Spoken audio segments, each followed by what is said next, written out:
就是一直以来打比赛是一件非常开心的事情，从刚开始的梦想就一直在追梦嘛，打了这么多年，大概是这样的 ，dream， 梦想。这支队伍可能是我在里边算是年龄最大的嘛，然后跟之前的队伍比，之前可能我在队伍里就属于一个选手，但是现在在这个队伍里属于一个队长的身份，然后可能责任越大。其实从最近的自己的状态来说，很有可能是自己跟他们最后一次并肩作战了，因为自己的年龄啊，包括自己的竞技状态，可能没有像之前这么好了，但是肯定会拼了命打好这次比赛的。晋级到 EWC 对我来说的意义，因为这是第一届 EWC 嘛，我也非常的荣幸的能参加到这个 EWC 当中。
This land is calling.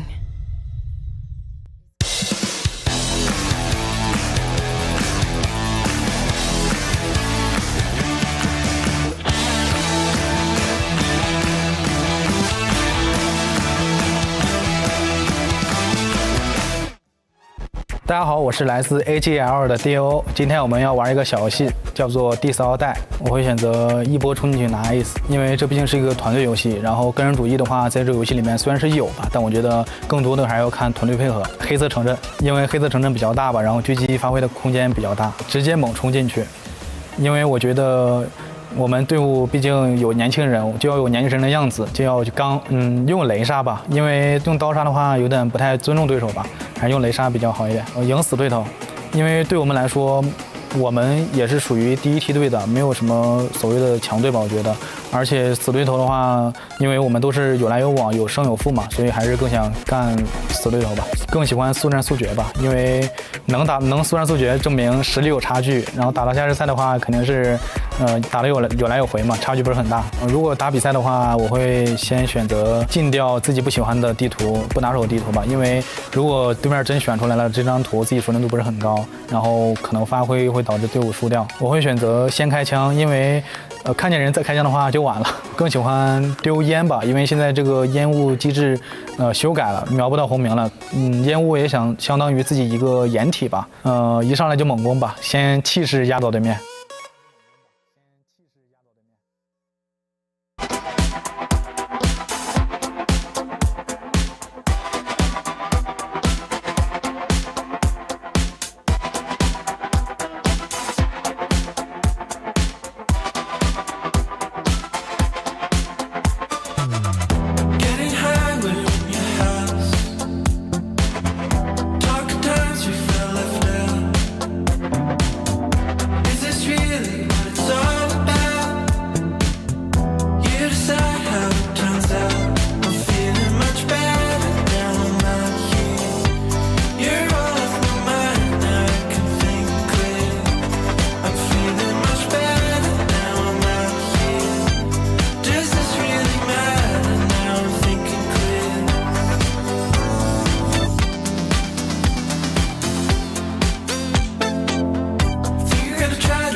Level up your gaming experience with over 8 billion playlists, only on Spotify, the official audio streaming partner for the 2025 Esports World Cup. Hello and welcome everybody. My name is Sandstorm and I'm here with Loy and JJ from Team Stallions. We're going to talk to them a little bit about their journey making it to the Esports World Cup and see how it goes. Boys, welcome. Can you talk to me a little bit about your journey qualifying for the EWC? Walk me through it. Naglisod mi sa group stage. Kapit nga pildi, tas confident pa rin. Nalisod mi kay pildi mi sa group stage pero nibawi ra mi sa semis. Did you expect to make it all the way to the Esports World Cup here to represent your country, to represent Team Stallions? Oo, nag-expect mi nga makadaog mi kasi palagi kami nag-practice. Gibuhat na mo tanan. Dua. Napaisa ka sa Kailangan nagtutukan doon sa shutter and they do get that round. What does it mean to you to have people from your city, from your country supporting you? Does it add pressure or does it make it a little bit less? Sila mong pampagana para makadua, makasud. So what kind of challenges did you and your team face on your way to EWC? Usay, di makasinabot pero masulbad ra. Prepare mi para sa sunod na dua. Now, can you tell me about your team's growth since the name change and since the rebrand? So una kay dili kami disiplina, tas karon org na disiplina na. Ang team rin nalahi pero wala na usab na mo maura ka magpakita. Can you tell me about your journey and how do you feel about your journey so far? How do you feel about your team from the beginning of the year and reaching now Esports World Cup? Malipayan kay kabot ng mga pangandoy na professional player. Malikod! And that is a storybook ending sa Ubik Maniac. Magkikita-kita pa tayo sa Grand Final. So after all those, I want to say like late nights, every single day, grinding, practicing, you feel happy, I want to say over the moon, ecstatic that you managed to reach this level. Tell me, what does it mean to you to represent your country on this level? Happy kayo kay among bansa, among representative. Very happy for you too and congratulations on an incredible journey. And you know, I want to give you this chance. Is there anything that you want to say to the people supporting you in Cebu specifically? Salamat sa nagsuporta sa Team Stallion. Lalo na kay Ate Lizel at Kuya Chris. Good luck all. Yeah, good luck to everyone, honestly. Yeah. Watch out. These people from Cebu, from Manila, from Philippines, they're coming for you. Gentlemen, thank you very much for joining us. Congratulations. Salamat. And that's a wrap. We'll see you guys in the next one.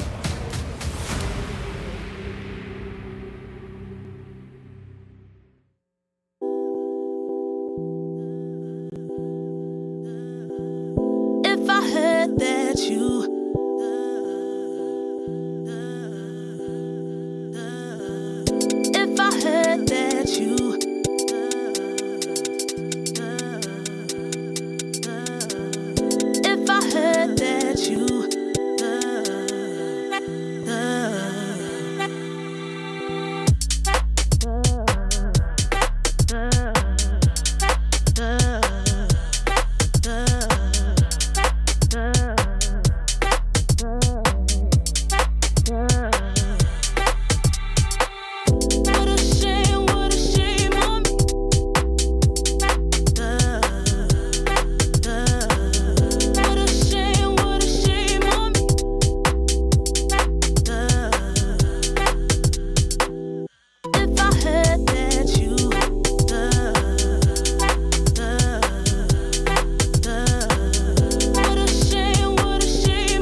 way I live life.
Lately, I feel I can't find my feet. Pushing closer, my heart skips a beat, and now I'm falling deeper than I fly. I can't control it. Dark against the sky, it's not so black and white. It's like I told him. There's things that I can't fight. I just keep going. I just keep going. In my time, I've been dreaming of a space to really fill my place. I wish she'd sing what I had dreamed. Before these darker days, I thought I found my way. Quickly it fades, losing the race, closing the page. And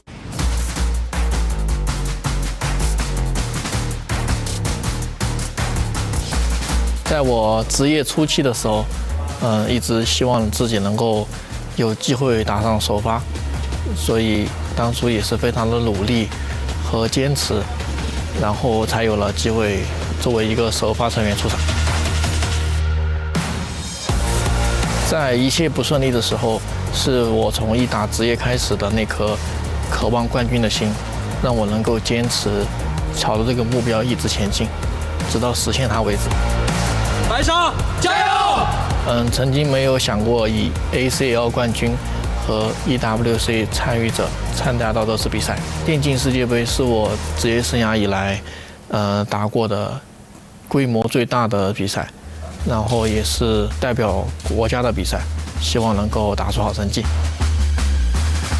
一定要有一颗追梦的心，要向着冠军冲击，然后坚持下去。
I'm just trying to take it all in, buddy. Looking at the crowd there, the SMB arena. Look at this thing. It's incredible. And there's one more day, one more grand final happening here on the main stage. You've been here since the very beginning. I know, and I mean, we've written so many pages in the history books of Esports World Cup. Cyril, 3-time world champion in StarCraft. Chess, Magnus Carlsen was here! I know. And now we're getting to wrap it up with Crossfire, another first in Esports World Cup history, $2 million. That's insane. $750,000 going to the first team place. But think of all that money, all the different futures. It can change as well. Every placement, it's incredible. And it all happens. Crossfire, EWC, first year here. I can't wait to get things started. One final ride. Are you ready? I'm ready.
After 4 days of competition, it leads into the final day 5 of competition with $2 million up for grabs, $750,000 for first, and the chance to be the first ever Crossfire EWC champion. Welcome in, ladies and gentlemen, to Crossfire EWC 2025. Today is a historic moment, something that the competitors have been dreaming about for quite some time. I'm your host, Taylor Reflections Noble. Today is going to be historic, and I'm glad that each and every one of you out there in the chat get a chance to join us and watch the competitors make their dreams come true. Boys, today is going to be incredible. I can't wait to get it started. So Neo, Kyle, let's do it. Neo, it's been a long run. 5 days of competition, right? Grand finals is here, or at least the finals are here, right? $2 million. Quite literally life-changing. Yeah, absolutely. You know, we've kind of built this narrative throughout this entire tournament, talking about how, especially from regions where, you know, cost of living, generally speaking, is a lot lower, 750 grand for first place goes a hell of a long way. So this tournament today, it's really make or break for it, in the sense a lot of these teams, especially a lot of our favorites, so they're not to go on to the final. If we see, you know, even more upsets as we've seen all the way throughout this tournament, that's where the change-ups could come through. I think we already know that a Brazilian roster shuffles inbound right off the back of a poor tournament, maybe even conversations about the West as well, but today looks really exciting. We've got a lot to do. Absolutely. And Kyle, for you've been here since the very beginning, right? Crossfire, you've got it in your DNA. It's a big moment at EWC.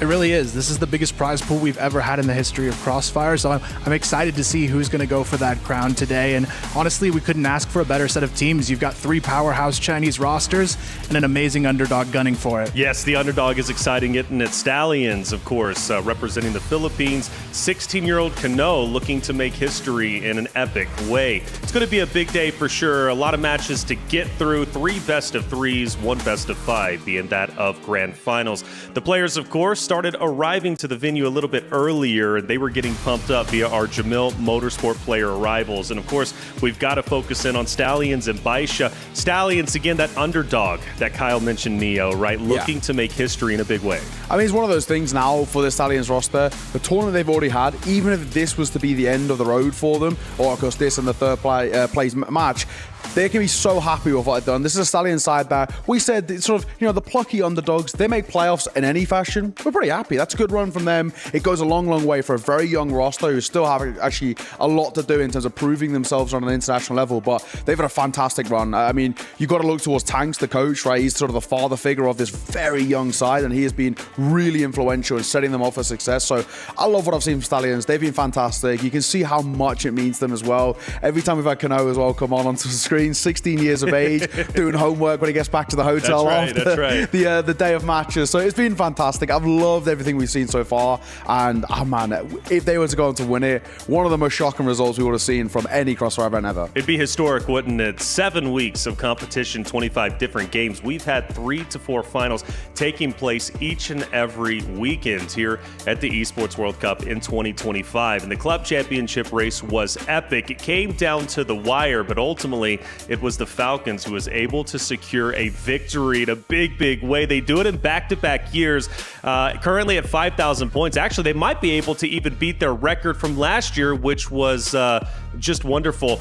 Big thing, though, this year around. Team Liquid put up a tremendous fight. At one point, Team Liquid was, in fact, in first place. Falcons, they were starting to sweat. We started creating narratives. Would Team Liquid be able to beat the Falcons? Would Twisted Minds, Vitality be able to catch them? Well, in the end, it was Team Falcons who were victorious. They take home $7 million. But it's not just the Falcons walking away, right? It's Team Liquid with $4 million, Vitality with $3 million. We're talking $20+ million in prize for when it comes to the EWC Club Championship race. I mean, Kyle, again, historic money, a chance to really redefine what your organization is about. Yeah, I mean, not only that, you look at all gamers who's still in this event on there as well. They have a chance to go up another spot and another $500,000 for the club championship standing. So that would be massive if they could not only win this event, but do that for the all gamers crew as well. Would be massive indeed. AGAL, I believe, one of our only running teams when it comes to the club championship race so far, at least as of now in Crossfire, I should say.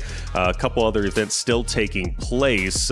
Last 2 days of EWC, by the way, it's breaking my heart. I've been here for a while now, and it's like, oh, it's been so fun watching each and every one of these rosters. As we go through the pages, I'm like, man, like Navi, for example, put up a wonderful fight, right? Rock Esports did a great job. Alcatsia fighting tooth and nail. That was one of our big upsets yesterday, though, right? With Stallions dethroning them, and just a great event as a whole, and one of the biggest stages esports has to offer. But as we start to focus in on Crossfire, let's take a look at our Kadia top plays, because there's been so many great moments, plenty of MVPs crowned, and more importantly, plenty of clutches that have been found. Let's start talking through them, Neo. Yeah, absolutely. I mean, of course, we started things with the Alcazia Stallions game, and this was on paper set to just be a Brazilian 2-0, move forward, but again, this side just seemed to have these roster troubles where they're not clicking. Fefe struggled to outcall on the flip side, and he really got kind of figured out. And again, coming back to what I was saying about credit to Tanks, but these individuals that stepped up, I think, you know, you're looking at kind of that combination of KLB, KLP. Loy also brings us such a lot to the table. On the flip side, this was one of the best clutches, of 1v4 on missile by snare, and everything was looking so good. As a West League fan and my unbridled bias to the West, I was so happy with what I saw, but it all fell so flat. Yeah, it did. It was really disappointing, right, to see Rock lose back-to-back maps. Really had a lot of high hopes for them, and Rock, again, just making it top 8 was wonderful. For them to take a map off of Evolution Power was sensational. King Zero, though, has been a big talking point throughout a tournament. Naturally, they do end their tournament run yesterday against AGAL, but they still had plenty of great moments. Yeah, they really did. I mean, that first map in the series was honestly a spectacular performance from King Zero, but also it's kind of the all gamers fashion to drop that first map, and then they flipped the switch in the last 2 maps of every series. They've been phenomenal. Well, I'll tell you what, it's been a long run. 5 days of competition. This is day 5, the final day when it comes to Crossfire as a whole. The format's been brutal for a lot of teams. We eliminated 8 teams alone in the group stages. 8 teams move forward to playoffs, and, well, here we are now into our finals. It's been single elimination all the way through. It's not going to change today. Still single elimination. Of course, we will have our third place match, though, that will be taking place. From 8 teams down to 1. Who will be the champion? Well, that's the question on everybody's minds. Again, the pressure's been at an all-time high. We've been crushing keys nearly every single day outside of day 1. Yeah, and still nobody's been able to survive the flinch of the machine as well. So I wonder now, with the bit of experience of these sides in terms of the key crushing, whether they can figure it out. I wanted them to aura farm their way through it. But either way, today can get really exciting. I mean, one thing that you brought up earlier, which is worth mentioning, if AG win this, I think they jump 2 spots, which then means they jump $1 million in prize pool for the club. $1 million in 2 spots? 500K if they just get third, I'm pretty sure. Okay. And $1 million maybe if they win the whole thing. And AG are a side that we can't sleep on. Yes, they seem to lose every map 1 and then reverse sweep it, but they've got good experience in winning tournaments. They've done it plenty of times. So worth checking, but it could be really exciting for AG. They're one of the few sides that are still in it in the last week of competition. Yeah. So I'm excited to see what they can do, man. So unofficially, AG needs to win this event to jump up a couple of spots. I know unofficially. If they just win 1 game today, they jump up 1 spot, that's for sure. Okay. So even if they are to lose their first game and win the 3rd place, that could be enough. That's pretty awesome. And of course, jumping up even additional spots means a lot more money because, we talked about it yesterday with Stallions winning that the quarterfinal matchup was the difference between going home with like 75,000 or 125,000 plus, right? It's like a $50,000 match. Yeah, and today they're basically $100,000 matches. If you make that final, it is a massive check going to your team either way, even if you lose in the grand finals later. So I'm excited to see if Stallions can at least make the final here. That's it. Well, Wendy, it's been awesome watching her throughout all the interviews. I love her like spirit. Hi, I'm Wendy. It's great. It really is. And she had a chance to walk the boulevard and break down what's at stake for today. Hi, it's Wendy here. Welcome to the final days of the Crossfire at Esports World Cup. Today we got 1 Filipino team and 3 Chinese teams to chase for the championship. And Baisha need to face against with the rookie Filipino team STS. And of course, the other semifinals gonna be the 2 Chinese teams to compete with each other. It's cruel, I know. But today, not only the semifinals, we got 3rd place, we got the grand final, we got the chance to see which team got the chance to choose the 3 keys under their trophy to climb to the top of the game. And if you got some questions about the keys, let's wait to see this video. No competition is as ruthless as the Esports World Cup. Its trophy system is no exception. The Club Championship Trophy, awarded to the one club that rose above the rest and reigned supreme across all EWC games. The Game Trophy, when a competitor closes their eyes, it's all they see, and it's not complete until it's sealed with a champion's key. Every participant earns a key engraved with their name. That's their right to compete. This year, returning champions hold a key unlike any other. Only one can place their key into the Game Trophy and become an EWC champion. The frame of the champion's key is embedded into the totem, a stone marker of legacy displaying every champion of the year. The keys of the eliminated will be crushed. The champions select 3 broken keys as a personal token, a reminder of who they have humbled. Beneath the totem, a resin block holds the remaining keys, a graveyard of fallen contenders. Will your dreams be broken or your name carved in gold and stone? At EWC, nothing is granted, everything is earned. Protecting the keys is important not only because you can use them, right? So, or at least protect it, put it in the totem, but also you can use the fragments of the keys crushed. And, well, like you said, I think it was you, Kyle, right? No one's been able to avoid the flinch. And, well, it's true here. I think every single time we watch a key crushed, they're always recoiling in effect. Yeah, I mean, honestly, it's a good feeling, but the shock and surprise is always fun to watch as well at that final moment, especially when it's happened to teams multiple times, like King Zero. You could see them every time. The little bit of recoil there, always fun to see. Yeah, it's enjoyable getting through. Like I said, now there's a bit of experience, I think, for these sides. They've crushed quite a lot of keys. So hopefully now heading in towards today, if any more and they do need to be crushed, they've sort of figured out how it works. His reaction, obviously, this is the very, very good as a whole. He was very excited as well to do it, which is quite funny. And also, I love now as well the teams that are progressing towards playoffs, they sort of all start preparing. You can see them all cover their ears just as the button's being pressed. So they figured it out, but as a whole, it's been very fun. It has been. It's one of the unique things about the Esports World Cup, this whole key system crush. crushing them and obviously protecting them. I think it adds a little bit more weight to your matches. Yeah, that's either the best one or Kano. Both of those are great. Here it is, the prize pool. We've been talking about it. The biggest prize pool in Crossfire history, $2 million, $750,000 for first. And again, you look at that drop off, right, from first to second, quite significant.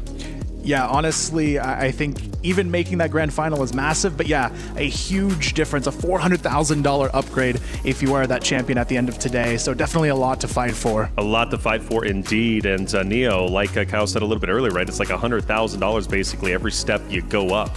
Yeah, it was pretty ridiculous, and you know, it makes you think. I can't even imagine. You know, with some of these teams who have got a lot of kind of young guys who've come through. I mean, we spoke about Kano, right? 16 years of age. There's a few sort of in that region. I can't even imagine what I would have done at 16 with, you know, 20 grand. Like, you know, I can't even imagine the amount of skins I would have bought. You know, it would have been fantastic. My inventory would have looked incredible in every game. But I can't imagine what I would have done with that sort of money. Of course, PC upgrades, all the rest would have been great as well. But I think for the clubs themselves, you talk about what they can do with money as a roster as a whole. Yes, we can talk about things like roster changes and salary upgrades as well, which is great, but we're talking about facilities, boot camps, we're talking about, you know, extra practice coming through, which is a really, really great deal for all of these sides. So I'm really looking forward to seeing how today plays off, because there's so much on the line now. Yeah, 20,000 at 16. I would like to say I'd invest it, but I probably wouldn't have. I would have spent it on something dumb that wouldn't have mattered. But Kano's smarter than me. I'm sure he would do a lot better with his financials.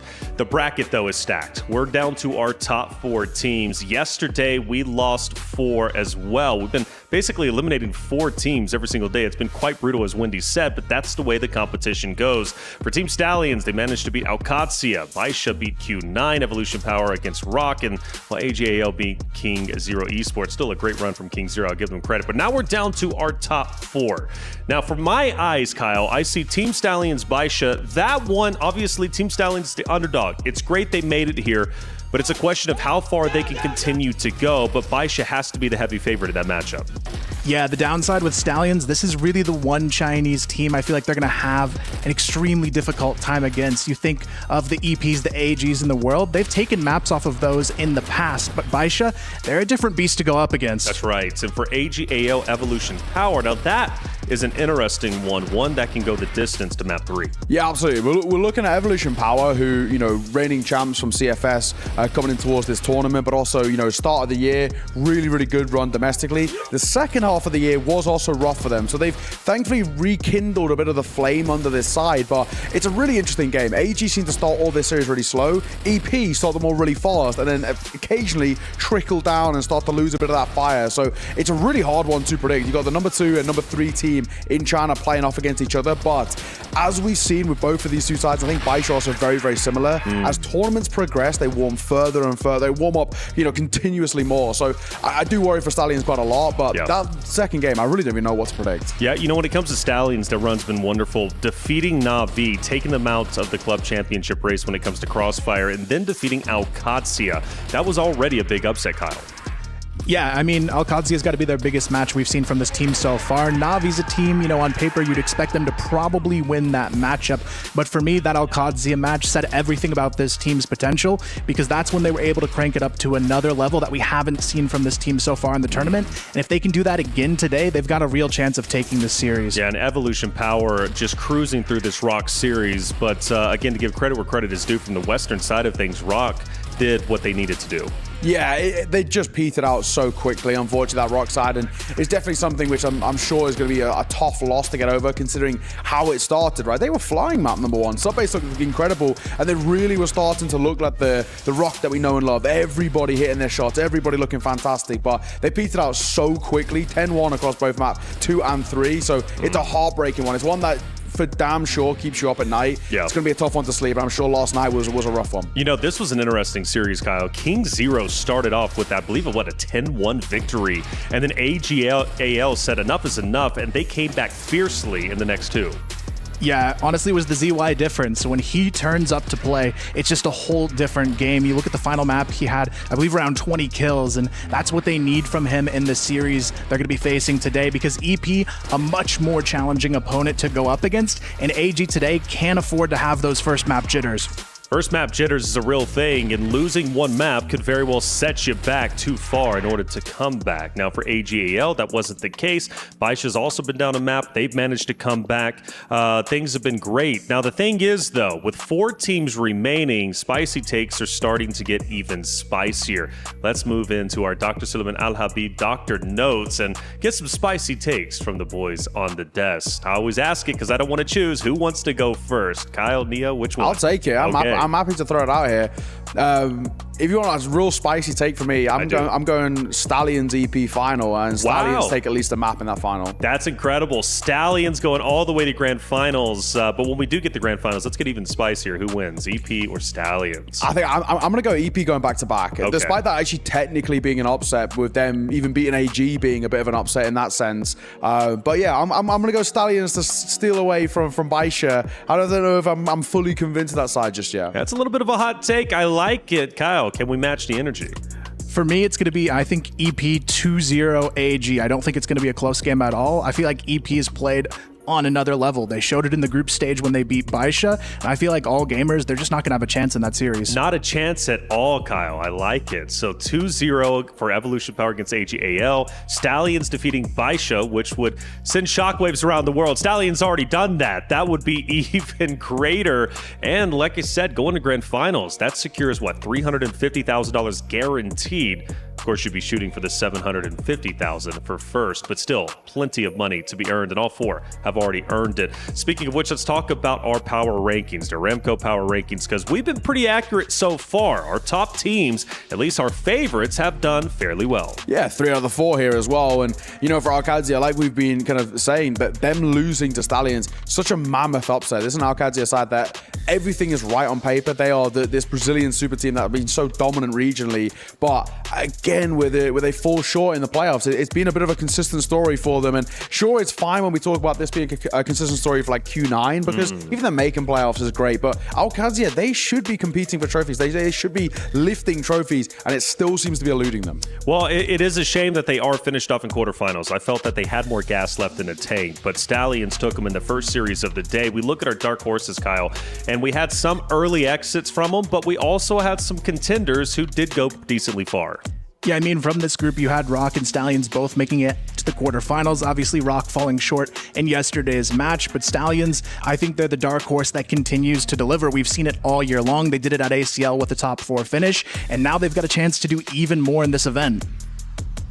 I look towards as well with our sort of dark horses. You got Liquid, who criminally underperformed, should have won that group without even really breaking a sweat. They were given such a luxury road to the playoffs. And then Falcons, who we put them as a dark horse because they were in the group of death. They were sort of the third string. If they were in any other group, they make it out. So that we kind of had to give them that credit. With our big underdogs, I'm actually really impressed in particular with KZ and Q9. I think they're 2 sides who sort of, from a dominant region, from China, of course, who look really, really strong, but making deep runs, they don't really have the depth just yet. But even being in the consideration and being in that conversation of playoffs for those 2 is really, really good. I think for VP Twisted Minds, this is now a region that's reeling. And I really do wonder what the shakeup's going to look like over there as well, in particular for Twisted Minds. We expected a hell of a lot more from them. So it's in a similar vein that maybe towards kind of Liquid, for example. They should have made it out of groups. They shouldn't really have broken that much of a sweat. Massively underperformed, finishing dead last, in fact. Sure. Well, for Stallions, one of our underdogs looking to go all the way. They've done very, very well already,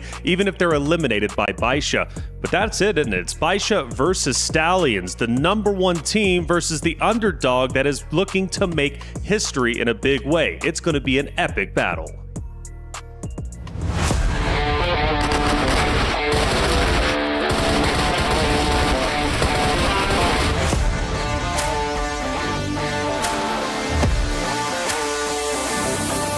It feels nice. It's our first time though, and it's our dream to to compete in the top 1.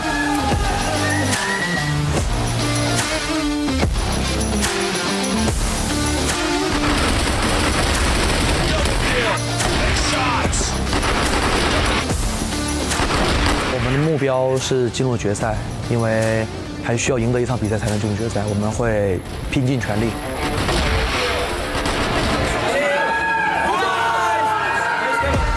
I think Baisha is a strong team, and I rate them 10. In is the tougher one to face because he is strong and smart. To win this match, we need to be prepared and be mentally stable. 我们会对 STS 做充分的准备，因为他们的队伍年龄非常小，枪法非常准。我们要准备一些应对措施。要赢下他们的话，我们必须就是要做更充分的准备，把战术准备得更充分一些。I think we will win with a score 2-1. 我觉得是2比1吧，2比1。Good luck to Baisha and to us too. That's all. 希望会是一场精彩的比赛，我很期待和他们交手。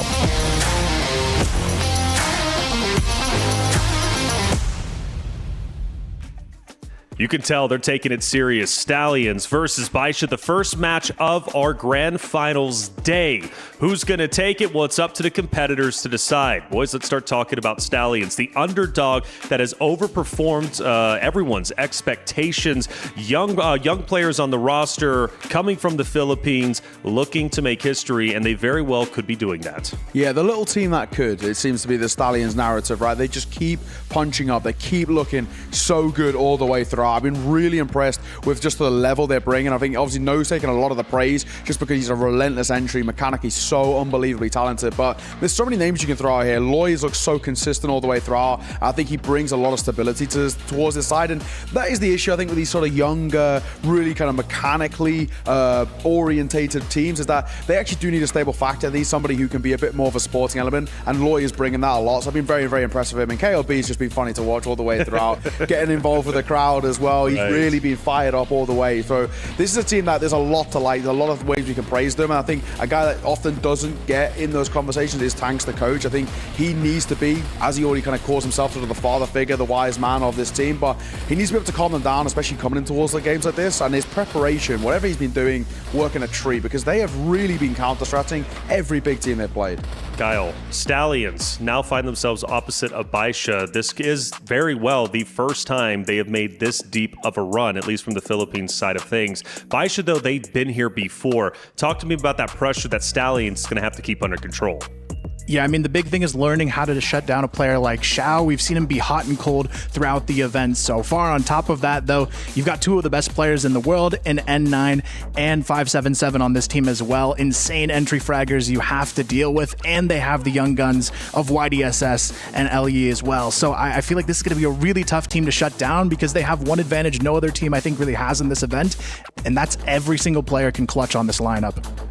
And we talk about N9, 4 CFS titles, a man that has been playing since 2015, and he's relentless in the way that he competes. You know, to be competing that long and still be at the upper echelon of Crossfire is truly impressive. Yeah, and not only, you know, competing that long, but competing that long and then getting MVPs every single tournament. It's actually ridiculous. He got an MVP in their opening game with that dominant performance over Falcons. So he's just looked great all the way throughout. He doesn't really ever seem to lose his edge. And I think at times we can see players who've been around for a long time, especially being at the top for a long time, it's tough to motivate yourself when you've won it all. And he has basically won it all. But technically speaking, this is a new trophy for the Crossfire scene. So to be the first champion of EWC goes a long way. And these two have been great all the way through. I think it's a fantastic sort of head-to-head. N9, that kind of leadership figure, but also mechanically incredible. And Loy, like I just said, so good as a bit more of a foundation towards his team, supporting, but also brings a lot in terms of the numbers department. He allows these youngsters to actually be a little bit reckless and to shine in a sense. They need somebody who can back things up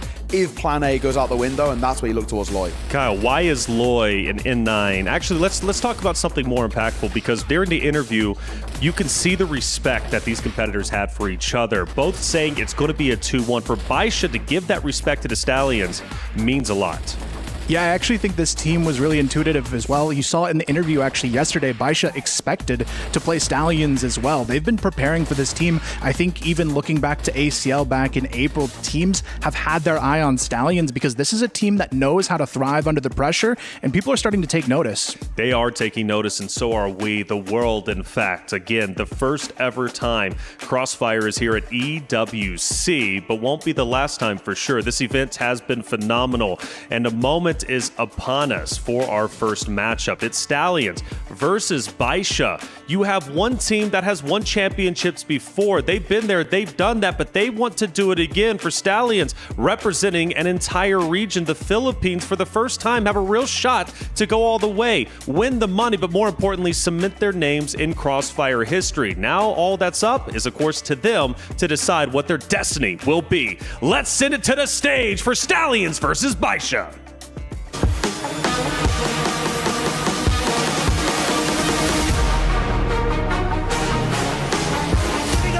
And No gets away with it.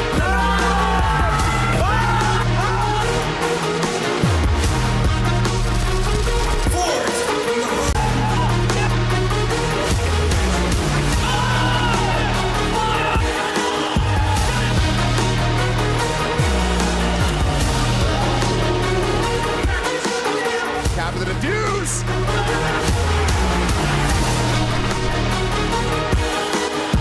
There's a one frag grenade.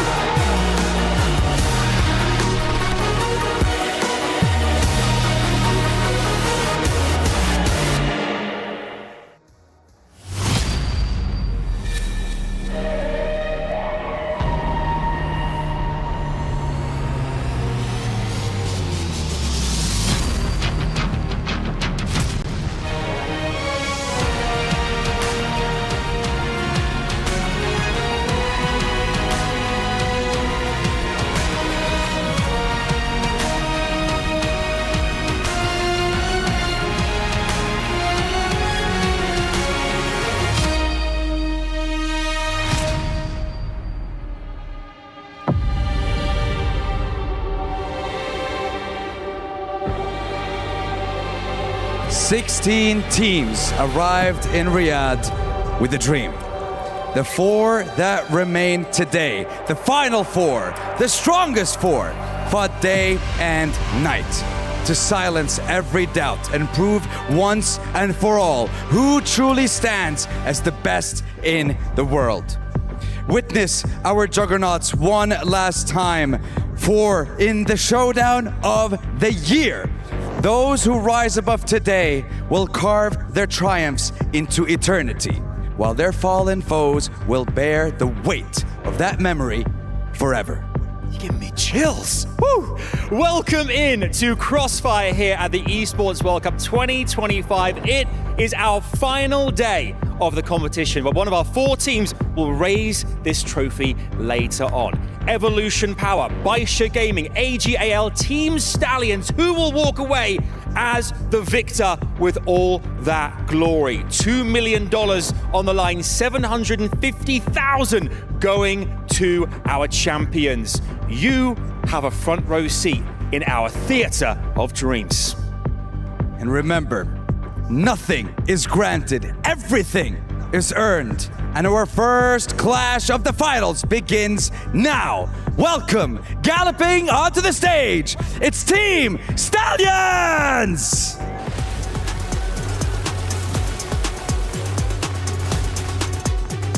Riding in with firepower, precision, and unshakable confidence, they've stormed through the brackets, clutching every round that mattered, proving that they have what it takes when the bomb is ticking and the crosshairs are locked. Now, just one best of 3 away from the grand finals, they are ready to spray down the competition. And against them, Baisha Gaming! From day one, the waters began to stir. The apex predators of Crossfire have stalked these depths with cold precision, but even sharks can bleed. In a grueling clash with Q9, Baisha had to dig deep, tested like never before, pushed to the edge. They stumbled against Evolution Power, a hiccup, yes, but one that lit a fire. Now standing in their way, the unlikeliest of challengers, Team Stallions. A Cinderella story, an underdog run that has captured hearts. But this isn't a fairy tale. They're both not just here to participate, both teams are here to take it all. Who will qualify for the EWC Grand Final? The penultimate chapter starts right now. Paper thin, Achilles, Casters, it's showtime. It all comes down to this one final day. One final chance to earn glory and earn your way into that grand finals, lest you find yourselves in the 3rd and 4th place matchup. Kicking things off, Stallions going up against the Titans of Crossfire, Baisha Gaming, multi-time title winners, looking to add another to the collection. Yeah, it's the dark horses in Stallions versus the tournament favorites in Baisha. What a run that this Filipino team has made so far. Are they going to be able to find some more magic, work some more miracles?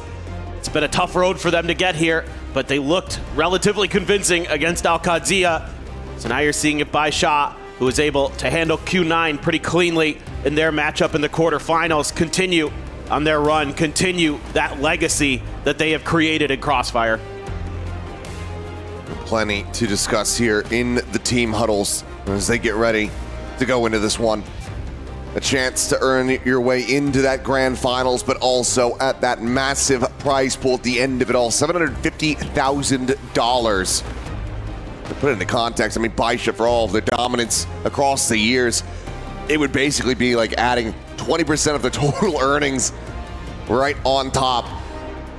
And for Stallions, so imagine how much this could mean to take down the #1 team. No one really thought that they would make it this far into the tournament, so already have been just blowing expectations out of the water, and now they have the chance to really shatter them if they can take down the tournament favorites in Baisha, who have had their stumbles on their road to this point, had to make it through that lower bracket within Group C to be able to be in this position. Faltered versus Evolution Power, and have had some very close maps throughout. We'll see how things do fare, though, as we get ready to jump into the action. Taking a look now at the map draft. It's going to be Eagle Eye, Black Widow, banned away, with Baisha selecting Ankara to start. Yeah, not too surprising here. Sub-base going to be picked up by the Stallions. One of the teams that has really favored that map. Port going to be the decider. So quite an interesting setup here. Baisha leaning into that map that's so widely used by not just them, but a lot of teams in the China region, in Ankara. But a map that Stallions have shown some creativity. We saw that yesterday against Al-Qadsia. They came through with a squeaky win, 10-8, but they sure at times looked like they had some incredible reads, some incredible just util usage and individual moments that have carried them through. They're going to need all that and more here today against N9 and his squad. And even though sub-base something that Baisha in the past is widely favored, I do like this kind of tackle here from the side of Stallion, saying, all right, that's where you faltered. That's where Evolution Power is able to turn the tides of that series back in Group C. We think we're very much going to be able to do the same, but for Ankara to start, that's where Baisha found their opening success. So should it be favored coming into this one? But one of the things that we have been seeing from a couple of these Chinese teams has been that soft start in the series, slow to really find their shots, to find their groove and get the reads on the teams, whereas for Stallions, it's kind of been just hot play from the outset. We'll see if that continues as we jump straight into the action. Our first semifinal now underway. It's going to be a lot of tape. Oh, that's the early kill there for Xiao Xiao. Well, it looks like he's not skipping a beat. It's one of the players that did take a while to try to get warmed up. N9, however, IGL down.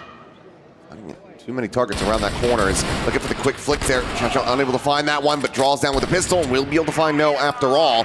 So will just be player advantage maintained here for Baisha. Yeah, that's really key there, that Xiao Xiao able to lock down that connector angle in towards B. That really makes the decision here much more difficult for Stallions to try to suss out the map, try to find their ability to create an extra flank. It looks like they're just going to decide that grouping up, going for a bigger hit, is going to be the better answer. But Baisha can hedge their bets. They can split 2-2 across the map, try to lock this down. 3 players on the approach, swinging through the vent, now making their way out onto the side, but it's going to be 5-7-7 to collect all 3 heads.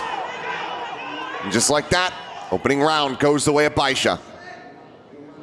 Some stumbles in the individual moments for the Stallions, and then this is just incredible. Spray down, point blank range. Makes it look easy. Great start here. Only 1 death, just N9 for Baisha in that first round, and KLP almost got a read there through the smoke. But really pushed out towards Hotel or by Shaw right now. Very forward presence outside of B. A widely just left the 5-7-7. I mean, after 3K, figure he's probably going to be pretty good to go ahead and hold that line. But if Stallions get the read that the stack is on this side of the map, could just be a quick pivot. C4 now going to be collected here by JJ. Couple nades out. Ends up going a little bit wide there, so 5-7-7. Not going to get clipped by that one here. Just continuing to keep the smoke cycled on main. Yeah, and because of that early aggression, you know, Stallions couldn't pull the trigger on maybe trying to change directions quickly. Instead, they're going to wait this out and kind of anticipate that maybe this angle's been left less defended.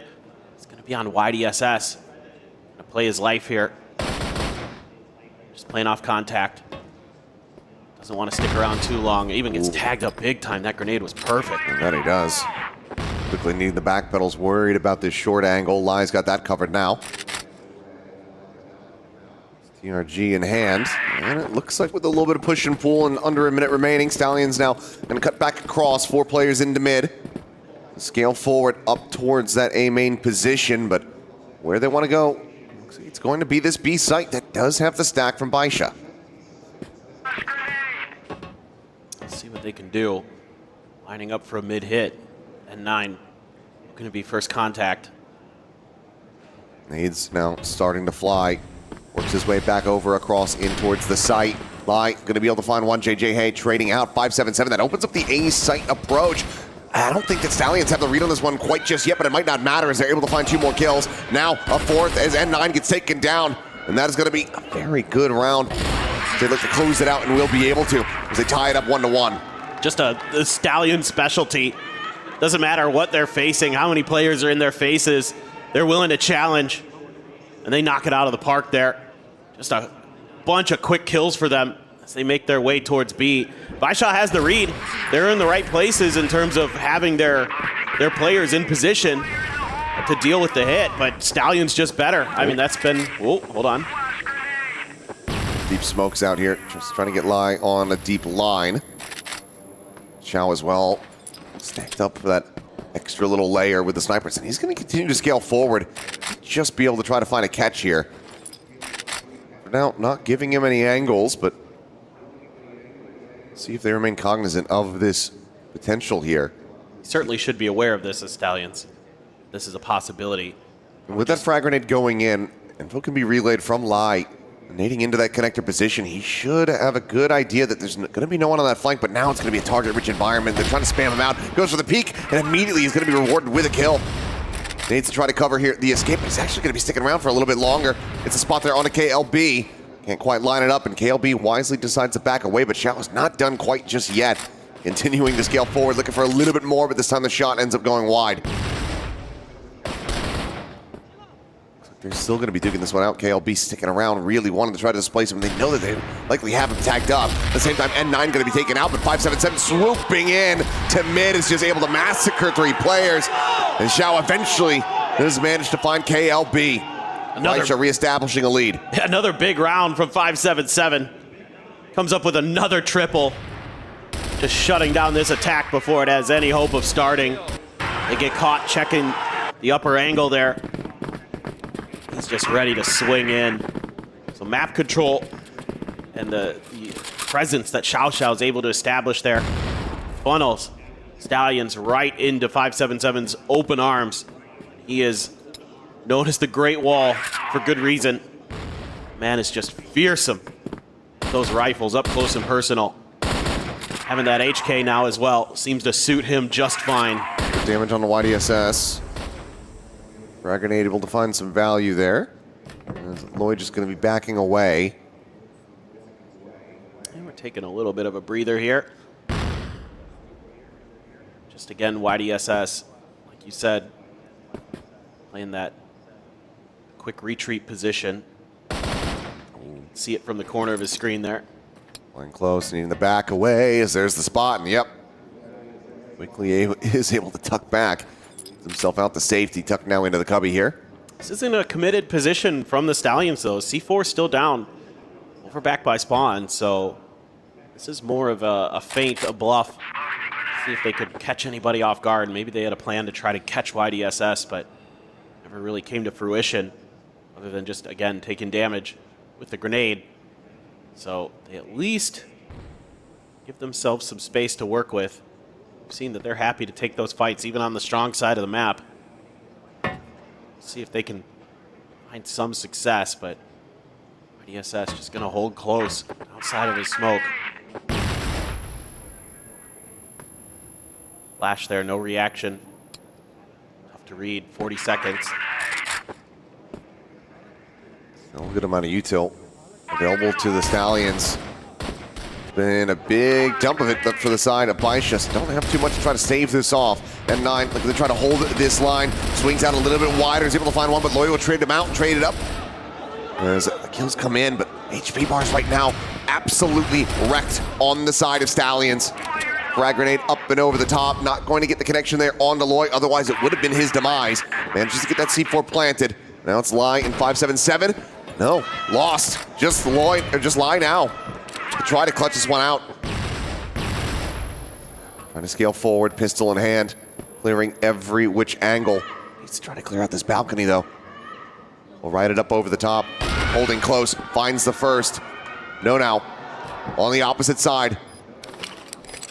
Gets to the C4, taps it, but he's gonna have to commit to this one sooner rather than later. There's a swinger on the back, and no, will get the jump. The Stallions keep us neck and neck. Yeah, the mid pressure again proving successful for Stallions. Able to just make things so scrappy there. No finds a huge headshot when he's low HP.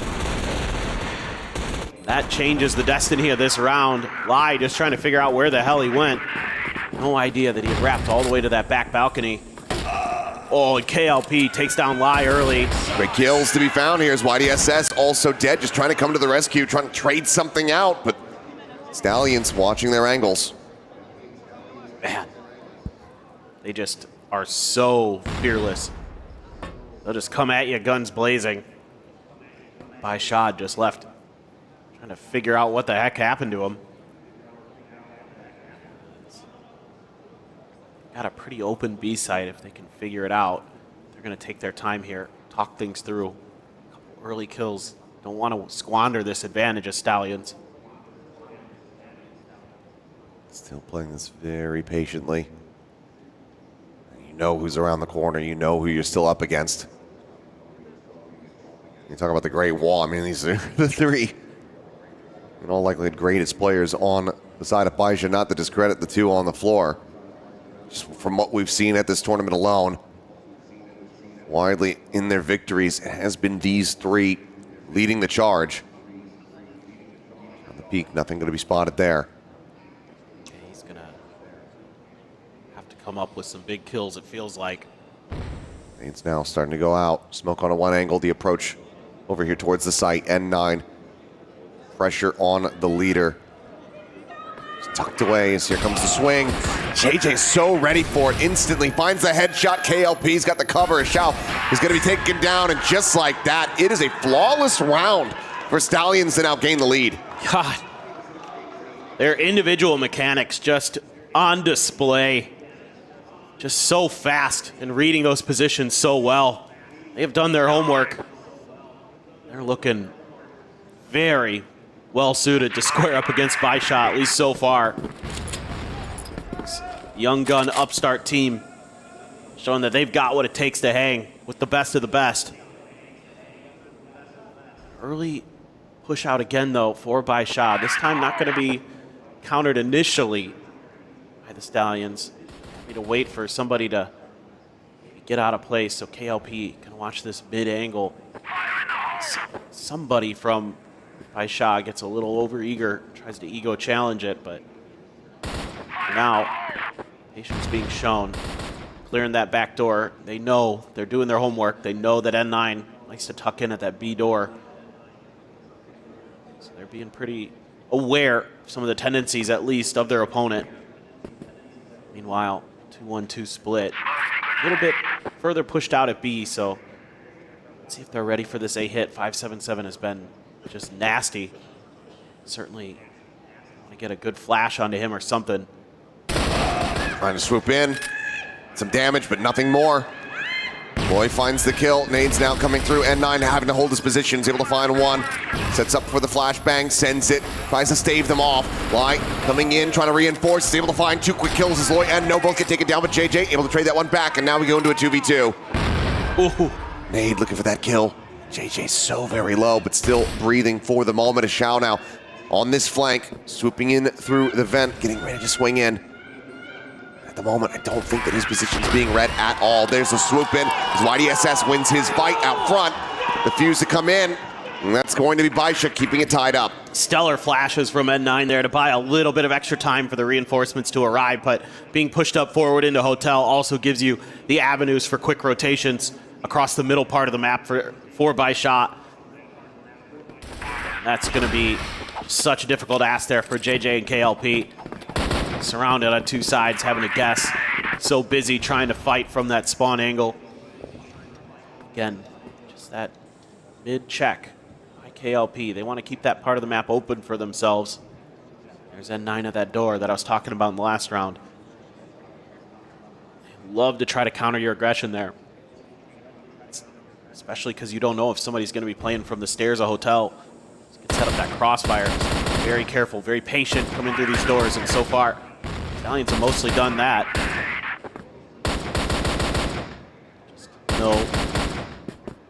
Just looking, see if you can get lucky. That's gonna, all those shots are bringing 2 players over here at the front of Hotel for Baisha. Saying at least if you're going to try to keep making noise over here, have some kind of answers. There's 2 players in vents over on A, but actually Stallions backing off of it, so let's see how they want to regroup and reassess. A mid-hit potentially on the cards. It's been very successful for them. Just get up into the GR spawn, cause havoc. They're going to, oh my god, they're going to surround the Hotel. Go over the top, able to find that first. Leader of Stallions dead. Crossfire set up here from YDSS. Swooping forward, running out of bullets, and cannot get the pistol out fast enough. So it's just going to be the one kill there on the JJ as he does go down, but Loy tagged with damn near no HP. No, however, able to find Shao, flushes him out. Attempted a quick scope there, but KLP can't quite make it happen.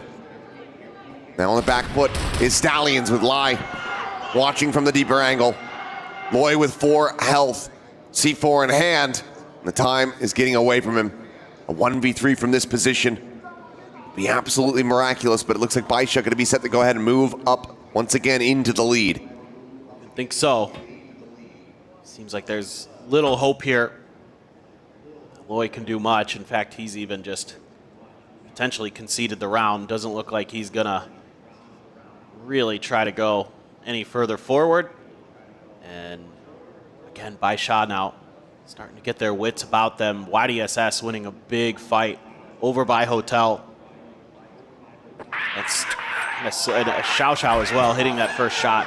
Really stymies that attempted pinch play into Hotel.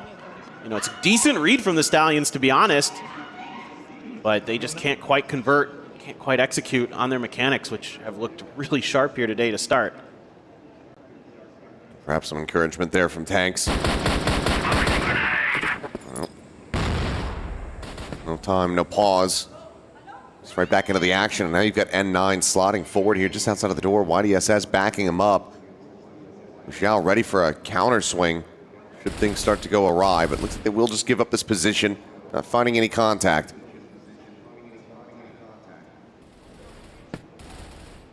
Just playing this one slowly for now. Side selection for Stallions, so wanting that 5-4 at the very least here at the half. Get it. Oh no. Gonna take just a little bit of damage. Couldn't catch any shots onto YDSS. Long range assault rifle spam battle. Slightly favoring Baisha initially. Put some grenades out. Just trying to dissuade them. Any further B pressure. Grenade just a hair early from Baisha. It's looking like some kind of A hit potentially. There's still plenty of time on the clock. They don't have to commit, but man, if they get this read, they're correct. Just 5-7-7 here. Tucked in behind the stairs, and they flush him out. Not even much damage going to be suffered there from JJ Hayes. Just trying to go ahead and instantly flip their way back into the site, but that just ends up losing his life. And 9 arriving, can only find the 1, and now it's a 2v4. 1v4. 1v4, yeah, quickly. As I say it, they fall. Damn near perfection there from the side of Stallions, keeping things neck and neck. A chance now to have that round lead at the half. Yeah, not only do they get the right read on the map, they're also watching for the lurking player this time, and they shut that down on the backside. Just really good on-the-fly adjustments being made here by the Stallions. Just so well prepared. They're going to keep this neck and neck. RDSS, more aggressive angle, dropping down, is able to find one, but falls to his demise. Still going to be a trade up. Worth. Yeah, says I'll take my life in my own hands here. Not give you the satisfaction. Still winnable position though here for Stallions. Just find one on this entry, bring it back to parity. They're setting up for a crossfire here if they come through that long B angle. Xiao Xiao watching short, so should be able to kind of collapse on this hit as long as N9 doesn't give us life up easily. This could just be a cut in towards the spawn though, and then maybe a cross in towards A. By holding at the window, however, he's able to find JJ. Takes him down, nades now exchanged to spot there from N9. Xiao up close and personal. Dispatches KLP, and it looks like Baisha wanting that round lead for themselves, and they will have it. 5-4 here at the half. Oh man, it is so close. Both these teams just showcasing some great stuff. Individual moments from Stallions, some big plays from the likes of 577, Xiao Xiao, having some great moments for Baisha. But it's this macro game that they play so well, this Baisha. The protocols there, just buy a little extra time for Xiao Xiao to wrap up from underneath the bridge. Now, similar scenes here. We know that the Stallions loves to be aggressive in those vents on A. It's their kind of favored setup for that site, at least initially. So it's going to be JJ and No over there. Oh, Baisha just go on a bit of an exploration. KLB watching that time. Oh no. Oh, he peeked out at the wrong time. That's a critical failure there. 577 does get traded back though from Loy. Rotating around, but might just be a timing, and it is. YDSS perfectly poised to get the jump. Gets him in with the advantage, and KLP dead here on the site. C4 now quickly being planted, and that is going to be the call here for a timeout after the round. Not liking the way that this has started, it would seem. Have to assume that it's going to be from the Stallion side. As it will just be some smokes cycled here to just keep JJ held back. Make it damn near impossible for him to try to scale forward. Does so anyway. Loses his life for it. Xiao going to be taken down. No able to find the one, but now needs to find 3 more. He's already getting tagged here. Just the spray through the smoke. Softening up that health bar. It's no time. Yeah, it just doesn't have it the round. It ends up getting away from him. Eli will put him down with a headshot. Right back in, stretching that lead now is Baisha. Yeah, just some individual micro mistakes here cost the Stallions. You're not going to be given those opportunities. You know, KLB thought he had waited long enough that he could try to push towards those double doors, maybe change his angle, but he guessed completely wrong. And then YDSS able to just get underneath the eyes of his opponent. Yeah, 577. So clean there. Fly will break the side open for him. That's huge for Baisha. Stallions still have some chance, still have some hope. That's what they're going to be talking about during this timeout. How could they find their way back into this? I think it's just probably calming the nerves a little bit, just saying, whoa guys, you know, like let's not get over aggressive here. Let's not give away too much. Make sure, and if you're going to play those individual spots, you know, to play for that information, be a little bit safer about it. Let's make sure that we're all on the same page. Now we want to approach these rounds. You lose 2 players essentially for free there. Even though there was the one trade, still just not going to be enough against a team of Baishaw's caliber. Yeah, this is kind of that point where when you're on one of these dark horse runs, when you are that team that people didn't expect to make it this far, you can start to falter because now you're clashing against the best in the business, the best team out there for Crossfire. Taking down some big teams on the way, but small fish by comparison. And the more you think about can we do it, the more that doubt can start to sit in. So maybe just like you said, a timeout call. Try to just right the ship here. Keep them going. All right. Let's see what they can do. Such a critical moment here for them on that timeout. If they can get a few rounds in a row, it's right back to parity. It's right back to 6-6. Baisha this time not being nearly as aggressive in the early part of the round. You know, wondering if maybe Stallions coach had thought, let's just throw some punches at them. Let's see if they can handle our aggression. So far, though, it's peaceful. It's not going to last long. No, it is not. N9 on the swing. He's able to find one and just spray and pray, strafing across. There's 577 there to collect the kill. It seems like no matter what was discussed there, might not be paying off. 3 players now on the approach, all from the same angle, flashed up, contained. Here, back of sight. Nade's still ready to fly, but bullets will beat them first here, as that's going to be KLP taken down. They're just getting spammed to all hell.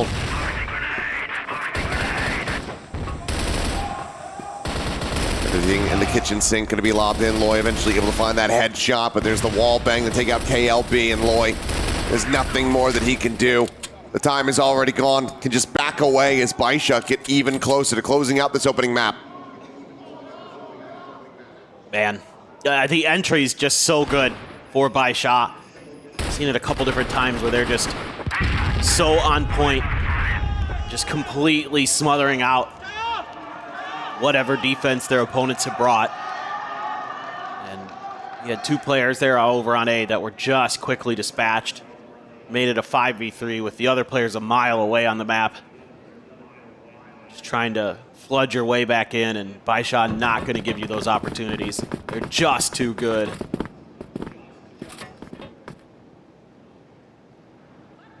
Push out this time. Nice shot from Xiao Xiao. Can he find the second? No, Loy's got him. Good little collapse in there, but 577 fighting on a different front is able to find no, and that opens up this stretch straight in towards the B site.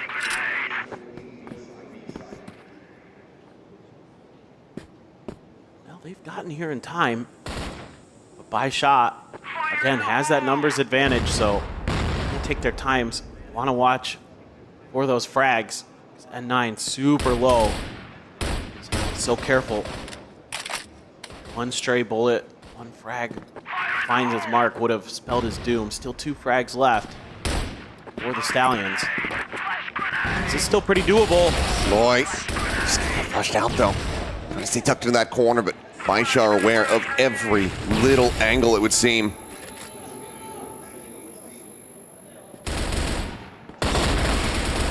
KLP able to come away with 2, but nothing more. Baisha Gaming building up this streak, going on a run now as they look to bring Ankara to a conclusion.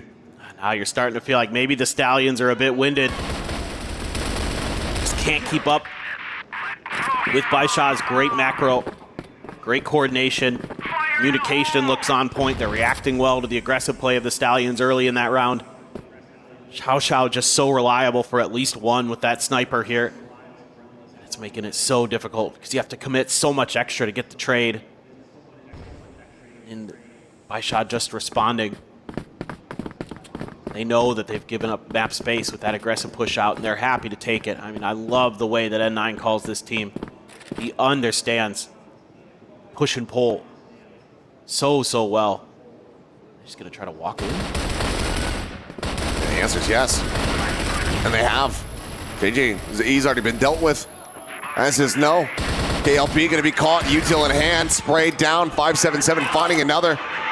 Zhao watching for the deep flank. Will get flushed out as Loy is able to find it, but now the 2v4. YDSS playing point, sending out these nades, trying to stave them off. And work cut out for them in the clock now ticking. Lie at the ready for the swing. Drops down, and there's 5-7 behind the box. And it's good enough. One more round to go. It seems like Stallions losing that steam that they had very early on in that opening half. Yeah, see some of the players trying to find some energy again for the Stallions. They're trying to rally the troops here, but man, oh man, Baishot just gets aggressive out of nowhere. You just don't expect it with this team. They're usually so cautious, so patient, and they just walk right in, and it catches the Stallions completely by surprise. I mean, yeah, they're kind of watching the angle, but it's just so aggressive that, you know, your ability to react to that gets stymied because you're just left scrambling, trying to rely on your own instincts. Oh, okay. All right, good trade there, favorable. A little bit trying to start things off. C4, however, being brought forward, the B site for the moment open. Loy rotating around, gets himself in position to try to slow up the rest of this approach. Stallions can kick it into gear from here.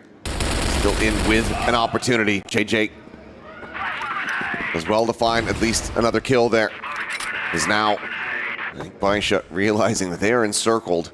Try to fight their way through it, but is only able to find the shot on the one, but Loy holds his own. Cleans him up. Stallions not done quite just yet. Yeah, now they're able to get a good read on what Baishot is trying to do in the round. They're able to get the two players into the spot where they can trade. Get the 2-for-1. It just gives them so much more freedom on the map as the GR side. So still 4 more rounds to go just to send it to OT. Baishot this round gonna be a little bit more patient. Wait out Stallions players. It's gonna be No who's gonna tuck into that corner here. Around this door. Loose with another smoke there. Just trying to keep that angle covered in case somebody pushes forward. Gonna spread the map here. Just sneaking all the way through the tunnel. Nobody the wiser just yet. Just a matter of can the Stallions get the read. Seems like they might have, but they might be overcommitting. He'll be on the swing, able to find the one. Trade it back, but No is at second layer. Puts him in with the advantage. C4 now recovered, and 9 just trying to strafe away. Slowly does manage to make his escape. Loy, however, pinching in over towards mid. May just be able to find the catch, and he does. Jumps up over the top, immediately finds that headshot. Trade back from YDSS. Bomb now going to be recoverable, at least for the moment. KLB and No get ever closer. He manages to back away, but they know that they have them contained over towards this B side of the map. Being said, though, they're still going to be rotating in towards A. Baishot there for a moment. Maybe thinking about trying to go 1-1 across both sides of the map, and instead, they're just going to take a complete pause here. Try to think about this situation. If they had pulled the trigger on that B hit, they might have been able to get the C4 down. I think they're trying to wait out the extra rotation here and then maybe try to go over to A, but Stallions going to keep an extra player over. JJ sitting towards A. Timing here. It's going to come down to some rifling.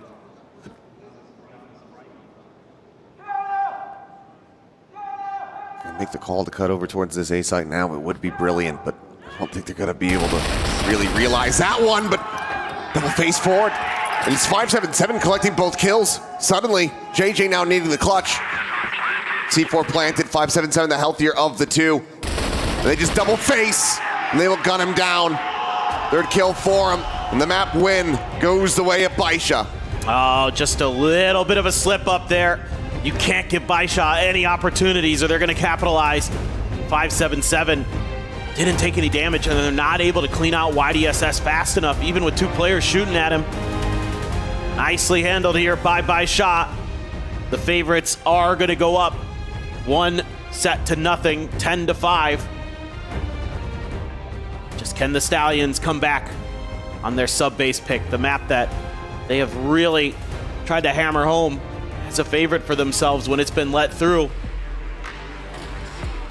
They lost to Na'Vi on it the last time out, though. Still feeling comfortable. See these teams just, even if they fall on the map, they're willing to give it another go. And they were able to best out Kadzia 10-6 pretty convincingly, so seemingly had a good bounce back on it, seemed to have fixed what had been going wrong early. And also worth noting, you know, the Na'Vi game ended up having to be settled in overtime, so it was by a very narrow margin. They ended up losing that one. There's a good start here for the Stallions. We really saw that drive, that grit that they've been showing throughout this entire tournament, but just started to dwindle. This Baisha racked up round after round, so 10-5. Not going to be kicking yourselves too much, I think, over a scoreline like that, given that this is Baisha's map pick, but it's all the more pressure on your own selection on that sub base. It's a must win. But that's going to be Baisha punching their ticket, the first team into the grand final. So Stallions from here needing to pull off the reverse sweep. They've shown that they have the tenacity, they have the ability. We'll see if they can put that to practice when we come back from map 2.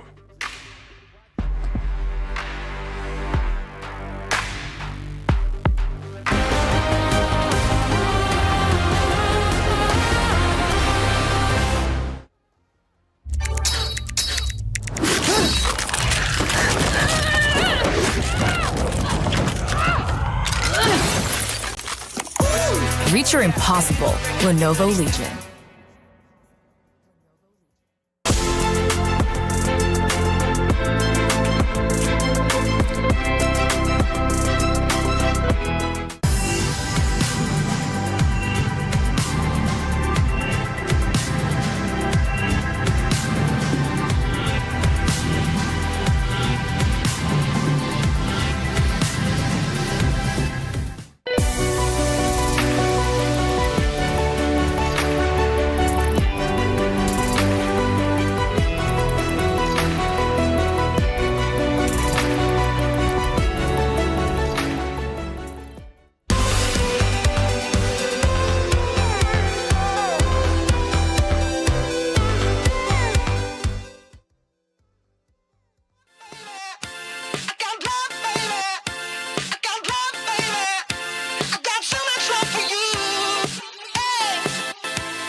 We are back and about to go into our second map here in our first semifinal.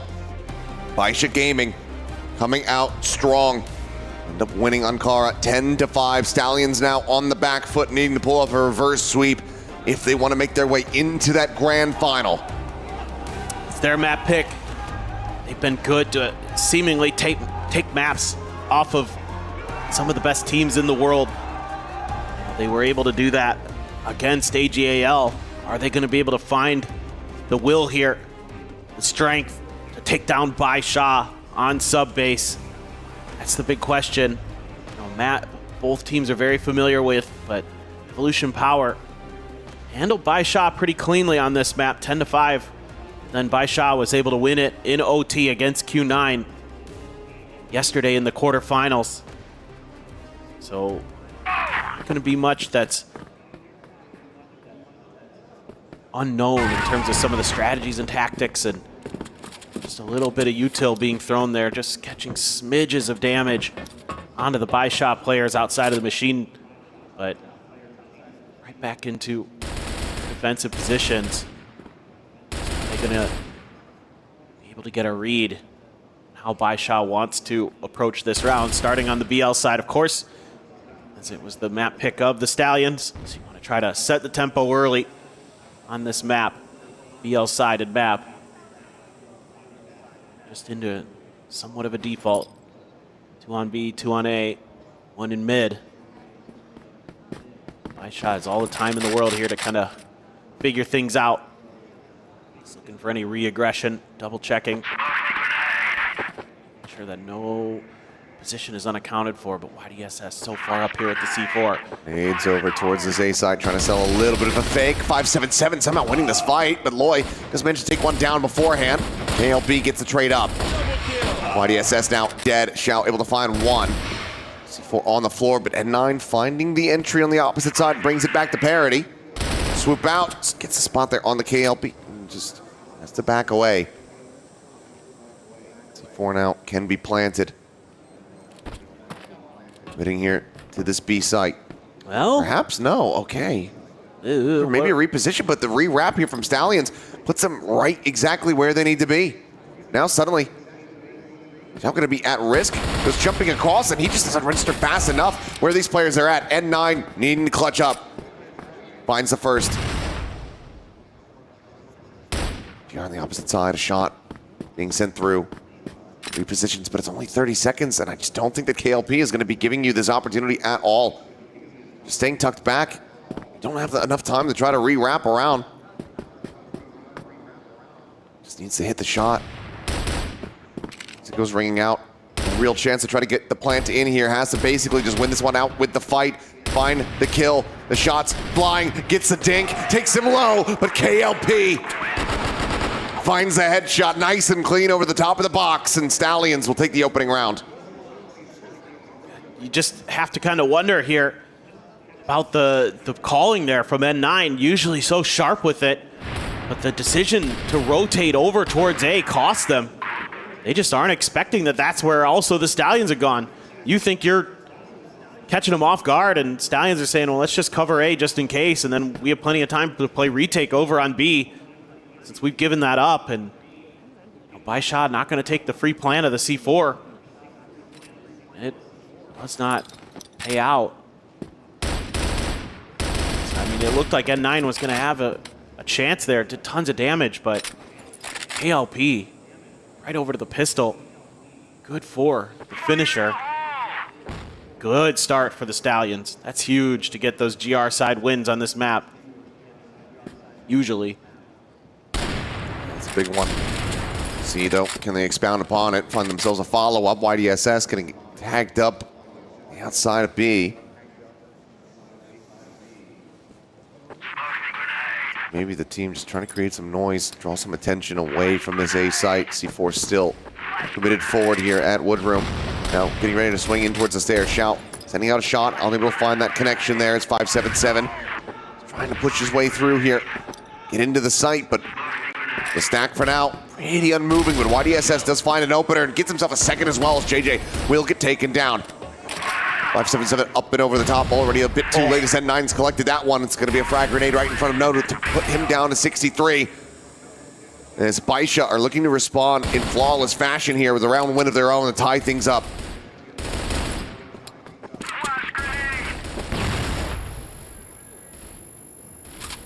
No, just trying to flash his way in, but Widely has been contained back on the C4. The time is just going to be gone.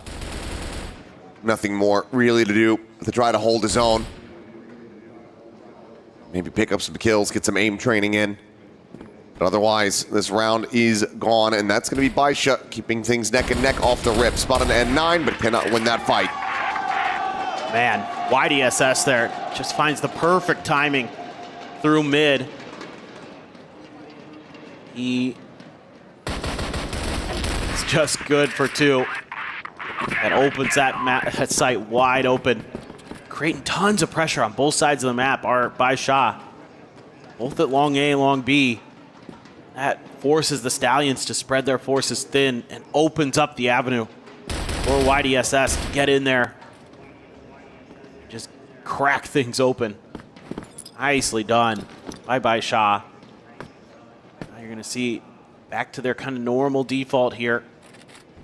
Just one player in mid. KLP with that sniper. He's gonna be watching the hall. Baisha wanting to try to cross through here though. Really stacked up for this. Just gonna try to test the A defenses. Their executes have been on B every round so far, but more smokes, at least making them rethink this momentarily. Saw those tracer rounds there for a second, but can't get anyone through the smoke here.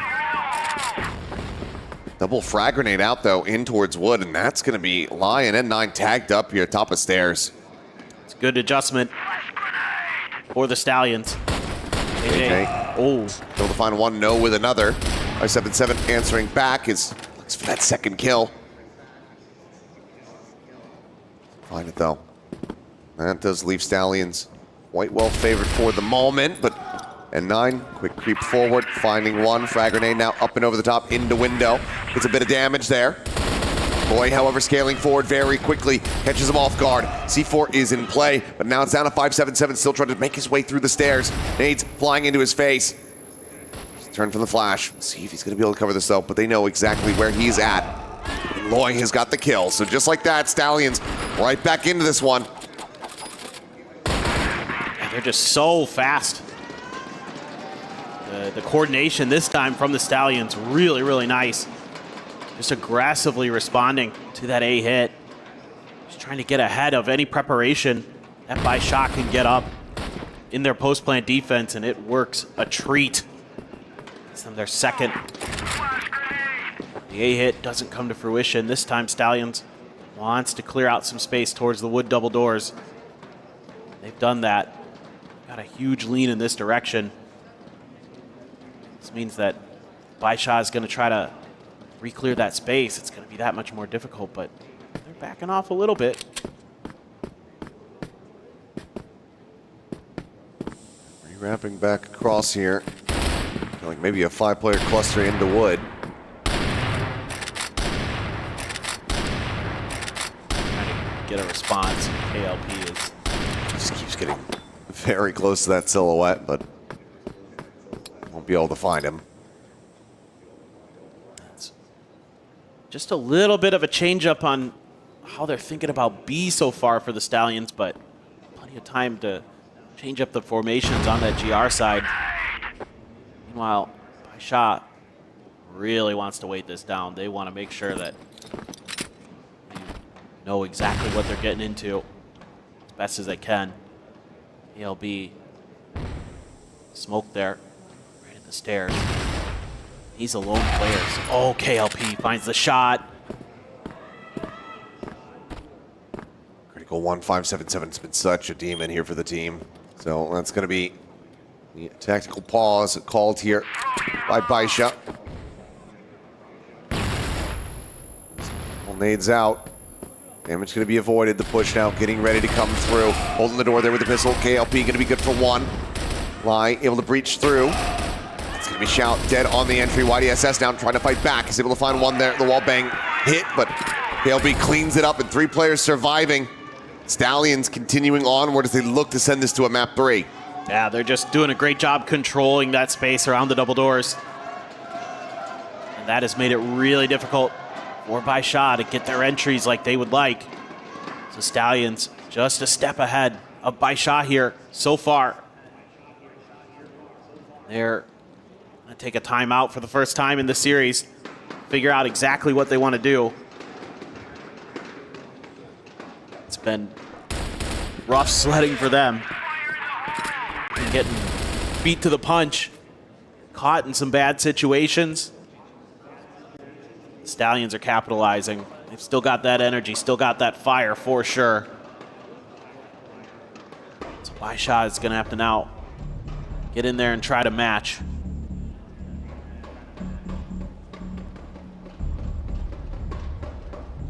See what the adjustments look like here, because yeah, a little bit of a rockier start. Quite winning out a lot of these tools here that you typically expect Baisha to be able to find, as well as just getting util dumped very early on in these rounds. Exactly, and I mean, it's been good adjustments from the Stallions on what they've seen round over round. They've been really on point with the flashes and the frags especially. Good timely smokes as well. Kind of slow up that hit. I mean, that smoke from KLB at the stairs in that previous round pushes them back into KLP, and he finds it, the opener, the TRG, and that really just slows up Baisha. Explore machine over towards B. Got control. Do they want to just try to turn up the tempo a bit and try to just challenge? Send out that lurking player. This time it's going to be Lai. Here we go. KLB ends up getting taken down here on that entry. Lloyd stuck in the corner there behind that pillar, but he is going to be able to survive. And the answering fire here, just so much time spent trying to flush this one player out, and everybody else falls to the wayside. Great round here for Stallions to win, closing it off the back of that tag timeout from Baisha. Oh boy, starting to look really good for Stallions. You nailed it. Lloyd just sticking behind the pillar. There's just nothing else that Baisha can do. They all just get so tunneled on clearing him out. Now this starts to get dire. Baisha potentially, you need to get some more rounds here. I mean, you'd love to get 4 in a row, obviously, but that's seemingly going to be very, very difficult. The response is Baisha here, again, wanting to stack up towards these double doors. Just try to wait out, see if they can get the Stallions being a little bit impatient. But actually, that's been something the Stallions have been great on this map, is not overcommitting, not getting overly aggressive. You'll see them go for a little bit of util early. We've seen one push out towards double doors, but otherwise they've been happy to play their default. Happy to rely on their protocols and their reactions. It's been working really, really well. It's time of deep smoke to cut off that mid angle, but actually KLP was a little bit further ahead of it. He's near the control room. So they test that. Might get a rude awakening. Minute on the clock. Gonna double down on that smoke. Has you thinking A the whole way. Just with how much they're committing towards mid here. Nearly running this one down though, 45 seconds. Just now starting to try to scale their way forward. YDSS on the re-wrap, dead. JJ holding that line, and no, doing very much the same. They just shut the door here on them. N9 able to respond with one more kill as KLP will get taken down, but KLP still living, still breathing, and Xiao Xiao now to try to make it happen. Finds one, but the C4 is still a world away. Still 2 players to try to deal with. He's got to be able to recover this bomb, and Loy is right there covering it, watching it, defending it. Another round win. That tag timeout not doing much, it would seem, here for Baisha, but it's doing everything for Stallions. they're just getting outguessed. You know, they try to push through into mid and they just get cut down. Stallions with a slight adjustment in their positioning, moving over to the control room. It catches Baisha off guard. I know out in the open is dealt with, not before. Almost taking 577 with him. So early player advantage now finally claimed by Baisha. They've been having a rough go of it in that department. Xiao sees the leg, gets the shot. Best opener that they've had in quite some time, being able to collect these kills. Still need to stretch this into the round lead to try to run this one back, and it looks like already timeout's going to be called this time from the side of Stallions. JJ Hay going to be tagged up. Down to 13. It seems like Baisha finding a window back into this one, but still a long ways away from trying to close this sit. Second round win for them. Potential for a 4 and 5 half, but still need to put in a solid amount of work to make that happen. Yeah, this is just a round where Stallions decide that they're going to try to turn the tempo up a little bit, try to start pushing the extremities of the map, just show a different look to Baisha. See if you can catch them being a little bit complacent. Instead, Baisha's able to respond in kind. This is back to where Loy was holding that pillar so well, setting up for the crossfire angle for JJ. This round and 9. Good for the last one. Baisha. Never know. I mean, a great GR-sided team, of course. On sub-base can be tricky. Tactical pause is taken. It's going to be Stallions wanting to talk about, you know, how they want to approach these last couple of rounds and probably how they want to think about their BL side coming into the early stages of it. Maybe just reminding the players a little bit some of the ideas and some of the things they saw in their prep for the match today. See.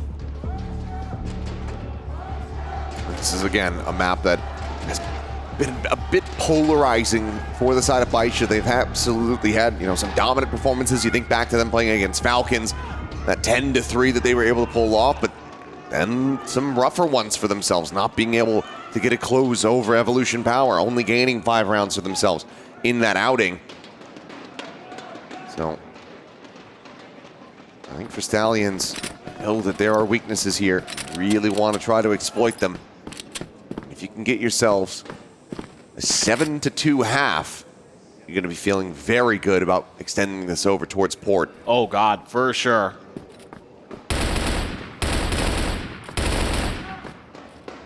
No. Nothing too crazy now. A little bit of change in who's playing what position. They're going to move KLP over towards the A stairs initially. So change up in what weaponry you might have to face off against poor Baisha and at what angle it's going to be coming from. It's going to be the big thing. Tank's done such a good job as a coach here for the Stallions, getting them ready for this match today. You're just left scratching your head here a bit as Baisha. You know, okay, we're not too bad at this map either. Be able to come through with the clean 2-0, but you're getting tested big time. This has been kind of the Stallions' MO. They're always seemingly good for a map against these Chinese teams, going back to the ACL, so KLP be tested a good flash. Flash try to force him back, drops down off the box, but now can rescale because there's no forward push here from that.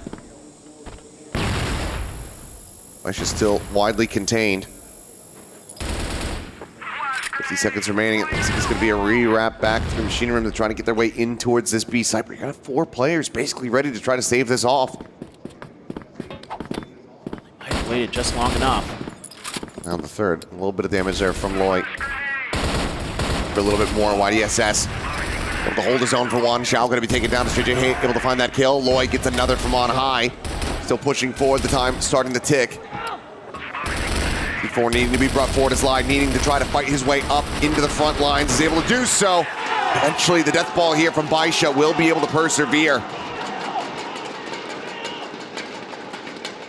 They closed it out, but it's such narrow margins. Yeah, I mean, again, this time they're able to be a little bit quicker, take care of Loy's off-angle position, keep JJ Hay pinned, able to get that execute to go. So, oh my God, I thought that for a second, but he's behind the wall. The X-ray does us dirty sometimes. Yeah, not given the full story there. Not rewarded with it. Just got a full back off there from JJ Hay. So a little bit of a push coming in. 577 maybe trying to draw some attention. Saying, hey, we keep favoring this B side of the map. Looking over here. He even throws the smoke over there, so that's going to keep the extra player, at least for now, over towards B. Try to make their way through. Last time they threw a similar situation. Some flashes. It's getting lobbed in here. KLP again flashed out, but hasn't really had to move too much quite just yet, but eventually will fall. No, with a quick reply back. He's able to find two before getting traded out. And KLP, let's find YDSS. C4 to be collected. Lie to try to hold forward here into the window room. KLP on the approach, going to be spotted, dispatched. So now comes down to Loy. C4 planted, he's going to reroute, wrapping across now towards the stairs. 577 though, cross angle behind the sub. Looking for him, shots exchanged. Loy somehow not able to come away with that one. The shot's just whizzing past. Maybe plot armor here for 577, but he keeps himself alive, and Baisha, they run back this half. Wow. This time they're testing the A defenses fully. They've been conditioning that they weren't going to commit to those hits necessarily in the previous round. They're able to just barely get it done. Like the decision there to rewrap and isolate that fight with 577. They're making some attention up towards the control room, but just can't quite get it done. IDSS on the box initially. Actually going to avoid any damage, any spam because of that. At least get some decent info early. Will come at the cost of a dissipation of an early smoke or by Shaw. YDS went up in the rafters, but right now he's not looking behind him at all. He's going to rely on Xiao Xiao. He's going to be the one eating the damage here. Wants to get another shot through. Flashbang up and over the top. YDSS turning back, but he's just going to get caught with util in hand. Far too late to try to get that smoke out, but still with the pistol, drawing down. He's able to help find some kills here. And just like that, it feels like Stallions should have every catch, every opportunity, but they're unable to take him out of the equation. The rest of the team just swoops in, guns down the Stallions. And that's us now tied up at 5-5. Because they can't convert on those early kills. Oh, it's so heartbreaking. They do so much damage to a couple different players. It's Xiao Xiao. Oh, no. No, challenged it. Oh, no is right. Oh, goodness. KLP. The way to get caught. Lie. Yeah, 4 HP here. Still holding this angle. Still favoring himself for the shot, but ends up going a little bit wide. 577, however, going to try to play himself into this position, but actually it's just flushing him out for Lai to try to collect and collect He Xiao. Second kill found. Will eventually get taken down, and 9 now there to try to hold the line, but YDSS is in on the flank, and it goes unread. Baisha. 2 rounds now in a row, back into the lead, and 4 rounds away from a grand finals. Oh my God. Just buying so much time as Lai there. He gets hit on the way in. Down to 4 HP, and he's still able to hold the line. Some great bait and switches there being set up by his teammate at the point of attack. God, you love the coordination that Baisha has. Oh, that was a spot there. KLP wasn't scoped in. If he was, who knows, but just saw Xiao Xiao. Xiao Xiao challenges and gets punished. Still does eat a good amount of damage, so has to go for the reposition.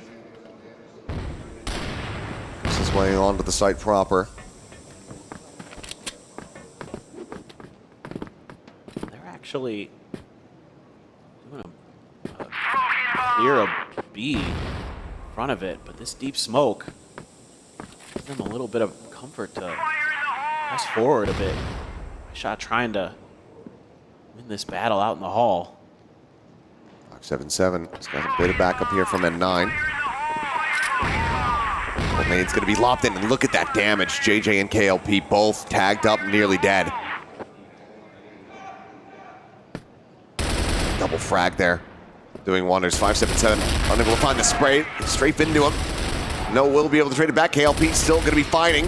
Then N9 gets into the back lines, but can't find anything more.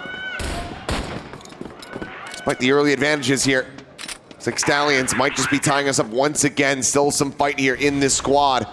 Unless YDSS can come up with the 1v3. Loy's not going to be on this side of the map. If he were to keep going there, no, he's wrapping. Loy's the real danger here. Full health, close to.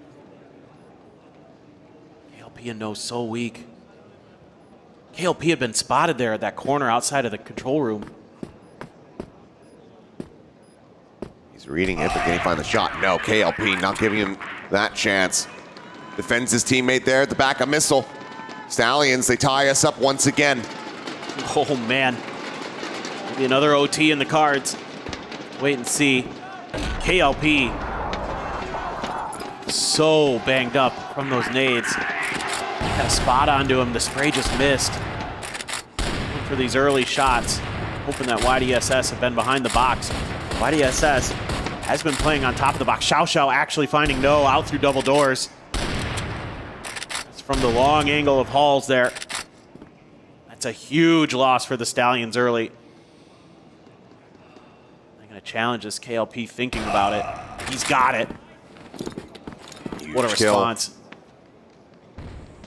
Now that A site widely opened up, looking for a really quick shot there. Quite able to make that one happen, but still good early advantage here for the side of Stallions to try to regain control.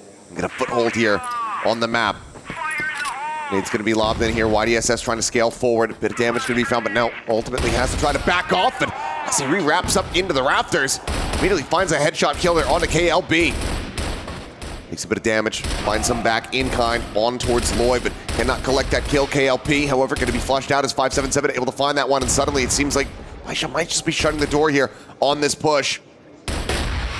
Especially as JJ gets taken down. That's a C4 now on the floor. Loy with everything to do.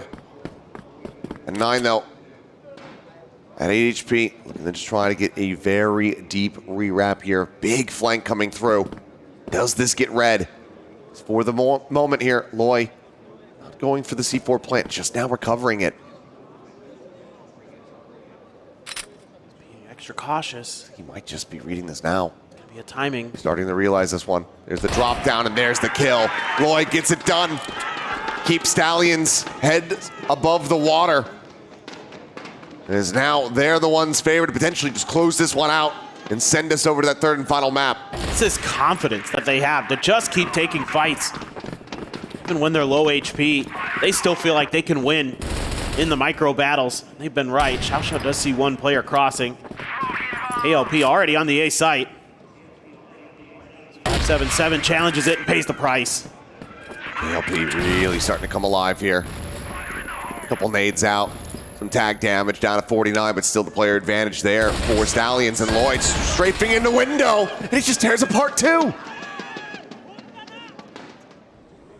Baisha can barely believe what the hell is happening to them here. As YDSS has jumped. All 4 remaining players right there, lying in wait. Stallions are going to get themselves up to 8. 1 away from at least locking in an overtime. Oh boy. Let's see what Lai can do, but this is already done. The C4 is already down to half. He was never even going to do much in terms of... Not realized, no, neither of them did. And that'll just be KLB. Taking them that one step closer.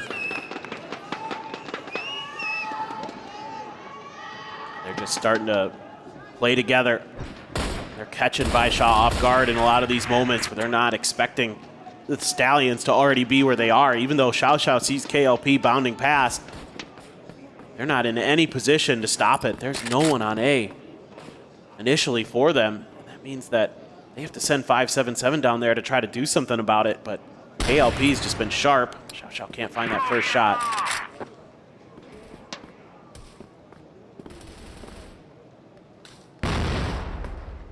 A lot of control here on mid, though. Oh, straight spam damage there on the N9 through the smoke. Flips him down to half. C4 pass over here to KLP. Stallions getting clustered up over towards this B site. Be desperately hoping for this peek here out of YDSS. Might just be giving it to him, and he has. Gets the kill, slides away. Damage not going to be found. That double face completely broken down. Oh, man. Lie. Going to be tested here on A. Needs to come up huge. Turns the flash, but he's just getting rushed down. Oh, 577 though. Able to find 2 quick kills before getting taken down. Brings it into a 2v2. Tucked there from N9. Smoke here at the bottom of the stairs. Frag grenade in, gets a good amount of damage there on to No. They don't have any more. Really try to flush him out. C4 now going to be planted, quickly scaling forward here. Some shots in.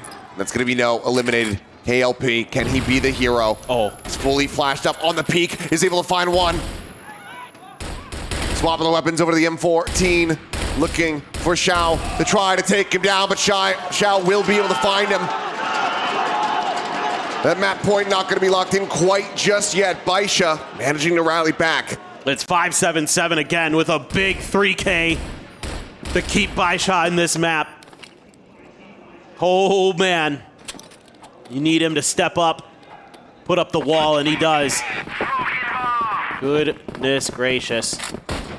Again, YDSS. Tight angle. ALP still not able to get the read on it. Just looking to shut down any quick hits from the Stallions. Instead, they're just really diligent about clearing that corner at Long B. I mean, round after round, I'm seeing tons of frags being thrown in that direction to make sure that there isn't that quick rotate, that quick lurk angle, you know, opening up the avenue to maybe tuck a player inside of the machine room. We've seen how devastating that can be. So credit to the Stallions. They've done a great job of nullifying any map pressure Baisha wants to create. They've done a good job, again, preparing themselves for this map, for this game plan. They just leave KLB over there. They're still going to go on a bit of a different check. No C4 being picked up, so this isn't a committal. This is just, can we get the space, and then we can have the late trailing players get through there. Oh, sees the head. That's about it. We can't quite get the shot in. Knows how forward they are now. There's a flash connecting YDSS here on this top left side.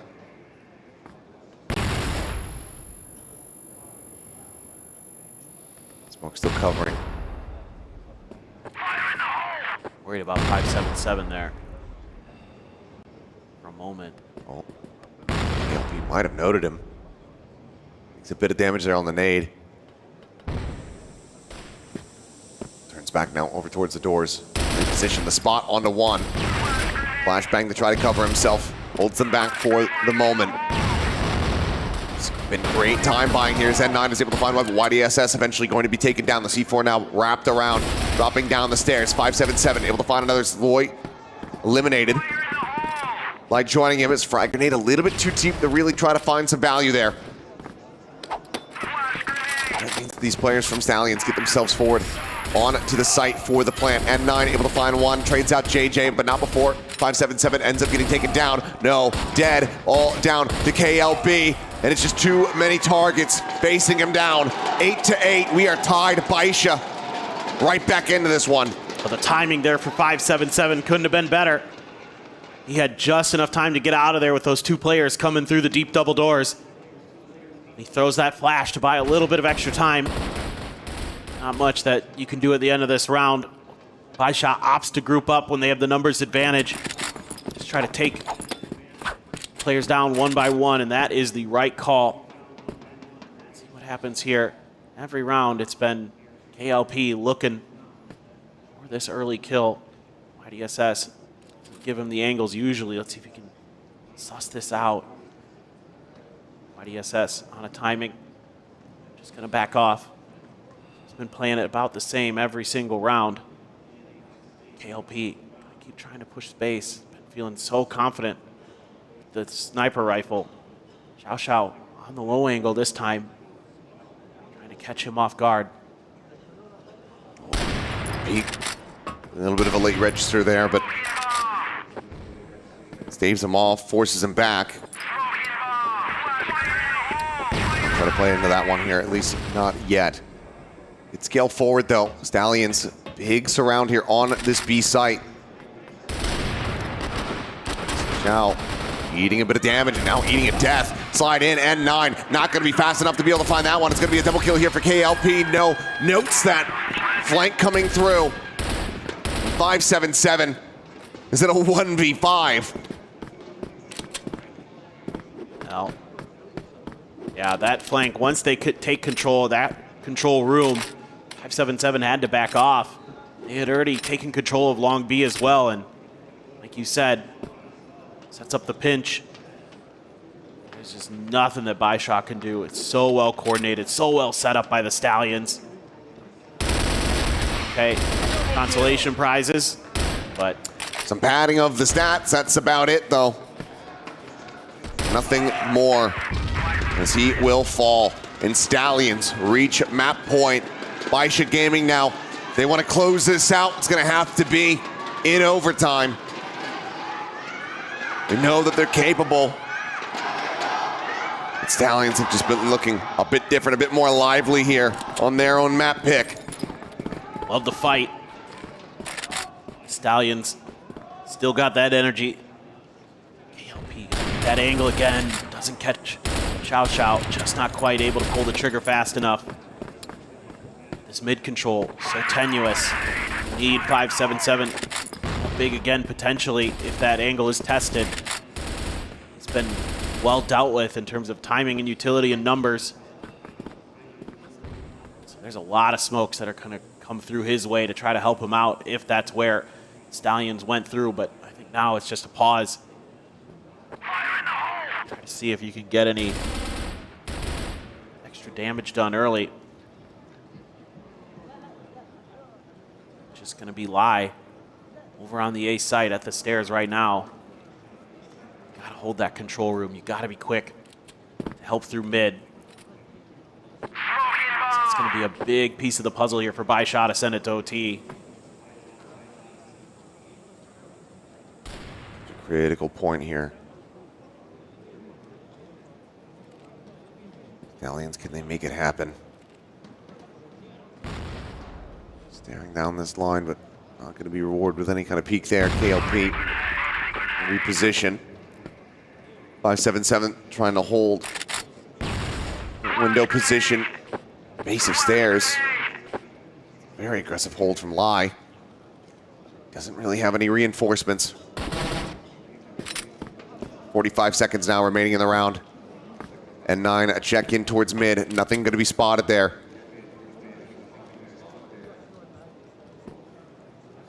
YDSS just here around the corner as the push starts to come through, working their way down towards missile. YDSS swings in, able to find one. Loy going to be taken down, 577 on a bit of an island, but still fighting back, finding one. Looking for the second, cannot manage to find that one, but Lai now arriving.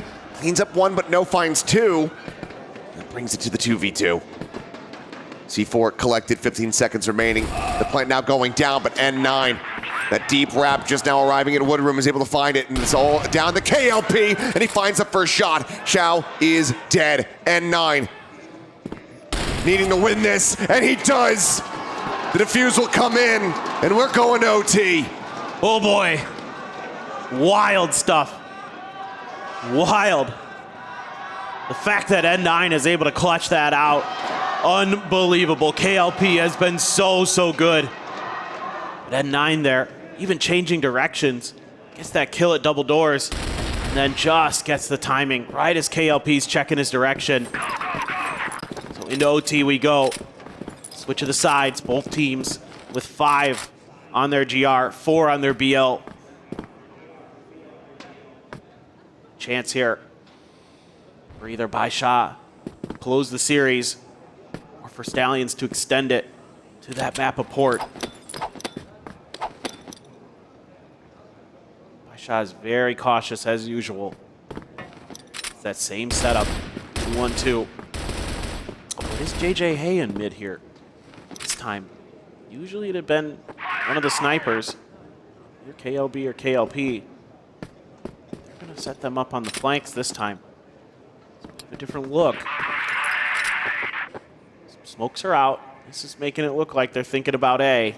But nobody's moved a damn muscle on the side of Stallions. They're wise to these games. Not falling for this one, and in fact, they're actually starting to shuffle another player forward to try to reinforce this position. KLB getting the spot, the passage is back away is N9, and 577 able to find a kill apiece. YDSS just to bring them here into a player advantage. JJ Hay now getting gunned down. It's all on to KLP once again to try to clutch it. Knowing who they're up against, you have to show some respect to this guy, but N9, he spotted him. The smoke not covering enough. Opening round of overtime goes the way of Baisha. It's not a bad read at all from the Stallions. I can't fault them in that sense. They just get overwhelmed on the entry. Yeah, that spot out for N9, huge. They had a good idea. The macro reads were okay. Let's see if they can answer back. Get it back to 10-10. Nice shot. Similar starts. Always looking for that aggressive push out. You are going to move KLP back over to that mid-hall angle. That's where he was so annoying. Going back to that first half. He's just so good about finding those shots down there. So you can be really careful with your timing. Smoke over at B. Push down the ramp. Try to cut through control room as well. Oh, what a shot. Now we'll start things off here as they look to get this up to match point. Loy flushed out from back missile. 577 the window alongside line to try to hold this line, and hold it they shall. KLP once again has to do it all, but this time it's a 1v5 and he's got 20 HP. You have to imagine as he drops down out of the vent, it will just be to his demise.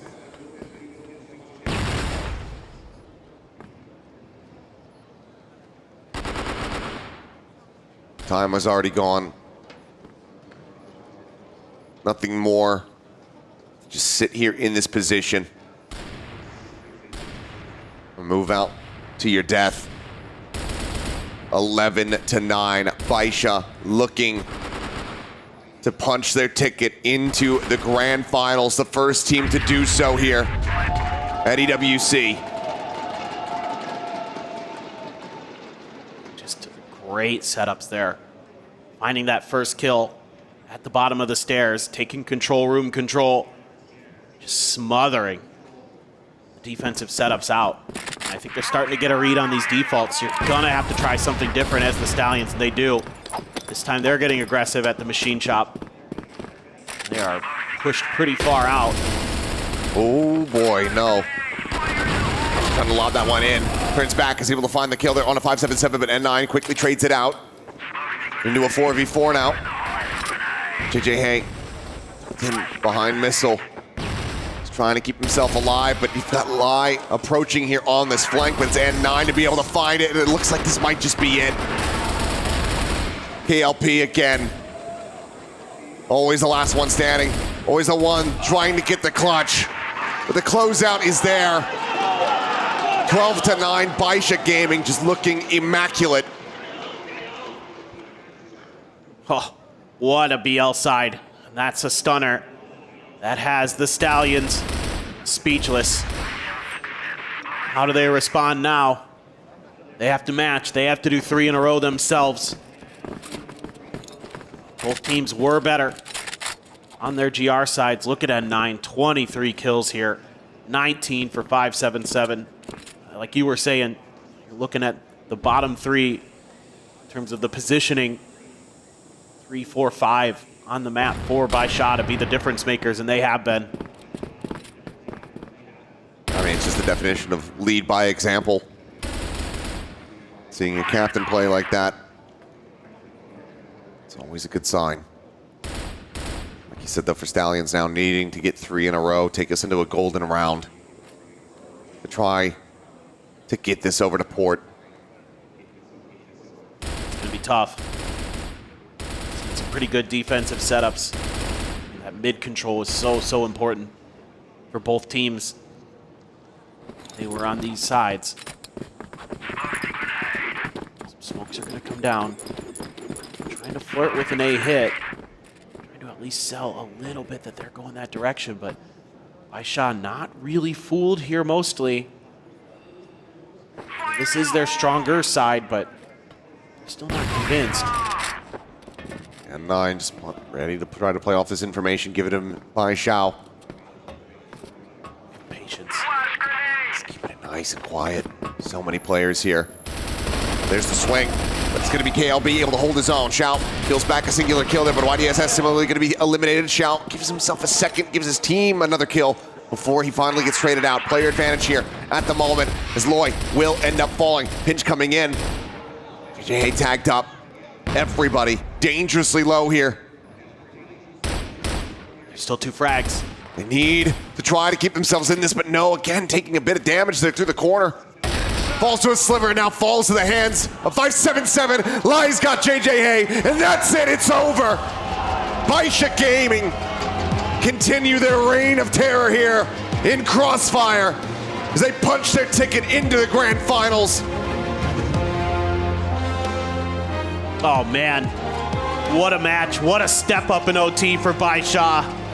It looked like it was going to be grueling, but once they got there, they took control, they showed that experience, but hats off to the Stallions. They played so damn well today. They played so incredibly well throughout this event. No, they absolutely have.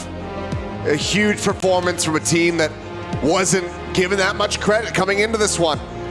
You can see camaraderie and friendship here between these players. It's been an incredible run for Stallions, and granted, it's not over yet. They still have one more series to play. They have to play in that 3rd and 4th matchup. See if they can get that 3rd seed. See if they can get that $210,000 prize pool for themselves. So there is still plenty to play for the side of Stallions. But for Baisha Gaming, they've got their eyes on the prize, the trophy, the max cap prize pool of $750,000. They continue to look favored in that one. No matter which way you slice it, it's going to be a very familiar grand finals for them because it's either HGAL or it's Evolution Power who sent them to the lower bracket earlier on in the tournament. Yeah, what a rematch that could be. Either way, it's going to be a banger for sure. 2 of the best, one way or another, are going to end up in that finals, and I think it's going to be very hotly contested. But I mean, you're just seeing the class here from Baisha in terms of starting to get good reads on the map, things like that. Well, obviously the grand final is going to be happening later today at the end of it all, but for now we'll go ahead and send it down to the stage and hear from Baisha on how they feel being qualified into that. Ladies and gentlemen, Evolution Power and AJAL are waiting for the next semifinal, but now we have our first grand finalist. Baisha Gaming have done it on this stage against the Stallions. I'm joined by N9, and oh my god, it's Wendy for translations. N9, congratulations, you made it to the grand final. You were able to take down Stallions in a 2-0 fashion. Can you talk to us about what you were able to see, how you were able to defeat them in a 2-0 fashion here on the stage? 第一个问题想问到恩奈的是，你们这场比赛拿了一个2-0，是一个很干净利落的比分。那这场比赛你赢下来，你觉得你们是拿到了什么样的一个关键点，能够打赢他们呢？因为我们知道他们平时就喜欢找我们对枪嘛，然后今天其实我们有些针对性的战术吧。So they like to play the aiming practice with us in the practice time. So we just focus on their play, their aiming, and plant the specific strategies towards them. Well, I mean, they definitely worked out in your favor with a 2-0 scoreline. Now, you made it to the grand finals. You will face either Evolution Power Gaming or AGAL. Who do you think out of those two will you be facing in the finals? 你接下来的对手将会是 EP 或者是 AGAL 中的一位，那你觉得会是谁呢？感觉 EP 更有机会吧，因为我觉得 EP 最近状态其实比他们好一点，但是双方这两个战队其实实力差不多，还是要看当天比赛的状态。So basically, I think EP got more chances because their form in recent days is better than AGAL. But talk about the strength, it's equal. So let's depends on their forms. Absolutely. Would you, if it was Evolution Power Gaming, would you be looking forward to revenge from what happened in the group stage? 如果是 EP 的话，你有准备好向他们复仇吗？准备好了。I'm ready. Well, that he is. And you know what? Are you also ready to crush your opponent's key? 那你现在也一样是准备好了，可以去碾碎对方的钥匙了吗？准备好了。I'm ready. Well, so are we. Ladies and gentlemen, we're going to crush a key, but before that, we're going to head on over back to the studio because now we have our first grand finalists and we wait to see who will join them in the next set of games. Thank you very much, Sandstorm and Wendy. That was in 9 from Baisha Gaming. Clutching up when it matters most. They get the win over Stallions 2-0. And it really was the clutch that set them over the edge. If N9 doesn't win that 1v1 against KLP when the score was 9-8 on sub base, I really do think that Stallions would have most likely won that series. Yeah, if they'd gone to a third, it could have been really spicy. But I think really well played from Baisha, just making sure they were keeping within arm's reach all the way throughout. But I think Stallions has done a lot throughout this tournament to really earn respect, right? They're going toe-to-toe with some of the best, already scalped a big team to start off the playoffs, and now going and kind of pushing Baisha the distance. That's no easy feat. A lot of teams have fallen very, very flat against them. So we already saw respect being shown by N9 coming in towards us saying, I think they'll take a map off us, right? Which is in itself already a hell of a lot, but it wasn't the case here today. But this is a Stallion side that should go away from this tournament with their heads held high. Sure, and they can still get third place, mind you, which is a significant amount of money. They've already earned a significant amount of money, plus put Philippines back on the map, right? You mentioned, Kyle, that the Philippines hadn't won a championship, I believe, since 2018 when they had a battle against North America, which is even crazier than that, right? So the fact they make it this far, I believe, is one of the best performances from the Philippines region in well, like I said, since 2018. Yeah, honestly, this team has the makings of something really special moving forward, especially considering their first run at it was only the grand finals last year. So 3 big events they've only had under their belt. They've got a lot of time to work with too. This is a young team, and I can see a couple of years down the road, potentially this being a championship team. So I think there's a lot of room for growth, but already being top 4 in the world, not a bad place to be this young. Yeah, not bad, right? Of course, we've been talking about Kano being 16.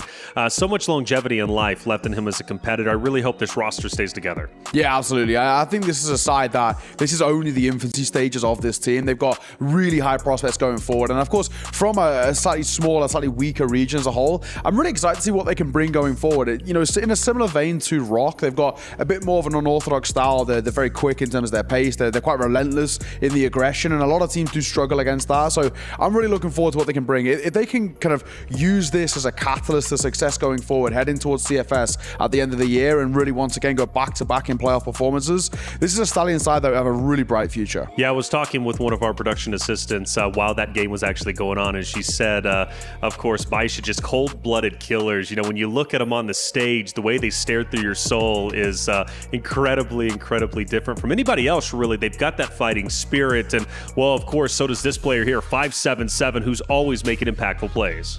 Yeah, honestly, this guy is honestly a little bit underrated, I would say. A lot of other people on this roster often get the spotlight, but he's always the anchor when they need him to come up huge. And this was one of the most important games they've had so far in this event, and he delivered in full form. 115 ADR in a semifinal is just insane. It is insane, and 577 has been insane throughout this entire tournament. You can owe the success to Baisha for multiple reasons, but 577 has to be a heavy favorite. Yeah, absolutely. And this is sort of the scary thing of what makes this Baisha side so tough to play against. against. If somebody doesn't step up, that void is filled immediately with no hiccups. The synergy of this side and the ability to pull on so many different facets of firepower is what makes them so brutal to play against. I mean, you were saying, right, these guys, they don't really need to show any emotions because if we're being frank, Baisha in a semi-final, that's a regular event for them. That's an everyday thing. This is just another day at the office for Baisha. Sure. Them getting towards a final, it's expected, right? Anything less is an underperformance. So this is the beautiful thing about Baisha. They are so ready for these situations where it's probably where they had the edge on Stallions. Stallions have made a semi-final for the first time ever in their career on an international event. This is them probably, giddy with excitement, maybe even nervous as well, playing against the best of the best. That comes with experience. That comes with, 10 years of experience like N9 has, right? Sure. Plenty of time for them to find their form in the future, but man, this Baisha side, they're so fun to watch. That's right. Well, not in regards necessarily to Stallions with this statement, but there are certain teams that play to survive. There are certain teams that play to thrive and win a championship. Baisha is one of them, and well, they do it so very, very well. I mean, after all, when it comes to China, there's a lot of pride in that region. China has been one of the most dominant regions, right, Kyle, when it comes to Crossfire for quite some time. Baisha is at the top of the food chain, and they plan to stay there. Yeah, and honestly, the region as a whole made quite the statement at EWC. All 5 teams qualified for the playoff bracket. That actually hasn't happened in a bit of time for China, so their dominance is really across the region back on top. And not only that, they still have 3 teams left in the race here. 3 teams left in a race. Let's take a look at our updated bracket as Baisha move forward, secure at least a guaranteed top 2 spot, which, mind you, is already a guaranteed $350,000. Obviously, they want more. They want the $750 for first. Baisha Gaming defeat the Stallions. Stallions will be our first team in our 3rd place matchup. We await their competition, whether it's Evolution Power Gaming or AGAL. We had a chance, obviously, with Sandstorm and Windy to talk to N9, and asked N9, hey, who do you think will win that series? And thinking EP is going to be able to edge out AGAL, which fits the narrative of what we were discussing on the desk a little bit earlier. Yeah, I think it just current form, this Evolution Power side looks so dangerous, man. Already took down Baisha in the groups. That in itself is a really massive result, but they haven't really slowed down. Of course, the key crushing here, we're looking to see Baisha, who have had a few already so far this tournament, whether they can kind of go through reactionless, and that was pretty tame. That was okay. Yeah, they're sort of figuring it out now. They've kind of got the innate timing on it, but no, I got to agree with what Enan was saying. I think, at the moment, Evolution Power looked like the better side in form. However, we saw in the regular season for Evolution Power a slow second season of them. AG have always been the second fiddle for the last 3-4 years these days, right? Where Baisha have generally come into tournaments as the strongest team. So I think AG, they're getting to the point now where they're kind of used to people underestimating them a little bit, despite still being a top 3 team in the tournament. People just say, okay, maybe top 3 but not the best. They're never seen as the crown. So I'm really hoping that they use this as fuel. They are littered with stars on that side. Use this to be like, people keep underestimating us all throughout this tournament. Let's prove what we can do. But also, let's talk about it, Kyle, the competitive hatred AGAL has for Baisha, right? They've got this rivalry that's been developing for quite some time. Yeah, I mean, they really do. These two teams have a storied history going back almost 10 years, back and forth. Baisha, obviously the front runner in recent history, but years ago, All Gamers was that #1 team that couldn't be beaten, and some of those players have carried through to today, most notably ZY and ZQ. This duo has been around for a long time, and they still look really good. Yeah, ZQ's been clutching up consistently. ZY being the team captain has led the AGL roster to a top 4 performance. Obviously, they won a little bit more. But what makes this Evolution Power Gaming such a favorite? I think, again, coming back to momentum, I think just throughout the tournament, they actually had a really, really bad regular season, their second split over domestically in China. But I think they've managed to really kind of shake that off and coming towards what is the big international tournament, the biggest prize pool we've ever had in Crossfire, and really rekindle the flame, looking a lot more like the CFS Grand Finals back in China, of course, towards the end of last year. This is what EP do best. We've got, so much experience under the kind of the leadership of Mino. I think he's a guy who is very, very good at adapting on the fly, very good at making rotations when required, and having a guy who I think can read the game sort of quite synonymously with what's going on around him. Really quite impressive. But then at the same time as well, they've also got stars coming through. XQQ, of course, we kind of spoke about him quite a bit. I mean, Rookie of the Year off the back of last year. Incredible run. Yep. He's got a really tough task, but he's looked fantastic. So it's a big thing where they've got the stars that can shine. They've got the leadership behind them. They can also do a lot of the preparation. There's so much to like. Well, we talk about, obviously, our Jamil Motorsport player arrivals as we start to witness AGAL walk through those very doors, getting ready to obviously take on Evolution Power, a favorite in the series, but not such a heavy favorite that a defeat from Evolution Power's side would at least surprise us. Now for EP, well, we have this rivalry also starting to show between themselves and Baisha, and it's only natural. Baisha being the #1 team seeded coming into this tournament, to make sense, everybody is gunning for them. Obviously, AG, as you mentioned, Kyle, has been in this rivalry, right, with the side of Baisha for 10 years. Well, at least for the past couple days, EP has been in a rivalry against Baisha, and Baisha want revenge. Yeah, I don't blame them. That group stage match is probably haunting them. It came down to a golden round finish, so nobody wants to be in that situation where a best of 3 comes down to just one singular round. But, you know, looking at this matchup, it's not going to be easy for either side here. Sure, it's not going to be easy, and the pick and bans are really going to decide who's going to have the advantage or not. For AGAL, they are currently undefeated when it comes to Black Widow and Compound. Granted, Black Widow played the most. Compound only played once. But when it comes to Eagle Eye 2.0, it's a bit hit or miss. They have won one. They've lost one on Eagle Eye 2.0. Granted, not the biggest map pool to kind of choose from, at least when it comes to our tournament. I'm only picking it from group play, and then obviously their one matchup just yesterday.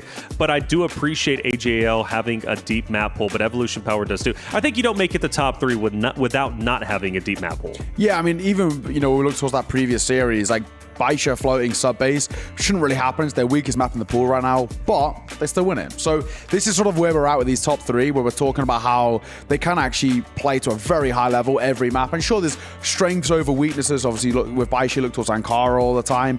You look in towards this EPAG game. I think what makes it kind of interesting is actually when they've played over the last kind of couple of years or a year and a half. So a lot of, of course, being domestically, the Vita's been changing quite a lot. They've actually been trying to test each other in terms of where this map pool goes. Generally speaking, AG have the edge domestically, but it's a whole different kettle of fish when we talk about international games. We already saw it happen where Evolution Power were the best side in China at the end of the year, and I think it's the same thing here. They've looked like the better side, so it feels like maybe a lot of these statistics and stuff go out the window when we just talk about current form here in the moment, and it's sort of on the day who steps up, and that's where EP have been doing their best work. So you're off for the next segment, I do believe. I am. Yeah. Okay, so let me ask you this, put you in the hot seat, okay? Prediction-wise, it seems like you're heavily favoring EP. Do you think they're taking the series, and what's the series count? If you had asked me before this tournament started, I'd say AG 2-0, right, off the bat. But I think the way EP have been playing recently, I really like what I'm seeing. I still think it'll go the distance. I'm going to go in 3, but I'm going to lean EP for this one. EP, and then do you want to be even bolder? Who do you think our Sony MVP will be?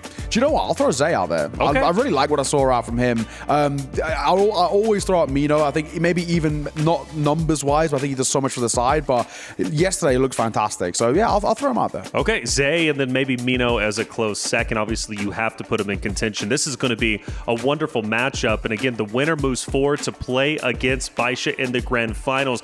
Literally winning this match is the difference between playing for hundreds of thousands of dollars or earning, of course, a couple $100,000. You're still in a great spot, but regardless, you want to be the one playing for not only the first championship when it comes to Crossfire for EWC, but also the bulk of $2 million. We're going to take a quick break. When we come back, we're moving down to the bottom of our bracket. It's going to be Evolution Power versus AGAL.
Wendy here with ZQ from AGAL. Right now, got a few questions for him. One, did you predict that there are possibility to play the semifinal with the Chinese team? And do you think it's good for you? 想问一下宠儿的第一个问题就是，有没有想到过我们这一次的这个比赛会是跟一个中国队伍打4进2这个样子？然后同时，你觉得这个对你们来讲是好事吗？打之前肯定有想过吧，因为我觉得我们 CFPL 的赛区实力特别强，然后我觉得对我们也是好事。然后因为大家都是中国队，然后就不管谁输谁赢，保送一个进决赛，我觉得特别的好。Oh, well, we did predict that these things gonna happen because our CFPL is very strong region. And absolutely for us, I think it's a good thing because no matter which team win a game, we can secure one Chinese team to go into the grand finals.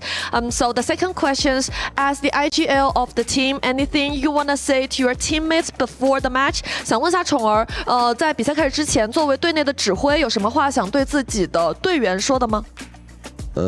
希望大家这场4进2就保有包袱吧，然后放平心态，然后全力以赴就好了。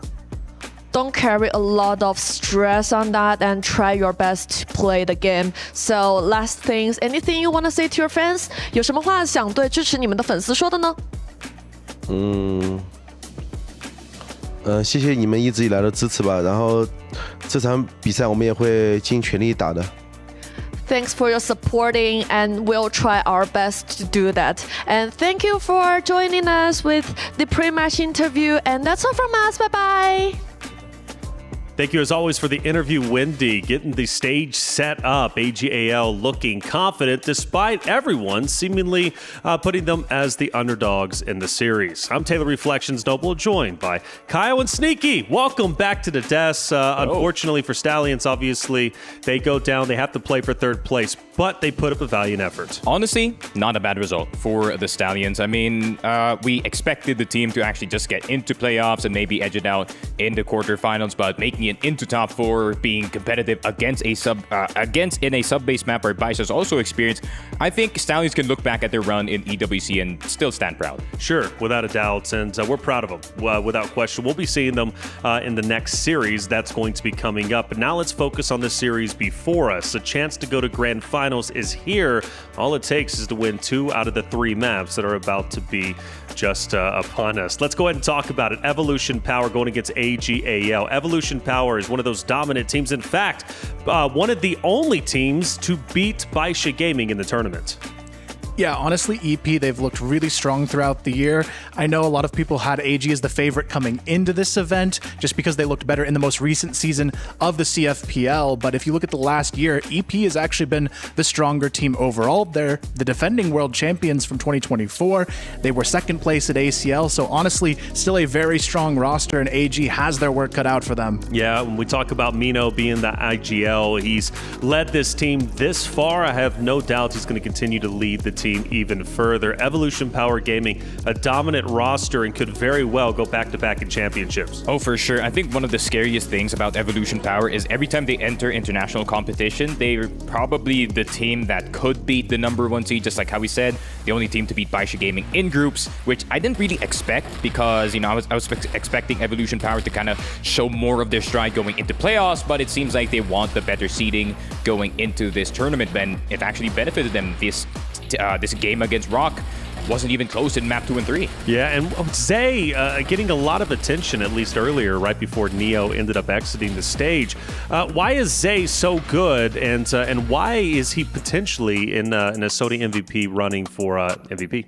He's just a really, really strong anchor. If you put him on a key position, he's always good for at least 2 kills before going down, and that kind of consistency is really hard to come by. Consistency is key, especially if you want to be a champion. You've got a lot of star-studded players. Mention Zay, we'll mention Mino. Is there anybody else we need to look out for Evolution Power? I mean, if we speak on consistency, it's got to be YZK, right? I mean, the guy does not have a bad game. Like, I have not seen YZK have a bad game in a while. Maybe he's going to have 1 or 2 in CFPL, but the rest of it's going to be, he's going to have the standard 13, 14, 15 frags. He is the steady rock that Evolution Power needs in their team, considering how high variant some of the players are, like Zay, like YH, like Xiao Shiqi. I mean, all three of those members can have 20 or 1 frags, but every single time YZK is there to be the steady presence. It sounds like you got 3 very strong competitors. Naturally, you have to include all 5. Let's talk about, though, the competitor on the opposite side of Evolution Power. It's all gamers who I've been looking very, very strong. Coming into this tournament, we put them in our power rankings to be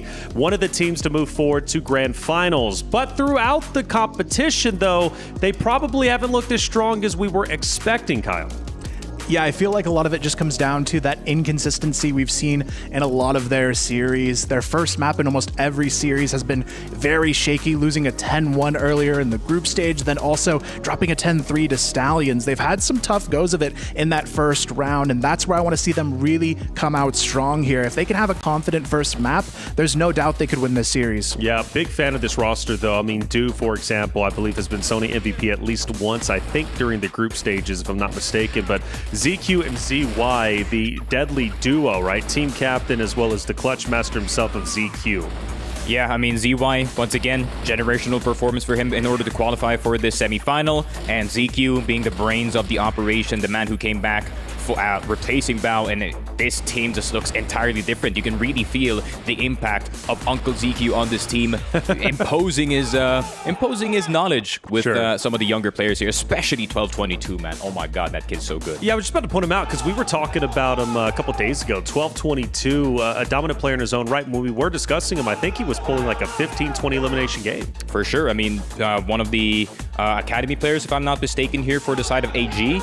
He's been through the system, so he knows what it's like to play in that AG roster. He didn't really have a hard time adjusting to the team, honestly. So it's really impressive that they're he's finally showing his potential in this tournament. Well, one thing, though, I do have a concern for AGAL. They play against Stallions, they drop a map. Now, that's not the biggest thing in the world because they did win the series overall, but Evolution Power, of course, is a team that did beat Baisha Gaming. Baisha Gaming beat Stallions 2-1, or excuse me, 2-0, relatively convincingly. Map 1 was convincing. Map 2 was a bit rocky, though, and if it wasn't for N9 clutching up in the last moments, I believe against KLP, we never would have went into overtime. We would have been going into a game 3. So for all intents and purposes, when I think about that result, I start to think, again, Evolution Power looks a little bit stronger just based off the performance against Baisha Gaming, who ultimately beat Stallions.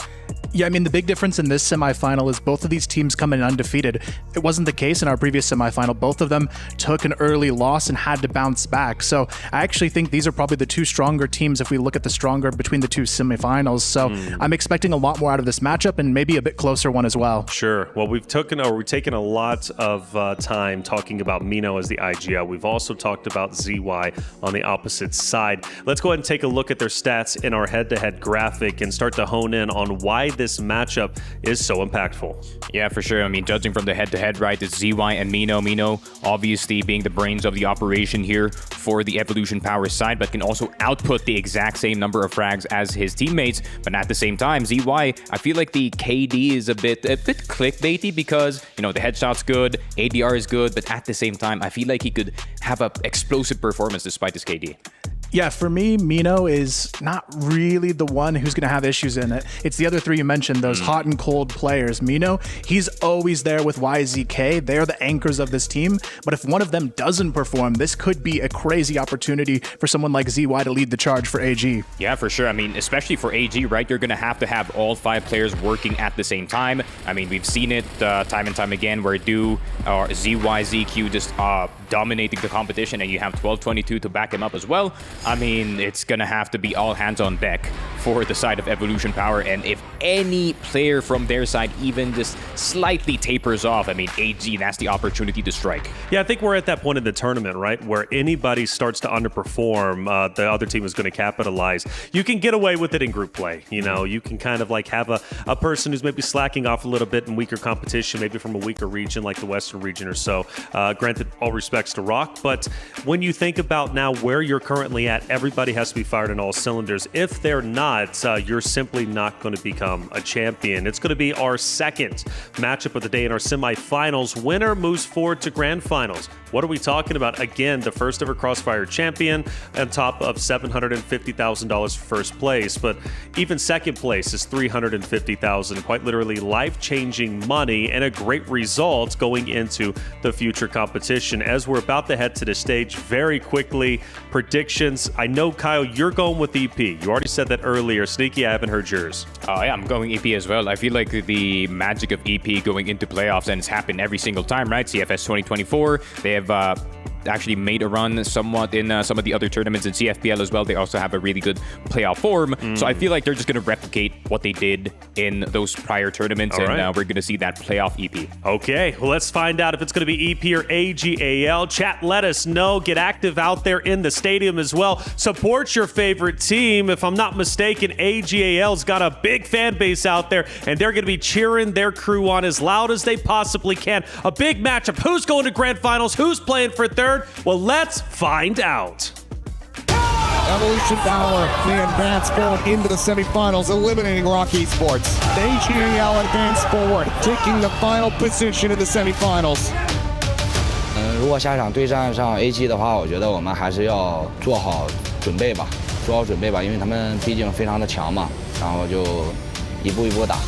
This flank Ray is going to look to try to intercept them and turn this into a nightmare, and he has done it. 我觉得最难对付的应该是他们队的 YZK 跟小77吧，因为他们两个的局特别的烦人，手感好的话，我们队伍会比较难打。Spamming away, gets some damage there on the Snake, forces him to reposition, but Vito still will be able to clean it up. 铁队这个队伍，我觉得现在来说的话，可能是徐能、YF 这两名选手吧，是他们队伍的一个顶梁柱，我觉得挺难对付的。我希望大家能给观众带来一场精彩的比赛。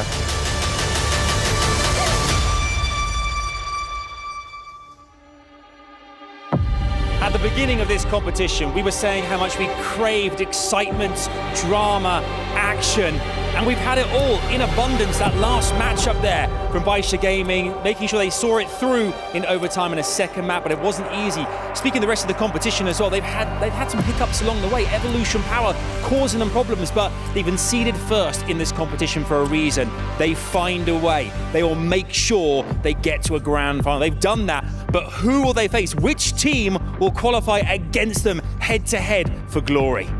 That's right. And when it comes to China, their reign of dominance knows no bounds. We are guaranteed to have two representatives of the same region, of the same country, flying the same flag, but only one of them will be able to hoist that trophy and be crowned the champions of the world. And now I think it's time to introduce them because the players are ready, the stage is ready, and so are we. Introducing to the stage, it's Evolution Power Gaming.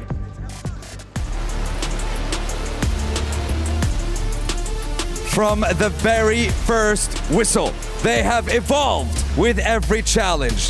Through every clash, they have powered with relentless force. And now, standing undefeated in spirit, they are ready to show the world why Evolution is unstoppable when fueled by power. This is Evolution Power Gaming. Facing them, AGAL! Undefeated, unshaken, untouchable. They've stormed through the playoffs like a well-oiled war machine. No hesitations, no doubts. Virtus Pro, Stallions, they didn't blink. But the road here wasn't all smooth. Against King Zero, it was war. They lost their own map pick, went the distance, but they stood tall. Now they return. Not as underdogs, not as challengers, but as a team forged in flame, ready to finish what they started. They must vanquish one of the best in the CFPL in the world. AGAL versus Evolution Power Gaming. Who will reach the grand final? Let's find out. Laz, Elfish, Casters, light it up. Yeah, really looking forward to this one. Another monumental matchup on the stage here for the Esports World Cup Crossfire. It is Evolution Power Gaming and AGAL taking one another on yet again, Laz. It is such a storied matchup. These two teams have such a history against one another. Two of the biggest organizations in the history of Crossfire, and they meet once again. Now, there is definitely a discussion to be had around which way this is going to go, and I think it's a very tough decision to make.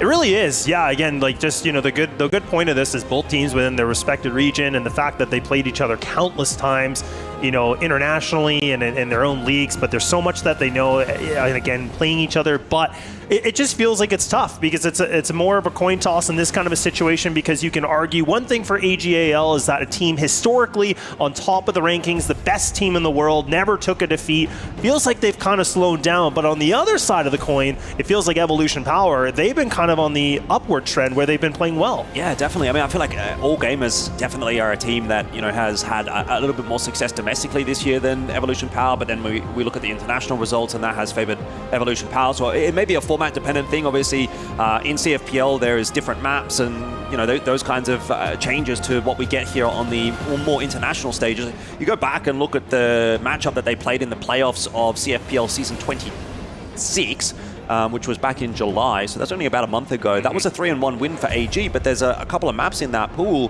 that we don't have here. Like, they just don't exist in EWC.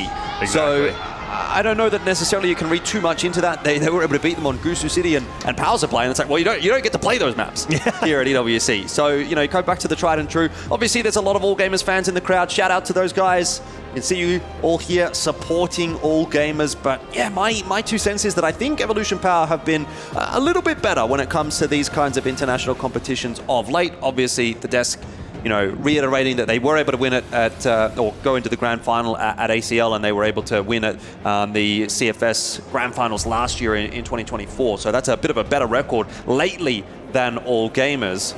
And I think you could also argue that Evolution Power had to come out of a much stronger group here at EWC than what All Gamers did as well. But to be honest, again, I really feel like this is a 50-50 matchup. I think this one could go the distance. I reckon we're going 3 maps.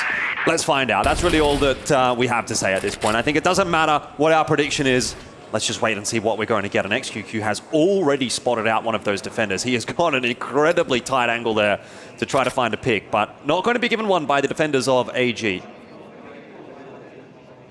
Yeah, I definitely agree with you, Elfish. I mean, I definitely think this could go the full distance. I mean, a lot of mixed results from both these teams. Even I'm thinking about, CFS last year. I mean, it was EP that was able to get that 3-1 victory against AG, where, you can make the argument about the maps that are played here at this kind of a level, where they are the maps the same across the board. But that's been some time ago, right? I mean, we kind of wonder, can EP actually perform the same way? And does AG now have enough, a little bit more of excitement to get themselves back into, a grand final and putting themselves into a little bit more revenge against a team like, Baisha, where they just really want to get that victory here, especially for the first time as a EWC champion. Yeah. A lot of respect from Evolution Power being given over to All Gamers here. A lot of the time, what you'll see from these Chinese teams is in the opening round of any given map or half or whatnot, you'll see a bit of a faster play just to try to unsettle their opponent. But that's not really the style that Evolution Power tends to bring. You may expect to see that from All Gamers when they do move on to their BL side. But for now, yeah, just a very patient approach from both teams across the map as All Gamers now start to set themselves up for a B take. Work their way in through Warehouse. It's 2 players ready for Evolution Power, and a pretty nicely timed flourish is going to get the info here for EP. EY is, or ZY rather, is doing all of that damage, and the hold is strong so far. AG with a favorable trade to start off this semi-final. Yeah, really nice hold from ZY. The fact that he's able to find that, pretty sure that was a triple kill. And now it just feels like, All Gamers should be able to get themselves this opening round, especially with the 20 seconds remaining here. ZYK with critical HP, but does have the bomb, but again, has to be able to clear 3 players, has to get more map control. Not going to happen. So AG are going to be able to find the opening round, and this is the kind of thing we talked about, is that, considering these guys play each other so much in CFPL, that's kind of the thing where we go, look, like, what are these little differences going to be? What have they been able to study here throughout, EWC? What are some of these gimmicks that they know of each other? That's where I think it's going to get down to these, like, minute details. Yeah, most definitely. I wonder if, as well, the crowd will play any kind of an impact. All Gamers typically are one of the most popular teams in China. I would say it's really Baisha and AG that have the largest fan contingents. And when we go to the CFS events in China, you know, those are typically the two teams that have the biggest cheers.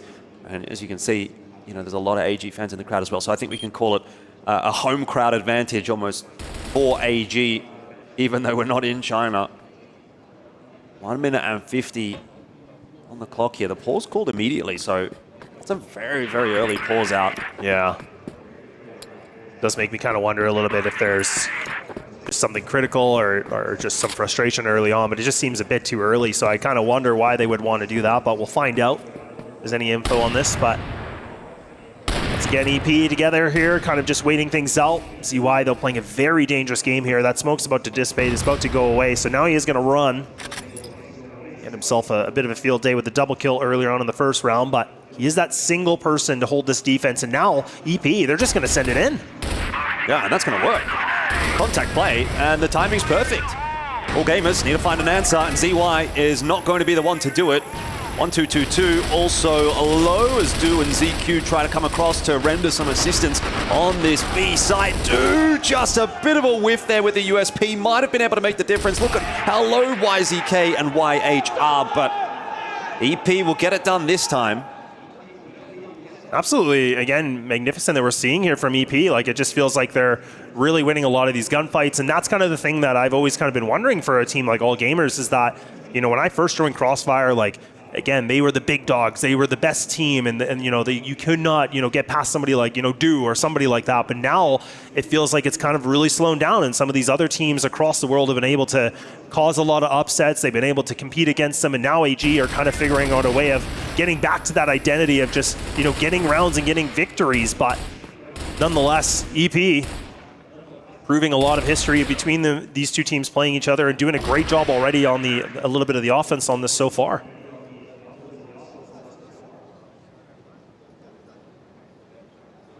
I wonder if, is it a tack timeout or a tech timeout? It's a tack timeout. It's crazy to call a tack timeout this early. Yeah, and is this from, like, and again, is this from EG? Like, I'm kind of got a bit of a question mark on this. Yeah, it was AG. AGAL, they call this one, so I wonder why. Well, I feel like you don't see that every day. Yeah, no, definitely not. I mean, when that pause was called, they were up 1-0. So definitely raises some questions. Well, and then just like, you know, again, for anybody that's just tuning in now and kind of understanding, you know, Crossfire, it's like, you know, you have that minute and a half where you can have the conversation, but to do that one time and then it's gone, it's just like, even if this game gets really close, which we kind of expect it will, now it's like you've removed that chance for the conversation. To kind of make any adjustments you need to when you're in that tie situation. You only get the one. Only the one.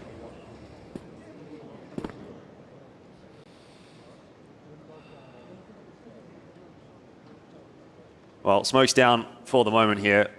Revolution power. So I don't imagine we'll be really seeing a whole lot of moving and shaking out of them just yet. It's not early in this round.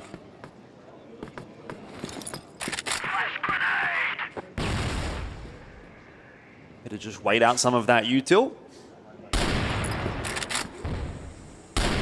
And AG for their own right, really not up to anything too funny. You know, they've just got that 2-1-2 split.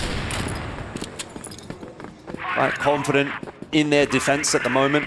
It's early days. Don't need to be doing anything too unorthodox. Progression smoke thrown out on a long. That is going to start to give AG something to think about. They'll be wondering if maybe an EP player or two are creeping up behind that one. And so they're going to go and change up their positioning as a result, sending a player to go have a little bit of a look down long. Good information gathering there from Jue. All gamers can now pre-rotate their way over to B if they're so bold. Maybe they can even just move 12-22 back over to B, backfill into mid with one of those A players, or even just have the 3-2 split, which it ultimately looks like is what they're going to do. ZY goes hunting for info, gets one, and more than that, gets a kill as well, and that's perfect. All gamers with a really nicely played round. I mean, this has been perfection from them on the Global Risk side. That is quintessential information gathering and using that info to win a round. Yeah, absolutely. And I mean, the thing is too, like, you know, this veto is, again, I think a big, you know, bit of an interesting talking point too, just because we saw that EP were the ones that actually went for this pick of port where, you know, I mean, you know, you can look at the statistics and things on paper, but I kind of question it a little bit just because, again, you know, for all gamers, a team that, you know, is actually sitting at a, you know, about a 66% win rate on this in comparison to a team like EP where it's actually quite low. Like it's a 25% win rate. So clearly there's maybe some mind games or, you know, again, the adjustments of Mino or whoever's calling right now for EP that they think they have a bit of a better idea. So I've been kind of wondering a little bit on this, but AG have been able to put themselves in this lead thus far. We'll find out what Evolution Power can be able to bring into something like this, but it hasn't been the most convincing as of yet. Waiting for XQQ to be able to find himself some activation. He's been a little bit quiet, but plenty of games still to be done. Nice little bit of a triple player setup here into Warehouse. I really like this, again, because even ZY, he gets the shot, he can retreat, then his two teammates, again, at least can play that instant duel right away. XQQ seems himself a nice opener, but two players forward holding here in the Warehouse. It's, in theory, supposed to go well for AG. Now ZQ's going to have to come up with a bit of a miracle solo to try to save this round. He'll get a nice kill onto YH. The A-hold has gone really well too. Zhui has kind of popped off, so a couple of individuals making the difference right here for AG. ZQ can't manage to survive. The B site will be taken, but he's done a bit of damage on his way out, and so this will be potentially winnable for Zhui if he can take some positioning. Tight angle, the fight onto Zay. Oh. Gets both low. Everybody just a sliver away from death. It still favors Evolution Power right now, but Zhui with a couple of quick shots could get it done. Evolution Power giving him absolutely nothing, but that time started to tick away, and Zhui is going to have to make his move, pushing forward, looking for the trade. It's not going to come through. Zhui gets it done. All gamers up 3-1. Honestly, I feel like EP, they were playing that so well. They're playing the system together. They were just trying to go for that instant trade. They both knew they were low. They knew they had to just go for the double swing onto it, but the fact that they kind of, you know, tuck the tail, they just hide the corner a little bit too long. They allow Zhui to be able to push up like that. It just gave him that, you know, split second to get this first kill. You see it right here, and it's allowing him to readjust quickly. So nicely done, and all gamers continuing the reign of terror right now with a 3-1, and EP. Now things are getting a little bit chaotic. This is where things need to be adjusted quickly, and they're not even going to mess around. They're going to go straight into this B site. They've had enough. Not having too much success on this B bomb side. ZY still surviving here as well. He's going to be given the opportunity to get that pistol out, maybe even have another crack with the TRG. EP are just not scaling into this site well enough, and now the flank coming through. This round is an absolute nothing burger for Evolution Power. AG are now kind of starting to dominate. This kind of goes back to the question I was begging here, Elfish. You know, I was really wondering a lot, like, why, like, is EP picking a map like this? Historically hasn't been the greatest for them. And a map that AG does have a decent win percentage on. Now we're starting to see them really, really firing on all cylinders. And like you said, it just feels like all this, you know, defensive holds are just perfect. That last one was flawless. And look at how fast they're pushing down long. Like, they are not messing around. They just want this control, and they should be able to find this one kill at the bare minimum, and they do. But now the question, can they trade it out? And no, it's not looking good at all. 2-2-2 low though. Works himself off, tries to get back out to safety, but it's going to be really difficult to exit long alone. Probably needed a little bit of assistance. Unfortunately, do not really able to render a whole lot. He didn't have a flash available. If he had a flash, he might have been able to get him out to safety. Now that defense on the A side falls on the shoulders of Du, and ZY coming across. Looks like AG, ooh, I was going to say want to kind of play a little bit more of an aggressive round out here in the 3-on-3. See if they can kind of catch Evolution Power off guard, but it's not worked out with the pick happening in middle. It's kind of given up the game. Evolution Power take the B site.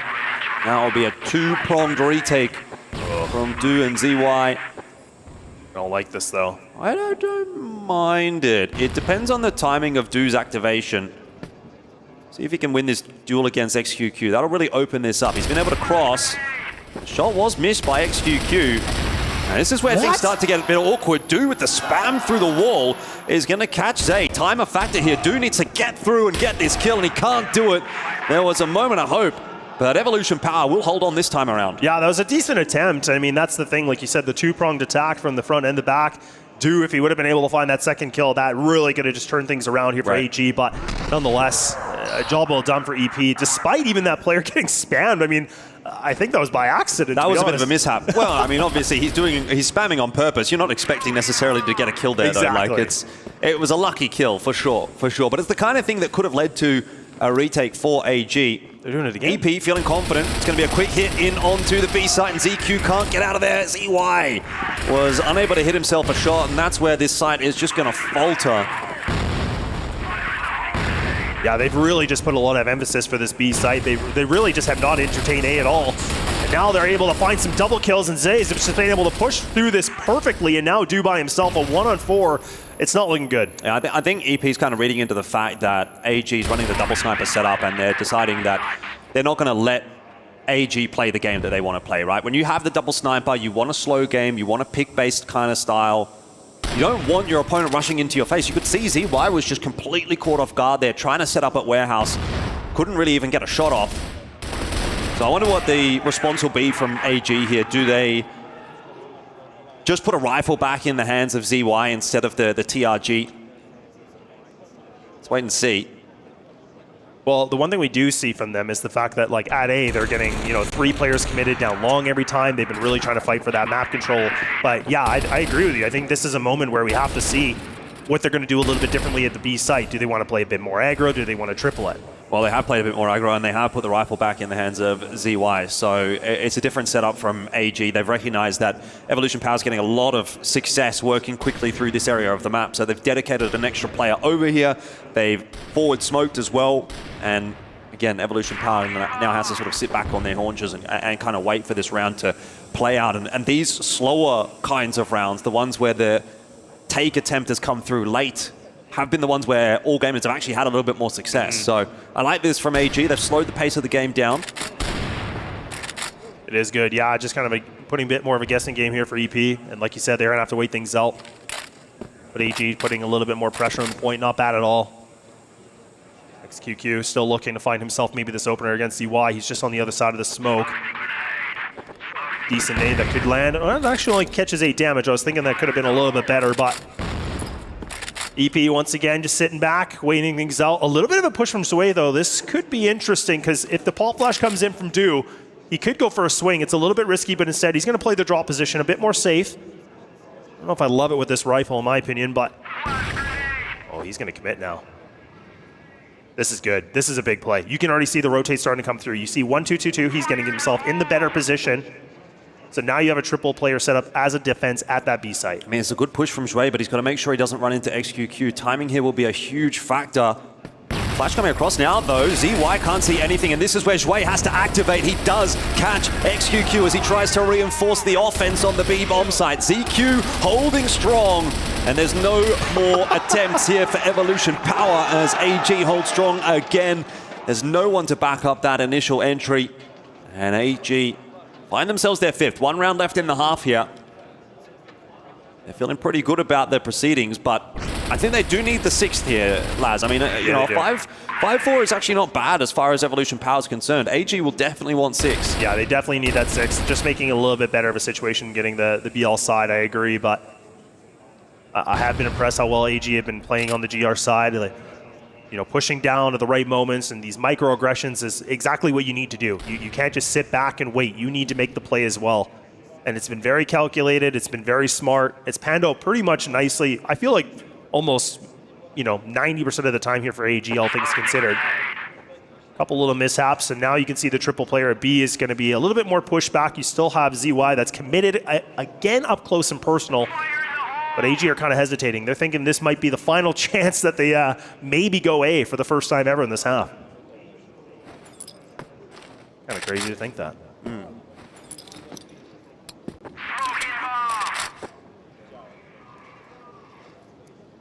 Well, again, another one of these slower approaches, which typically have been favorable enough for AG because they've been able to activate somewhere on the map and get the info, but this time they don't really get the info until Do fires that shot, so it's going to be a late rotate coming through. Luckily, the A-site defense is just good enough. Shui with a huge multi-kill, and Do with that opener. I mean, That's an easy round for All Gamers in the end. That's gone perfectly to plan. Yeah, flawless, all 5 alive. I mean, they just held that down perfectly. I mean, like you said, it felt like EP kind of, again, a little bit slow the draw. They had, 1 or 2 players extend a bit too far without their teammates. No utility to really back up that execution. So a little more lackluster than, what I'm seeing from EP so far in this tournament. But now things get interesting. Now we switch over. The first half is done. We're down to the second. Can AG close this, or does EP really just put up the full wall defense? Well, this is where you've got to, as EP, show us exactly why you picked Port, because again, we know it's a GR-sided map. You pick into it. You're going to start on the BL side. That's all well and good to grab your 3 rounds, but you do need to be able to close it out on the Global Risk side, and that's where they are now. They've really got to lock in and shut this one down, otherwise we go to Ankara, and that is famously a huge map for AG. I mean, we talk about Ankara and the Chinese region and whatnot, but I think a lot of that actually stems from All Gamers, actually. Not just the Chinese region, more so All Gamers. It has been their map for a very, very long time. So that would be EP feeling the real weight of All Gamers map pool going into map 2 if they lose this one. Obviously, it's not looking good right now, but if EP can start things off nicely here on the GR side, then start to get themselves back rolling. Mid-control taken here by AG, and an opening pick from XQQ on to Zhui. Now, I wonder if Zhui did spot this player holding close. Maybe not. Possibly, but it's gonna be a tough one to clear. Yeah, it is. That's a nice little bit of an off angle here too from YH. ZQ with the C4 at the bottom along here as well. There's gonna be a flash through onto 1222 and ZY. Kind of need that swing to come all together at the same time. The difficulty is going to be if ZQ swings, he probably dies to XQQ, and then he's going to be really tough to trade. YH gets a 1-for-1, and you've kind of lost the engagement. Yeah. As ZY just trying to creep his way out. This round is just, yeah, bad scissors, paper, rock really from AG after losing that opening player. 1222 will try and conjure a bit of magic. Let's see what Du can manage as well in middle. Nothing. It was kind of just a round which looked like it was over from the beginning, and it's kind of slowly but surely headed in that direction. So an easy pickup for Evolution Power, and it sets us up for what ultimately will, I imagine, be a pretty close map. Yeah, and honestly, the one thing I think that was a bit of a misplay here from AG is the fact that, 1222 was sitting on catwalk as well. That's when he should have been throwing the pop flash. That's when he should be throwing some kind of utility for the player on the top tower. Then that allows the other player that was on the back of long to be able to commit to the swing, and then that's when they could have cleared the player on drop. That could have been an opportunity where they got rid of that threat, but instead it was ZY that actually just committed to the drop by himself with no utility, and that's where everything just kind of fell apart here for AG. But again, not bad from EP, just playing a very simple protocol, but that's where, again, you cannot make these kind of mistakes at this, this stake of the tournament.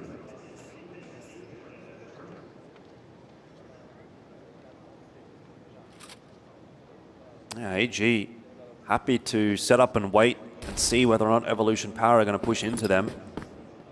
Again, pretty unlikely. Evolution Power is not one of those teams that tends to play a super aggressive Global Risk side. They often lean into the double sniper, which again, we can see them here. And that's not really going to mean that there's going to be too many riflers running around doing anything too crazy. You're happy to just kind of like sit in your spots and wait for someone to walk into your crosshair. Where's EK? Not seeing much in middle just yet. AG taking a little bit of forward space there with 1222's position. A lot of AG fans in the stadium today. Love to see it. This will be a B hit from AG. Or will it? Or potentially maybe even the mid slip here, right? Mid to A. Mid to A is actually a possibility. It's a little bit scary too, just because again, it's a very much of a choke point here. This is a bit of a really tough corridor you have to go through. But look at this reposition that actually could allow them, and that's exactly what's going to happen. Yeah, they're going to get in behind YZK. Zay also coming across to try to reinforce, but the smoke's up, and he can't see any of these players pushing through mid. Timing has not worked out for Evolution Power at all. Du with the double entry, and Zhui as well leaves just Minnow alone against Du now after winning that duel against Zhui. Looks like Du wants to take the fight, or at least he wants to collect the C4. Oh, wow, Du. He's going to go B. This is crazy. This is absolutely insane. He's going to get the timing. It's a Galaxy Brain move from Du. Completely unexpected by Minnow, but you know, at least for Mino, he's able to get early information that this is probably not going to be an A plant. Trouble is, he's on the complete opposite end of the map as the bomb plant goes down. So he's got as long of a rotate as you could possibly be making. Dude's going to go hunting for this fight. Oh, was he spotted? I don't know if he. I don't think so. I think he just missed it. Mino's still clearing angles. Okay. Now Du has been seen. Nade's going to go through, flash through as well to try to delay Mino, and I think he's almost timed himself out of this round. He's going to go for the wrap in through Warehouse. He's still got to find Du, who could have repositioned. Du, aware of it? No! Turns around at the wrong time, but time's such a factor here for Mino. He's just got to charge this one down, and unfortunately, he's not going to catch up with Du in time. He is playing that time game to perfection. Ring around of Rosie, and Du says, hello, Mino. That'll be a round for AG. That's more like it. That's what we like to see, right? This is where I talked a lot of emphasis about Du and what he's able to bring into the server. He didn't even have to really shoot anything, right? I mean, he's just sick maneuver, his placement, and just the fact that he can just McJagger himself around that kind of a situation. Absolutely phenomenal. I mean, you know, it was just, again, was trying to play Duck Duck Goose, could not be able to find him at all. So AG will be able to pick up a round, and like you said, that was a huge IQ play from Du. The fact he made the cross through silently, played that to picture perfect, honestly. 7-4. Still the job not yet done by all gamers. But getting there. That one was a lot closer than it felt like it was going to be for a moment, though. Yeah. So I still think this is going to be a bit of a grind for AG to get through. It absolutely will. I mean, that last round too, like, let's not forget, that was right down to the 1v1 as well, right? Similar approach in this round from AG, setting up to watch that long push, mid push, B push, nothing happening. So inevitably, push comes to shove. AG's going to have to decide on one of these sites.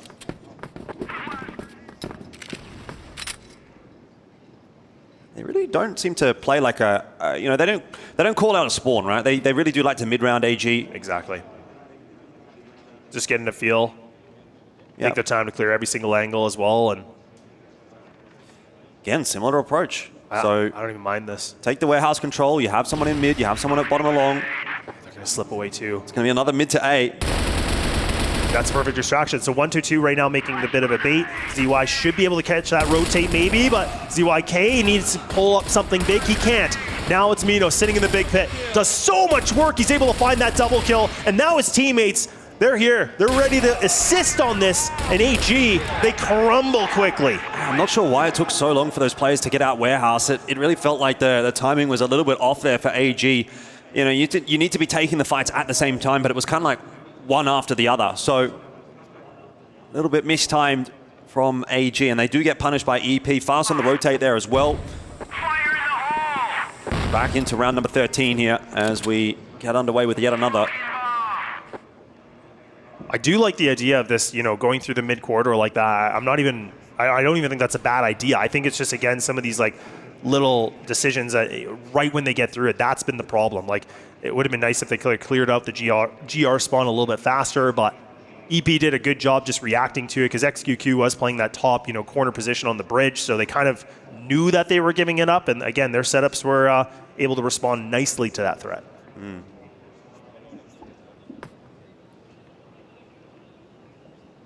Once again, trying to give a bit of time for Du to work this mid angle. He's not seen anything.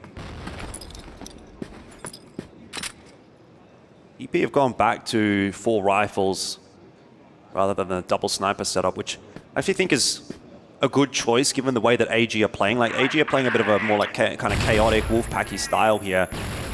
You know, and in those instances, it often is a little bit better to have the extra rifle for EP. Allows a little bit more flexibility. You find it a bit easier to take fights when you're on the rotate with a rifle as opposed to a sniper rifle. Yeah, I agree. Yeah, especially with just having the M14 being on the GR side, it just had so much more value. Able to clear out a lot of angles and get some good spam damage as well. So not a bad idea here from EP, kind of mixing up the inventory. I do like it. But now with 50 seconds remaining on the clock, EP have gone to the 2-1-2 setup. It's an A fake. They've got smokes up on A, and they've got 3 players over there. He's not biting on it, though. Yeah, exactly. I think AG, they do need to sort of show some presence, right? You need to take a fight here if you want to try and pull a rotator across. This is not enough to fool Evolution Power just yet. You've still got 2 players to try to clear out on B, and XQQ has spotted those players in Warehouse, so the jig is up right here. AG might have to make a full rotation over to A and hope that Shui can get this entry, which is not going to go his way. YH should die to do, and that will open up a path in toward the site for AG, but they're going to have to scurry across because those smokes are going to start to fade shortly. Do, though, in a good spot on top of the site to try to lock down any aggression from Evolution Power, and that'll be the bomb plant just in time for AG. So nice mid-round from them, back over to the A site. It wasn't plan A, but it has worked so far, and we're in a 4-on-4 post plan. Yeah, I mean, should be able to clear this angle perfectly, but he's not going to clear it. Oh my goodness. He did the quick one. And now AG just loading the kill feed, and this thing, once again for AG, is just panning out nicely. And like you said, perfect mid-round call, just making the readjustment, just knowing that XQQ went for the push. I really like that angle from ZQ as well, the bottom along behind the box. Like, it's just one that people, they don't seem to really worry about or think about. You know, it's not something that comes into play that often, but I think you can really get away with it like once a half or maybe twice a half. Perfect timing from him. 8-5. AG looking pretty good so far on port. EP struggling to get YH up, but he's managed it. And again, you know, exact same setup from AG. A player watching the push out from B, 2 players watching the bottom along, 1 or 2 players kind of just looking for a pick in middle. Exactly. AG have run this literally every round. It's like their default setup. Do on 1-2-2-2, do up on top, 1-2-2-2 down the bottom. And after they wait for a little bit of aggression, you know, maybe 30, 45 seconds, that's when they start to explore a little bit. Starting to work their way deeper into middle. Could be an A split based on the setup so far with the players at the bottom along and a player in middle. But, you know, I feel like it's a fool's errand trying to figure out what AG are doing based on their setups, just because, as we've highlighted a couple of times throughout this map, the mid-rounding has been so influential for AG that they are calling based on what they're seeing as they're making their execute, right? Exactly. They're like, okay, we're going to go mid to A or we're going to go mid to B, but depending on maybe how we get a kill or whether there's a flank or something like that, we'll reroute. And that's exactly what happened last round. It worked out perfectly. This, again, looks like it's going to be a B finish. But that flash kind of dissuades them, and now they're back in toward middle. Yeah, and this is, again, the situation where we see these fakes. If AG can, you know, kind of bite them a little bit, but EP haven't really fallen for it. They've really just kind of held their ground a lot. You'll think from here it's going to be a mid to A with the duo at the bottom along. That's a big kill. And it looks like that is going to be the case here, but they need some more frags. ZQ with a big spray down. Catches Minu, who's in rotation from B. Gives the numbers advantage over to AG. As they get caught here and will get caught. That is 9 for all gamers. They are now dominating map 1. Evolution Power struggling in this semi-final. That just, again, what an amazing amount of spray control, just getting, you know, through the GR spawn, getting that double kill. We see it right here, that ZQ, you can just see he just holds it down, finds the double, leaving Zay by himself in a really bad and troublesome position. And now all gamers, like you said, have put themselves on the map point, but the question is, to be able to finally get across that finish line, because again, we know that this is an opportunity where EP easily can come back into this game. But same setup from AG. EP actually committing to a very similar setup. YH is going to be boosted up onto catwalk, just playing the quick little bit of a exit strategy if needed.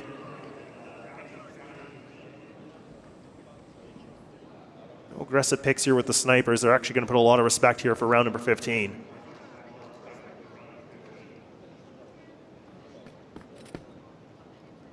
EP have actually put a little bit more of an emphasis here that Zay's actually put himself into the underpass stairs. Not bad. So they've kind of banked on the idea that AG might just try to commit to this B lobby control.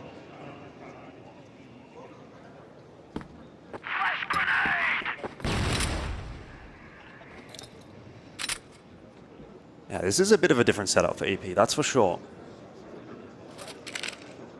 That AG will be ready for it.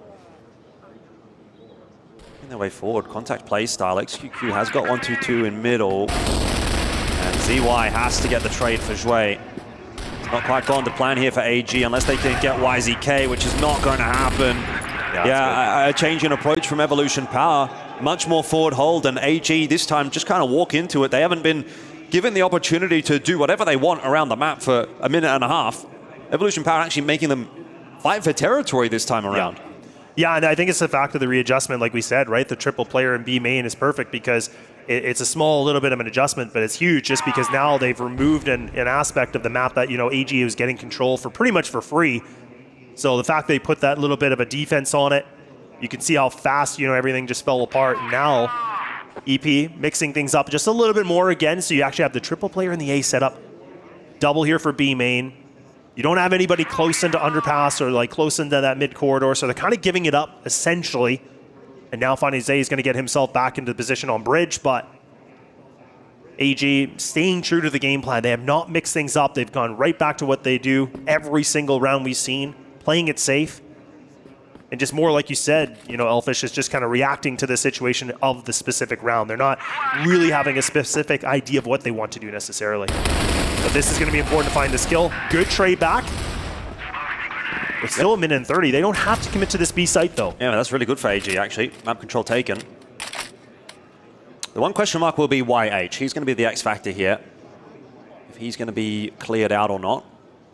Because if AG decide that they want to hit B without clearing him out, he'll be a fast rotate. He'll be a huge thorn in their side.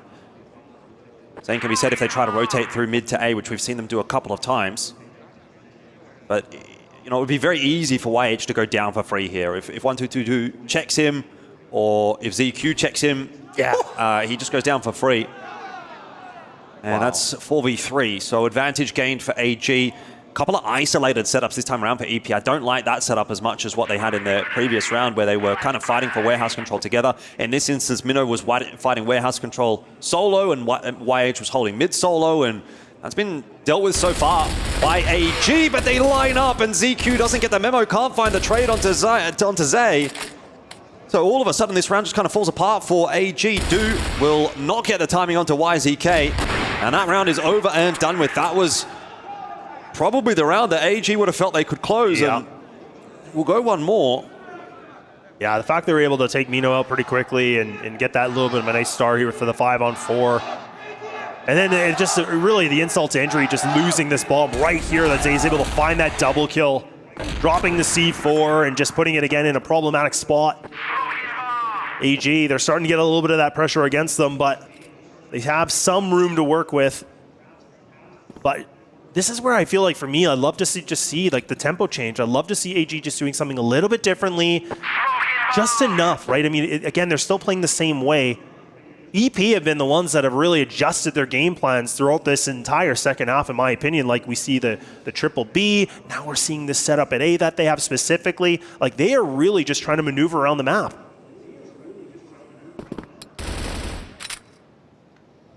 But again, EP backed into that sort of initial approach that they had, which was the rounds where AG was given a lot of space to do what they wanted.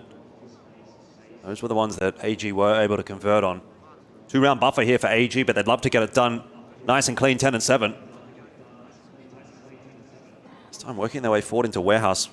Maybe even waiting to see if EP is going to walk and wander into their setup. But again, I think that's going to be wishful thinking for AG. They're going to have to do the hard work. This could be good, though. You only have the one player committed to this, right? Flash over the top. XQQ, though, good enough to hit one. Can't get the second through. Still does need to be traded down, and eventually will fall. 1-2-2-2 gets himself another as well. As AG have the site, they have the numbers, they have the plant. They have a massive advantage which they can use to close out port. 10-7 is brewing as Do will catch YH in transition, and now Mino and YZK are stuck behind a smoke. They're trying to toss some util through, see what they can get done, but it is absolutely nothing really. YZK with one singular kill, but that is not going to be enough. Do on the flank will finish it off. 10-7. AG will take map 1, and that is Evolution Power's pick of port as well. This is the AG that we have come to know and love, and maybe 2025 will be somewhat reminiscent of 2023, where it was a year dominated by Baisha and AG. Back then, at the Summer Championships, it was an AG versus Baisha final. And then in CFS, it was a Baisha and AG final. And that's where we're headed at the moment again. Baisha have already made it through to the grand final here at EWC, and AG are on their way to meet them. They definitely are. And like you said, there's just so much conversation about this AG team because, you know, in terms of getting, you know, a first place trophy, it's just been so long. It's been years since they've been able to do that. But look, we're still in the semifinals, but getting the pick like this, that is definitely going to feel very good as you can lead yourself into the following map, which is going to be, you know, again, Ankara, where, again, we talk about these Chinese teams and the gameplay and the evolution they can bring into it and just the mixture of game plans is something to behold. But I just love the way that AG were able to react to a lot of situations. It felt like their BL side was kind of, you know, simple yet super effective. It really just felt like EP, were doing some good things on the GR, but that's where they needed to make a little bit more adjustments. Yeah, most definitely. I mean, it wasn't as if EP just kind of capitulated or fell apart, but you kind of got the sense that this was always AG's game to close, right? Like, I don't know, maybe EP have kind of run out of steam. They've had a pretty good tournament so far. They've had to work hard, particularly in Group C with Baisha and Falcons there. But yeah, have they met their match? Have they once again run into AG and struggled? Yeah, that's the biggest question. A lot of these teams have been able to struggle their way to get here. But look, we do know for a fact that we are going to just take a short break and we're going to get ready for Ankara. We'll see you in a bit.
Second map time here for Evolution Power and all gamers, and it is Evolution Power that have unfortunately dropped their map pick and are now facing not quite elimination from the tournament, because there is a third, fourth place match, which obviously Stallions is currently awaiting.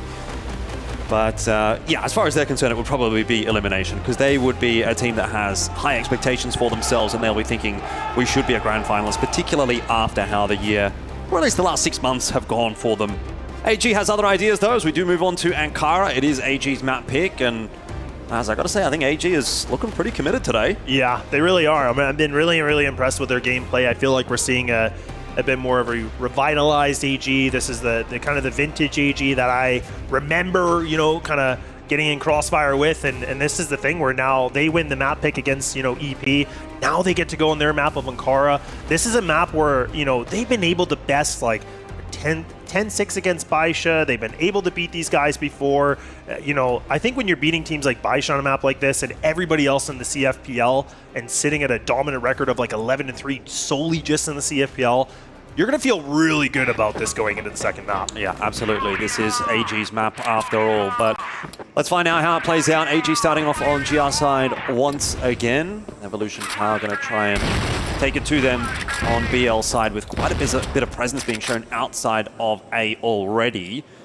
Dre is kind of isolated in this engagement on his own, assuming it does come. You do have 1-2-2-2 though coming to back him up, and I love the high-low setup. I think it's just so strong. It is so good. You don't see it enough, that's for sure, but this is really nice. It's a great hold, actually, for AG. Like, look at how far forward they've held on B and in mid. That's why they can dedicate this many players over toward the A defense, and they have gambled correctly, because that is where Evolution Power are really trying to probe.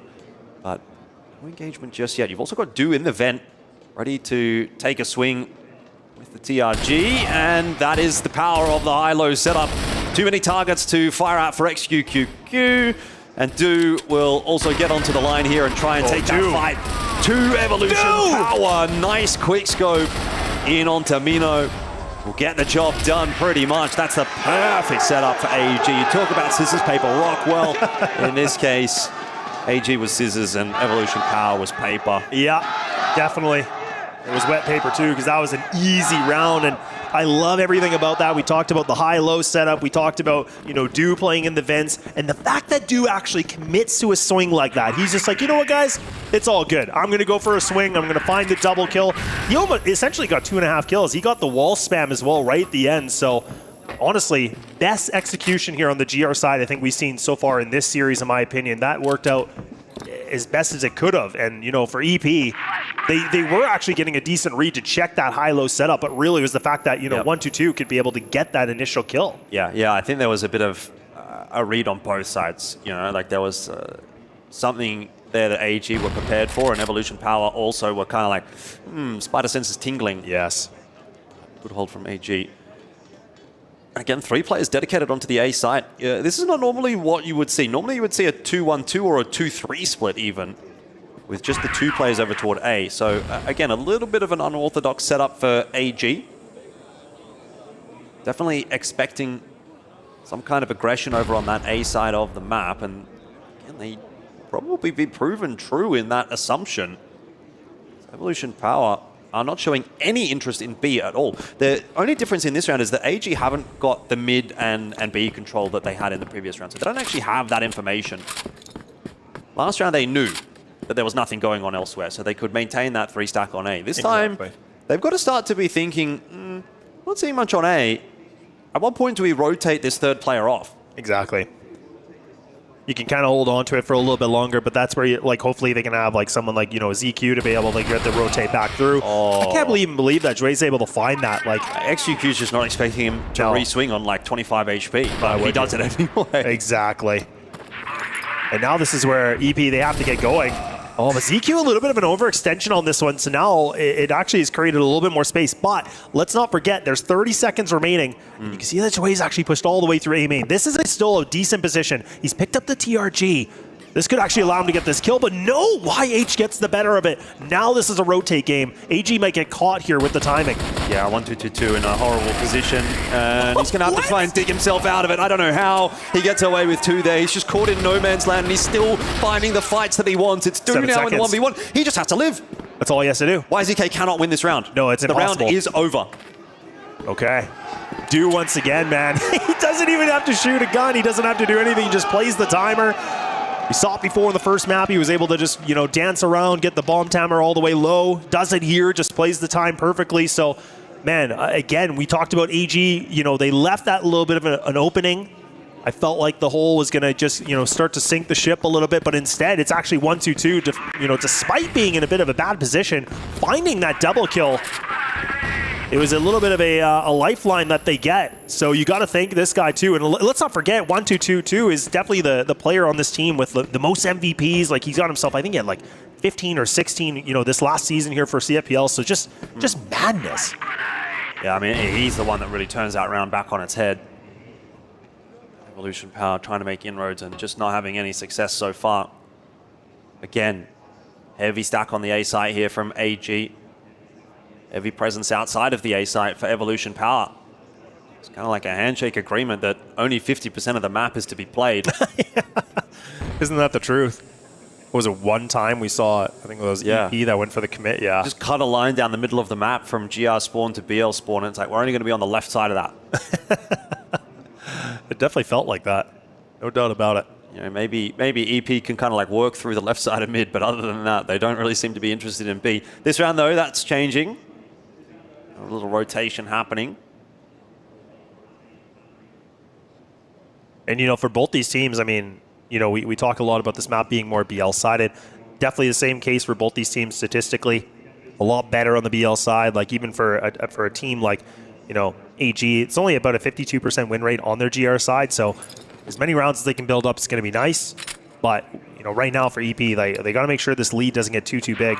We saw it in the first map, actually. AG were the ones that called that time. I think that was the second round in or third at best. But EP really in a crunch time that they need to be able to find this round in their favor. They actually abandoned the original game plan. Now they're going to reconfigure it. They're going to commit to this.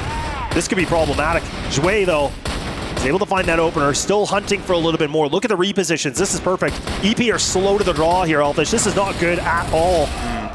It's allowing that rotation to come across, but just not quickly enough. So Evolution Power are able to bust their way into the site. Let's see what Do and ZY have to say about it. It's going to be a quick retake attempt. It's not quite worked out to plan. Do running out of bullets there. The USP. So he's going to have to go for a second attempt at it. Really been given nothing by EP. They've changed up their positions as well. So kind of just running his way out of the side, seeing if he can hope for anything. One kill's not going to be enough. So Evolution Power have their first round on the board. Yeah, a little bit of a misplay. I was thinking it was actually looking pretty good. Jue was actually the one that was still playing very aggressive on the stairway there.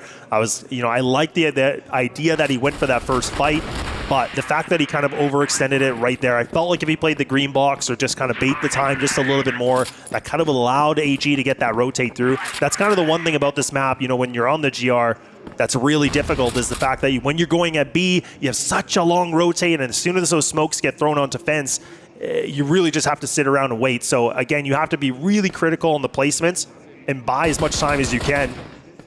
Got a little bit frag hungry. I don't blame him. He's had himself a pretty decent performance in this best of 3 thus far, but we'll see if they can clean that up a little bit here as we're still early into round number 4. But EP definitely have themselves, we go right back to that theory we made, or the gentleman's agreement, I don't know, but kind of feels that way. Yep. Yeah, again, another A finish, isn't it? But surely something's got to crack at some point.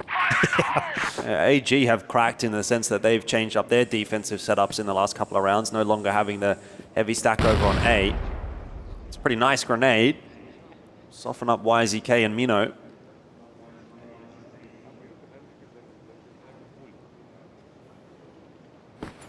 And actually, AG have not played this map yet so far in the group stage, so this is their first time doing it. EP have played this. They lost to Baisha 10-5. They're going to see if they're going to use that learning lesson. They're all just underneath the stairway. 1, 2, 2, 2. Can you be able to find that activation? Yes, he will. Him and Shui, they just slaughter everybody in their path, and they just take them out. And now AG find themselves another round in their favor.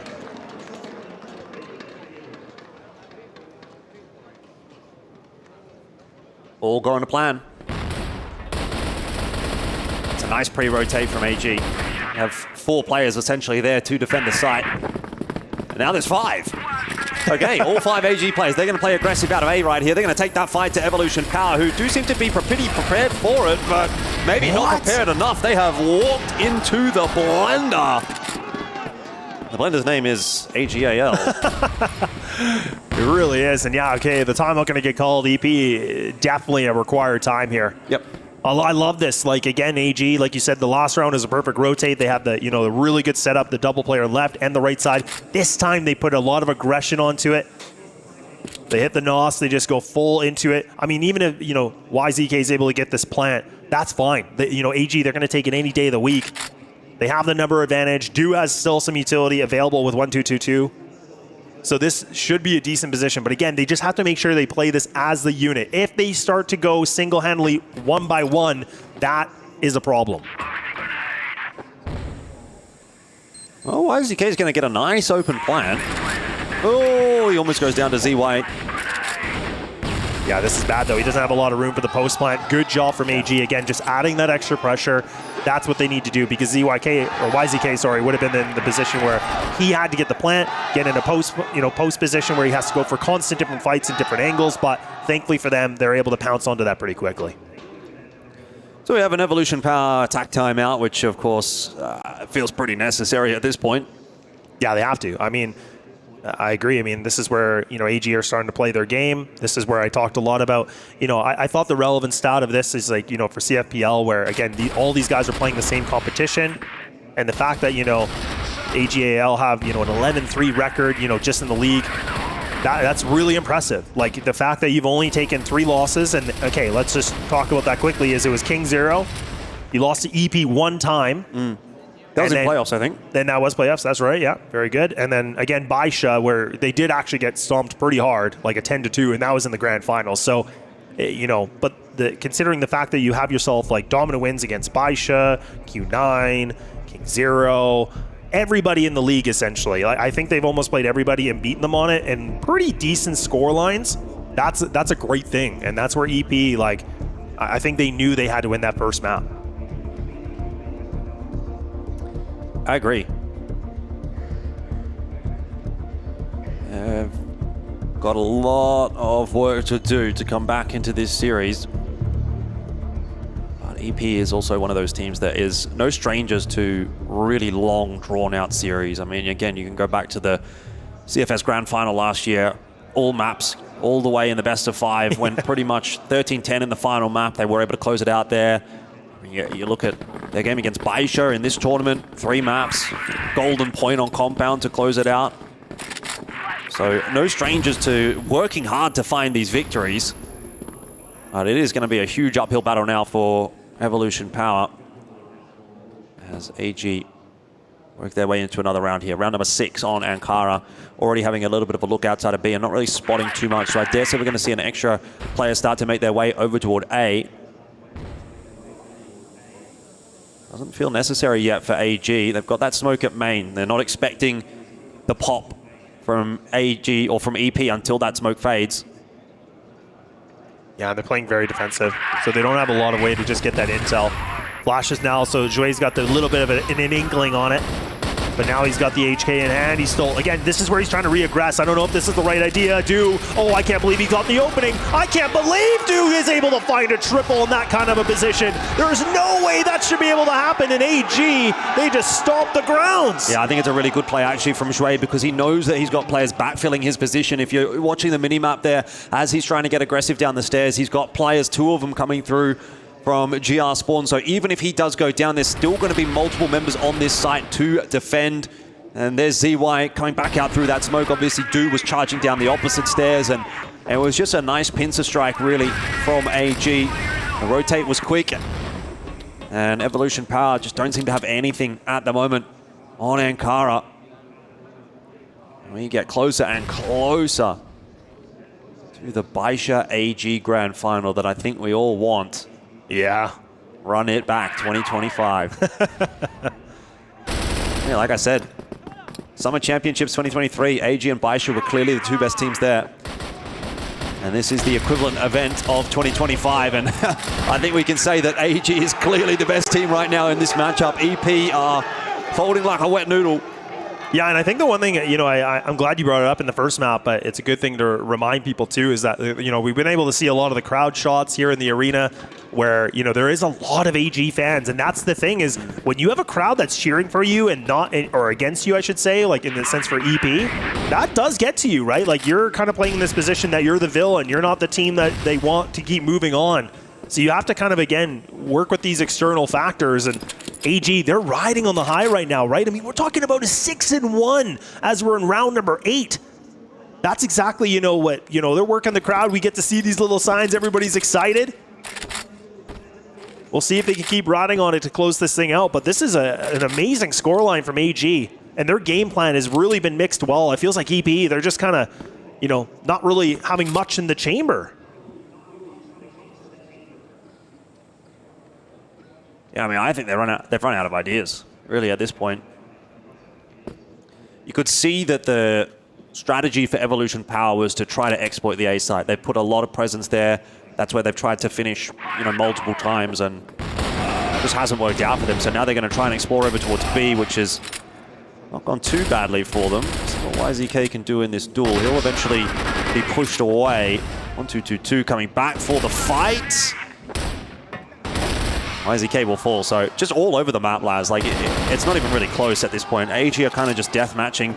Yeah. And EP are, you know, not really holding a candle to that in the aim department. Yeah, that's very true. And like when you have someone like Du that's sitting at a 9-1, Shui's just getting shots, like 1-2-2-2 is again like putting up this star performance.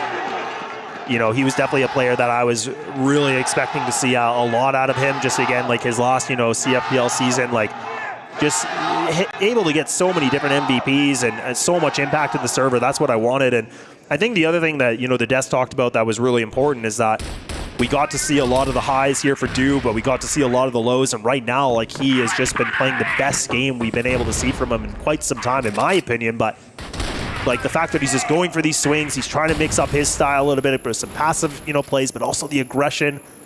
It's really, you can tell EP are getting thrown kind of in the thorns here. Like, they don't know how to get out of this maze.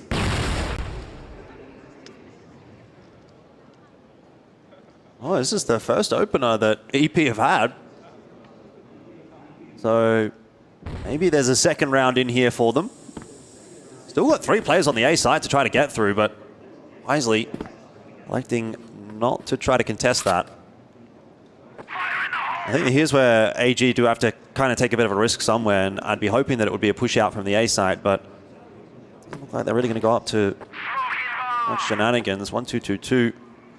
Solo holding forward. He gets the best 2 here, and that's not going to be enough. So this round is looking like it's just going to peter out a little bit for AG.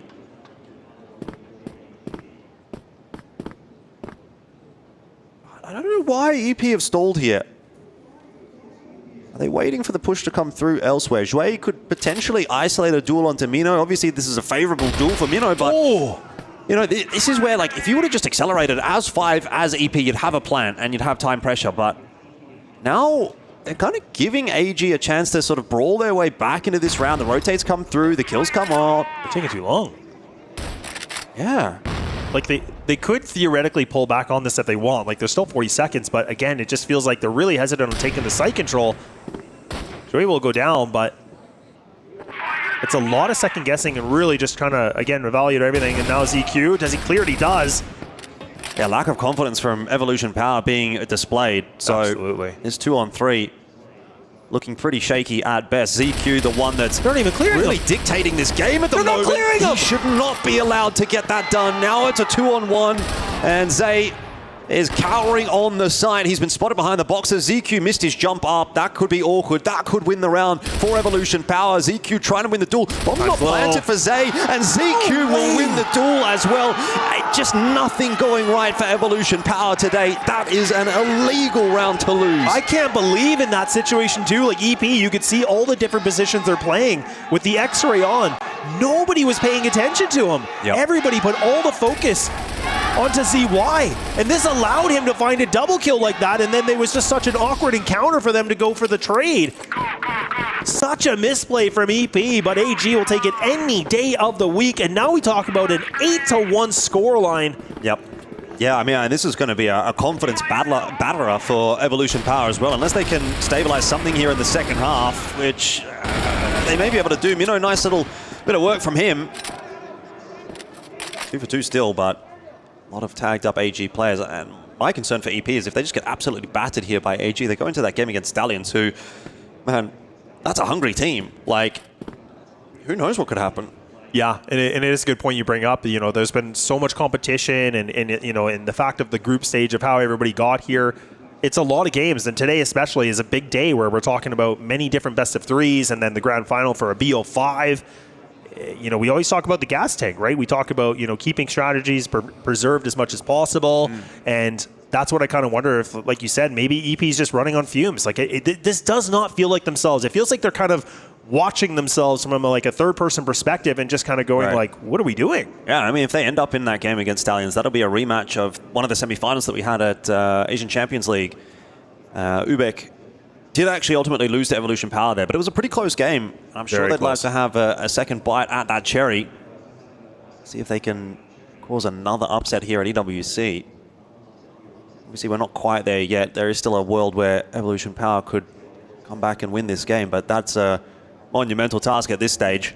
Yeah. Shui and ZQ have just pumped the brakes here, waiting to see if Evolution Power are going to go hunting for info anywhere.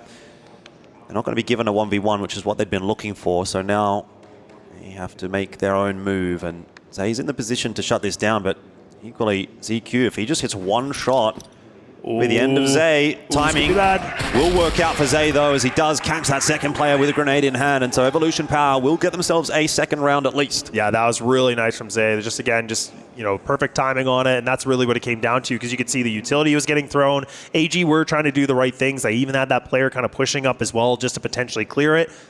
And that was Zhui. So I like the idea from AG. It just, you know, the timing was just a little bit against them, but nonetheless, EP, they pull a lifeline here and keep themselves in this game. Now you just get to see a little bit more of a barrel fight onto this one. And they find themselves, you know, successful in the fact that they've only lost Mino and done quite well. Pick up another. This isn't too bad. And AG, they're starting to slow down a little bit. That's a really nice round from XQQ. Yeah. You say AG slowing down. I think, honestly, you just look at that and say that's a nice individual play from XQQ. Yeah, like, you can't really do much about that. He's just kind of popped off. Is what it is. Yeah, that's fair. All right, about to do pop off a 1v4. Well, I'm not sure why XQQ's just kind of like gone wandering there on his own. Yeah, I mean, you can see EP now, like with him going down, like you can see how fast they're kind of pressing onto this. You have double player on the bomb. You have that CYK or YZK, sorry, that's like pushed on long. So I get it. They're trying to put a little bit more pressure onto this, but do the type of player that can get this done, though. He is, absolutely. You know, if he would be able to get that pick onto YZK, I think that would be the first piece of the puzzle. Obviously, the smoke here on the C4 does make life a bit more difficult. I mean, this is the tough Crossfire to break. No pun intended. Yeah, he'd need to get up to some kind of shenanigans. If he would have walked his way in through middle, that would have been a better play. Now YZK starting to move across as well. Exactly. Dude's aware that there will be players on this C4. There's no way that there isn't. Yeah. I think he's waited a bit too long here. I agree. He's about to get flanked. So even if he does somehow break this Crossfire, YZK would be there to finish him off. And that'll be another round for Evolution Power. So very good. Not over yet. No, and that's EP. They're gonna have to, you know, scrape the barrel with a bunch of ideas and just hope that, you know, players can pop off like you said. And when a player like XQQ is able to put up some individual prowess like that, you'll take it. But a long road ahead of us. You know, 5 rounds to push it to a tie game scenario, which then creates more of the conversation where this could go.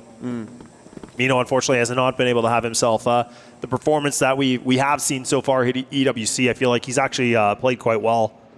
So things a little bit more stalled for him.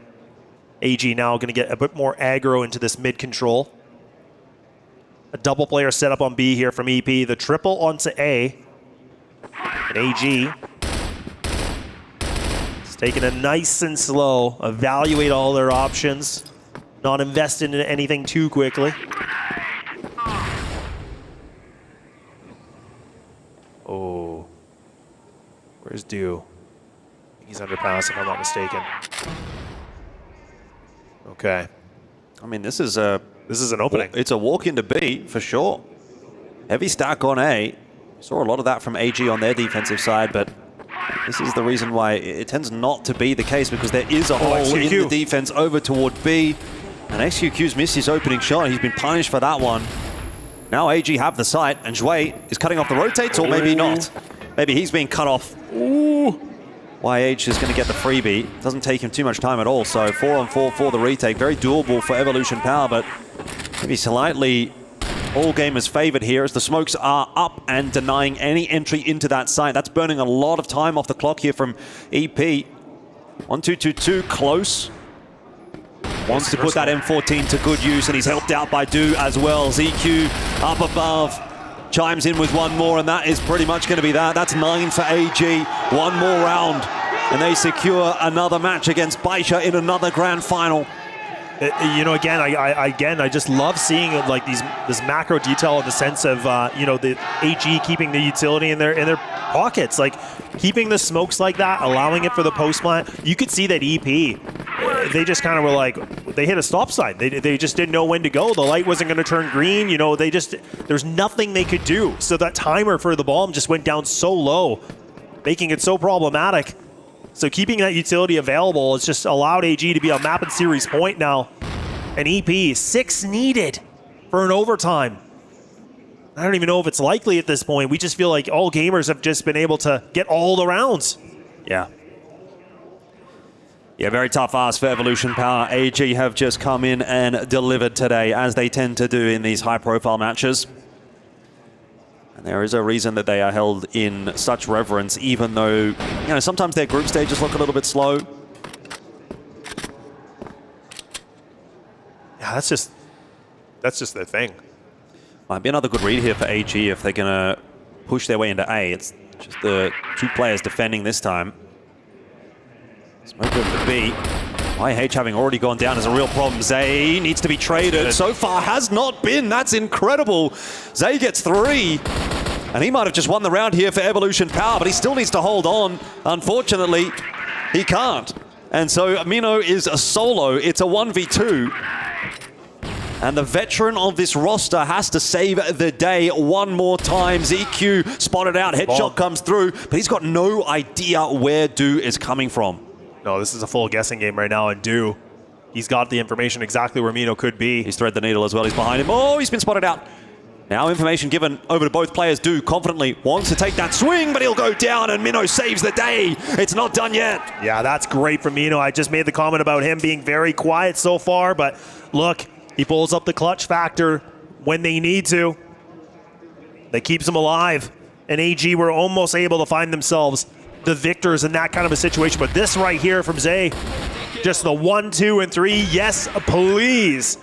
And shuts down the aggression. Now AG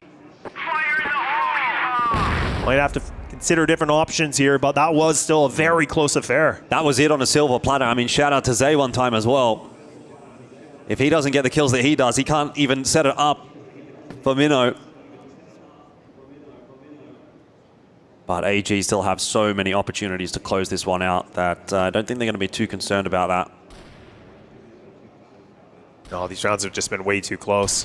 So it can't really be frustrating from AG. And if I'm not mistaken, I don't think they've called the timeout yet in this map. I think it was EP that did. So 3-player setup on the A side this time. Forward hold in the vent. YH and YZK. Yeah, should be good for 1 or 2. They have to get the first kill, though. That's the problem. Schway going to swing this solo? That would be a mistake. Yeah, that's not ideal. Just trying to throw a bit of grenade damage in there, and it's just resulted in his death, not to mention everybody else's. That's not ideal for AG. No, it's definitely not, but really good work from Zay again. Like the fact that he puts himself in the position where he's able to get this double kill. And just being the thorn of the sides here for AG so far in the later portion of this game, which has just allowed them to, you know, get these round by round situations, making it a bit of a closer affair. Now this is where, you know, all gamers are going to probably use this as a bit of a talking point. Like we talked about, Do just realizing, look, I got 34 HP, it's a 1-on-3, bombs down in the middle of the site. Not a favorable spot to be in, but they can have that discussion and kind of correct some mistakes here. But this is the thing, I'm not even against them going for these A-pops, but I just feel like, you know, they could have, you know, adventure somewhere else. They, you know, or even if they're going to clear out vent, like even just put a couple more players in A main, do something a little bit differently. It's such a tight corridor that you have to fight. They don't allow this opening. Oh my goodness. Not sure how Do's still alive. 1 HP. Maybe the 1 HP wonder. Not quite. He actually did tag Minnow there, but it was just gonna say through the wall. So a nice flick, but not enough this time around. Man, if Minnow would have went down there, oh yeah, that I would have been on the edge of my seat. I mean, I kind of already was, just because, like, again, Do, just the way we're seeing him play, it just feels like, what was that word we used yesterday? Metamorphosis. Metamorphosis. Metamorphosizing. Metamorphosizing. Yes. Yeah, that's the thing. Turning into a butterfly. Well, EP got a bit of a ways to go before we get to that. Now the setup outside of A for AG. Guess there's a reason they're not called BG. Yeah, and the other thing for me, like, you know, I think for all gamers, like, you know that Jay is playing a very solid game right now. Like, he's 12-12, but the amount of impact he's putting in the server is huge. He's been able to buy them a lot of rounds back in their favor. So it's like, why not avoid the problem? You can put your game plan to another site where you know he would have to be on the rotate. I don't know if it's being stubborn or maybe they just think that, you know, they're making just like these little mistakes, but I just feel like, again, he's been really winning a lot of good gunfights that just remove that kind of that problem out of the equation. They might do that right here and right now. Minnow, 1 for 0. Jue's hunting for that trade. He actually finds XQQ, and they know where Minnow is. They've got to be swinging him together. ZQ, well done on the trade. One's starting to fall apart again for AG there, but they've just traded effectively enough, and ZY is in a really nice spot to cut off the rotates. YZK, though, kind of just catches him out. Missed shot or two there from ZY. It gives Evolution Power another chance back in at this round. Do and ZQ to try and punish, but Do is in no man's land, really. He's not going to have any impact on this round unless he comes back up to Ram. ZQ's going to have to hold the fort until then. He gets himself one. Do watching the hotel push now with a quick shot on to Zay. And it's just YZK left alone here for Evolution Power as he tries to push his way forward, get the fight that he needs. But time is a factor, and I think ZQ's won this one. He's just got to go charging forward and deny that defuse, which he will. Even when the kill comes through, Evolution Power, their chances will go up in smoke as AG secure the 2-0 and secure yet another grand final appearance, this time against Baisha. As again, I reiterate, it feels like we run it back with 2023 Summer Championships. The equivalent event as Esports World Cup back then. It was a Baisha All Gamers final. It went all the way to 5 there. It may go all the way to 5 today, but once again, All Gamers and Baisha in the grand final of a Crossfire event. Yeah, what a stellar performance from all gamers, really. It just felt like they were the ones in the driver's seat. They were the ones that were in full control. It pretty much felt like cruise control, to be honest.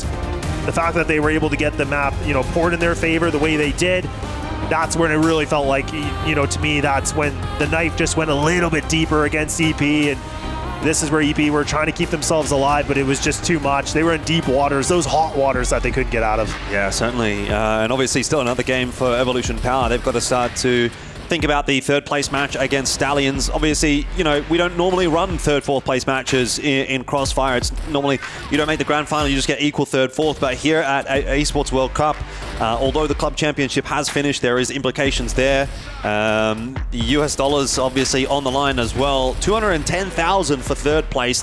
130,000 for fourth place. Nice. So, you know, it's still, quick maths there, that's a $80,000 game, right? So, quite a bit to still discuss here for Evolution Power as they'll be thinking about that game against Stallions. And then, yeah, for the grand final, obviously, All Gamers and Baisha are going to be getting ready to take one another on. So, still a lot more Crossfire yet to come, but obviously we will be looking forward to that grand final quite eagerly. And we've got an interview ready to go as well with all gamers down on the stage.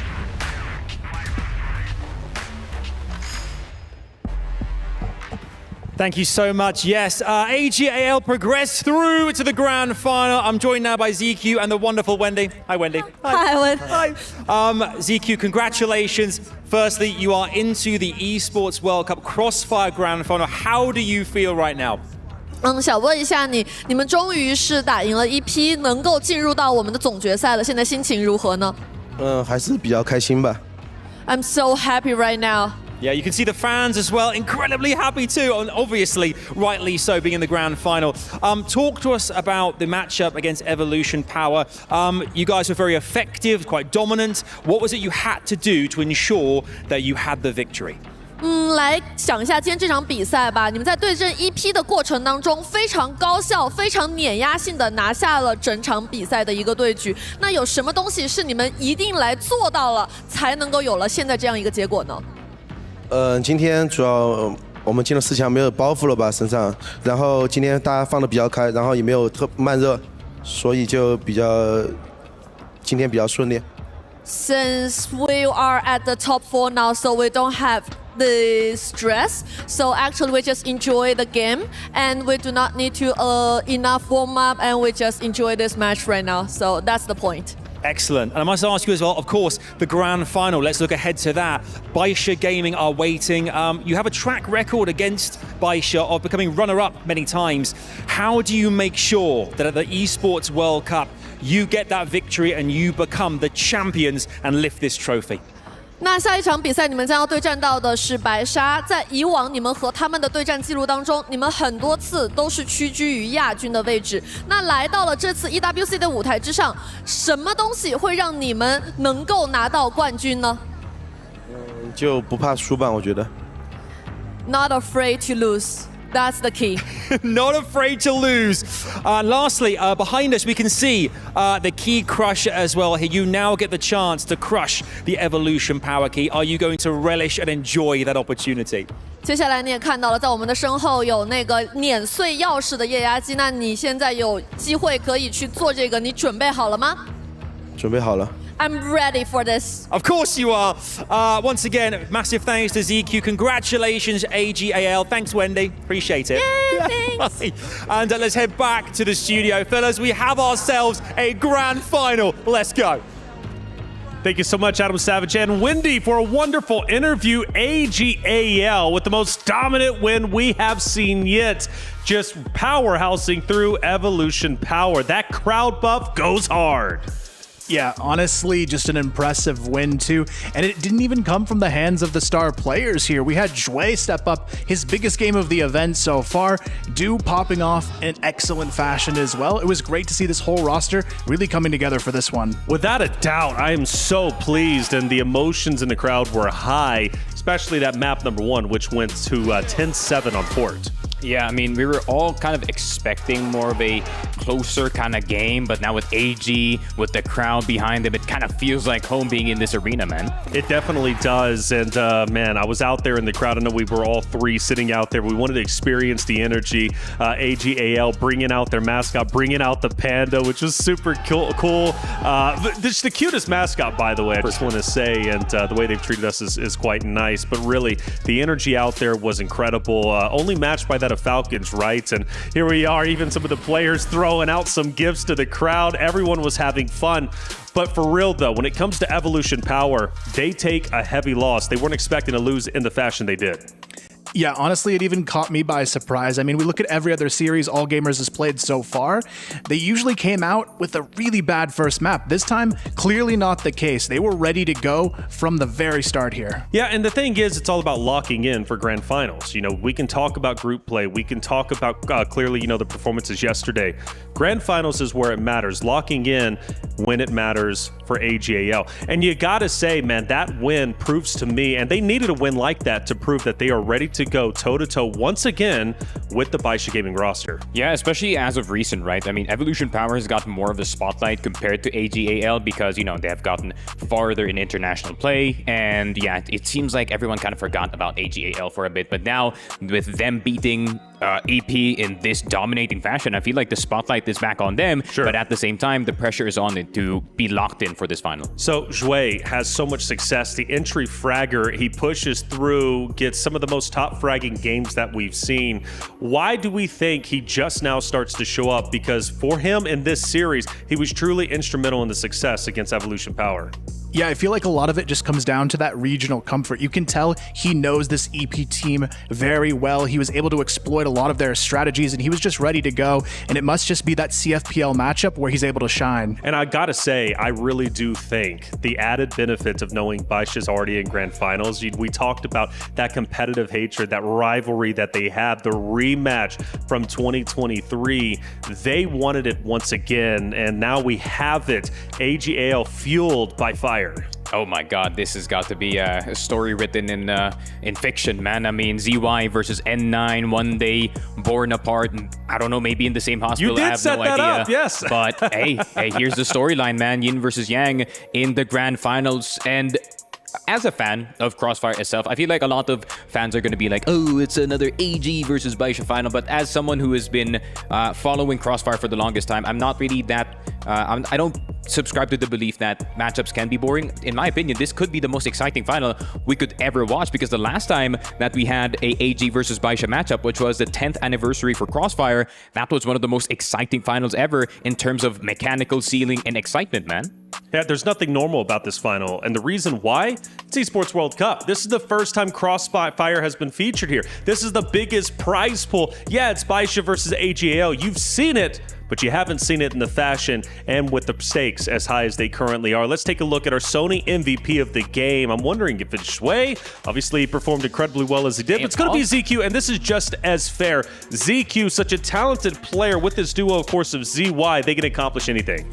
Yeah, honestly, really impressive to see this guy popping off in this match, namely because at the end of last year, he was a retired player. We thought we might not ever see him again. He comes back in for EWC, 111 ADR, 1.5 KD, very impressive performance, and there's no doubt now why this guy is back on the team. And I don't want to underestimate how impressive that is. You retire, you come back, and now you're in grand finals with a guarantee prize of $350,000. I mean, you couldn't be happier, right? I mean, ZQ kind of got a 6 or 7 month vacation, maybe even a year or so from the team, you know, just to try and relax, just to try and reset. But of course, ZQ, he saw the state of the team. He was like, yeah, I need to step in. I need to save this team, and save this team he did. And especially in the balance patches or the modern gun era of Crossfire with the EBRs and the HKs, I feel like ZQ on the EBRs he's got to be one of the biggest beneficiaries of this gun. Yeah, what do you think? Yeah, honestly has to be the case. I think ZQ and ZY, while they did lead throughout, ZQ to me, he's the closer over ZY right now. ZY was actually very quiet in this matchup. You could tell in that home turf battle, he wasn't really stepping up to the plate in the same way we've seen in some of his previous games, whereas ZQ, you look at those final moments in the last map, he's the one alongside Do making sure things get done. Yeah, you got multiple aspects that make this AG roster so successful. By the way, seriously, the cutest panda, the cutest mascot I've ever seen. Like, that is adorable, man. And I hope to take one of these home, seriously. It's even got the glitter eyes. I could stare at those all day, every single day. We had a picture with the mascot, too, which I was like super proud. It's uncharacteristic. I normally don't do stuff like that. But getting back to the brass tacks, Evolution Power, they take a heavy loss. And in the fashion they do lose, one of the things they've got to do now is go back-to-back. They have to now face off against the Stallions roster that has had time to recover from their loss against Baisha Gaming. And yes, they did take it hard. Maybe you didn't see it on the stage, but backstage, there were definitely some tears flowing from some of the competitors. They felt it hard, and now they've had time to recover. Meanwhile, for Evolution Power, they don't have time, and they've got to watch their key get crushed right before their very eyes. So now it's a double whammy. You just took a heavy L, you're getting your key crushed, and now it's like, hey, get back on that stage and play for third place. I mean, it's the competition of who is the sorest loser at this point, right? For third and fourth. I mean, judging from Stallions, they were very, very mad that they did lose that prior series because it felt like they could win. Sure. In that entirety. But I mean, could be the same here for EP. But judging from their faces, it wasn't really that much. But looking at the keys, man, it is going to be Evolution Power. Oh, he doesn't want to look at it. Well, you know, we did hear it from a little bit earlier. It's like they come from the same region. There's a lot of respect, right? When you're playing another team from the same region, yes, you want to beat them. You want to take them down. But there is a sense of pride, right? Like, you're from my region. I do have tremendous respect for what you do.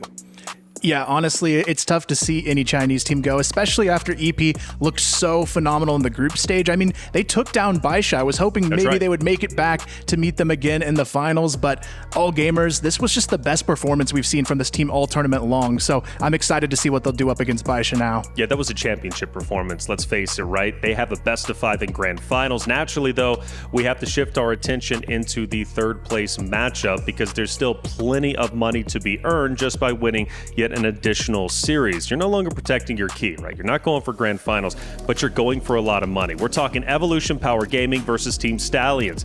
EP coming off a heavy loss. Now have to go into a Team Stallions roster that has had time to recover and think through things, and more importantly, watch what AG just did to EP and what made them so successful. For Team Stallions, they've already accomplished so much. A top 4 performance for the Philippines is more than anybody ever expected, including Sneaky, one of their biggest fans out there. But the reality is a top 3 finish would send them through the roof and truly make them a powerhouse roster going into next year's competition. Oh, for sure. I mean, Stallions, this is just the beginning of this team, right? This team is super, super young. I mean, just like how we did say, Kano is like 16, literally. So the future is definitely theirs. It may not be now for them, but you know, it could be 2026, 2027. That could be the era where Stallions start their reign. But, you know, they're still... the reality is, right now, they're just not ready. They're not ready, but they might be ready for third place. Hopefully. And I really do think the mental impact of taking that loss from Evolution Power, who in their minds were most likely guaranteed, maybe not guaranteed, but at least a heavy favorite. You have to as a competitor. You've got to believe you're the favorite to move forward to grand finals. Again, taking that loss, once again walking back out on that stage. It seems like these matches can go in a blink of an eye when you're losing like that, and they're going to have only a short amount of time to recover. A lot of pride in the China region, right? I mean, these Chinese teams are incredible and the best region in the world after all. So even though Evolution Power does lose to a higher seed of AGAL, they don't get to go back to back. And I think that's what their dream was about. Yeah, they were really hoping for it here, but at the very least, I think they do still have a solid shot at that third place. It is going to be a little bit of a rematch between these two teams as well. They did play each other in the ACL semifinals where EP did win that 2-1, so I'm curious to see what these teams have learned from that previous meetup. Yeah, and I look to Mino, right, the IGL, to really bring this team back on the same page and say it's okay. We took a loss, it is what it is, but our job's not done. Oh, for sure. I think Mino, for the longest time, I mean, being the veteran of the team, he's seen his team win and lose so many times, and I feel like this is kind of just a familiar territory for him. Yeah, guys, we lost for today, but we still have to perform on stage for our fans and, you know, punch our best against the Stallions team, because of course you do want a full podium just full of Chinese teams if you are a Chinese fan. That's it, and it's already been a phenomenal event whenever it comes to the Chinese rosters. Of course, for Stallions, though, their coach, they're going to be leaning heavily into him to provide that expertise. He's a veteran after all. He does have some age to him, right? And with age comes a little bit of experience with handling emotions. I think that's what they need, though. When you have this young lineup, you need that person they can look to and kind of solidify what this team can become. And I think showing what they can do in this third place match is a great close to what's already been an incredible event for this team. And I wouldn't say I fully doubt them here either. Yes, it's going to be a hard match, but this team has shown a lot of resilience already at EWC. Well, we know our grand finals. It's set up between Baisha Gaming and AGAL, a rematch from 2023, a storied history between the two organizations running back 10 years. It's a rivalry. It's going to get loud in the venue. But before we go into grand finals, we have to, of course, focus on the podium, the third place team. Who's it going to be? We're talking hundreds of thousands of dollars potentially on the line. Difference, at least whenever it comes to the prize pool. Stallions have already made a phenomenal run. Top 4, is that where they end, or will they manage to get a third place finish? And for Evolution Power, can they recover in time for their next series? Coming up next, we've got our third place matchup. It's Stallions versus Evolution Power. Don't go anywhere.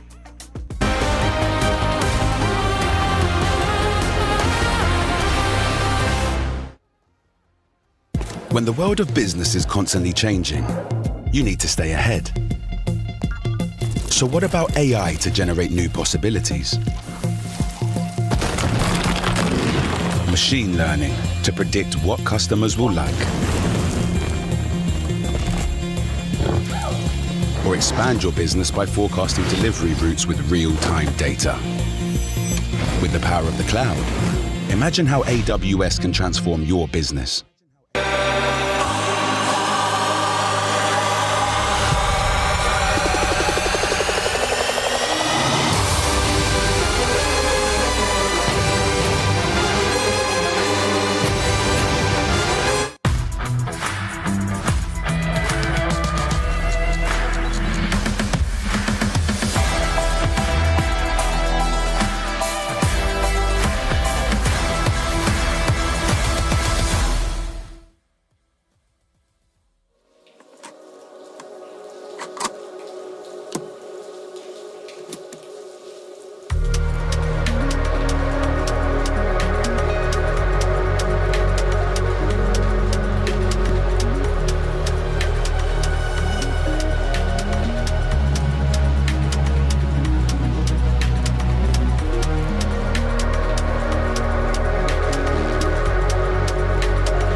Hi, it's Wendy here with Mino. So right now I got some quick questions because they need to do the back-to-back matches. So any way to adjust your performance or the mindset? Because it's a back-to-back stage. 所以你们现在马上就要去打一个背靠背的比赛，第3把了。然后想去问一下，如何能快速的去调整你们的心态呢？因为第3名还挺重要的，我们要把第3名留下来。Third place matters a lot, so we need to let third place as my pack. And of course, the question number 2, your opponent is gonna be the Team Stallions. And what's the key point you prepare for that match? And how many confidence are you get at the match? 所以想问一下你的第2场比赛，因为马上要打的是 STS， 是一个新的队伍，你有多少信心拿下他们呢？你觉得制胜点会是哪里呢？我觉得他们枪特别准吧，然后我们肯定是跟他们干就完了啊，干就完了。Team STS, they got the very great aiming skill, but the only thing we need to do is just fight. Of course, the last question is anything you want to say to your fans right now who's supporting you? 有什么话想对一直支持着你们的粉丝说的呢？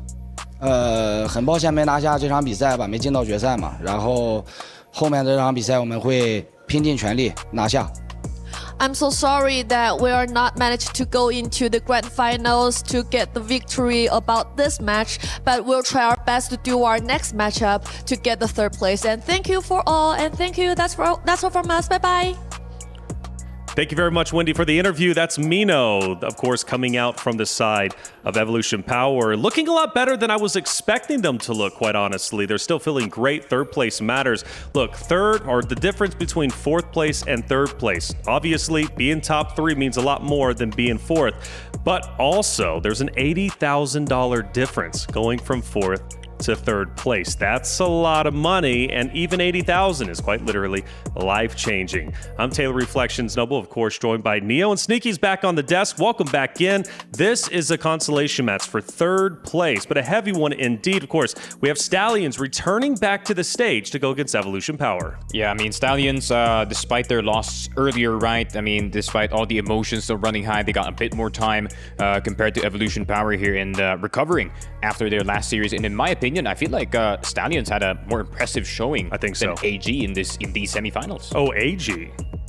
Or not AG. Evolution Power. I was about to say, yo, Stallions. Sorry, my bias came out. The bias is strong out here. AG looked good, but I do agree. In terms of Evolution Power, though, they definitely looked a lot better. And again, going from a loss like that against AG straight into a series with Stallions, who have everything to gain. They've already proved so much. Now they're going into this and saying, well, why not? Let's go for more if we can. For Evolution Power, 3rd place does mean a lot. Yeah, $80,000 difference, but let's face it, they didn't want to be here.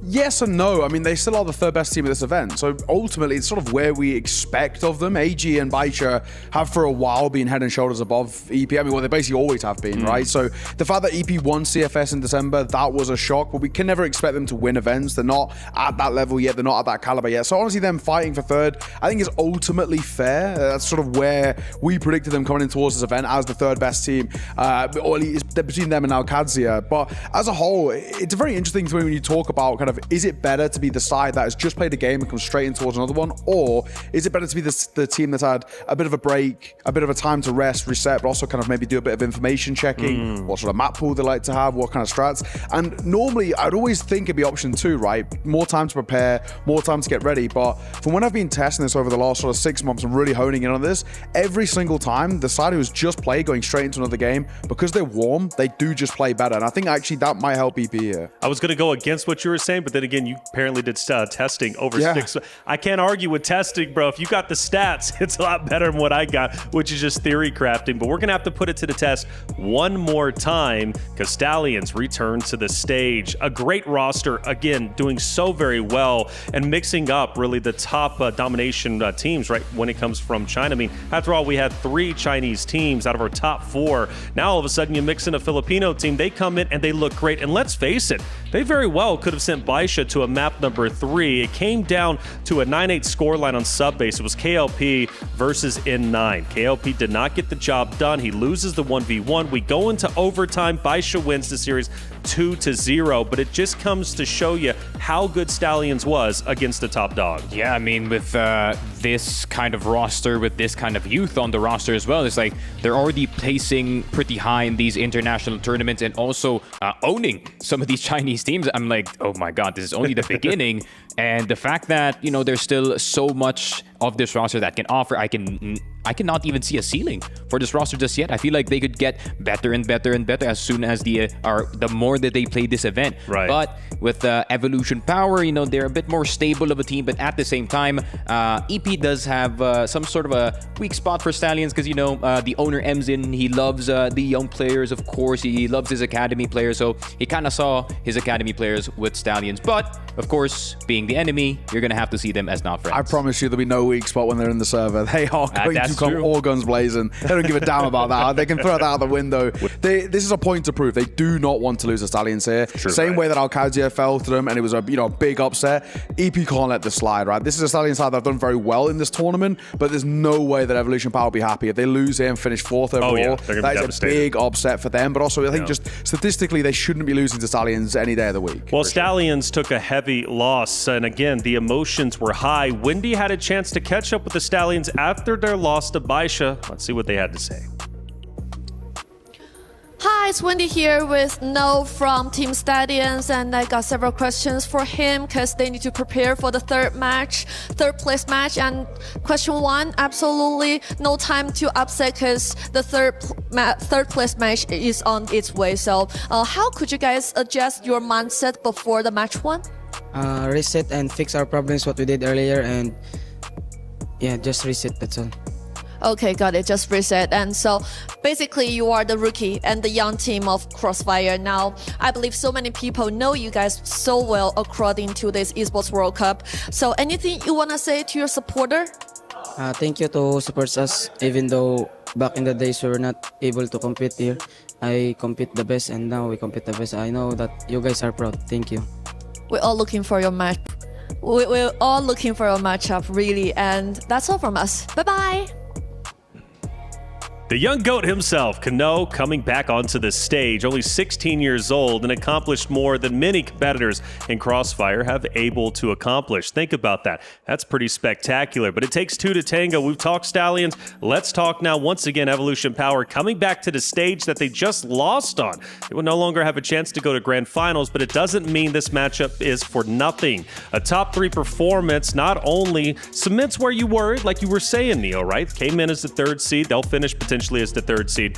But the most important thing, again, $80,000 up for grabs just by winning the series. Yeah, it goes such a long way, right? This is an Evolution Power side that I think have been in a bit of a weird spot this year. They won the first season domestically in China, then finished, I think it was 6th, if I'm right in saying. They didn't even make playoffs. So they've been looking to try and rebuild in towards this year, and I think this has already been a fantastic tournament from them. They're looking to kind of keep the reps up heading in towards CFS as well. So they've already done more than what I wanted out of this side. I want to see them going back to be competitive Sure. The fact that they've even managed to finish top 4 is fine, but they've got to get over this last hurdle, get the bronze medal, just confirm that in place, and then for the rest of this year, we can be happy with how it's sort of ended out. Yeah, at the first EWC tournament for Crossfire, third place isn't a bad result, especially given the fact 16 teams came in. Your top 3, I think that's a pretty great result as far as I'm concerned. Of course, when we're looking at players, though, there's always a dominant player on one team versus the other. Let's take a look at our head-to-head and see truly who is going to be matching up. Because, well, for me, if I had to put a head-to-head, I want to include Mino. I think Mino is going to be definitely someone to look out for. If you had to compare Mino, though,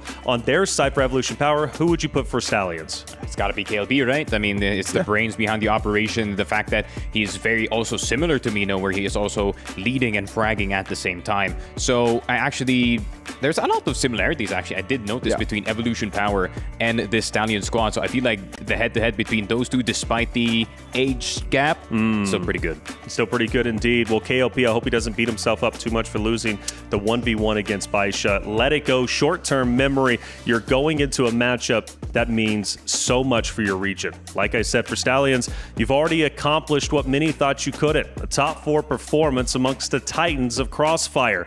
Now, can you go a little bit further and get top 3? You've already set yourself up as a serious threat going into next year's competition. As Sneaky and Neo have been saying alongside Kyle, look, this roster is still young and they have plenty of potential to be a dynasty roster potentially in the future. But the question is, when it comes to the competition today, how far can they continue to go? Opposite of Stallions will be Evolution Power. It's not going to be easy, but they got to go for gold. Let's see who can get the job done.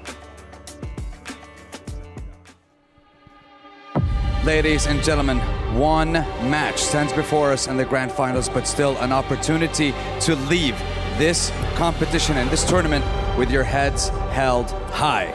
2 teams will join us in the SNB Arena for one final time for Pride and for Podium. Absolutely right here. Let's not forget, though, as well, an enormous amount of cash on the line here as well. Both teams guaranteed $130,000. But one team walks over $210,000, $80,000 more than their opponents. It's all to play for here. One more time on the main stage. They'll go head to head. Who will walk away? Can they go that little bit further after a successful week and walk away in 3rd place? Let's bring them on down for the final time. It's Evolution Power Gaming.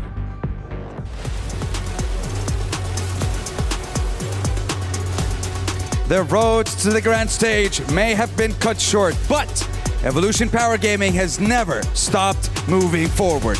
They've evolved with every step this competition, powering through every battle, and today they fight for redemption and for pride. This is their chance to leave Riyadh with their heads held high and carve their name in the top 3 of the world. Opposite them, it's Team Stallions! They re-enter the stage with their heads held high, representing the pride of Cebu. The dream team from the Philippines have given their everything and walk away from the EWC as titans of their region and keepers of our hearts. The battle for 3rd place will be fierce, with Evolution Power equally as strong across a week full of unforgettable moments. We honor them as they take the SBC Arena stage for the final time and prove they have the mettle to gallop into the sunset in 3rd place. Achilleos and Paperthin are your casters for this epic showdown. Here we go. Here we go indeed. Final placement here in the top 3 played for between Evolution Power Gaming and the Stallions. The massive jump in prize pool on the line. 80K the difference, so still plenty to play for. Don't have that shot at lifting the trophy yourselves, but still can be walking away with pockets full. Yeah, I mean, an interesting ban here in sub-base coming through. The pick gonna be Eagle Eye 2.0 here for the Stallions, then Compound gonna be picked by Evo Power. Port will be the decider. So we can get there. That's another map that the Stallions do really favor. Played pretty well on Port here in this event, but it's gonna be interesting because the Stallions looked pretty solid at times. I mean, obviously pushing Baisha to an OT on sub-base. So they clearly are in okay form. It's just, you know, who's going to be able to recover here. Evolution Power Gaming coming down to a pretty blowout series, to be honest. They got shut out, and to bounce back from that mentally going to be tough. Whereas the Stallions, I think, shown that they're pretty in it. They're going to be getting a little bit of that extra time to rest up and kind of figure things out. Leaning back into Eagle Eye, where they're able to work their magic versus AGAL on that first map. We're able to take that one 10-3. See how they do fare here against the likes of Evolution Power. Have to suspect that this is a team that's going to be looking to bounce back, finish strong. Very much said, same could be said here for Stallions. A fantastic run for them to make it this far. And if they could make it into the top 3 and take down another Chinese squad along the way, I think that would be a very successful tournament overall. Yes, not lifting the trophy, having your key crushed, but still putting up a better performance than anyone could have expected. Exactly, and you're looking at an extra $80,000 USD for it as well, so that would be a nice prize to take home for yourselves. So looking for Stallions here, bounce back against another very strong team from China.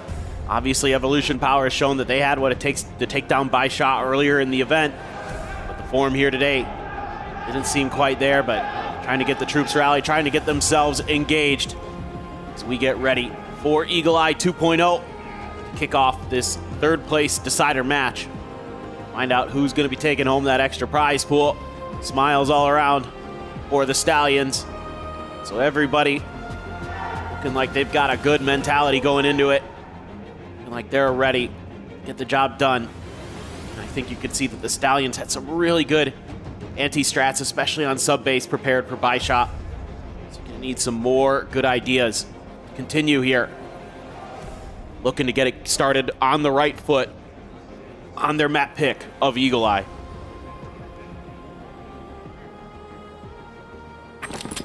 Go into the action. Let's see who can draw that first blood here. There's a bit of a iffy showing from EP in that previous set.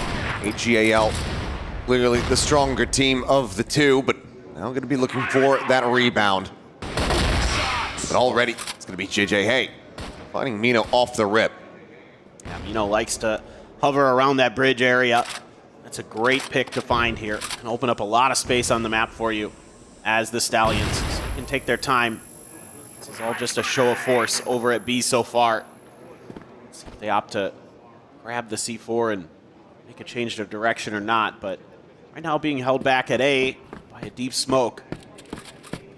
Just a matter of if No is going to try to challenge Zay up here in the hotel, and just going to back off. Throw some nades of their own. Some smokes out, but look at this rotation. Yep. Everybody from Evolution Power away from this A site. It's just going to be space given up. These smokes seemingly have fully convinced them that that's where the C4 is going to be headed, but now it's just going to have to be a retake scenario for them as A gets ready to come through relatively for free. As XQQ can find something, but that first fishing shot doesn't find anything at all. And that's going to be YZK now taking down KLP. It's further expounding on the lead already established. And this is going to be Evolution Power off to a bit of a rough start. They're going to try to come from the flank angle. Somewhat Everything's watched. Yeah. KLP claims another. They're able to find a single elimination here. Gets himself a second.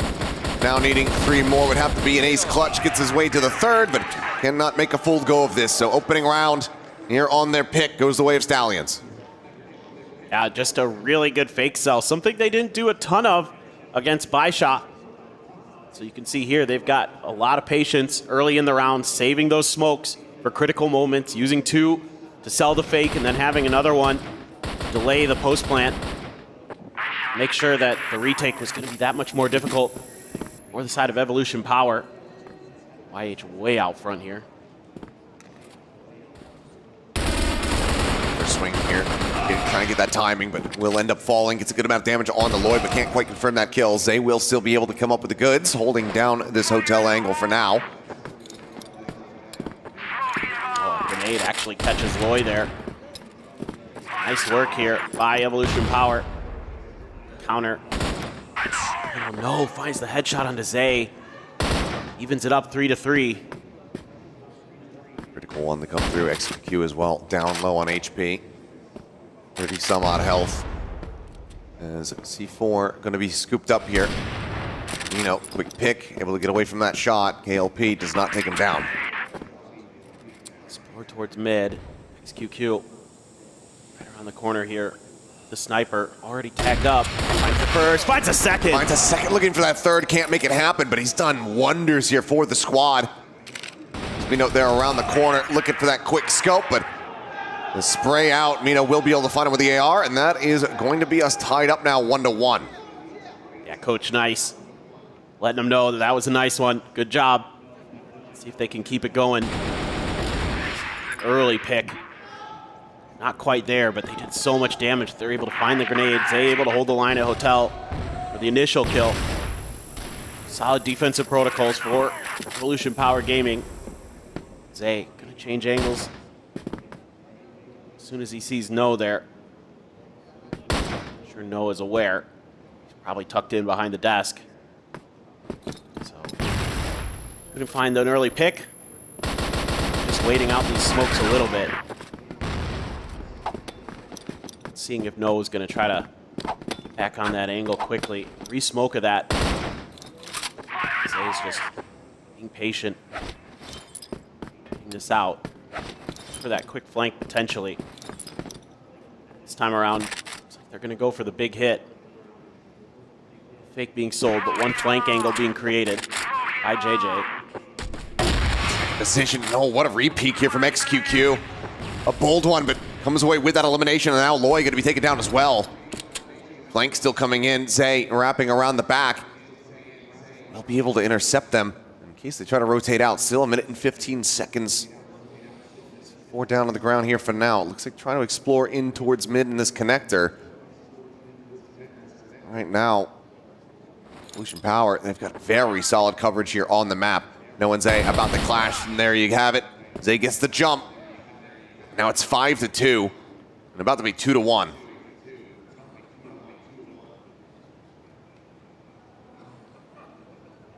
JJ going on a deep explore. This might catch him off guard.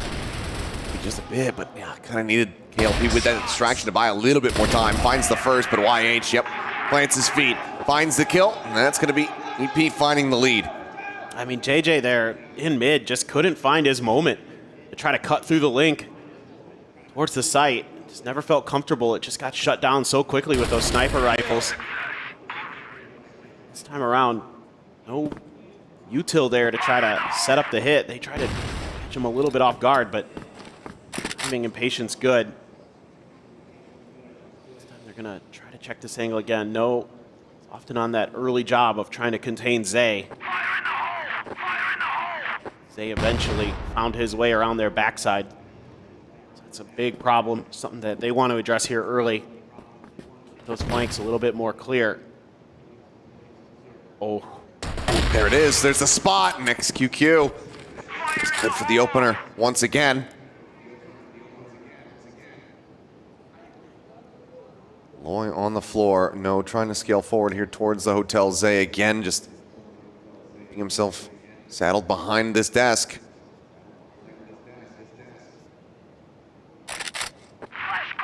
Bush gets ready to come through. YZK here to try to back him up and Zay striking first, and there you go. The follow-up peek, the follow-up kill. Another 2v5 scenario.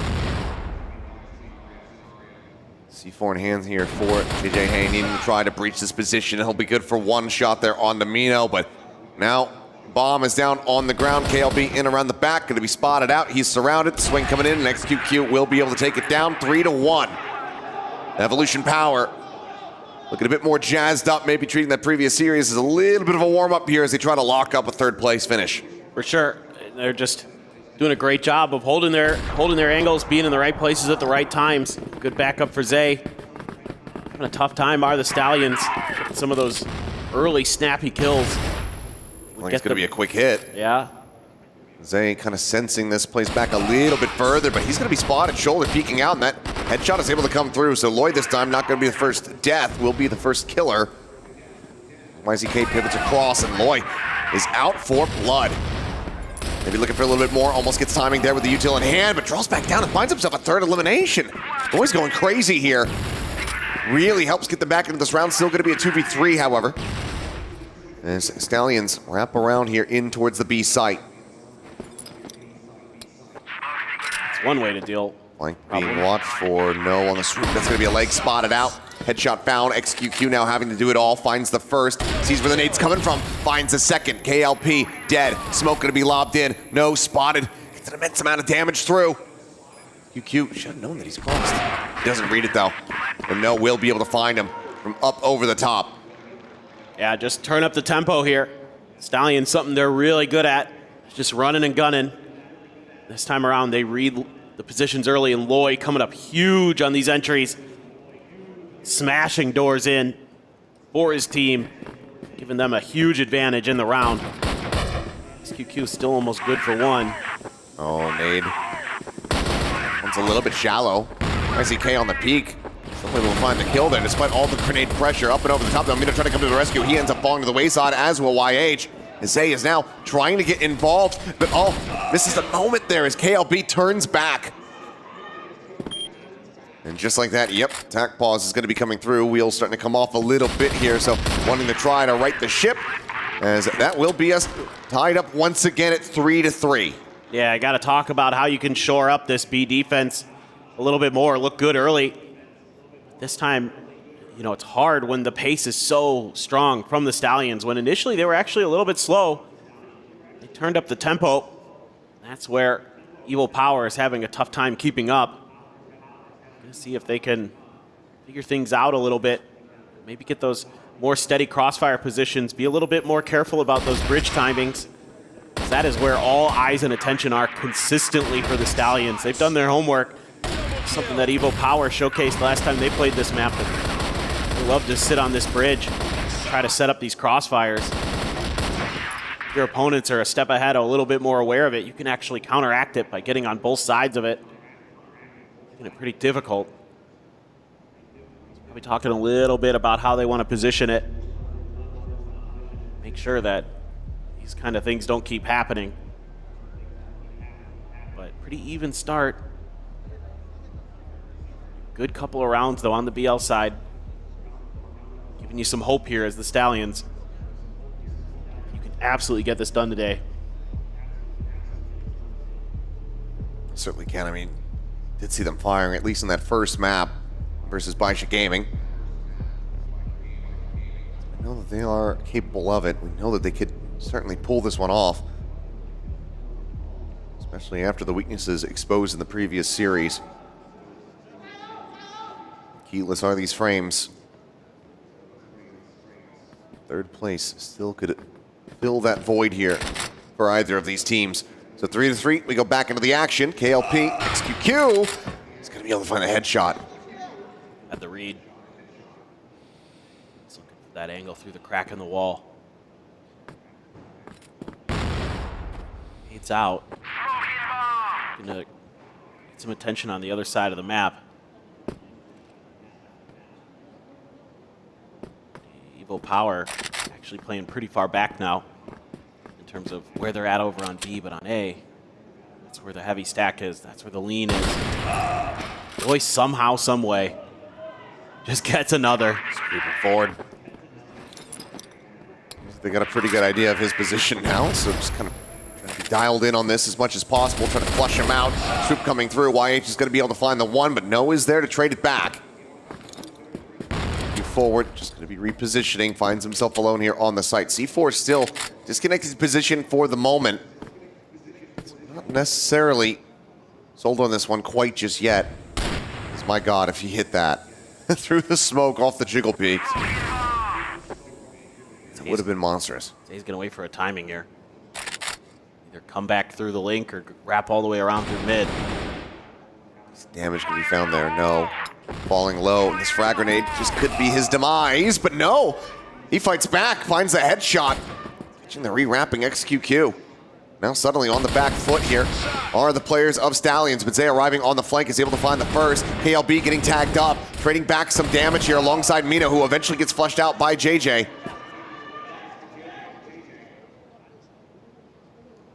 exactly where Zay is at. He's going to now try to rotate, re-wrap up through mid, through the connector perhaps. C4 not yet planted, now going down here on the ground. Time starting to work against EP here. Finds the first, but there's the jump from behind. Great positioning. Stallions able to go ahead and reestablish a lead.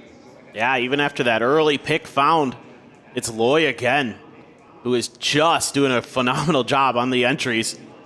That is making things really difficult for Evolution Power Gaming. There's that late backstab from KLB. They're right back into the lead. Anticipating that maybe Zay was going to try to play a little bit further forward again, so use a little bit of util there, just a check. Deep smoke keeps them at bay. That's kind of part of the name here as BL on this map sometimes, is just waiting out some of those early smokes. Just trying to find your time to get in there with your own. You might have to cede a little map control, but saving that utility. Oh, Zay. Spotted there on the bridge. Pushing another smoke forward there, just keeping that angle. Denying that vision away from the snipers. Maybe even just quickly scaling off with this. I mean, look at the push that he's going on. If he continues on this route, he might be able to have an even bigger backstab than he had in the previous. Now he's going to be held back. Nades now starting to fly. Exec here onto the A site, about to begin. Some damage, tagging up KLB here on the approach. Still 66 health to try to work with. XQQ finding one. The scale forward, shut down. XQQ with a second shot, but now everybody on the A site displaced and picked apart. JJ does get tagged up, but still breathing. Spots the flank here around the back. Quickly tucks away as Mino now goes down, and it's all on Zay.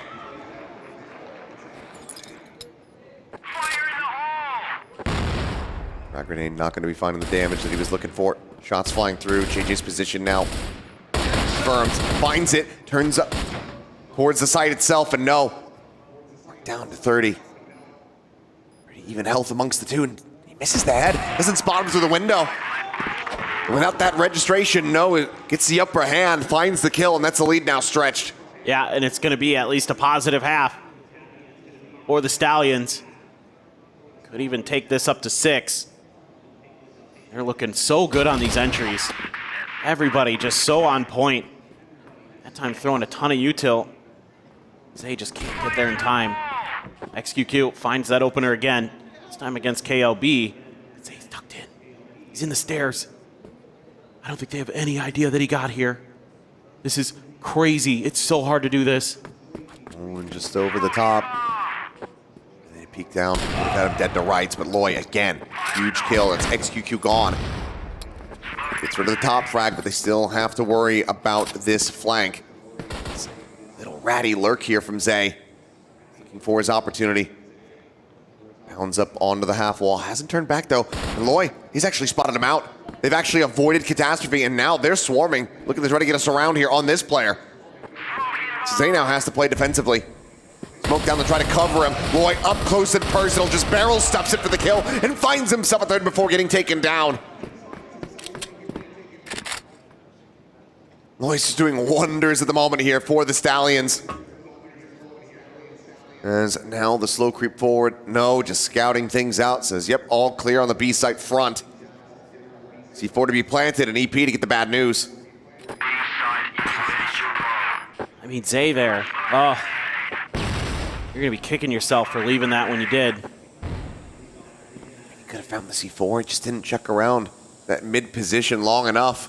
Actually get the spot out, and no, immediately shuts down any cheeky attempts. A fantastic round here for Stallions. He said we're already guaranteed the lead, and now they're looking to stretch it even further. Yeah, 6-3 in the half. That is a phenomenal BL side on Eagle Eye. They are so well drilled, but it's Loy. Loy is all over the place right now. He is winning so many battles out in the open for you. He's so well prepared. The crosshairs right where they need to be every single time. That is just crazy good stuff, but man, Zay just a little more patient or just sticks in that hole for a while longer. Wait for the Stallions to really commit to something. Oh well. The thing is, Loy isn't even the top fragger right now, not even for his team, let alone the lobby. That's crazy. But the impact kills that he's found have just been so pivotal in turning these rounds. See if that's going to continue here. As for now, XQQ just dialed in, trying to see if anyone goes on a peek, but they're not really giving him any chance at all. Yeah, it's a 3-2 split. Looking to see if you can piece any of this together. It's hard sometimes. Teams will just keep themselves tucked in positions where you basically have to commit.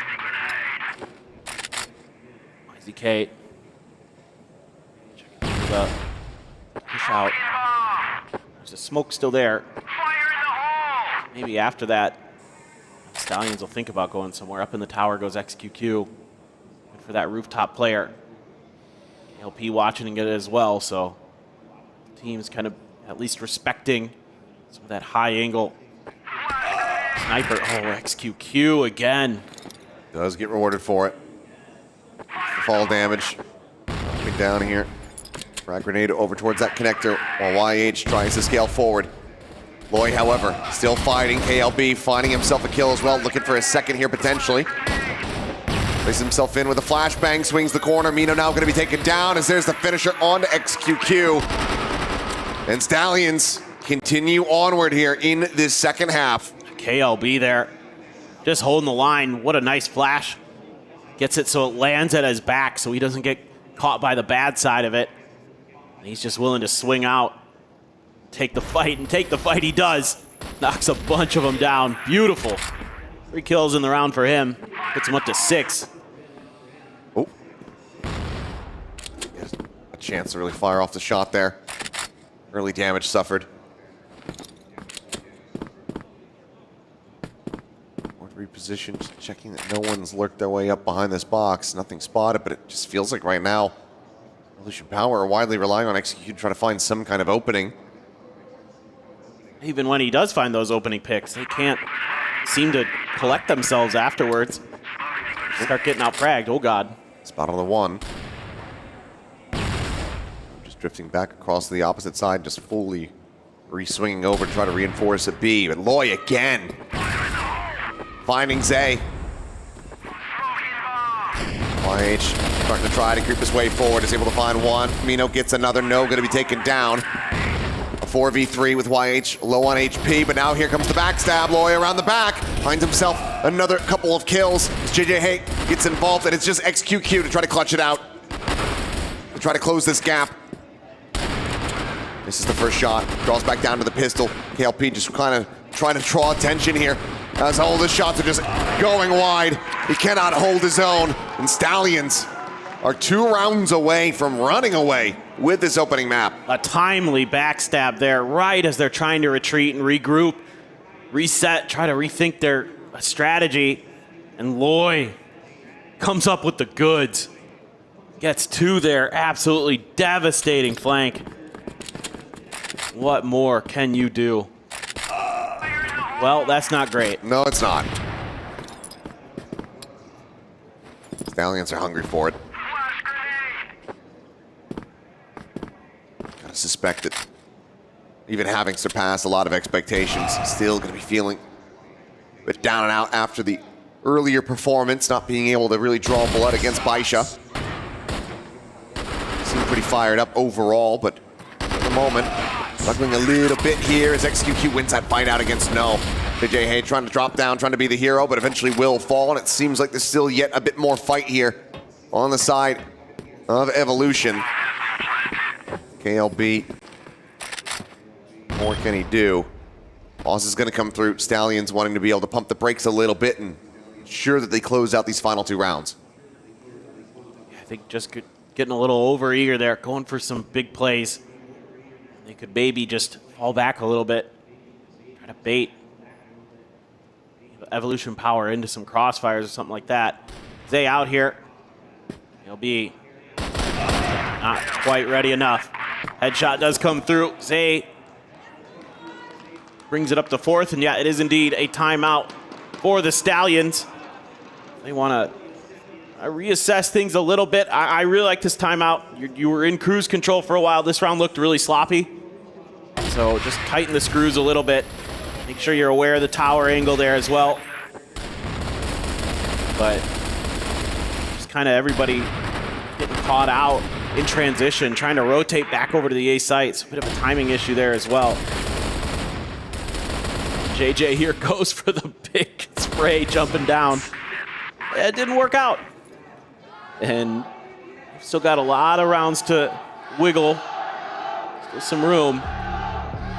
But fans in the audience sending their energy to Evolution Power Gaming, trying to rally them. The Stallions have been really, really good to start here. This Eagle Eye has looked fantastic. It really has.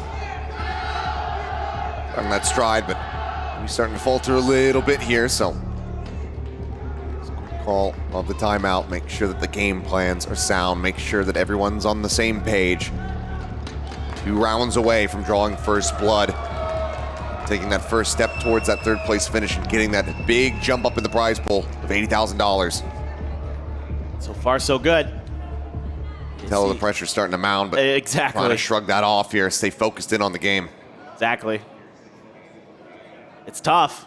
Even if, you know, you feel like some of the pressure's off, you still know how much money is in that prize pool. You still want to show the world that you're going to be a force to be reckoned with for the future of Crossfire. Oh, KLB already has the opener. Trying to lead by example, staying tucked away. Lloyd does end up getting taken down, and while he's just tucked in, he just gets massacred. No, trying to lock down this connector position, but XQQ just a little bit faster on the jump. Leaving KLP now. Trying to be the hero. He's fast on this rotate around the back. C4 just now being planted, but XQQ so far, he's completely eluded capture. Out of the open, will be able to find one, but then, yep, XQQ on the reposition is able to strike to quickly shut it down. No clutch to be found. Evolution Power denying a value from that timeout, at least for the moment. It looked like it was going to be a good round here for the Stallions. Initially find that first kill, but things just start to crumble around mid. Really getting the timing there, getting flashed up, having to hide behind boxes, and Evolution Power Gaming just reads the Stallions very, very well there. Really aggressive positioning. That opening shot, can't find it, so quickly overwhelmed is KLP. No, able to find one, finds a second. Eventually does get flushed out, brings it now to a 3v3 with Zay out into the open and caught. JJ Hay able to find that elimination, gets a ton of damage on the YZK, but can't quite confirm that kill. Has to avoid getting taken down himself, but he cannot. YZK eventually finds him. Now it's a 2v2. C4 brought forward, flank coming in. A little bit faster this time, but XQQ, as he turns back, cannot find the shot. Loy strikes once again. KLB over the top, gets the spot. Just trying to deny this plant and allow for his teammate to get into position, but never mind. He'll just be rewarded with it. Eventually finds the headshot. And with that round win, Stallions one more away from taking this map. Man, just Loy doing things. Big things to buy a little bit of extra time there. These rounds are scrappy, they're wild. Everybody trying to find those flank angles, trying to find that extra little something. Oh, we got the spot there. Nice work from XQQ. Quick up into the tower, saw the peak, punishes it instantly. Bizarre lack of awareness there. To give up that angle for free. Not having it watched. Not watching it himself. KLB able to find one, brings this into a 2v3, a little bit more of a winnable situation, but still need to fight their way back forward. And that they've been going on these long rotates around these flanks. Got XQQ dialed in on this angle here. The pre-fire there from KLB, tries to breach that position. Some damage found, Loy continuing to try to deliver, but cannot get through the full forces here of EP. A nice flash there from XQQ to set himself up. Throws it over the wall. He's right there. Staying in it. Gotta run some more rounds together. Maybe 3 in a row just to get to overtime here. for Evolution Power. Stallions just need to hold on for one more round. This time they're setting up double. No JJ Hay. Right on top of each other at that A elbow. Look how pacely, though, they're pushing forward here towards this position. KLP tucked away for a brief little moment there as YH turns to the left. JJ Hay going to be taken down. And now it's all on KLP. And he can't find anything. KLB, the only one really able to find any value thus far. And now he is dead. There's run back from the side of EP, looking realer and realer with every moment that goes by. A nice check. XQQ playing his life. Takes a ton of damage, but 3 players on this push now. Yep. Making this nigh impossible. Finds the first. Smoke at the ready, but just being circled, wrapped upon, and it's a quick reaction, but still not able to find that kill. YH shuts him down, and EP continue to try to claw this back and get themselves into overtime. Yeah, just some little things they're mentioning here. Just a complete absence of presence in mid. Evolution Power got the read of that quickly and just kept scaling forward. Able to take that link angle and just smother out the A site. 2 more to go, and we'll see some overtime. Stallions trying their best to avoid that. This time they're playing much safer, going back into a more standard default. 2-1-2, making sure that mid is accounted for. So the response here from Evolution Power Gaming is to just stack up and start making your way forward. They're not going to face any resistance until they get towards that B site. At least not yet. Seems like this is how the Stallions just want to play.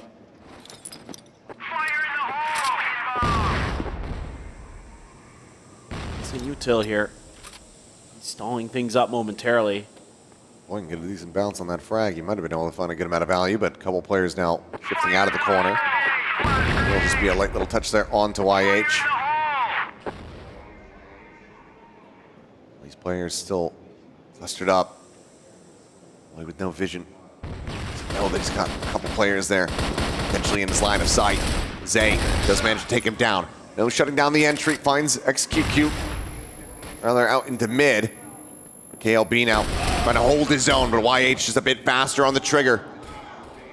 Takes him out of the equation, and Zay notes this flank, holds down the bridge. These rounds continuing to get further and further away from Stallions. And with another kill, KLP desperately trying to find something, but all he is going to be met with is death, just like the rest of his squad. One more round to go now to put us into overtime. Oh boy. Evo Power coming right back into it. Just some great decision making in the macro sense. Able to just keep scaling forward. They're finding the gaps. You know, to be fair, it was left intentionally by the Stallions in this round. They're able to exploit them so effectively. This one probably going to slow up a little bit.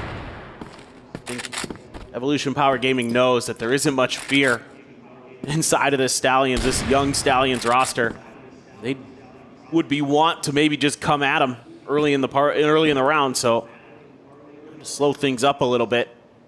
Never know when they're going to try to go for a more aggressive position.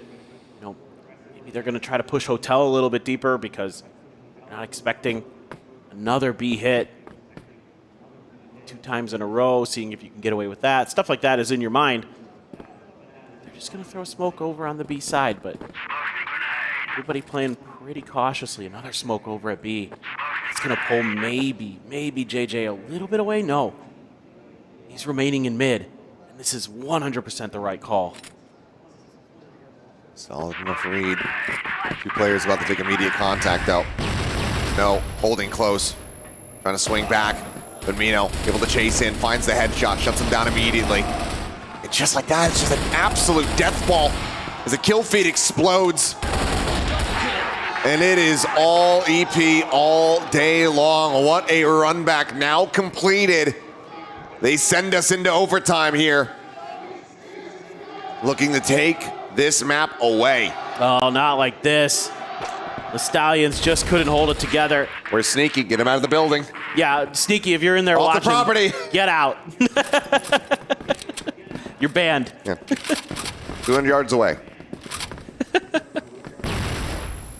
Team has a restraining order. Stallions back onto the BL side.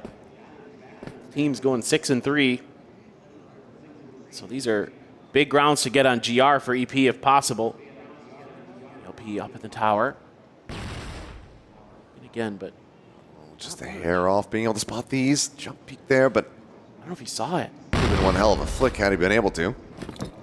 Yeah, didn't quite register there as Zay is pushing at a hotel, pistol in hand. His hound's down, no, finds that kill, gets out, 9 HP. Looking to stick around, says, all right, well, I might as well just try to give my life for a bit more damage, if not a kill, but won't really be able to find it. KLB and KLP able to find a kill apiece. Brings them now into a player advantage situation.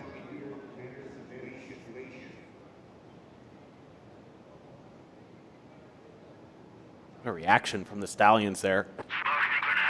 Zay knew he was going to be under pressure, tried to swing the angle, saw the player coming up the stairs, couldn't convert. Now the Stallions just going to stall just a little bit. Minute on the clock. Throw out smokes all over the map. Make it tough to read what they're doing. You know, just here. Side of the house. Spot on the one. Gets the adjustment for the headshot, but KLB trades it back. Now a 3v2. 4 going down. YH swooping around. Is able to find one. YZK gets another. Loy dead. KLB needing to do it all. Gets a spot. Gets the kill. YZK picked apart. And he will find the finisher. First round of overtime goes the way of Stallions, finding their first win in quite some time. Yeah, getting that player advantage early allows them to get through here. Otherwise, this is probably a very different round. KLB coming up huge in the 1v2. Sweeps across for the final. Absolutely filthy. There's just no fear. Stallions there make the gutsy call to push up mid to B. They're able to get it to convert. Winning some of those early battles. XQQ. Look at where EP have rotated to. Damn near everybody push forward here towards this A site. Nade's now flying. Minnow just recovering that vision a little bit too late, but as they try to retake, they get completely swept under the rug. Now all down to Zay. Fragging here in his own right, but this is just going to be a bridge too far. Loy to shut it down. Stallions to move up 11-9. Good read, but they still can't stop it. I mean, on this BL side, the Stallions are just ferocious. They just keep going, and nobody can find their kills from their angles. For Evolution Power Gaming. 20 kills now for Loy. He has firmly solidified himself as the best player on the Stallions. Over on the other side, XQQ at 24. Zay with 18. Last round of the BL side here. Such a crucial one for Evolution Power to get. They can. Who knows? But they just don't look as sharp. Trying to hold these angles. They don't look as sharp. Trying to play more of those static positions. Both teams are happy to run and gun a little bit more on this map. 3-player lean over towards B. Evolution Power trying to line up and smoke out some of these players if they come through. That seems like the way. Oh, Score's going. Goodness sake. Quick little peek there from Zay. He's going to continue to rescale here. Does go decently red. Once again, down the 9 HP. Smoke at the top of the stairs here at the hotel. Himself the best possible opportunity. Trade out for another, but already done fantastically here for the team to get that opener. Another cluster forward. YH going to be spotted and sprayed down. No, able to collect it. Much damage going to be taken in responses. XQQ's position now going to be under duress. Repeaks, finds one. No, dead. Loy on the approach coming through connector. Gets the jump, but actually, no, XQQ still alive. and still clutching. 3 kills for him, a round win in overtime for the side of EP. That is unbelievably massive for XQQ. He looked like he was maybe going to get flushed out there from the flank angle being created. He somehow holds firm. Absolutely insane stuff from him. Loy on the approach, ends up going for YZK. I think that if you got XQQ in your sights, you always aim for him first. Yes. And we get that side swap. Stallions needing to try to get 2 in a row here. Massive stack on the A side. This has been where most of the pressure came from. Or Evolution Power. And often where you're going to see a lot of the pressure on this map. It's just a little bit easier sometimes to get things going on A. But with Zay, not seeing anything over at Hotel. Dumping the util though, but are they going to fully commit or is this a pivot to B?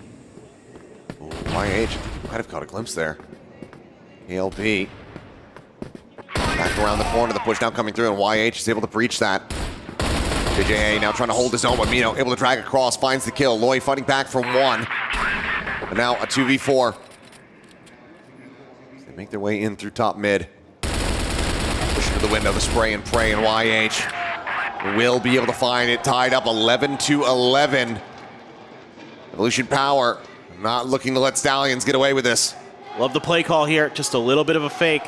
Throwing all the smokes and flashes over towards Zay. It's all just a run up the gut because you have Zay over an Hotel who hasn't seen a damn thing.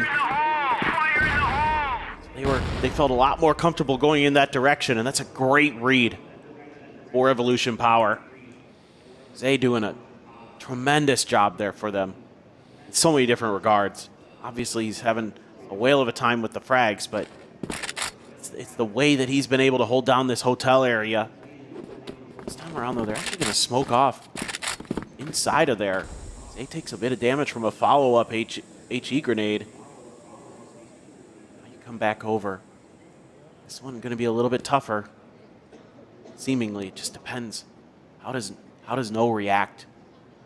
Might have found the timing. He swings off a bridge. Just get in here. They're being a little bit cautious about it. Wary of a trap. Double stack setup here. A high-low. Try to slow up this approach, but for now, EP not fully committing to this one. Waiting for the timings. 3 players clustered up. Util in hand. Up and over the top goes the smoke. Pinch over from bridge still being attempted here. The slow slot forward from No. Has to just back away. Final bits of util getting ready to come in. XQQ still a world away, starting to now pivot and join in with the rest of the team. To face forward here into this main approach. It's going to be the side of Stallions coming out on top. XQQ, his position is known. I just don't think the time is going to be there. Firm control here of this bomb, but they want to peek into him one after the other. Could still close this one out. It's about to drop 30 in 22 rounds played.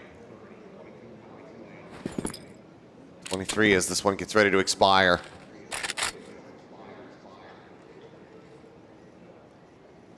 Should just go.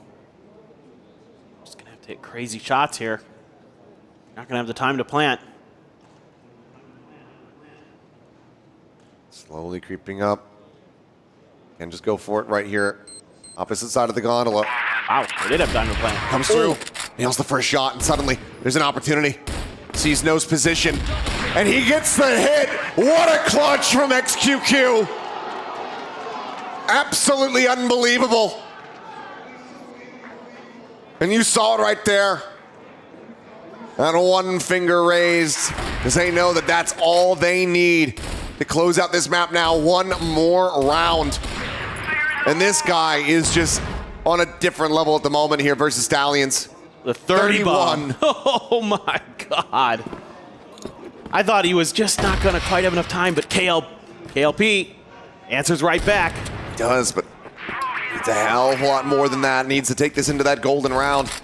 For KLP, it has been a very rough go of things. still in the single digits.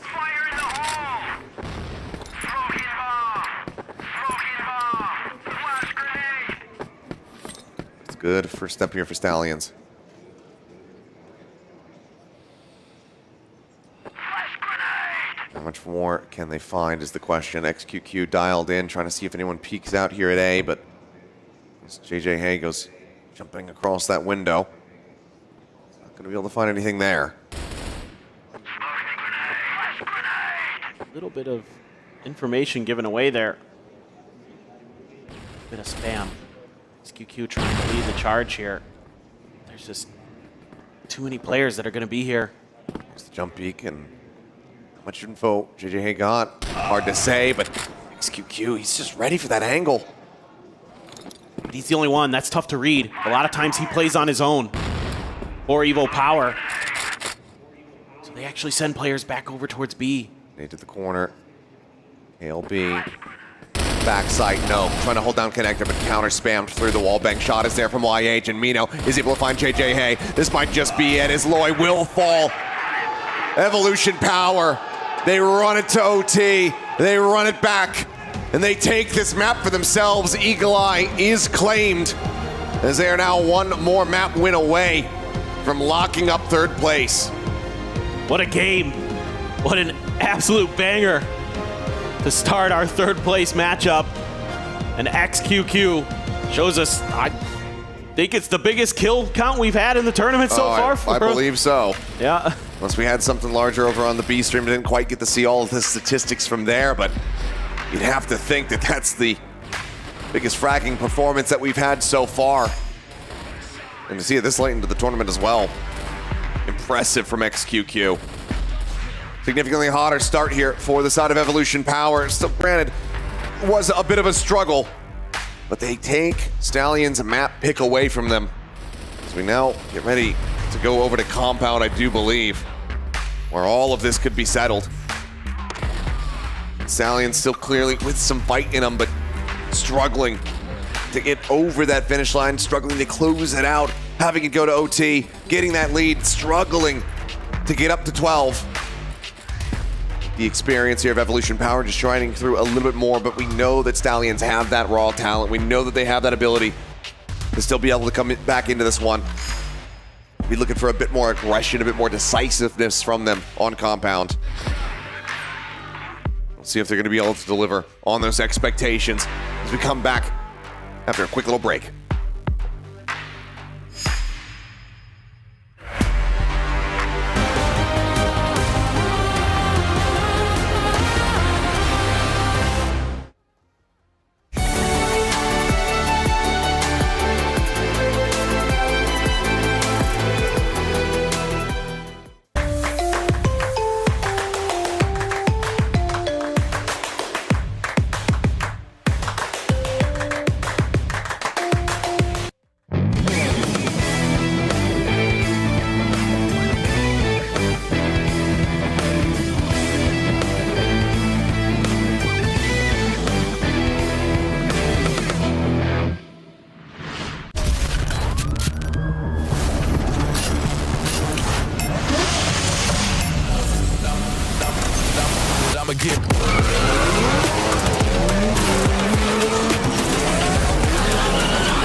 If all that it's saying is true, there's a war before your eyes. Tell me, can you see right through?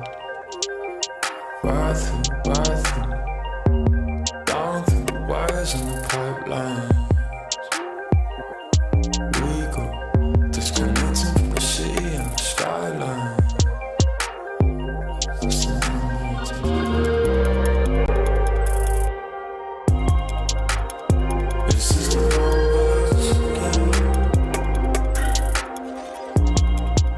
The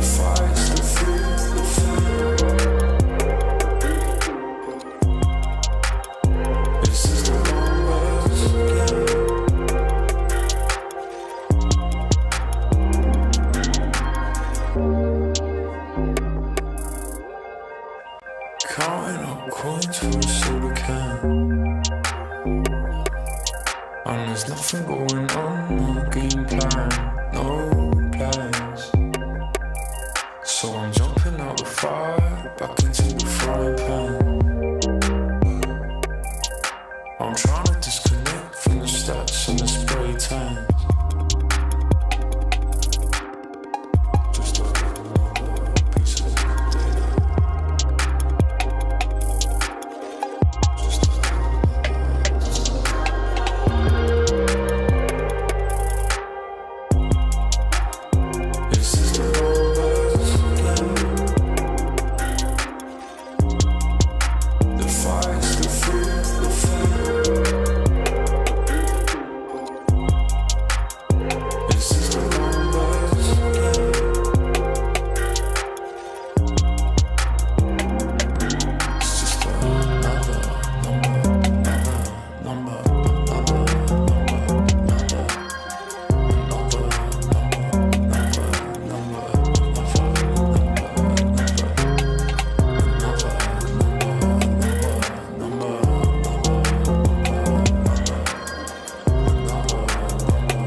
We are back, and it's been a grueling loss here in the first map for the side of Stallions. Their pick of Eagle Eye goes the way of Evolution Power after a tight-knit overtime round.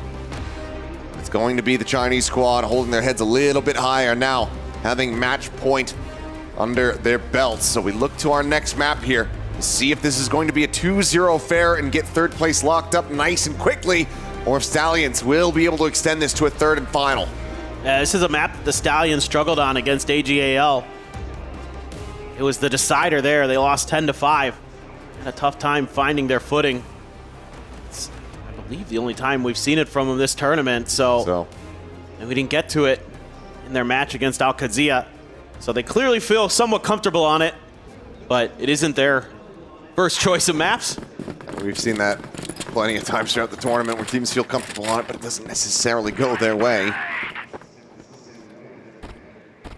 Looking at you, Rock. Sorry.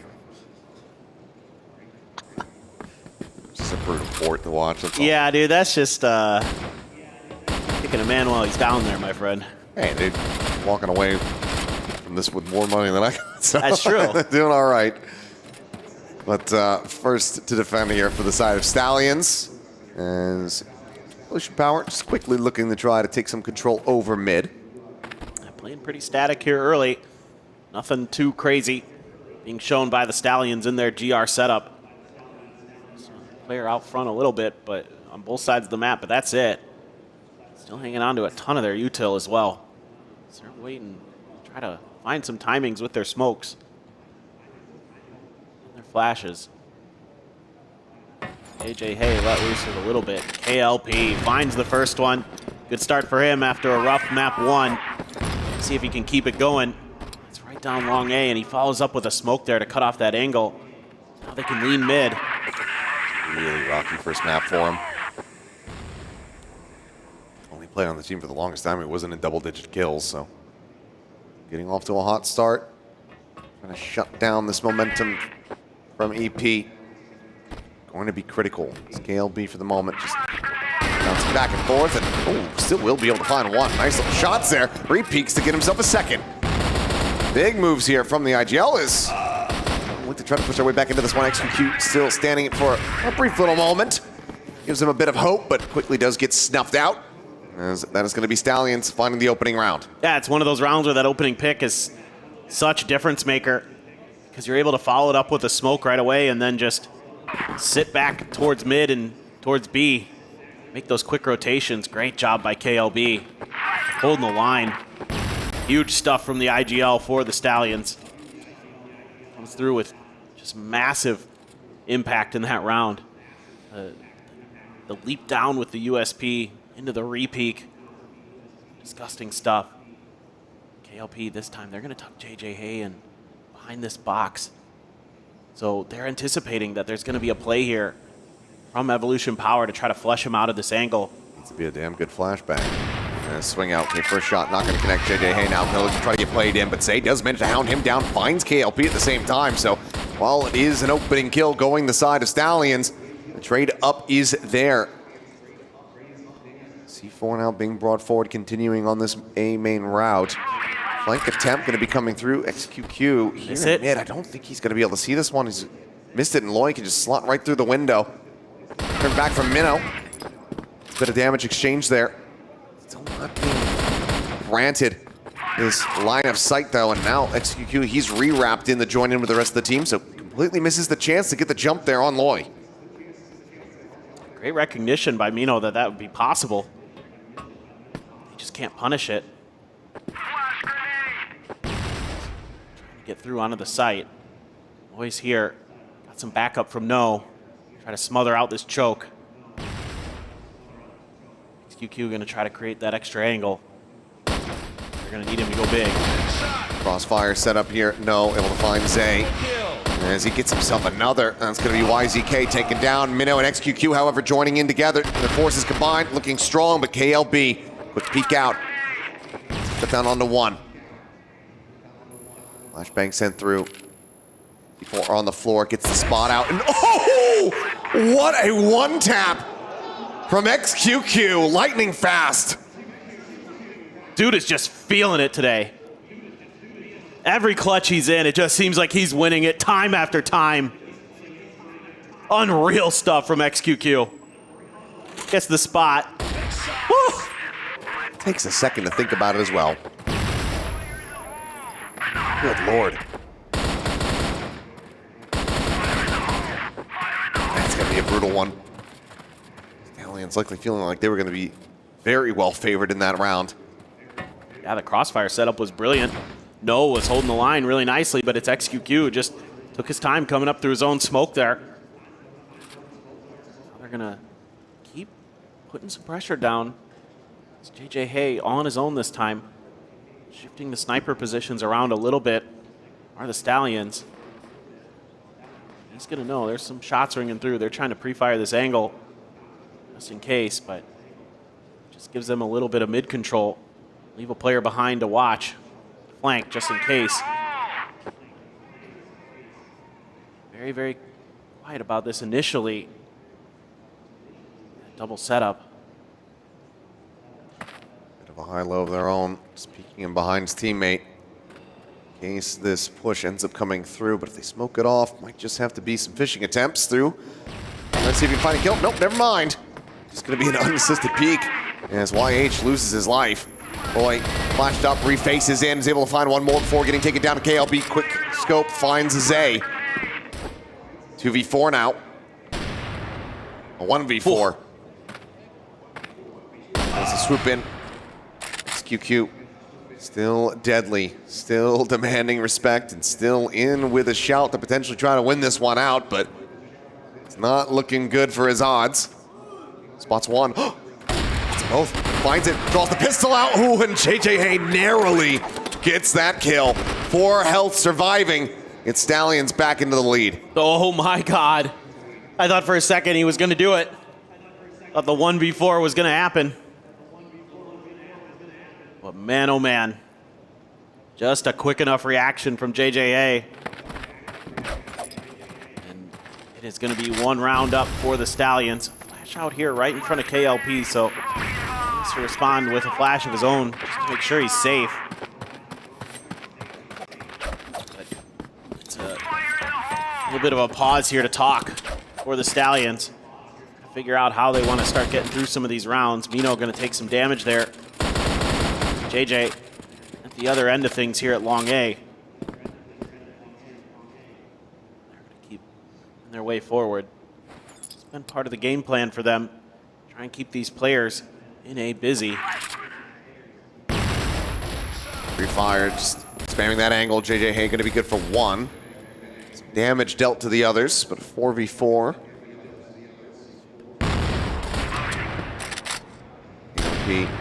Shots over there towards House. XQQ having to reposition, but they're on the hunt. They're looking for him. They're going to be able to find him. Loy, a great little chase. Cleans up that kill. Mino now tries to occupy that space. Peek out, might have been able to find one, but Lloyd does go ahead and tuck back around the corner fast enough, so it's going to be the TAC timeout call now. I suspect from the side of Evolution Power. See if we can still somehow rescue this round. Yeah, they're just not finding much purchase. Trying to brute force their way into some of these sites. You know, Flash doesn't catch on to JJ and lose a player out in the mid. Every angle you're trying here is being matched. These snipers are a real issue. Find ways to disrupt them with some util maybe. ALB has been nasty over here. Oh. Lobs it in. Mino going to take it down. Zay and YZK able to find one apiece. 2v2. They're both tagged up, still relatively healthy to try to make a go of this. Players from the side of Stallions playing split. Just waiting for No to get into position, try to attack at the same time. Way through. Some shots out here. ALP swinging forward. Now going to be spotted, but turns back. Finds Zay and gets the cleanup as well. Defuse to come in. Stallions to maintain the lead now 3-1. Yeah, I think it just needs to be a change in game plan here. The initial ideas for Evolution Power not really working on their map pick. They need to stabilize quickly. Can't let the Stallions start running away with things. Let's see what Nice wants to do. They're just having a tough time at a lot of different positions on the map. Every time they walk through a choke, they're getting cut down 2-3 players. If it isn't for XQQ, you'd be down 4-0 right now. Yeah. Clean stuff here from Stallions thus far. We'll see if the TAC timeout is going to change the state of affairs here for Evolution Power. I mean, it was a little bit of a rough first start for them on the first map, and then saw them really streak some rounds together. Yeah, even after a Stallions timeout on the previous map, they were still just fine. They just kept rolling. Just try to get some rounds together here. Give yourself a little bit of confidence. And get back into this map a little bit. And Nice trying to rally the troops here. Probably trying to give some words of encouragement to YZK. He's had a struggle here on this map so far. Only one kill for him. I want to see him get a few more eliminations, get him into this match, and maybe you can just start taking over. For Stallions, until it pops up and says that you are the winners of the map, it's not over. Right. We've seen that. They're on Eagle Eye. Still having to stay focused in here. Looking to get themselves into an advantageous position before the side swap.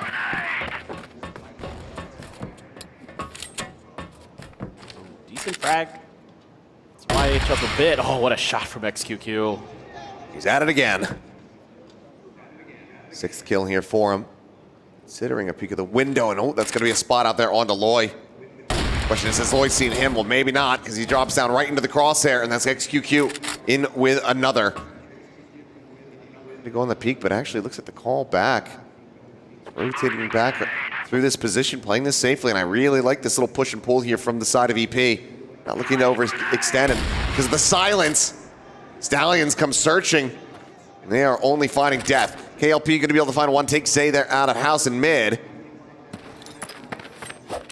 has allowed though for XQQ to continue to scale forward, and now this B site is completely open for the taking.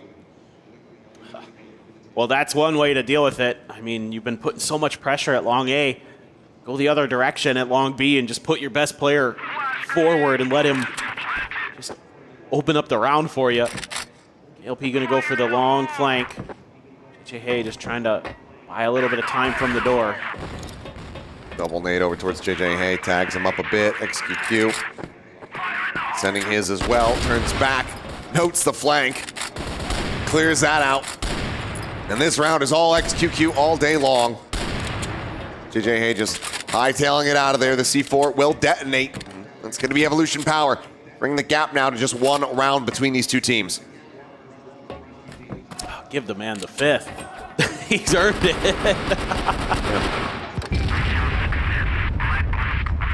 Will deny it away. Man, what a performance from XQQ there. Still plenty more work to be done. It's just unbelievable, and he just turns right at the perfect moment to deal with the flank. I was a bit worried there for a second when he's throwing util at JJ. For that early kill potential. Oh, nade in. That's huge value from Loy. Whoa. Look at the HP bars there. Slides back, 47 health behind. Frag grenade going to be shorted. Doesn't manage to actually find anything here. It's like XQQ, maybe you're going to linger around for a little bit longer, but yeah, just going to be a dump of that nade and now a reposition. That's an immense amount of damage dealt. Unbelievable.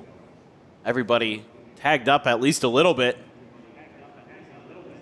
XQQ trying to push. Oh, nearly the catch there on the KLP out in the mid. Quickly repositions, survives about 20. XQQ continues to deliver. Boy, now taken down. KLB just people peeking the corners here. XQQ saying, yeah, try that again. Smoke comes up here in his face, so he'll just go ahead, back away, joins in with the rest of the team for a moment. It's like Zay maybe willing to try his luck here, reaching this position. At the same time, the rest of the team now trying to push their way up through top mid. Get a cut across. Got one here on the side, KLP looking for the shot. Drops back down onto the low ground. KLB trying to pull back to go and protect here. A bit of a crossfire, but has to re-peek in towards main. His head on a swivel, where he will lose his life, but KLP, no. Finding one apiece, KLP finding a second, but Zay dropping down into the site, is able to find the kill, but now that C4, it's right there in the hands of No, and the frag grenade does not go deep enough to be able to find him. No others to try to commit into this one, so they're just gonna have to push forward through the smoke. Bomb does get recovered. No, can't quite fish for that kill. Plant coming in and Zay holding the door. He will shut him down. And it's another round opened up, jump-started here by XQQ. Yeah, I like the way that now starting to try to bait out the Stallions a little bit as the side of EP. They are happy to just like push a little bit further forward and then, okay, we're gonna fall back. Stallions just get a little over-eager to try to set up that extra space. You think about like how that round had started as well, that nade lob in. Just, yeah. I think everybody's so very low, but when XQQ is just one-tapping people, unless you're able to strike a little bit faster, it just doesn't really matter. Just needs that 1 HP. As long as he's got that gun in his hand. And look at the lopsidedness of the kills once we get him back up on the screen. XQQ 10, Zay at 8, everybody else no more than 2. KLP is 10 as well. He's having a great map. It's a big rebound, but we're not seeing that same impact from Loy like we were getting on Eagle Eye. Got those two working in conjunction. Likely looking at, you know, a 4-2, maybe even a 5-1 at this stage. Nothing unorthodox just yet from EP. They use that smoke over at short A. There's been a counter smoke early from the Stallions. It's been a bit of a weak spot for them the last couple of rounds. Create some attention at A. REP, but just waiting this out. They've established pivot point for themselves. It's just, are they going to be able to hold on to it long enough? Is KLP going to strike? Players pushing from mid, needing to try to call its distraction, but no, Zay just swings that corner. He finds the headshot before KLP can even try to ring one off. Noah Loy answering back with a couple kills, but the damage taken is so severe. Zay with a frag grenade, lobbing that one forward. Won't be able to find that kill. Just get avoided, but he's going to get himself tucked in here. Mino is going to be able to find both of the finishers here. The lead now established by the side of EP. 3 in a row. After that timeout, Evolution Power much on the same page. And these opening shots now starting to land for them. They're starting to hit their stride. They're starting to hit their momentum. Comes that mid push out. Ooh, bit of a rare whiff there from XQQ. Doesn't get the second attempt, but I know that this mid control very firmly in hand here for the side of Stallions at the moment. And KLP challenges a bold one, and he comes away with the kill, getting the better of XQQ. So Raid Boss down here for the moment. Frag grenade lob on the corner, gets a splash onto 3. Cleanup is looking good here as the aggressive plays out into mid. Work a treat here. Swing onto the corner, and that's going to be Zay taken down. Great response round here for Stallions. Bringing it back to parity. Either side now, able to be favored at the half. They were just so shook, or EP on that push out. They never respond. They had tons of util. They never threw a damn thing. And then you just keep pushing forward as Stallions. Just keep using that individual skill to your advantage. And EP the whole time just kept thinking, surely they back off now, right? Well, they just kept pressing forward. Now they've got long B control, so they're able to stack 3 towards that A site and trying to get in there. So difficult, especially if you're coming through the long choke. That far door is a death row. 4 players trying to enter in. That's the way they end up going. LB tucked in the corner in one of the cubicles. Wait, right there, they've got the window position. I mean, if you try to come through here, this better be the best util. I think wisely, they're changing ideas. Look at this flank, though. Look at how aggressive KLP is. It's a double push out. Even has backup. Not that it was needed. XQQ once again dead off the rip here. Critical opening frag found by KLP. Continuing to deliver here for the team. More pressure on the side of EP. Stallions set the stage to make this 5-4 in their favor. You got the raid boss down. Again, you're still looking at YZK with only 1 kill. Get it going. Try to find some value here. Maybe turn this round on its head. No bouncing in the corner. Not sure if YH saw him doing that. Either way, he doesn't like it. Doesn't like the free space they're being given.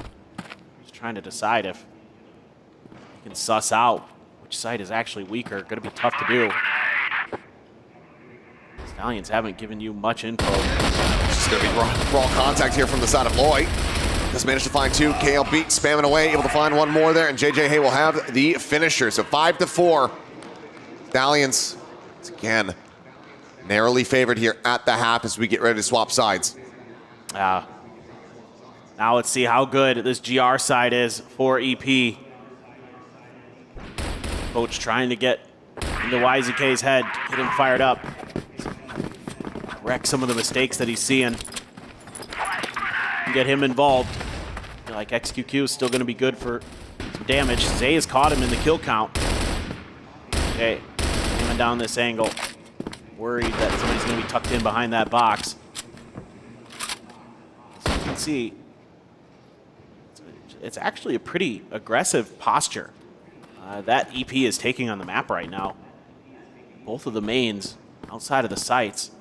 And just having YZK with a sniper. Locking down that mid to A angle. Can they kind of get this going? Gotta go back and pick up that C4. Just smoke it top mid here. Vision denial on a KLP for the moment. C4 now going to be scooped up, and multiple players starting to rotate their way across towards this B site. Some shots coming through. C4 still lingering towards A, so it seems like it's going to be an attempt at a fake at their own here, perhaps.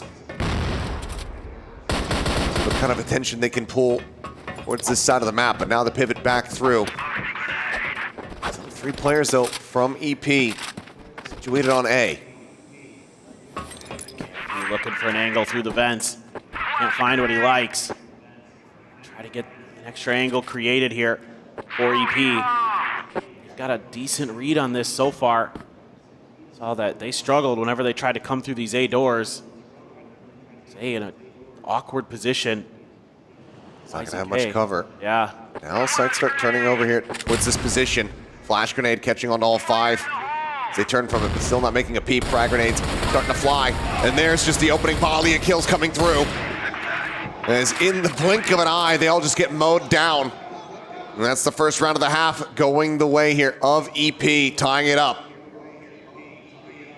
Just steady defense, that's all it takes.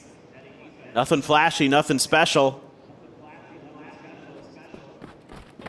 They just walk into that death row. Down go the Stallions, tied up again. Okay, spamming through some boxes. Again, nobody pushed out that far just yet. Let's see if he wants to try to maybe later in this round get a little bit aggressive at this position. Maybe that's something that Stallions noticed in some of the tape. They were prepping for this map. XQQ. A little bit careful there. Gets out okay. Checking that box, anticipating that maybe he had fallen back there. They're using a ton of util to clear this out, though. So you're gonna have a lot invested. Yeah, a bunch of AGs left for EP. And ready to go. Smoke onto the A side here at top mid. YH starting to reposition. Smokes out. Frag grenade. Nope, not going to get too much of a catch there. Why they get avoided. Player stacked there in the house. Now starting to drop their way down. They are going to be storming their way up towards this B site. Some flashes go in, up and over the top. XQQ able to find the first. Looking for the second. Gets the shot. Oh, midair onto KLB. Takes him down. C4 now on the floor. The wrap around the back. Lloyd trying to hold his own. Is able to do so, finding 2 kills. XQQ now going to be flushed out, and that leaves YZK and Minnow to try to pick up the pieces. Lloyd still breathing. Last one standing here for the side of Stallions. They look to reestablish a lead. Takes time. Lands the C4, but right as he tries to turn, change which angle he's watching. That's when YZK strikes. The round ends up going over to EP. Yeah, the Stallions, I like the way they're slow walking their way up into this site. Trying to keep their opponents guessing on what they're actually going to be end up, thinking about in terms of where they want to land, but a lot of those flashes come through, don't really connect, and XQQ holds the line from the server room. He's good for 2. He's just so clean with it. Ball's going to be called here. Stallion side. Regardless of the outcome, but the coach certainly going to be hoping that they manage to tie this one up. Swing coming in. Counter swing not going to be seen. Minnow keeps it quiet, plays this patiently. Could lead to him having the jump here. It's XQQ for that headshot. Nade's now out, just trying to play Minnow in on this angle. And now he can strike. Not quite managing to find 3, however. Does get taken down, but XQQ going to be good for another. Draws with a pistol. Gets himself a second kill as well. And that leaves Noah and JJ Hay to their own devices now on a 2v3. At least you saw the flank. C4 still being brought around. YH is tucked there below the stairs. Inside of this B site. Either player really getting the spot on the other here, it seems. But never mind. YH, he has spotted it out. Swaps to the pistol. There's frag grenade. It's only a touch of damage. 3 HP lost. The swing in, the shot connecting. JJ going to be tagged up once again. C4 in hand, a minute to play with. What does the call look like? What does he try to do? You gotta have that internal clock ticking as EP How long does it take him to wrap to the other side? Already sent a player over there. YZK be waiting, trying to keep track of both the long A and the short A angles. He certainly has the time to make the wrap. They're well aware of that, so it's like YZK trusting in him to hit the shot, and if he doesn't, trusting in the remaining two players to be able to close this out. But it will be the former as YZK takes it down. That tactical timeout looking like it is very needed. You can see here the stress starting to mount on this Stallions team. Yeah, No is really starting to feel the pressure. Hopefully we can get tanks in there, steady the ship a bit. The boys heads back on a little bit straighter. Still hitting some okay shots here and there, but got some of these players just really feeling it. XQQ in particular. They just really stalwart, especially when they get over to this GR side. That's where they become a real nuisance. And I think this just has to be mostly mental stuff. You just have to be getting these young guns situated, trying to find the right words to tell them, hey guys, I know it feels like, you know, you came in today with, you know, the world on your shoulders. You felt like maybe you could carry that weight. Don't worry, you're still in this. You're still good enough. You've seen what you can do. A couple of these halves, you've taken it right to one of the best teams in the world in Evolution Power Gaming. So just trust in yourselves. See what you can get done here. See if we can go out on a high note. I mean, all things considered, again, it just feels like this is a Stallions, you know, widely playing with house money. It's wanting to try to lift that pressure off their shoulders, let them play their own game, have fun with it. Yeah. That's certainly something to try to be focused on, so we'll see if that timeout has righted the ship here, or if it's going to continue to sink. EP 3 rounds away from closing this out and locking up that third place match for themselves, as well as the 80K that comes along with it. Watching the tight angle here. YZK. Smokes out. Pulls off the angle right as the pushes start to come through. Flash grenade catching on to several. Frag grenade lobbed in a little bit deep. Not going to find too much damage. Push, however, still getting ready to come in, but YZK able to find the first. Repeaks, finds himself a second, draws at the pistol, gets an immense amount of damage in. As now you've got Zay out from main, setting up this crossfire and bounding forward. And just like that, Evolution Power beat them back. Huge hold from YZK right when you need him most. Again, having a bit of a struggle here early, but he got the sniper in his hands and he's playing it so well. Gets up into that window and plays his life. Knows he can drop down and do more damage. Knows that he has Zay there to back him up. And Evolution Power Gaming 2 rounds away from getting third place here at EWC 2025 Crossfire. Nice shot from him. Yep. Oh. Right through the shin. And it's now the wall bang there. Not able to find the kill, but certainly gets a lot of damage in. And YH takes down Loy. Hoping to keep his teammate protected there. So they just nearly missed each other through the smoke. No trying to go on this push. It's a spot out, gets the kill. Minnow going to be taken down. First step towards recovering this round and trying to run this back. Potential flank out from the A side, but YH still under so much duress is able to fight back, find that kill. No, now trying to persevere, a 1v2. Tucked in, but the nade. Oh, it betrays him a bit, but no, he swings out. Finds that headshot. Now it's the raid boss of XQQ on the other side, but the C4 needs to be recovered. It looks like he's gonna go around the world. Big pivot, but XQQ, a decent little read. Just how far is he gonna go for this one? It seems like it's gonna be all the way back through main, across the connector, potentially in the mid. I don't know if XQQ is gonna get a read on this one at all. I don't know if either of them can quite anticipate what the other is doing here. XQQ is certainly not watching for this angle here at the moment. He's about to swoop out into the open. He's got the spot, and no, he's got it done.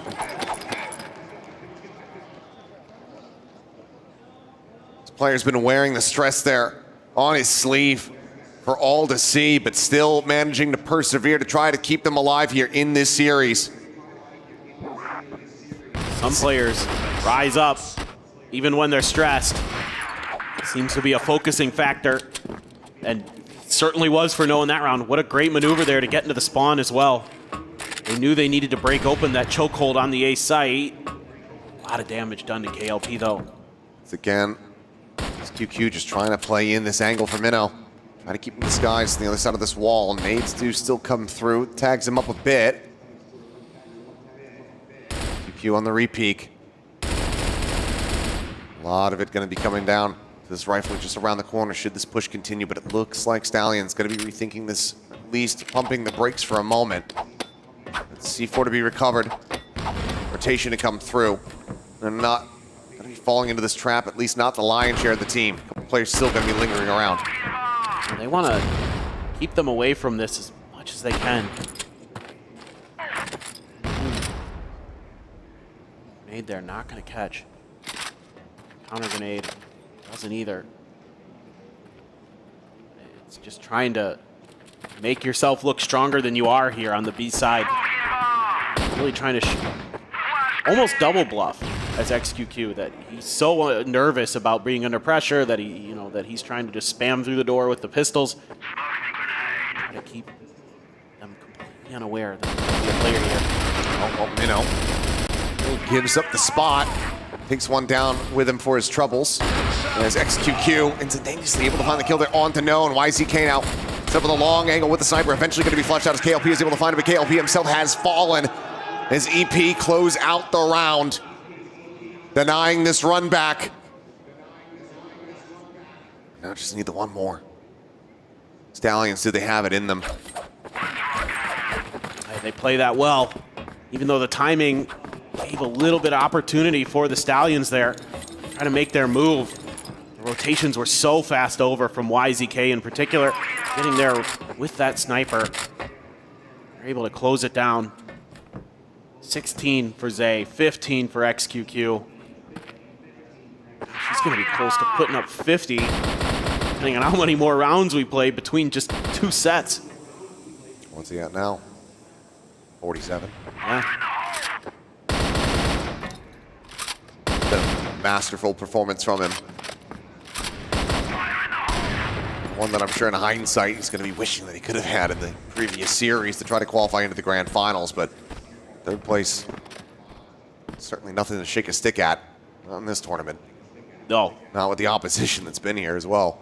Yeah. I mean, there's so much, you could argue this is the biggest Crossfire tournament that there ever has been. Get third here. So far. So far. Till next year. Finals at the end of the year still. That's true, that's true. So, this is going to be the new bar set. Well, to level things up even further. Let's see, though. Is this going to be the conclusion? As XQQ gets himself in around the back, the spot on the one, and he's going to play this out quietly to see if he can try to maybe breach this angle. But eventually says, okay, I got to just go ahead and take the shot. Get the guaranteed kill. Rather than gamble. Finds that one. Everybody else, though, pushing forward in towards what is otherwise an empty B site, but you've got players nearby enough to try to reflood and retake this space. Minnow on that swing. Ends up losing his life. KLP able to find the first. To try to fly through, and No gets involved in the effort here as YZK ends up getting taken down. Zay trying to push forward.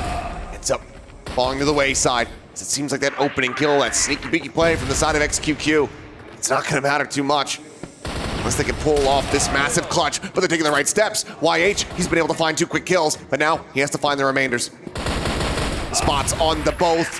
They just can't get it done. 2 more rounds to go. Stallions trying to run their way forward into overtime. Well, this is just kind of a head scratcher for me for EP. You get that huge flank. I thought that XQQ had seen quite a few players there. They should know they're leaning B, and they leave the site wide open, trying to retake through there. Very, very difficult. Again, the chokes on this map so narrow on the entrances to the sites. If you can get those crossfires set up on them, you get those long angles for the snipers like KLP, you're able to just lock things down. And Kind of a wonky one there. For some reason, they seem to be really respecting that it was going to be a mid-pivot, but XQQ was there. Oh well.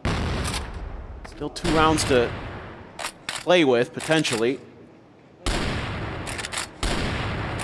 For some pop shots.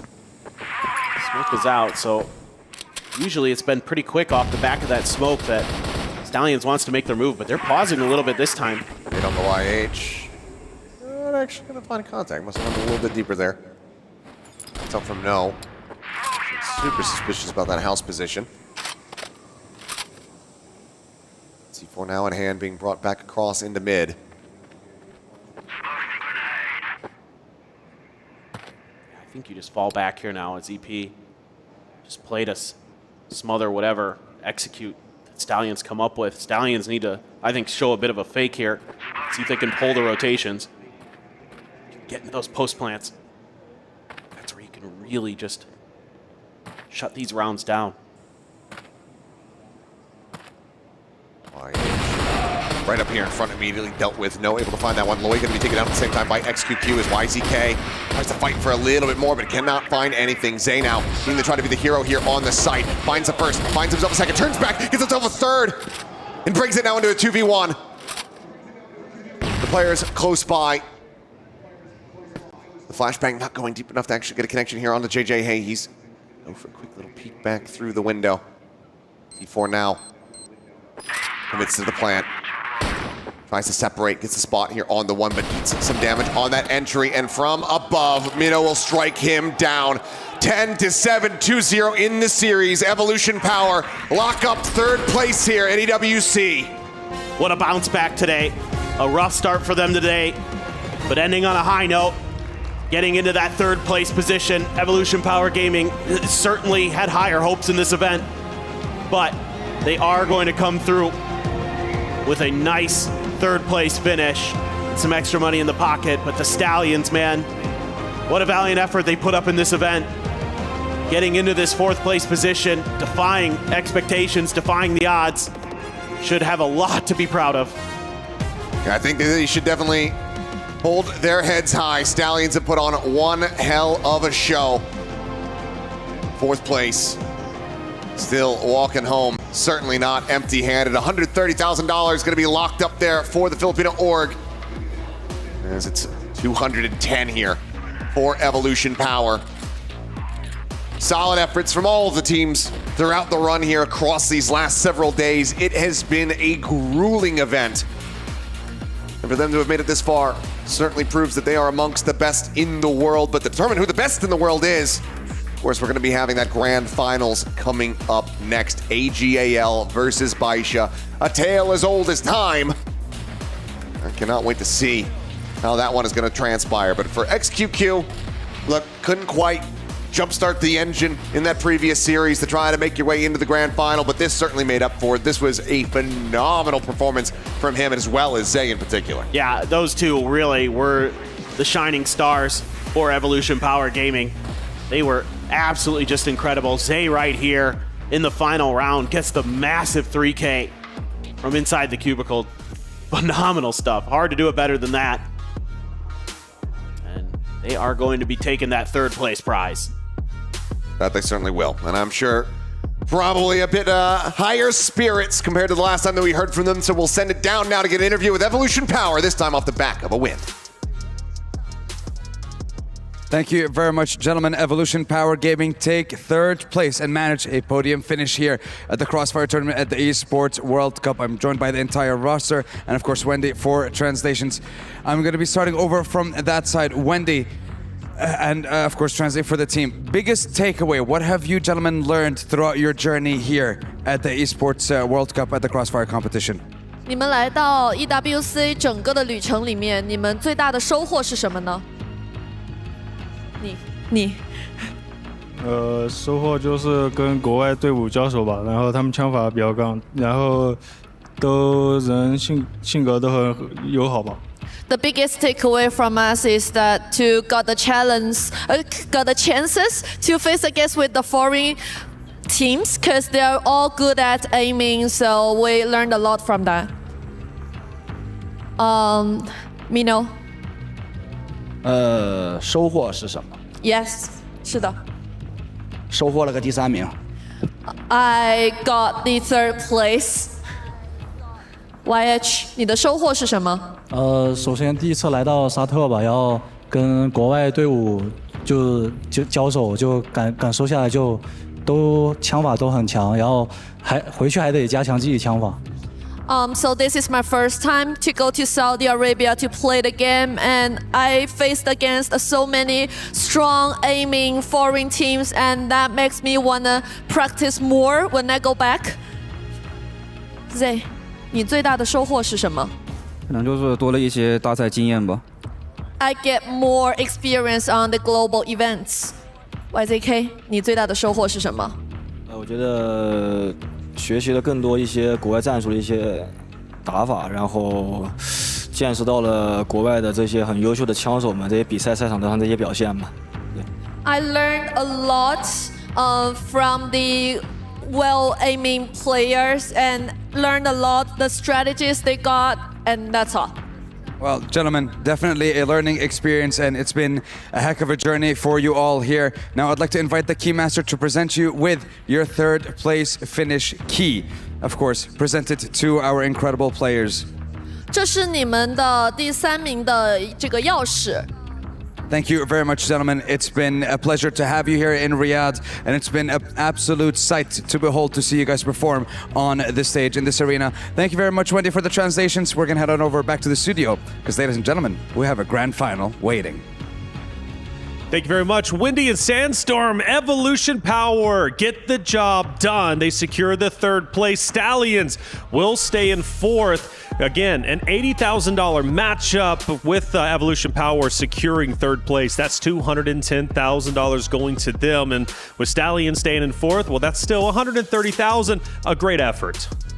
Oh, for sure, it was a great effort from the side of the Stallions, considering that they were still kind of emotional from their prior game against Baisha Gaming, and at the same time, they're still kind of, being younger. It is very difficult for them to gather their feelings, especially after such a heartbreaking loss. So I think Evolution Power just kind of breezed through like this one. It's just like it's another day. But granted, those 2 maps that we did have, there was some fight left in Stallions. Oh yeah, definitely so. And I do want to say, by the way, Neo, for a younger team like Stallions are, I feel like what their hang-up is that they're going to have to improve on going forward is getting in those moments where they're at match point. They can win a map and get over that hurdle, because in back-to-back series versus Baisha as well as Evolution Power, they get to the point where they can finally defeat them and move into map 2. But I feel like the nerves and maybe the pressure of the moment gets to them. Before they know it, they find themselves in overtime. Yeah, someone once told me kind of a saying, which is kind of the hardest rounds in a game is the first and the last, right? It's, getting that good start out the gates, but also closing in that final hurdle can actually be really difficult to understand sort of, right, how do we mentally make sure that we're not thinking too far ahead? And I think a lot of times you do get a bit ahead of yourself, like, oh, we're so close now. Exactly. It's already in our grasp, and that's where actually you can slip up. You can get a little bit too overconfident, a little bit too comfortable, and give opportunities back. And as we just saw there, so I always think that's kind of a big thing of you've got to make sure that you can just stay in the zone. For example, growing up playing football, we'd always do this thing where we score a goal, right, open up, and the captain would say, it's still 0-0, boys, carry on, right? And this is that sort of mindset. That final hurdle, you've got to make sure that it's just any other round. Don't overthink it, don't overplay it. And unfortunately, I think that just comes with experience, right? The Stallions guys, they'll get this with time. Yeah, being as young as they are, right? So you are expected for them to have some learning or growing pains, I should say. They're just going to have to learn, and accept the moment. Like, this is valuable experience that they're able to gain on the EWC stage with the crowd, of course, right in front of them with the pressure of the moment. But the fact that they make it to where they do shows great promise. The Stallions roster, it's not the last time we're going to see them. Oh, for sure. This is not the last time we're going to see them. I mean, judging from their form now, they're currently the best team in the Philippines by miles, and it's the fact that they're going to have a bit of trouble with their regional matchups. But I think with AG and Baisha, as you can see, they also have difficulties going up against each other in the regionals. So it's going to be very dependent. But for sure, they're going to have a start going into the year ender, and the trajectory is already very good. And as well, they've kind of now booked themselves in a spot where they're not only the best team in the Philippines, they're the best team in the rest of the world, right? And that's actually a pretty impressive thing, especially with how competitive of Crossfire has been getting. We've been getting kind of, we look towards last year, of course, Vietnam with the now Falcon side being the champions. We look towards Alcadzia, of course, best from Brazil, who actually had real high expectations. This Rock is a bit of a dark horse. So we've got a lot of kind of regions that are starting to become quite strong. And the fact that Stallions now cement themselves as the best team outside of China is actually really impressive. For a young side that are still relatively inexperienced in the grand scheme, especially when you compare them to people like N9, for example, right? He's got like 8 years more experience at an international level than they've got. So it's a really good time, I think, for them. They've just got to learn, and all of these things will come through. I think they'll look back on tournaments like this as well and say, right, this is where we laid the foundations for what's a very bright future. As long as they don't get ahead of themselves and don't kind of, start to get too confident or too cocky in a way, right? You've got to stay humble when you play against these Chinese sides, and that'll come with time. This is a Stallion side that have a really bright future. And I think it's fair to say Stallions were pretty humble. You could hear in Kano's interview basically saying, like, look, I've been watching these guys a long time. I have tremendous respect, not only for the Brazilian side of things, but also for the Chinese teams. And keeping that humbleness is great. But make no mistake, Kano is still a demon on the battlefield, okay? 16 years old. He's got a great future ahead of him. Let's look at our Sony MVP from Evolution Power, our last one that we're going to be given to this very roster, and it's going to be XQQ. From what I'm hearing, this man slayed out. And then 2024 Rookie of the Year was one of the main reasons why Evolution Power even won that CFS 2024, right? His really punching above his weight in those moments, and right now it's kind of a different status now for XQQ. Now he's one of the best snipers in the league, and now he's gonna try to at least prove it once the regionals do start, because this kid, despite his high variance, his ceiling looks so good. Yeah, the narrative's really changed in quite a positive way for XQQ. We're kind of, as we were talking about, he was 2024 Rookie of the Year, and it was, this is a really good tournament for him. Hopefully he has a bright future. Now it's actually changed away from that, where he's no longer this rookie that's quite, plucky and a bit of an underdog who can make a bit of a run. This is a guy who's actually making a real name for himself and actually starting to enter into the conversations of being a top 2, top 3 sniper in the world. So we're seeing with kind of even games like this and tournaments like this that he just had, this is a guy who's really making big waves in terms of the way that you play with that sniper, and the way in which he's now starting to change things up. He's very versatile in the way he likes to play in his pacing, also very proficient with the rifle if he needs it as well, which you don't always see. And so I think some of the more veteran snipers in the game, they actually do lack a little bit in that rifling department. They're not as adaptable to the situation they require. One of the things that's great about XQQ, he can kind of do it all, right? So this is a fantastic player, very bright future, and of course this only being kind of his second proper year of competitive play at this top international level. I'm really excited to see what he can do. We've already seen individuals like Do kind of do that for himself with AG, so I think he's next up to be kind of the real kind of top dog. Yeah, I mean, even in these clips, you can see versus Stallions, I mean, XQQ so often alone by himself, forced to clutch up. He gets in those moments and he handles it like the superstar that he is, which was critical, especially in Map 1, which went down to the wire. Map 2, obviously, just as close as well. So XQQ being able to rifle, like you said, obviously being one of the top 3 snipers out there in conversation, at least, of course, debatable. And then you also throw in the fact that he can rifle her, and he's just an all-around G, basically. XQQ, well done, man. Liking what he's coming from him. And for Evolution Power, they came in as the 3rd seed. They finish as top 3. Highly consistent. That's what you need. I mean, Evolution Power, granted, the expectation probably for Evolution Power is like finals or bust. Yeah. But I don't know if I agree with that, because you look at the regular season, they finished 6th, right? I mean, they did finish 6th. Yeah, so we already know that when it comes to international play, like Evolution Power does level up a bit. But I mean, fully knowing that, the expectations of everyone back home in China, I feel like Evolution Power does have that pressure as well. But I mean, yeah, they just didn't show up today. I feel like we're not seeing that exact same bite that we did see in 2024. We just needed to see a bit more from them in that prior series. True. I guess the counter to that, though, I guess with that is that last year we looked towards actually what was quite a weak Baisha, right? And AG was still a little bit kind of flip-floppy in terms of their level. So I think they capitalized on maybe a little bit of a weaker field, I want to say, right? It was kind of mainly Falcons, of course, then Wolf Empire, who were the team to sort of keep your eyes on. But I mean, as a whole, I think for EP, if you talk about, I think there's a kind of a difference between sort of expectations and wants, right? And we expected them to be somewhere around top 3. So them finishing third feels about right. Of course, they would have wanted to make it towards the final. I think they would have wanted to have gone back-to-back as well, considering they are the reigning champs from CFS. But with how well Baisha played this year, with how well AG have looked as well all throughout the regular season in terms of consistency and consistently beating EP as well, you look at kind of where they are now. I think they're just a few steps away. I don't know what really they even need to do, whether it's maybe making a change in terms of the rifling core to try and find success there. But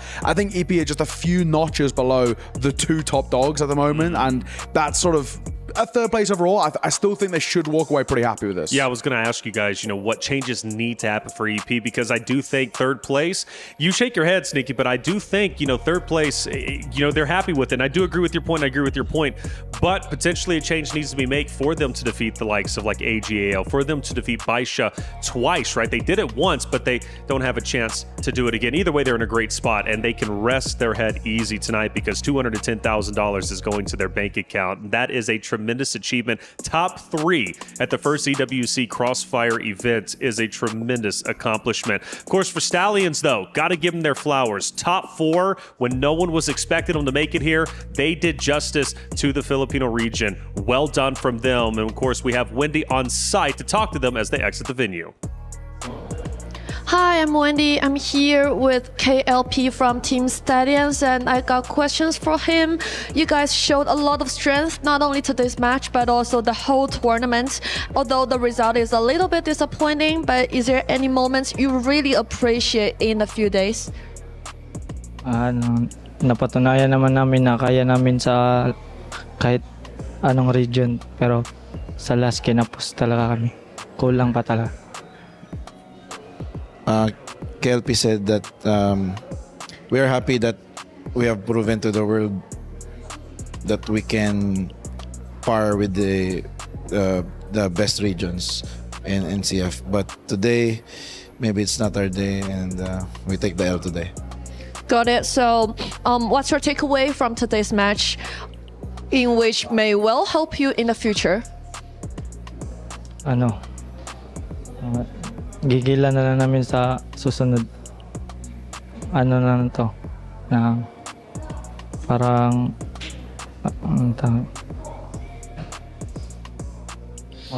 mag-practice na talaga kami. Ibigay namin lahat sa susunod. Yan lang. KLP said it's just a proof that we have to be better. So going back to the Philippines, we should practice more, and with practicing, surely we will improve more. But now you're great. You are the rookie of this game, and you played so well. So we're all looking forward to your upcoming matches in the future. And that's all from us. Bye-bye.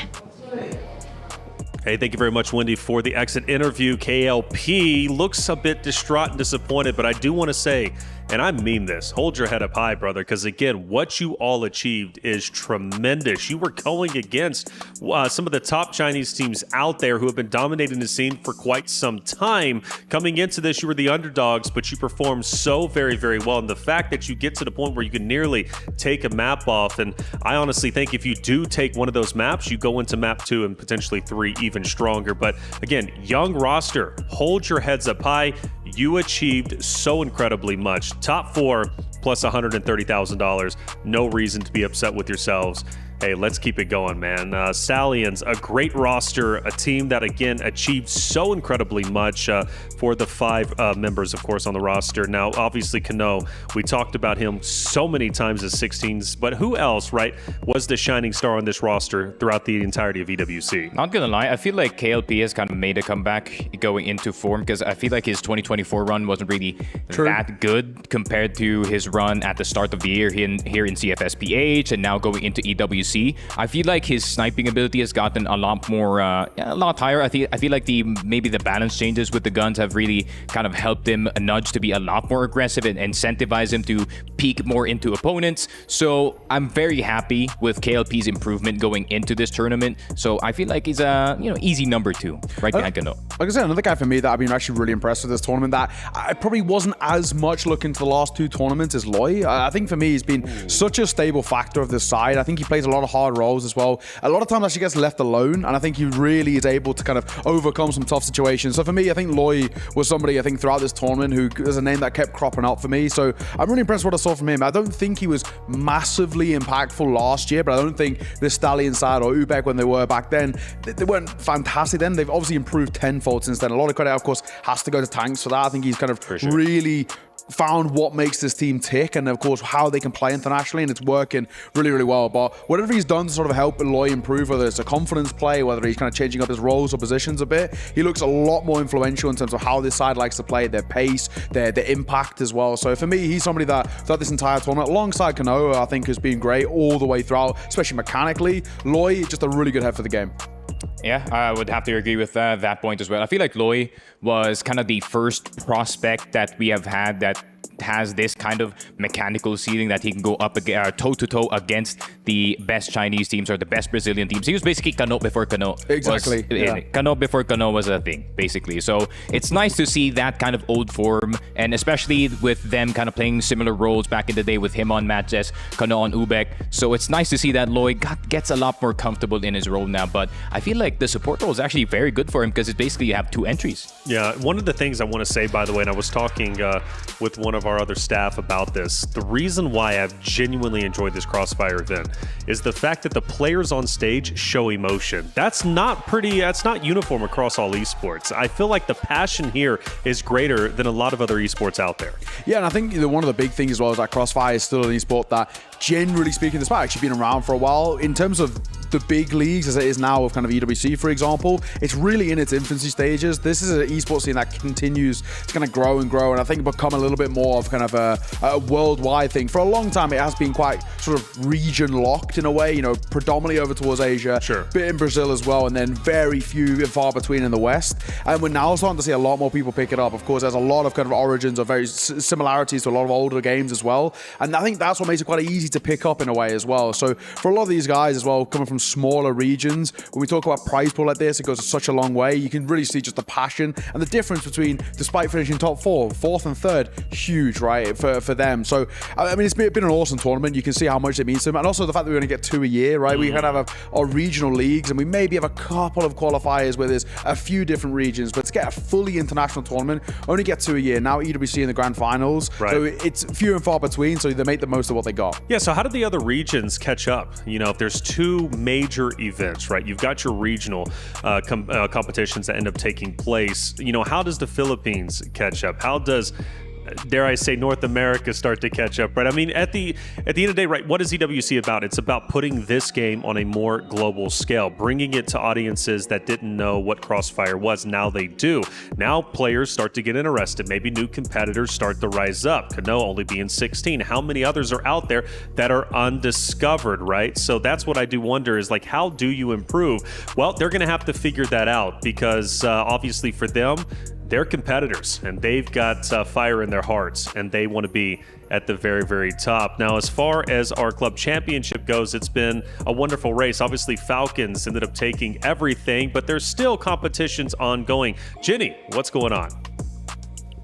Although the finals for Crossfire are just a mere moments away, the race for the club championship has already ended, with Falcons claiming the title back-to-back, and with that, also a $7 million prize pool. Behind us, we're setting up for CS2 because both Falcons and Team Vitality have teams competing in today's semi-final, with Vitality getting the opportunity to push themselves potentially into that second slot, as they are currently only 150 points behind Liquid. This means that the CS2 roster for Vitality has an opportunity to bring an extra $1 million to the organization that has been competing here at EWC. But whether or not they'll be able to do that, we're going to have to find out. But in the meantime, you need to tune in into the Crossfire finals that are happening right now.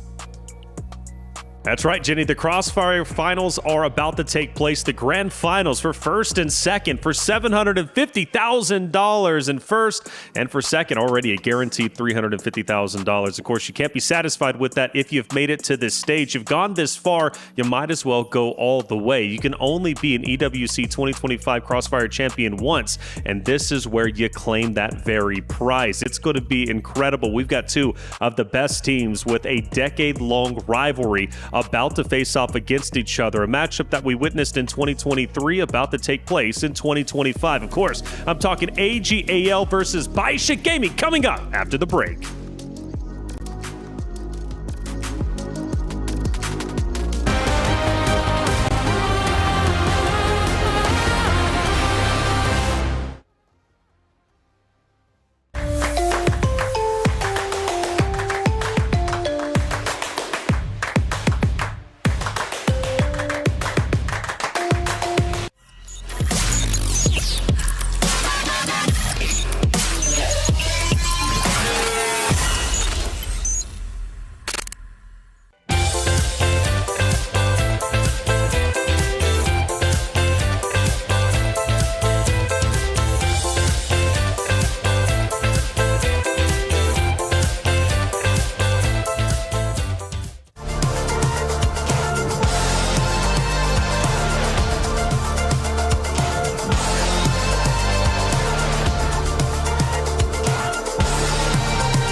大家好，我是来自 AGL 的 DO。今天我们要玩一个小游戏，叫做第4号带。我会选择一波冲进去拿 Ace， 因为这毕竟是一个团队游戏。然后个人主义的话，在这个游戏里面虽然是有吧，但我觉得更多的还要看团队配合。黑色城镇，因为黑色城镇比较大吧，然后狙击发挥的空间比较大，直接猛冲进去。因为我觉得我们队伍毕竟有年轻人，就要有年轻人的样子，就要用雷杀吧，因为用刀杀的话有点不太尊重对手吧，还是用雷杀比较好一点，赢死对头。因为对我们来说，我们也是属于第一梯队的，没有什么所谓的强队吧，我觉得。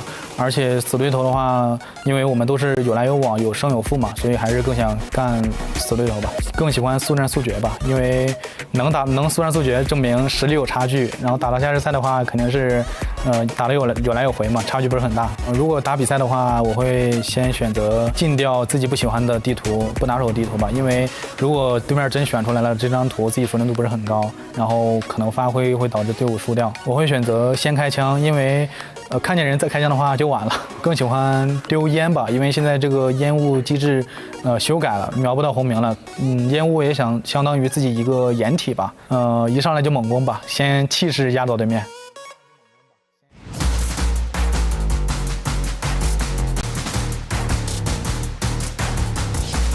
在我职业初期的时候，一直希望自己能够有机会打上首发，所以当初也是非常的努力和坚持，然后才有了机会作为一个首发成员出场。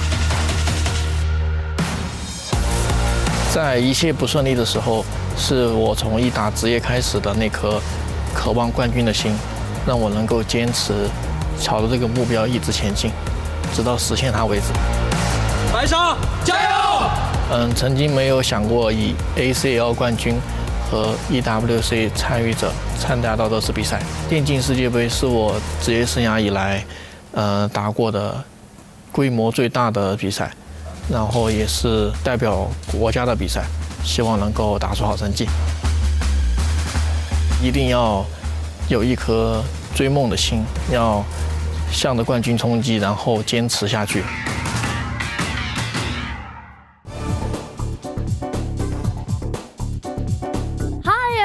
I'm here joining with Jiawei and ZY from AGL. Hello， 大家好，我是 AG 的嘉伟。Hello， 大家好，我是 AG 的 ZY。 So this time we're gonna play a game where you can create memes. So basically I can show you some pictures and you'll come up with the text and create your own memes. So first picture, this one. 你别送了 ，OK 吗？我说我这打分吗？4分。The next. 那我说他评分吗？我应该还原一下他当时在干嘛。你咋又送了？有点上头啊。你咋又送了？决定好了吗？啊。Why you throw that again? 多少分？3分。So the third picture, this one. 枪又码了。5分。因为曹志华确实强面。是吗？ Funny parts. I like this one. 一会儿比赛加油。3分。 But I think these memes maybe thirsty. So, the last pictures. Let's see. 这东西是啥？1分。 1 out of 5. So, give me yours. 我说吗？那你说。我记得他当时说的啥，应该是啥？我又烦了。5分。 5 out of 5. I wish you the best for the upcoming matches, and that's all from us today. Bye bye. Bye.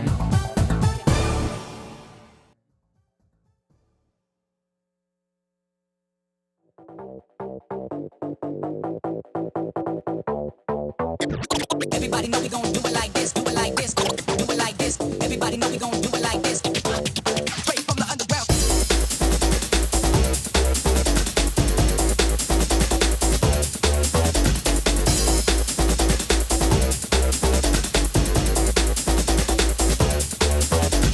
Everybody know we gon' do it like this, do it like this, do it like this. Everybody know we gon' do it like this, do it like this. Straight from the underground. Everybody know we gon' do it like this, do it like this, do it like this. Everybody know we gon' do it like this. Straight from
Welcome back, everyone, to Crossfire EWC 2025. The time is finally upon us. It's time to crown a champion. We've got two teams that have been embroiled in battle for the past decade. They faced off against each other in 2023. Baisha gets the win. This time around, AGAL is going for their throats. I'm your host, Taylor Reflections Noble. We got a packed desk this time around. Sneaky, Kyle, and Neo. Boys, it's finally time.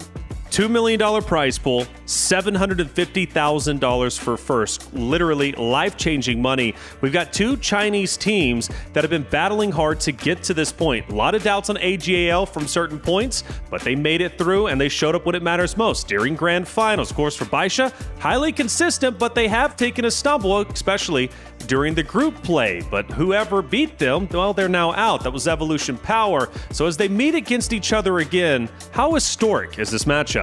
Yeah, massively. I mean, the scriptwriters cooked on this one. This is as good as it gets. The two best teams in the world duking it out in the first EWC for Crossfire. It's kind of as good as it gets, right? I mean, both of them have been in actually incredible form all the way throughout this year, and it's actually been about a bit of a redemption arc for both of these two sides. You look at an AG side who were the original dominant side, and Baisha are playing catch up, and that narrative's flipped. Baisha have been, generally speaking, the better side, bar last year, where they really couldn't crack it internationally. But I was having a little conversation with some of our talent from the CFPL, and they were saying, so Baisha and AG have met in 6 CFPL finals. AG have won 5 of them. The most recent one, Baisha won 3-0. So there's a lot of history there. Obviously met in 2023 as well at this event, essentially back then, the Summer Champs, in which, again, Baisha 3-2. So there's so much history between these two sides. They've always been trying to duke it out, so who is the best? And I mean, basically year on year it flips. And you've been talking about it, Sneaky. We have two players that are very close in age. I think only a day separating them two. So today we're going to find out who truly is the elder. Yeah, for sure. It's just like what Neo said, the scriptwriters cook with this one with ZY and N9. Just like I said, that fun fact of being born one day apart. I mean, you can't they write it for us. Basically, at this point, I mean, with these two duking it out, just like you said, 6 finals, time and time again, these two have been kind of I wouldn't say it's a dangerous rivalry. It's more like a friendly rivalry between the two. It's like, I want to be better than you. I want to be better than you every single year, basically. So I'm looking forward to this because with this kind of stage, with this kind of prize, this is the true test where the pressure's on. That's it. Well, Kyle, for you, N9, the undisputed GOAT when it comes, obviously, to Crossfire, what does this event mean to him and his legacy? Oh, it would be just cementing it at this point. I mean, he would become a 5-time world champion if we were able to conquer this event, which has never been done before in Crossfire. He's already on a historic run with 4 under his belt as the only one to do that. If he topples that with 5, it would just be insane history. Is there anybody from AGAL that might be able to match that energy? Obviously, N9 is in a totally realm of his own, but is there anybody that comes close? I guess that would be Du. Not gonna lie, I feel like Du would be the most consistent player. I feel like his contrast to Xiao, with Xiao being more variance, more than anything, can drop 30 in a single game, but can also drop 5. Du is like, I'm gonna drop 20 and maybe 30 if the opponent is dangerous, and I do feel hot on that day. So I'm really looking forward to what Du can offer in this situation. Well, AGAL, they've had a historic run to get here. They beat King Zero. They went on to beat Evolution Power 2-0 as well, and well, now they find themselves opposite of their rivals, Baisha Gaming. AGAL, a team that has been performing excellent today. They just have one more series to get through. Yeah, absolutely. There's a lot to like about this side as well. 1-2-2-2. Yacht last year had actually some really, really good series, and I think individually showing just his prowess as well. But for me, the combination of what makes this side so scary is Du, as Sneaky mentioned, but Shui alongside him.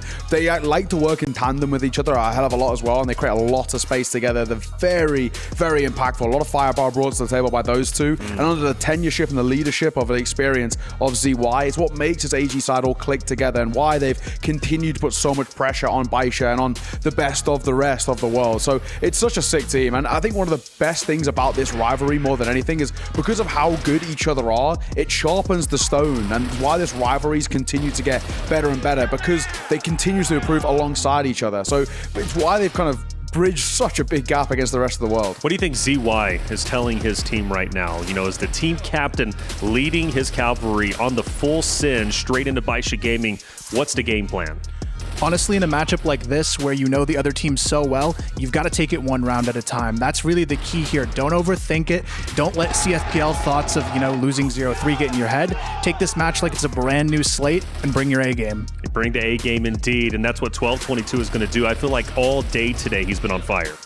Yeah, I mean, 1222, despite being the youngest person on the team, right? The one half of the 2 rookies that they had last year, obviously the more impressive one. And this is kind of the youth that the AG side kind of needed more, because I feel like the roster kind of got, aged up a bit in those runs that they had, just like in 2023. And it's kind of a nice, refreshing breath of fresh air for AG. AG looking so very talented and strong. A chance to win a championship is here. They came in as one of our favorites in our Ramco Power rankings. Well, they now find themselves opposite of Baisha. They fought so hard to get here. The question is, what are they going to do now that the opportunity is before them? A roster that could make a historic run and be the first ever EWC Crossfire champion. The good thing about it, we've obviously highlighted ZY-ZQ, right, as the deadly duo, but today Zhui has stepped it up. Neo, you mentioned him, 1222. When you have players that typically don't get the spotlight, right, showing up on Grand Finals day, it only makes this roster look even more powerful. Yeah, absolutely. And I think sometimes as well, when Du takes a lot of the spotlight, Zhui can do a very good job of clambering it back in his favor. I mean, we saw last year when AG actually made some deep runs in international tournaments, Zhui was actually a really integral part of what made this side tick. So I'm really looking forward to actually seeing now kind of what you were talking about, Kyle, in the sense of because they know each other so well, one round at a time, but you've actually got to throw in a couple of curveballs. And this is where pace changes are going to be a big deal for AG. It's actually what's made them quite scary in the past as well. Baisha, it's not that they're a known quantity, but generally speaking, a lot of their rounds like to be played at the same pace. Like, we know on Ankara, for example, we're going to get event pop, right? It's just a standard Baisha play. They have a few pocket rounds of this. AG do like to mix it up a little bit. And I think I would like to see a lot of proactivity from this side. Get up in their face, take map control, start to put a lot of pressure on them out the gates early. Come back to what I said earlier. That first and last round, but the first in particular here, so important. If they can set the tone and say, we're not scared, there's no respect here, we are here to win this, that's how AG are going to make their waves in this series. And also something to mention, AG is going to have that crowd buff. They get loud out there for AGAL. They did it in their previous series, and they're going to do it once again. But let's talk about the number 1 seed in the tournament. We're talking Baisha. Baisha, once again, find themselves in Grand Finals, a team that is looking to go all the way, and they're very, very close. The question is, can they close it out? They've only dropped 1 series in the entirety of our 5 days.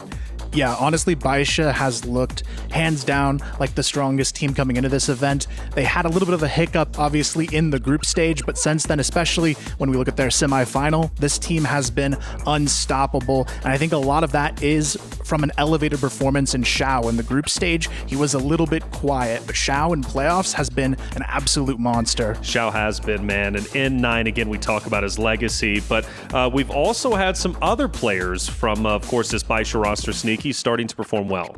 Yeah, I mean, YDSS especially, right? Ironically, Baisha bought this guy from AG not too long ago to get an upgrade on this team to replace Essin, and it's been the best purchase they've had since the start of the year. I mean, YDSS was one of the main reasons why they won ACL, why they had such a good run in S26, and why they're having a good run today. I mean, he can snipe, he can rifle, he can go aggressive, he can go passive. Just like I said, he's the Swiss Army knife of this squad. Swiss Army knife once for AGAL, now obviously for Baisha. So how much of an advantage does that give Baisha, right? You have an ex-AGAL team member now fighting against that very roster he was a part of not too long ago. Yeah, the big thing is actually we're really hoping that he is quite vocal throughout this. I mean, generally speaking, when you look at when Baisha come, N9's pulling a lot of the strings, but he can be a really important secondary voice in this side. He knows protocols, he knows strats, he knows ideas that this AG side like to throw in towards the game. So I'm really hoping that he does become that sort of secondary caller in a sense, despite being new on the roster, and obviously it's a quite a big step to take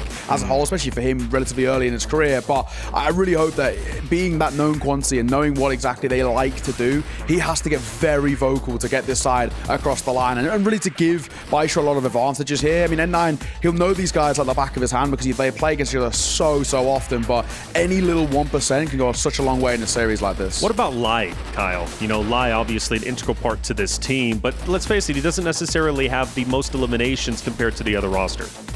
Yeah, I think his role's more so being a support player, I think. And you obviously need that at this level of competition. Someone you can rely on who's kind of always there putting up the consistent kills, but also he's been really valuable along YDSS in the clutch as well. And that's going to be extremely important in a match like this because those clutch factors could make all of the difference. What about Zhao, Sneaky? Obviously a player that's made great headway throughout this entire event, and obviously he's going to be an integral part to the success, even though we talk about N9 and co. But Zhao, I mean, what does he bring to the table for Baisha? I mean, it's that aggressive sniping, the amount of space that he can create with his with his aggression. But at the same time, not gonna lie, I'm kind of worried about Xiao at the moment because you do know the Xiao tilt win condition. Once you kind of tilt him at the start, he kind of tapers off a bit. But if we do not see that, we're gonna see space creation, mind-blowing shots, and so many clutches. I mean, he's done this year after year.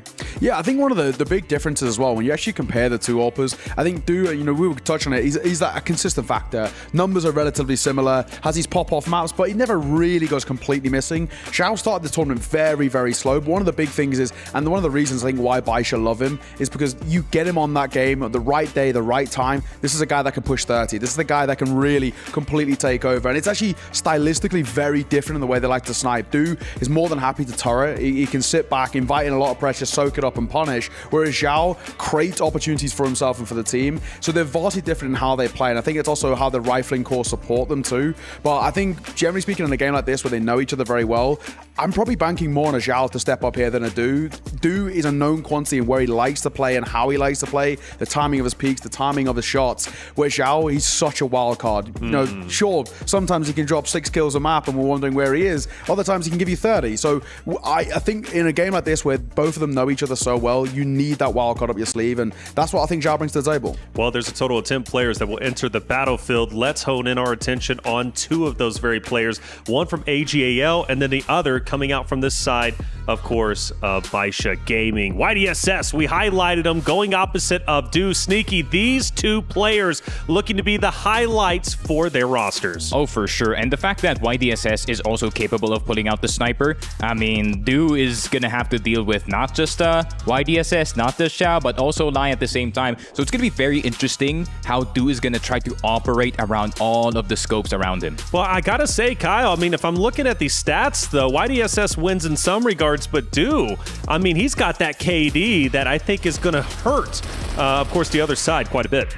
Yeah, he honestly has been the more consistent player, I think, in this head-to-head across the entire tournament, and that's what you've got to be ready for. This guy seems to be everywhere across the map, always kind of lurking in the shadows, but not only that, he's amazing in the clutch. Amazing in the clutch is what you're going to need. I mean, there's so many highlight plays here. We've given multiple Sony MVPs to multiple of AG roster as well as Baisha too, but the question is who's going to get it for today. You know, Sneaky, one of the things that we do cover, or we haven't covered at least often, I believe day one we mentioned it, there is in fact a Sony MVP $10,000 up for grab right to the winning team. That is a lot of money for one person, not gonna lie. I mean, that's well, just like I said, whole years of rent, or you could treat your boys to some food. Hey, you can do a lot with 10K. Okay, wait, where'd Neo? Famous. Okay, welcome to the desk. I was like, where'd Neo go? He's out. Famous is in, a legend to the scene. I gotta say, I'm very new to Crossfire, brother, but I was watching the Western side of things, and you were one of the consistent names Sneaky, Kyle, Neo was like consistently saying. So one of the players I actually first did research on. It's great to have you here, brother. Thank you. I'm sorry that research was for nothing, you know. Don't say that. I did try my best to make it here, you know, the good old-fashioned way, but we had to make a little back alley avenue for me. I like made it right? somehow. You made it, baby. What does Crossfire mean to you? I mean, you've been around for so long. You're regarded as one of, I think, the best player, right, when it comes to the North American side of things. And obviously, you can go anywhere you want. You choose to stay in your own region. We don't know what your future holds as of yet. But, I mean, come on, Crossfire. It's been around for so long. You have as well. What does this tournament mean to you? Well, look, if you're going to call me old, I mean, that was many creative ways to say it. I prefer experienced, but we'll take it. Crossfire, honestly, to me, it's kind of half of my life. Sure. You know, ever since I became a man, I guess you could say, I've been really playing Crossfire professionally, traveling the world.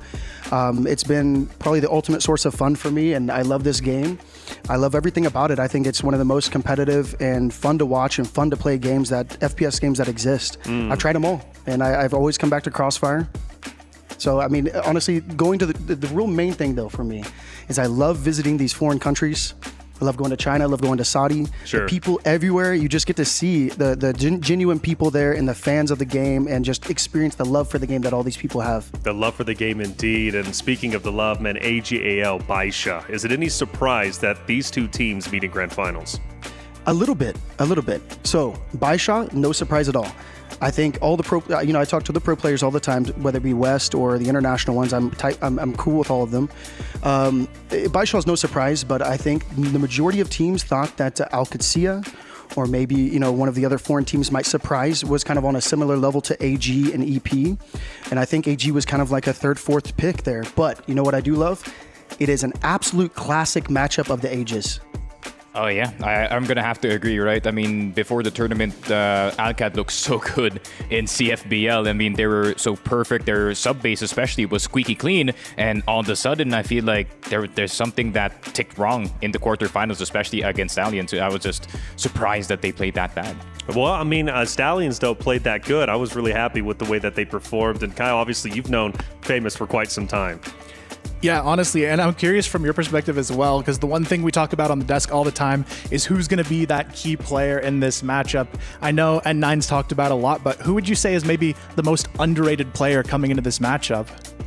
See, underrated is a tough word when it comes to this level of players, and all of them are just so good. I would say if we're going to talk about a dark horse to come for like an MVP, let's say, everybody expects N9 to come for it. Everybody kind of expects ZQ or Do to be fighting for it, maybe even a ZY. But Jway, I've heard it said many different ways, honestly, at this point. But Jway or 1222 on the AG side of things, both are kind of they're also talented. But I would say Jway is like a dark horse on that side. If it's Baisha winning, I think a dark horse for them it might be Lai. Yeah, Lai's been coming up huge. We've had a big conversation about Lai. Yeah, I mean, young guy Lai, being the rookie, I wouldn't say rookie of the team. He's kind of been in and out of the team for a bit, but I feel like he's kind of just found his stride this year in 2024. I feel like 2023 was a bit of a struggle for him, especially in CFPL, but with him getting the system now of Baisha Gaming, I feel like now is the time to maybe get that MVP, my man. Yeah, I would agree. I feel like he's really overlooked on this lineup so far, but he has a lot that he can provide this team, and especially in the clutch, these young players are severely underrated, I think, and they're going to prove a lot today in this matchup. Might just do that. Yeah, Jway's great, Lai as well. So many in contention whenever it comes to, obviously, the overall event MVP. In order to earn that, though, you have to win the event. That is the overall goal for AGAO. Obviously, they're going for it in Baisha as well. We've been talking, Famous, about this rivalry between these two rosters. I mean, it goes back literally a decade. And, I mean, come on. That's a long time, dude. I mean, you want to talk about old. I'm 33, a decade. I'm 23. I'm still young. My knees aren't cracking. My back is okay, brother. I see you tapping the heart. We feel each other. But, I mean, a decade-old rivalry, it's nothing to play around with. No, not at all. This is the storyline of Crossfire. If you want to pick any storyline, this is it. So this is the El Clasico. This is the El Clasic, and that's actually what I was alluding to earlier when I said I'm excited for this matchup because it's been only a year since the last time the AG and Baisha came face to face. But at that point, it was I want to say 3 or 4 tournaments in a row. AG Baisha. It gets old after a while, but when it goes away for a year, it's the El Clasico that's coming back. Everybody loves it. Everybody wants to see it. Yeah, and this time with $2 million on the line, okay, which is pretty crazy. $750,000 for first place. A lot that you can do with that, obviously. There's been a lot whenever it comes to EWC. Of course, the club championship race, which $20+ million. Falcons, they win that, taking $7 million for themselves. For AJL, though, there was something we were talking about. If they can, in fact, win this series, like, they could jump up themselves, potentially win, I don't know, an additional $1 million. Yeah, it would be a crazy difference for this organization, but it would be well earned. I mean, all gamers, when I think of that roster, it's Crossfire at the top of my mind always, so it would be kind of kismet for these guys to finish it off with a huge Crossfire win to propel themselves all the way up in the club standings. Yeah, club standings was important, and it always is when it comes to the club championship race here at EWC. Again, man, 7 weeks, 25 titles, 3 to 4 finals taking place each and every week, and it really is an event on the scale style that unlike anything I've ever seen. I've been doing this since 2012. Man, I got to say, came here last year, was just blown away. This year is even better and bigger, and there's even plans now, of course, to I don't know. Guys got to go see the announcement. I don't know if I can talk about it officially, but there's been some announcements made, right? That's going to run in conjunction with EWC that may be bringing in some nations against each other, which is just incredible. I can't wait to see what the future holds from that. And as far as the future for Crossfire goes, not necessarily for you, Famous. I'm not asking your plans unless you want to discuss it. The floor is you. Hey, this is your stage. But for the future of Crossfire, what do you want to see? Ooh, what do I want to see? That's a big question.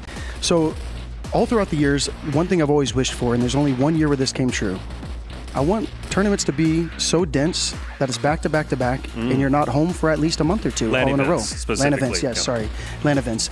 That way, it's enjoyable for the viewers. It's not just once or twice a year that you really get to watch a big tournament, but you're inundated with it. Not too much, but not too little. I want to see at least a big event every probably month and a half, 2 months, I think would be perfect. That's what I want to see. Okay, well, maybe, I don't know, in the future we might be able to see that. I mean, after all, that's why Crossfire came to the EWC stage, to show globally what this game is about. Yeah, it's definitely a strong step in the right direction, and I'm hoping we continue to see more and more at the regional level as well. I'd love to see, maybe a West League LAN or something like that would be very cool to see. Teams within their own region duking it out all live for these big moments so that they can actually have, the strongest LAN team in every region coming in for an event like this as well. Sure. I mean, it's always the goal to have multiple LAN events, right? As many as you possibly can. I think, again, like you said, Kyle, this is a step in the right direction. And for at least the future, again, I think it's bright. I really do. You don't get a prize pool of $2 million and then say Crossfire isn't heading in the right direction.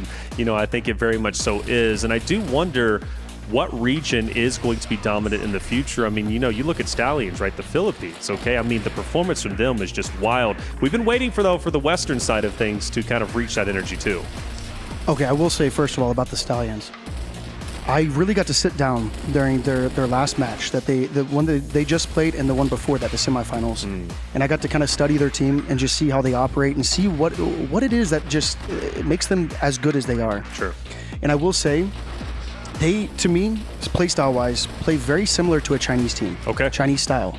And the reason why is because, as I know and I've known for a while, they get to practice against the Chinese teams all the time. So it's kind of made, they play very different than last year, but also they bring that little bit of themselves to that Chinese style. Okay. And so they're more aggressive, they're more unpredictable than the Chinese are, but at the same time, the way they fill the gaps, the way that their timing works, how tight they are together whenever they push, I think truly, in my opinion, Stallions are the best at pushing sites. Okay. They stay so densely packed together, it's very hard to trade them. It's hard to get more than one. And it's just so impressive to see at such a young age as well. Well, Cano, 16 years old. I mean, come on, dude. That is young to be a competitor. I don't know how old you are. I'm not going to even ask.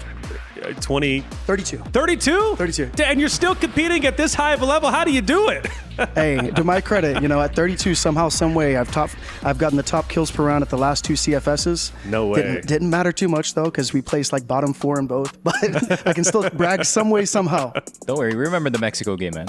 Yeah, or the Eagle Eye game of 2023. 30 kills, come on. There you go. I'm actually curious now. At 32 years old, still playing at the top level like you do, how do you manage it? Because I mean, honestly, you're like a unicorn. It's very rare to have somebody at 32, and I hate to keep harping on age. Excuse me, but it's like Cano, for example, like 16 years old, doing what he's done, right? And the future, what does it hold for him? For me though, I've been watching multiple esports over my career, and for you to be still at the top of the food chain is really, really impressive. Well, to me, it all comes down to this. And it's actually, I mean, I have questions like this all the time, even from other players. They want to know how you stay at your top level for so long. Sure. And it's just never stop playing. The second you stop, I did have a time where I retired for a little bit and I actually stopped playing video games completely for about 6 months to a year. I'm telling you, when I came back, I was trash. Yeah. But it took me a while to get back up to that level, and I did. So it's really just you don't stop playing. You got to keep yourself a kid at heart and just got to have that love for competing. And that's it. That's it. Kid at heart, love for competing. That's it's pretty special, pretty spectacular. I mean, really, it's impressive, and I mean that fully to be able to compete like that. At 32, I think at least for esports, it's still young. Like it really is. I started back in 2012, and it was very, very young back then. I mean, there wasn't, for me, at least as a commentator, I was traveling to events for free because I just wanted the exposure. Right? Things had developed quite a bit to where they are now, where it's $2 million up for grabs, right, for at least one event whenever it comes to Crossfire. But now to be where we are, it's like those who were born like in the 90s, early 90s, it's kind of like, man, I wish we were born a little bit later, because then I think our gaming careers might have been a bit different, right, as competitors, for example. So that's why I'm just obviously interested whenever it comes to that discussion. But I do want to go back to your discussion about Stallions consistently scrimming against other Chinese teams. What stops other regions from doing that? We can have a group discussion about it. So honestly, it boils down to the ping. So I will say that the Crossfire China server is amazing. I can even play on it from North America with very high ping, and it's almost like I'm playing on North American server. They have very good servers, so I could go scrim the Chinese teams if I wanted to. But the difference is the Chinese teams don't want to play people that have higher than probably about 60, 70 ping from what I've seen. Right. The furthest they're willing to go is about where the Vietnamese are, and the Vietnamese get about that ping 40, 50, 60 ping, and that's about the limit that the Chinese are willing to play against. So it's the only thing stopping everybody is who the Chinese are willing to play.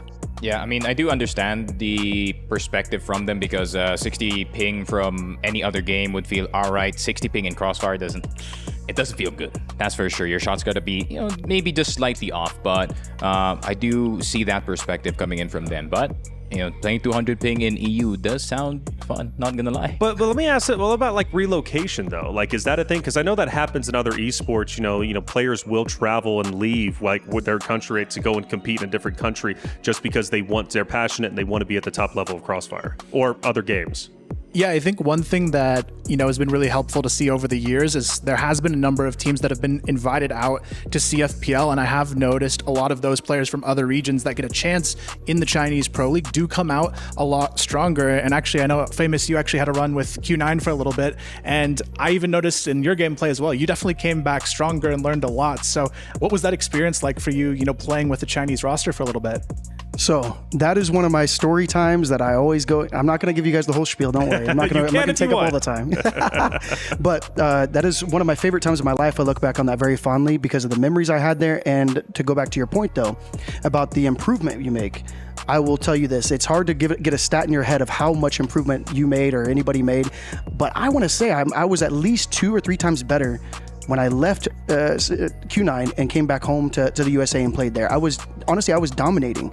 When I came back, before I came back, actually, I was already joined in a North American team, and I was practicing with them from China with very high latency. We were playing tournaments, and I was still dominating, even with high ping, because I had just gotten so much better being around those high-level players, the Chinese players who are just a level above everybody else, getting to see the meta that they have, the heart that they have. They're just there every day, getting 2,000 kills a day, which nobody else does. And when I'm sitting there getting 2,000 kills a day, of course I'm going to improve. Of course anybody's going to improve. And being around that high level of gameplay makes you improve. Without a doubt, man. And I hope to see, or I can't wait to see, what the future is. We already have one player who came out of retirement for AJL. Now he's in grand finals, which is spectacular. We're about to get it started. $750,000 on the line. The first ever Crossfire EWC champion is about to be crowned. It's going to be a best of 5 series. So it's going to be a gauntlet. Stamina is going to be a real thing. The question is, who wants it more? AJL or Baisha? 2 Chinese teams. They have much respect for each other, but they have to put it aside because there's a rivalry that needs to be decided. It dates back to, of course, 2023 when they faced off against each other. Baisha gets the win. This time around, AJL, they want revenge, but this is a decade-long rivalry that's been taking place since the beginning of time when it comes to Crossfire esports. It's about time to get it started. The first ever grand finals, Crossfire EWC. Let's get it going.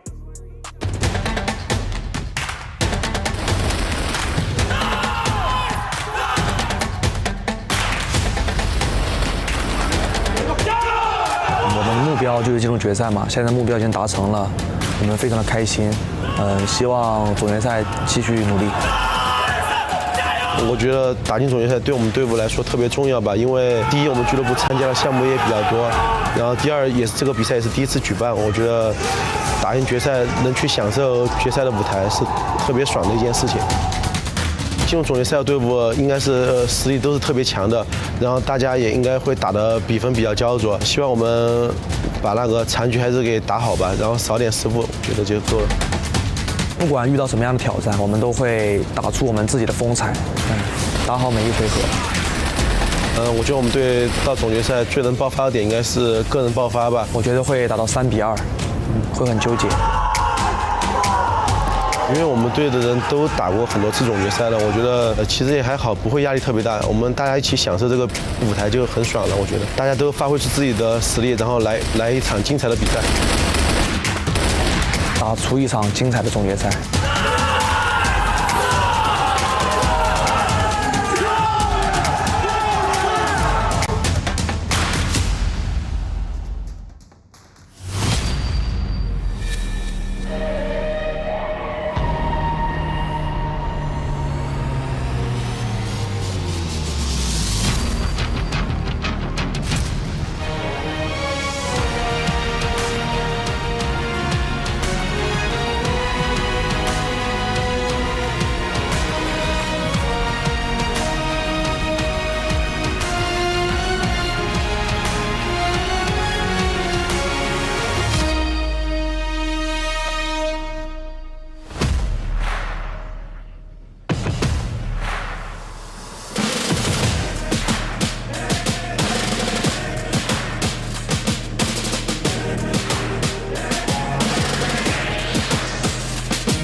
Written in the history of Crossfire and the Esports World Cup. But one page remains empty, waiting for the champion to be etched in that history. 4 teams fought all the way to this moment, but only 2 made it. Over the course of the past 4 days, relentless battles raged across the competition, and 2 made it to the top of the mountain. They took every single opportunity and now 1 step away from this trophy. On this final day, in this final hour, history is written by the victors. So rise above now or be forgotten when you fall.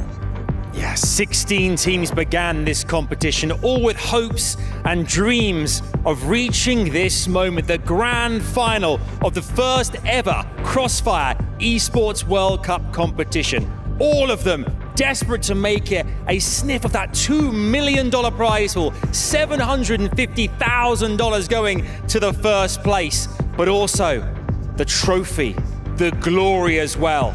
2 teams remain. It's now a case of the duel of the fates. Presenting our first contender. Make some noise for AGAL. Facing a familiar foe on this stage. Can they take that one final step and etch their names in history of Crossfire and the Esports World Cup?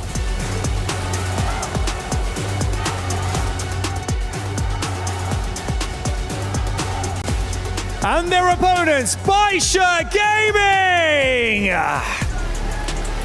Baisha are the behemoths of the deep. Seated first in this competition for a reason. They can go all the way and reach the grand final. It's not been easy, but they've done it and they've deserved their place. Will they be the victors? Will they be the ones to lift this trophy and be crowned as EWC champions? Oh, we welcome Wendy and Jin, our translators, as well, for a quick word with our players carrying the trophies. You have made it to this grand final. You've been here many times before, but I ask you this. How are you feeling? Nervous? Excited? Do you think you can take it all right here, right now? 终于是来到了我们总决赛的舞台，你曾经无数次驻足在这个瞬间，但这一次，告诉我你到底是什么样的感受？是激动吗？是紧张吗？你将会有如何的自信拿下这场比赛？现在心情肯定是非常开心嘛，因为上午4进2刚进到决赛，然后这也是第一次参加 EWC 的决赛吧，然后肯定是非常高兴的。So I'm so happy right now because we got the victory at our very first match of the day. And right now I finally make to this grand final stage, and I'll try my best to do that. I asked Baisha Gaming as well. Expectations for this were very high. Of you making it to the grand final? You have. What's your experience been like here at the Esports World Cup, and how do you ensure that you defeat a familiar foe? 白沙同样在这次来到这个舞台上，每个人对你们期望都非常非常的高。能不能跟我们分享一下你来到这次电竞世界杯整体的体验是怎样，以及在这个总决赛的舞台上，你们将如何保证你们能获胜夺冠呢？这次 EWC 比赛就是我们感受特别好，因为第一次来沙特，也是第一次参加这个比赛嘛，都非常开心。这几天其实我们准备比赛也比较辛苦嘛，因为都是一支高强度的比赛。今天这场总决赛我们已经准备好了。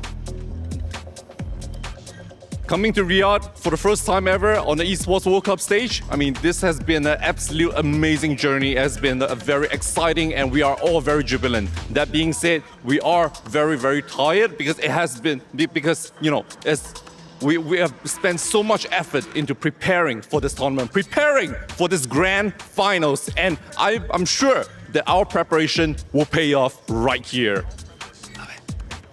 One final question. Do you have any words for your opponent? 还有一个问题想要问到你，有什么话想对你的对手说的吗？其实也没什么说的吧，就希望我们双方打一场精彩的比赛，然后给各位观众看。Nothing special, just I want to have the wonderful performance with our opponents to show all the audiences. I'm going to ask exactly the same question to Baisha Gaming. Any final words you'd like to say to your opponents across the way ahead of this epic battle? 那在这场恶战之前，有什么话想跟你对手说的吗？我们准备好了，放马过来吧。We are absolutely prepared, so bring it on! I love the energy between these two. Well, Jin, Wendy, thank you very much for joining us. Gentlemen, take your seats. The grand finals are about to begin. Go take your seats. Thank you so much. Best of luck to both teams. This is going to be huge, epic. I love the fighting words there as well. The energy in the room is electricity here. I can't wait for this. Yeah, neither can I. And remember, ladies and gentlemen, the rule we live by at the Esports World Cup. Nothing is granted and everything is earned. And it's their time to earn their names in history of Crossfire. Yes, it is. This is a best of 5. Who will be the Crossfire EWC 2025 champions? For now, we head to our casters to bring us all the action on Mount Olympus. It's Laz and Elfish. Fellas, let's go. Let's go indeed. This is going to be a big one. It is the largest prize pool in the history of Crossfire. Of course, the Esports World Cup standing and delivering. But once again, we have AG, AL, and Baisha Gaming taking one another on in yet another grand final. Laz, it was 3 years in a row that we saw these two teams meeting at the CFS Grand Finals. 2021, 2022, and 2023, it was dominated by AG and Baisha. Those plans were disrupted a little bit last year by the likes of Wolf Empire, Evolution Power, who were able to find the 2 international wins. But here in 2025, we are getting back to our regularly scheduled programming with yet another AG versus Baisha final. Yeah, for anybody that's been around for a long, long time, you definitely know that this is like the powerhouse matchup. This is exactly where you want to be. Like you said, a long history for AGAL. They've always been in the grand finals. They were always the team that seemed to just get the trophies and be in those first place conversations. But like you said, the last 2 years has really kind of been a change in the wind. Something is now kind of shifted where now Baisha, a team that bottomed out in the summer champs last year, has now made a statement here for 2025, and they are now looking to solidify their legacy for what they've been able to achieve thus far here in this best of 5. Yeah, we saw in the interview as well, I think it was 9 that said he expected this one to go the distance. Ankara, Black Widow, of course, we're going to be getting those 2 in the pool. It is a best of 5, so as far as going the distance is concerned, we're expecting to see Port. And I have seen no shortage of series between Baisha and AG on an international stage. And I'm racking my brain to try and remember one which was even a 3-0. I think at the very least we're expecting to see 4 maps out of this personally. Yeah. Both teams look great on the stage today. So I think we're going to have a banger final. I think this is going to be an awesome one. And of course, you know, it better be, right? With the amount of money that's on the line here. Again, like I said, I'll reiterate, the largest prize pool we've ever seen in Crossfire history for these 2 teams. $750,000, the first place prize. Prior to this, it's been $500,000. So, you know, you're almost a 50% jump. So for these 2 teams, I mean, I think there's a lot to play for, obviously, that goes beyond just the prestige of winning yet another tournament over your oldest rival. Yeah, no kidding at all. And there's definitely a lot to ride for in this. And again, history in the making. But like you said, the fact that we get to start on Ankara is definitely a bit of a landmark. I mean, a map that we've been talking about this entire tournament, where both these powerhouse teams have been able to showcase what they can bring into it. What a way to start this off here for the best of 5. And we're not messing around. We're going to get right into it. It is going to be AGAL taking on Baisha Gaming. Baisha will be on the defense. AG will be taking the blacklist side. And let's get it going. Yeah, and just to throw a couple more stats in as we look like we're going to have a little bit of a slower start to this one. I mean, these are the 2 most storied organizations in the history of Crossfire. In terms of achievements, it's All Gamers 1, Baisha 2 in overall earnings and medals. And then talking about players as well, we've got 4 of the 5 top-rated players in the history of Crossfire as well. 9 ZY, ZQ, and Zhui obviously involved in this matchup, and the only one missing out of that top 5 is Even, who is a former AG player. So let's get it on as AG start to make their way in toward that A site, and 577 has an answer for them. A nice double kill from him. 9 doesn't have to do too much work. He's easily waiting for that 3rd kill to come through for Baisha, and it's a great start for Baisha, isn't it? A 3-on-1 to close out this initial round. AG not quite finding their success on the entry into A. Yeah, here we go again though, right? I mean, this is where we get to see, you know, someone like 577 that's just putting up some big kills, some big entries, and that's exactly where you want it to be. And that's where I felt like in the beginning of this tournament, that's what we were seeing a lot, is that he was really just, again, kind of being a showcase on this and really just being able to get some good things moving. But look, I mean, it is a good start here for Baisha. We'll see who's going to be able to find a little bit more of this. I definitely expect to see YDSS putting himself in a lot of positions where he can get these duels, but let's not even excuse the fact that, you know, 1-2-2-2, he was somebody here in the semi where he made a bit of a landscape. Himself and Zhui, both these players, you know, really did pick up a lot of the slack, did a lot of the heavy lifting to get themselves here in this grand final.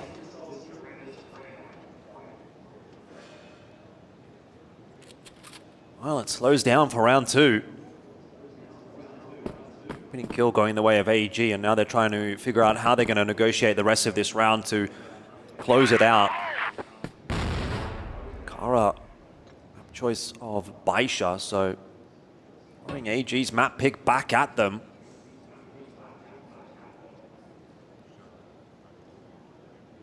Confident start from Baisha, no doubt, but this round they are going to have to take a bit of a risk. They lost the opening player, so they're going to stack 3 over on B. RDSS is also going to have a little bit of a look here in through mid-con. His timing could be pretty dangerous. He catches Zhui in the back. It's only a 1-for-1, but that's going to be some important information for Baisha as they do start to rotate 577 off of the A site to have a little bit of a look into GR spawn. Unfortunately, he's a little bit too late. The map's now been cut in half. Yeah, really good play, though. And the fact that, they're able to kind of push through this, and now the fact that AG have been able to, like you said, just kind of cut right down the middle of the pie, and they can make a decision which side do they want, which piece looks a little bit better or more tasty. I don't know. They're going to decide to try to make a bit of a decision, but 1-2-2-2 does go down early. Still with a minute, or still with 38 seconds, I should say. They have a little bit of time they can work with, but they cannot mess around. This is where they have to be a bit more decisive. And it does look like that B site is going to be up for grabs, and they should be able to get this plant done. But really, you have Baisha that are close on the heels. Yeah, may be able to make a difference if he can connect a shot here.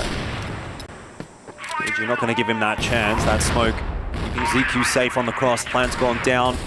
Rotation coming through here for Baisha. 9 not too eager to challenge this angle. He's spotted Du out, and wisely, I think, backed away. He's going to try and find a different avenue of attack and close the distance a little bit better behind this smoke. Actually, a bit of chip damage onto to ZQ through that smoke and through the box.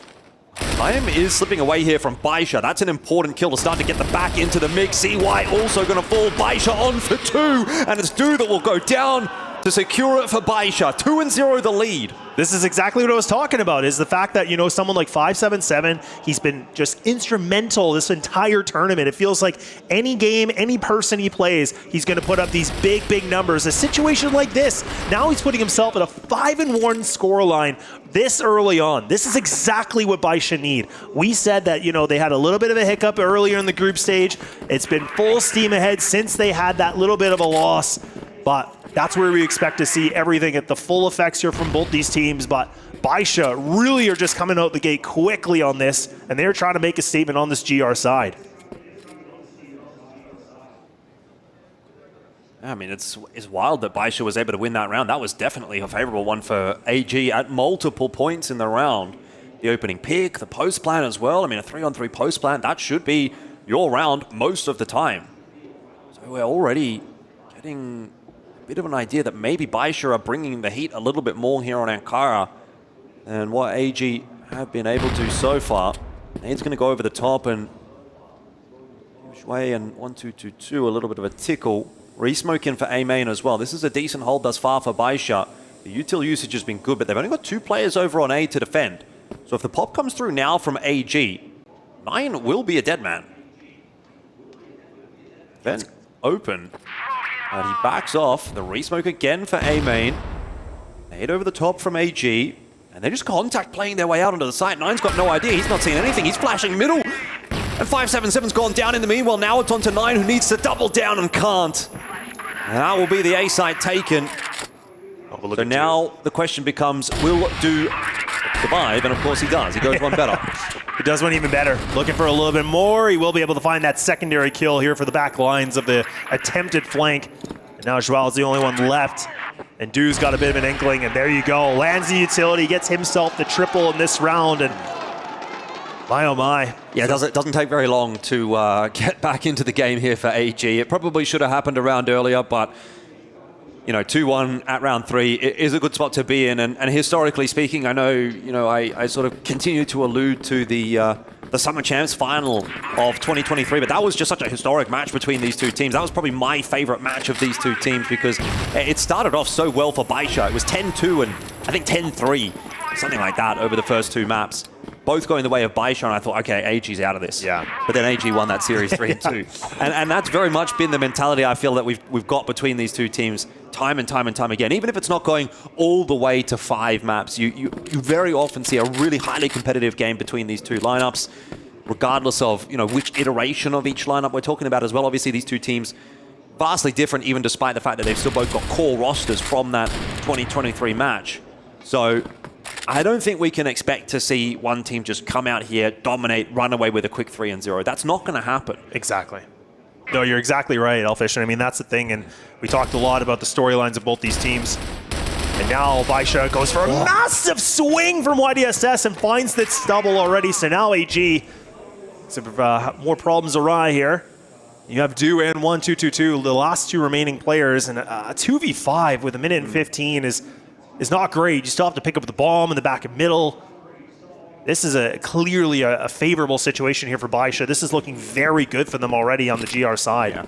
I mean, it is their map pick, so I guess there's something to be taken note of there. But I will say, I, in the past, have always favored Baisha personally.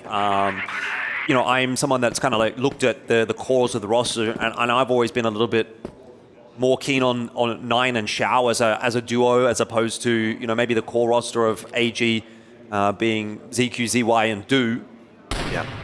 577 also worth noting for Baisha, having been part of the core for a very long time. And I just think there's a little bit of a higher peak typically for Baisha's individuals than there is for AG. I know a lot of people, you know, will have high opinions of the likes of ZQ and ZY particularly.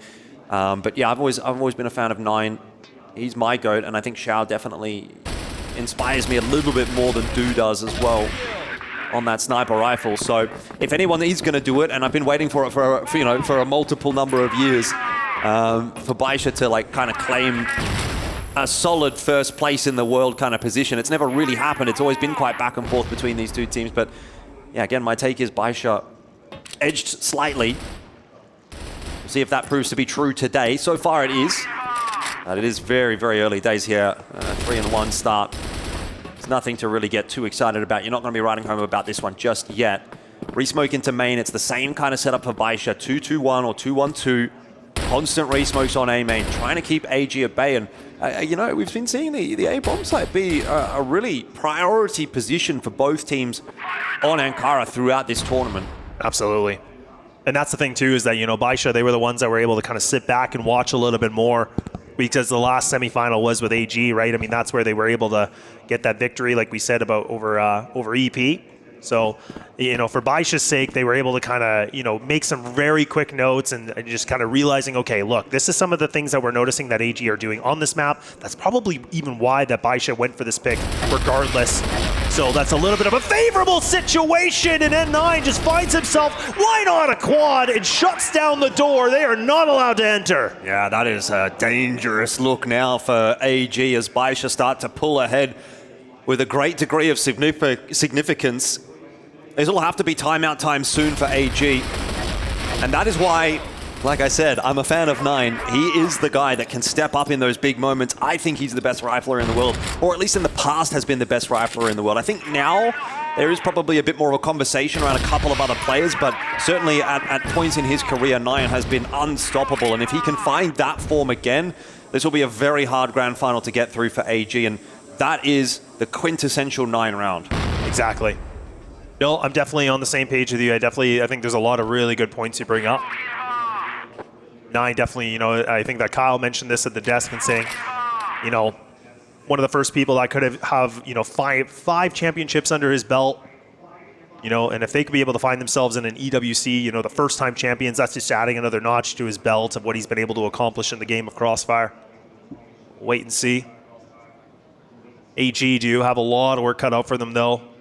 Their game plan that worked against EP is clearly not the same thing against, you know, a Baisha that's really playing well now. This is where I think we're starting to see this championship level team, the team that has been, you know, again, just taking every single tournament, any sort of competition in their name. Yeah, certainly. I mean, you can't fault either of these teams for the run that they've had. They've both had, you know, really, really tough opponents that they've had to face. Baisha in Group C, obviously playing against Evolution Power and Team Falcons, and AG having to play Evolution Power and King Zero throughout the playoff stage. But there is only one team that's in this grand final at the moment, and their name is Baisha. So AG are going to have to find a way to fix this pretty quick smart. Otherwise, map one's going to be in the books easily for Baisha. And it may not be fixable here for AG over the course of this map. It may have to just be, look, it's a best of 5. We need to sack this map and think about map 2, which is our map choice. Let's just get what we can out of this. If it goes well, it goes well. If not, obviously it's a best of 5. There's still a lot of time to come back into this series. They are going to call attack timeout here, though, AGAL. This is the time now for them to try and figure something out, to try and stem the flow of blood. Otherwise, this game is going to be over very quickly. Yeah, exactly. And the thing is, we're not seeing, you know, the same abilities of someone like Du or someone like, you know, Jouet that was able to put up some big numbers. I mean, Jouet, you know, in the first half alone, I'm pretty sure he dropped like 16 and 5. Like he was just running around rampant, just getting all these kills. It's the other side of this now. It's Baisha that's doing it. It's N9 that's able to do it. It's YDSS. It's 577. Like everybody is hungry for this trophy that you can see on the screen, and that's the biggest thing. And AG, you know, a little bit of a tactical timeout that they need because, again, like you said, nothing is working. This game plan of just taking it slow and defaulting, that's not going to work in this situation. You can tell that they're just getting squashed on all the ideas that they're trying to work with. So we'll have to see what kind of creativity they want to run with. What are they going to be able to have? The coach is, you know, speaking a lot of things here, but they have to know there's got to be some kind of a gap. But I feel like it's hard to know because Baisha, I feel like anything they've done it's just been almost perfect. I haven't even noticed a gap. I don't even know if Baisha have necessarily had to work too hard in this one. I feel like the individuals are just having such a great display. You know, you've got guys popping off on A, you've got guys popping off on B, like 9 hits a 3K spray down on A, and then the next round they go B, and Xiao's there, and he's just hitting everything with the TRG, and it's like, well, you know, what are you going to do? These are like 2 of the best players in the world, and they're both having an on day. Sometimes that's just how it be, and, you know, not to mention the fact that 577 is also 9 and 2. So there's only so much you can really do in that kind of circumstances, AG. You can throw everything you've got at the wall. Sometimes it's just not going to stick, right? Exactly. Sometimes your opponent is just that good. And I think we're kind of in that position right now. Obviously, the half's not over just yet. We'll see if AG have any kinds of curveballs. But, you know, they've, I imagine, kind of run the setups, run the strategies that they came with and prepared with for this BL side already, you know, and none of it's worked. So it's time to figure something out, something more plan B-esque, or even just if it's an individual has a pop-off moment here and gets us, you know, a cheeky round or 2, at least then we'll have something to play with and hope that the half swap is going to make a difference. Because it can make a big difference moving over to the GR side here for AG. They'll be comfortable there as well. Yeah, no doubt about it. And I mean, this is where we actually did have 9 that was available on the site. He actually does rotate off a little bit though. So now 577, if he can just survive as much as possible. But look at this, they don't clear him.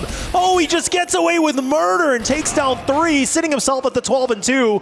And now it's due to pull up a clutch, but again, nothing. It's just such a clean setup again from Baisha, and it's reminiscent of the name of the game, Crossfire. That was too strong of a crossfire for Baisha. You had 577 down the bottom, you had a teammate up on top, the teammate's watching main, 577's watching vent. 577 lets a couple of players out vent, but he peeks at the perfect time, and he doesn't even have to worry about main because his mate on top of site is covering that angle. Exactly. All he has to do is focus in on the back of the 2 players of AG that are walking their way through to the stairs position, and he gets an easy 2-man spray down, and at that point the round is pretty much done and dusted. So AG just having some real trouble. They're not able to clear out the positions that they need to. Like 577 needs to be checked there, and he's not. And that's pretty much the end of the round for AG, and potentially we're getting to close to the end of the map here for them as well. I mean, 12 and 3 for 577. Have to continue to sing his praises. Yeah, honestly, it's hard not to ignore it because, again, just everything he's doing is just, he's got so much intuition, and he just feels like, you know, he's just finding all these opportunities to get these big kills, and it's a meal deal, man. It really is. Now, I mean, I kind of mentioned it. Dude finally gets himself that first opening duel. So something goes in the benefit here for AG. But do they really want to commit to this plan? Again, with 1 minute and 28 left remaining, they still have lots of time. They don't have to commit to this plan if they don't want to. Because you have to remember, Baisha have 3 players that are committed to this. A double player on the lower side. You have N9 that's, again, just making sure nobody's just trying to be, you know, for the lurk. But AG, trying to burn the clock. They're trying to burn the candle just a little bit to see if they can throw them off guard and maybe get their own heads. I feel like AG's kind of burning the candle at both ends with this half at the moment. They've got to make something happen. They've got to do it soon. The setup is actually really good from Baisha, though, as they brought a 3rd player across. This is going to be a really well-defended site. Xiao for a couple will fall, but now it's on to 9, and he is the GOAT of the game. YDSS coming across as well. The spray on the How's he alive? It's so long, YDSS with a big old whiff, but he finds himself in the 1v1. He's got 11 bullets still in the chamber there in the M14, and ZQ wants none of it. He is on his way over to B. I think YDSS is just going to chase him down. He just wants to take the fight. He might have even seen him on the exit there, and he's just going to continue to charge his way forward. He is fearless, as you should be right now for Baisha. Smoke's going to go up, but I dare say he might even just go through it. Yeah, is he actually even going to clear it, though? Look at ZQ. He's got the ramp control. Is he going to be able to find it? He does spot him, and there it is. YDSS will still put the nail to the coffin just when things look okay for all gamers. An opportunity to get a second round. No, it's going to be the rug pulled right underneath you, and it's still just going to be Baisha Gaming once again with a massive chomp as they are just trying to close this off in the first half with a dominant performance. I don't really know what to say about this. AG just don't seem to be able to get anything going. Baisha are turning water into wine at the moment and just absolutely dominating. I mean, anything they touch turns to gold.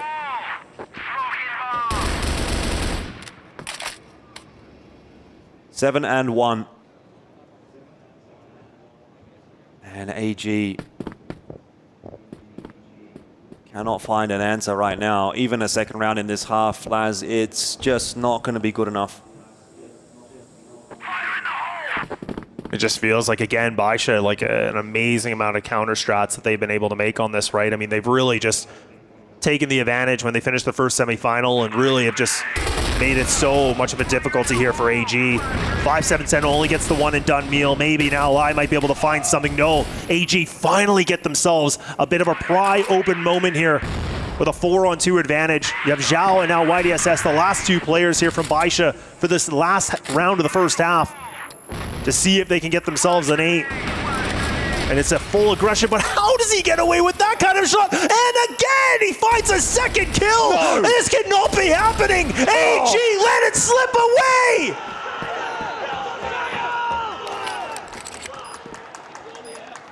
You've got to be kidding me. Baisha Gaming are just trying to make an absolute statement so far here for the championship. I don't know what to say about this one, Laz. I don't think there's anything left in the tank at all for AG. That is an unlosable round, and they find a way to lose that round. They are grasping a victory from the jaws of defeat in that one, Baisha. And this is reminiscent.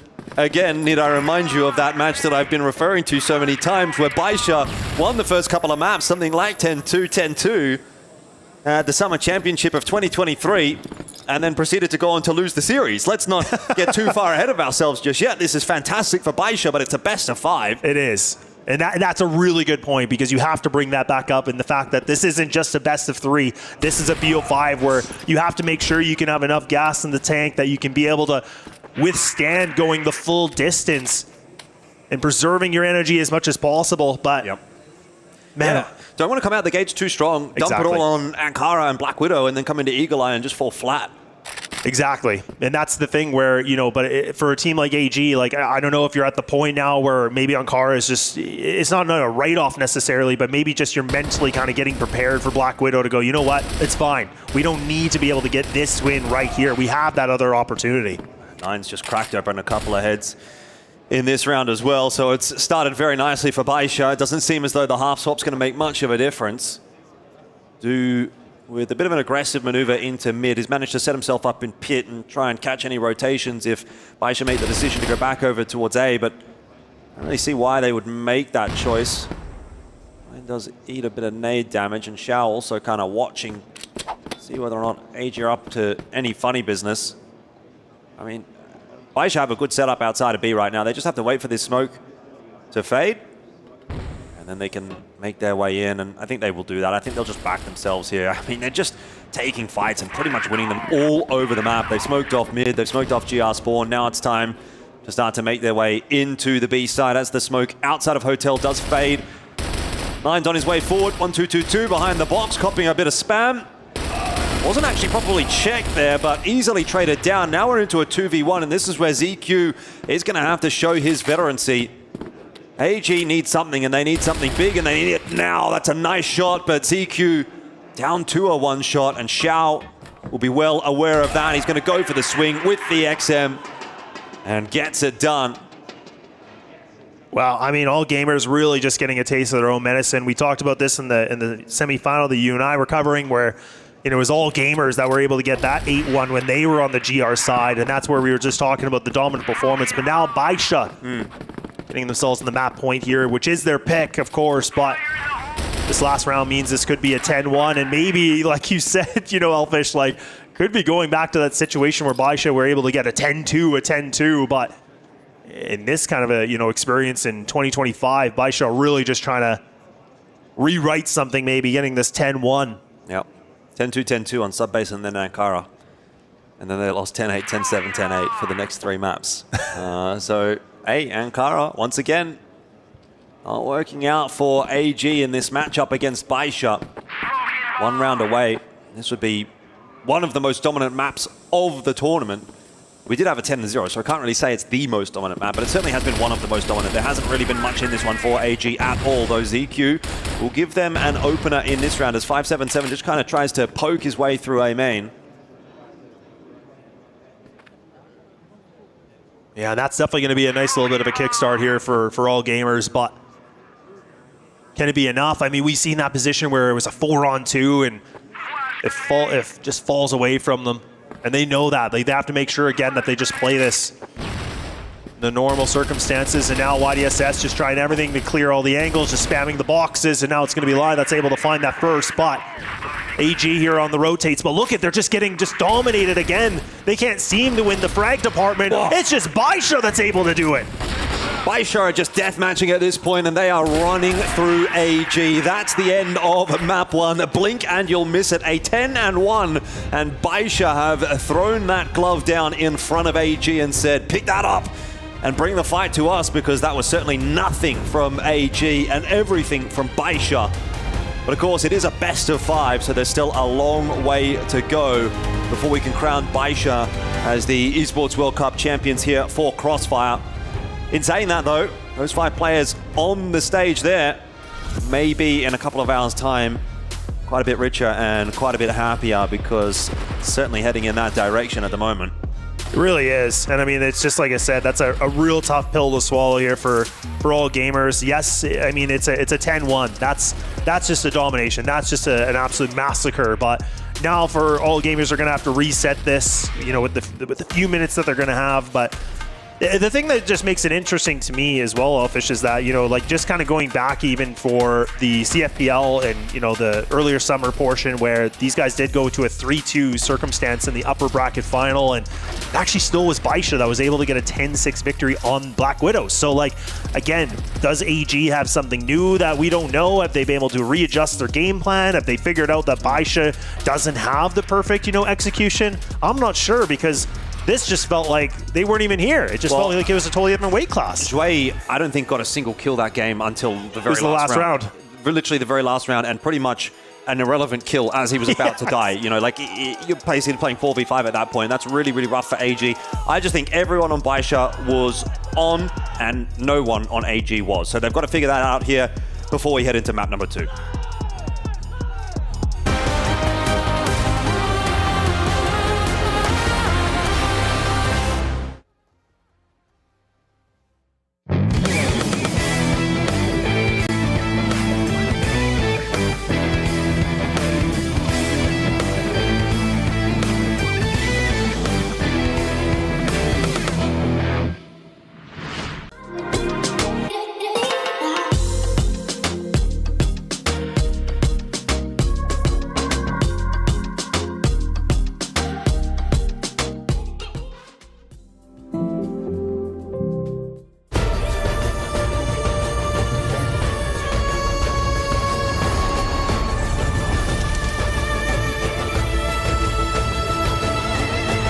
This land is calling.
heard that you miss me and you wanna catch up sometime soon.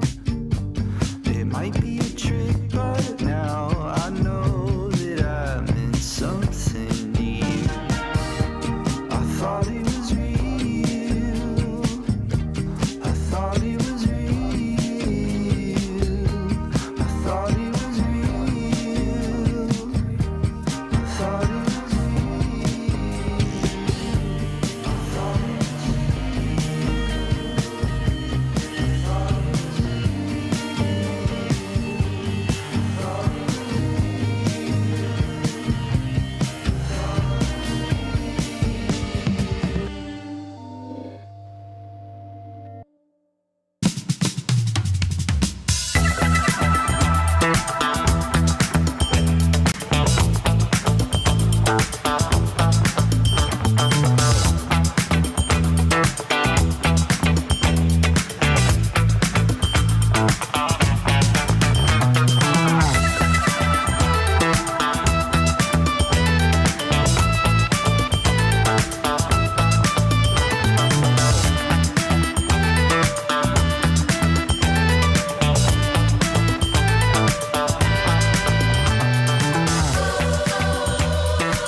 The Sharks are circling and the waters are getting dangerous for all gamers. Baisha Gaming with a dominant display on map number 1. AGAL certainly have some work to do to come back from that one, but obviously it being a best of 5, they've got the time to do that, and they are also moving into their map choice. So can't get too far ahead of ourselves, and I think Baisha have to sort of be aware of that as well. You know, they've been in this situation a number of times. Just because you win map 1, it doesn't necessarily mean you're going to win the series. So time to lock back in after the break. Yeah, no, I definitely agree with you. I mean, the one thing I feel like you can argue this on 2 different fronts. I mean, there is history where, like you said, there's been 10-2, 10-2s, and then a reverse sweep. And you're right, that is something we cannot ignore. But at the same breath, it's like a 10-1, and the way that they lost, it was just, they weren't able to do anything. Like we talked about quickly, that Joey was able to get his first and only kill at the very last second of the game. And it was essentially an irrelevant kill because it didn't bring anything. And he was one of the beast players that was popping off in the semifinal. Like him and Du together with this kind of this 1-2 combination that allowed them to get that 2-0 over EP. So I just feel like the way that we saw Baisha, you know, kind of circling the waters, they got the blood in the water, and they were just that ferocious. I just wonder how much AG can really recover from it, but we are about to find out. We are indeed. Time for Black Widow, and this certainly has been home ground territory for all gamers in the past, and hopefully for them it will be again, as they do desperately need to find a map under their belt. Otherwise Baisha will have them with their backs against the wall. We'll jump on into it. It is Baisha that will kick things off on the BL side. Double sniper setup for AG, so Du and ZY. We've seen that from them throughout this tournament so far. ZY pretty handy with the TRG. Just the singular sniper for Baisha. That's a little bit more standard when you're on the attack.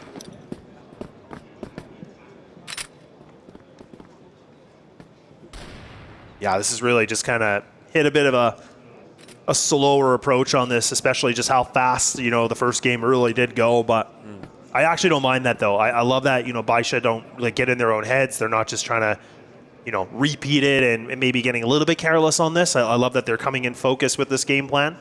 Yeah, a map can make a big difference. This, though, is a good start for Baisha. You'd assume Xiao almost getting blocked there. I think he's a little bit scared. I think he did spot them and just decided he didn't want to take a fight there. I actually think it would have been a good fight for Baisha to take. It was a 4-on-2. They more than likely would have traded effectively. Yeah. They back away from it. And that's information for AG as well. They also decide that they don't really want a bar of it. So they have kind of given that space over to Baisha, which I guess at the end of the day is a small win for Baisha, regardless of the fact that they don't actually end up getting any kills out of it this time. But at least they got this short control. So, I mean, the fact that they might even just try to split onto this is important. But Actually doesn't look like it's going to be the 3-2 that you normally see. It actually just could be this 4-1 commit. They might even just have the lurk of one player, which will be N9, that might just try to cross a rotator off guard through middle, and even just looking on the other side towards B. So very interesting indeed, because you do have ZY that's close on here with the sniper.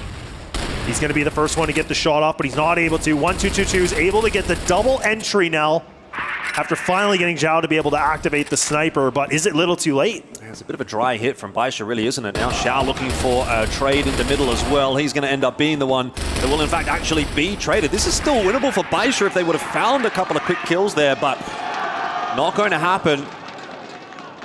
And immediately, all gamers on top in map number 2. I would say, looking at this, at least based on that round, you know, Baisha, how much they've got for us here. If that's what their best BL round is, yeah, it's going to be a rough half. Yeah, I agree. Yeah, because when you kind of look at it for like all gamers, like they really do have some of the best record on this in the CFPL. Like they have been able to beat pretty much everybody in the division, and they have themselves like a 9-3 record, which is great. Whereas Baisha, it was definitely a lot more lackluster. It wasn't as great, so it doesn't necessarily paint the full picture, but it really does give you a lot of hope, where in the sense for AG fans here, where they know that this could be an opportunity to bring the series back to the 1-on-1, given that, you know, all gamers, this is really the comfort pick. Like this really is their map that they love to play. Both teams smoking off mid. Neither interested. I'd like to see Baisha, instead of just committing to a fight like that one, trying to find a little bit of information before they full send it. Last round they may have been better off taking long control and then doing the drop down from bridge. Just draw a bit of attention away from that. As you can see, AG happy to hold their positions for now. They're not really feeling under too much pressure at all. Almost caught in transition here, but working his way back over to the window. And again, it's going to be an A hit. This time, though, some presence coming through from long with YDSS. Probing a little bit. Smoke down on top of Du. He peeks right into the crosshair of Xiao, and now it's onto ZY, who will have to solo hold the site. Of course, rotation coming through in mid, but Baisha dropping in from bridge are able to trade that down effectively. 1-2-2-2, though. Inside of that smoke, that's a BL smoke, by the way. Oh, not going to have any success. YDSS just knocks him over. Baisha will not be denied for very long. No, it's a good rebound, though. It really is. And the fact is, I'm really happy to see for all gamers as well, is the fact that we're seeing 1-2-2-2, like putting himself back into these bragging ways. Like he's a guy that's sitting at a 4-1 scoreline right now. He was pretty quiet on the first map. Now he's the one that's top fragging in this round 3 situation. This might be enough where, again, these guys are going to have to find some way to elevate their gameplay and squeezing themselves back into this series and not trembling to the pressure and the dominance that we saw here from Baisha. But long control going to be grabbed up for AG. This is really good in the sense now that Zhui can just play in the hot position. Now they can focus on the 2-2. Or if they really want, they can go a little bit more adventurous, risk things out a little bit, because you can see Baisha, they have different plans in store, and it looks like they might even try even a 5-man commit. This is great map control for AG, that's for sure. And everything being given to them. Exactly, and that's the thing that they did very well in the first set, or back in the semifinal, right? That's when they were playing active on the GR side, running around and just getting control. That's what allowed them to get into that 2-0. See what Nine's going to get up to here as the smoke fades in the middle. If he catches 1-2-2-2, that's a good timing as this hit comes through onto B. That could be a difference maker. Nine actually will end up falling, so they've got to clear out this site comfortably, and they are able to do so. Baisha, it'll be a 3-on-3. The post plant should be favorable for them. 1-2-2-2 being spotted out, also very low, so has to be careful with his positioning. Baisha have been given the opportunity to work their way back out of the box room. They'll play the post plant from there. Anything that YDSS can get is a bonus, but he is tucked very deep on the site, and that's actually quite a difficult angle to clear. You have to cross the whole site to clear YDSS's position, and he can just jiggle like this and play safely. Of course, have to be worrying about Crossfire there. If you're AG, actually decides to swing the angle. 1-2-2-2 will shut him down, but time becoming a bit of a factor here. 5-7-7, he's that insurance fund. What a great shot though from Shui. Will keep this one in the bag from AG. 2-1. They hold on in that round, and I think Baisha, just on an individual level, making a couple of mishaps there. A couple of over peaks. Don't necessarily need to be taking those swings as aggressively. That just gave AG enough time for the defuse. Yeah, just. But now we're seeing Zhui again being optimal level. This is right back to the winning formula that they had themselves before. For any All Gamers fans. So maybe the crowd has been able to get him a little bit more excited because now he's even able to find that opening duel. Yeah, he goes down early, but it's an instant trade back, but it's something still. 1-for-1 will be favorable for Baisha. Splits the defense a little. Xiao's also already got quite an advanced position. Not seeing anything on bridge, so it's going to be a good setup for an A take if and when Baisha take this long control. Push coming on the bridge. Xiao's got an 8 in hand. That is a very weak death for Xiao. So a lot more work to be done by the rest of the Baisha lads. The riflers trying to make their way up long. A 1-for-1 thus far, but again, Xiao's freebie in the back of my mind. Wow, may not make a difference. 5-7-7 and 9 have been able to get the job done. It's just do solo, and it's a case of bringing that C4 and planting it. The round will be well and truly in the favor of Baisha. Yeah, and that's the situation where it actually was more favorable for AG, right? They were able to find that opening duel in the cat. Then you were like, okay, look, they can put all their attention onto long. But it's really the fact that 5-7-7, the guy that gets taken out, he was the one that was able to find that double, so now he gets removed. So this leaves the captain here for Baisha now getting tested here for a clutch situation against Du. Perfect positioning from him, but spotted out by Du. And that is a huge clutch to win for all gamers. Baisha are looking a shadow of themselves here on map 2. Xiao getting caught with a grenade in hand is a serious mishap. It really is. And then the 2v1 going that easily to Du is going to be a cause for concern for Baisha. So again, you know, if you're the coach of Baisha here, you'd be looking at, you know, a couple of these rounds and thinking, might be time for attack timeout. These guys need to be whipped into shape. This has been anything but clean from Baisha. They should have probably had another 1 or 2 rounds at least, and can't be affording to let those kinds of rounds slip by the wayside. ZY starting to feel confident, AG feeling good. Double kill comes through. And this map is in danger of going the way of AG, similarly to the way the last one went the way of Baisha, which is just going to knock the wind out of the sails of Baisha, that's for sure. It definitely is. Yeah, you're right. You're definitely onto something here, Altish, because I think that AG they're starting to feel a lot better. That break has allowed them to just recharge and play their game a lot better than we were wondering. And again, this veto is so interesting in the sense that, you know, a strong map for Baisha going into a strong map for all gamers. And Baisha haven't really been giving us a good demonstration of what, you know, the deep strat book that we've been talking so much about this entire tournament. But we will definitely see what's going to happen. And, you know, it is Baisha that does have the timeout. We do have that confirmation. We were pretty confident, but it's good to know. But this is going to be a 4-1, you know, in the hands of AG, being on the GR side. And I'm just curious what N9 is going to have to say to his team and just, again, figure out a way to, you know, turn things around a little bit before it gets out of control. Otherwise, like we said, this best of 5, it turns into the 1-1 tie. Well, like I implied, these two teams generally pretty evenly matched. Probably couldn't have got a better final, honestly. No, I mean, look, if I had to choose my ideal final, it was probably Baisha AG or maybe Baisha EP. Yeah. EP would have been a pretty good final, although what they showed today wasn't quite up to scratch, I guess. I agree.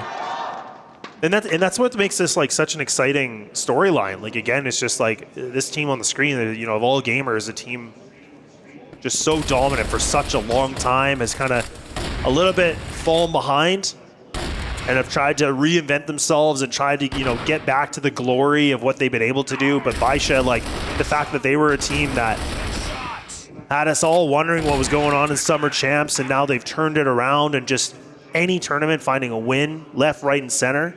You just love to see it. So there's just, it's such a fun storyline for both both these teams on two different perspectives. It's just such a battle back and forth. Now it's time for Baisha to lock back in. It's not a great feeling to be on the receiving end of what you've just done to your opponent.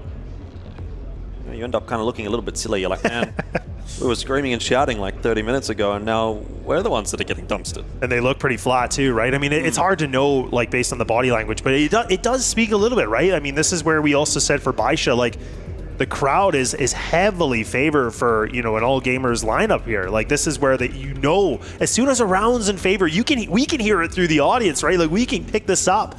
So that's the thing you have to work against. And you know, the fact that now the crowd's getting behind them and rounds are going for their favor, that's how you have to kind of go, okay, look, what do we do differently to get more of a spark? Like, how do we get that flame back?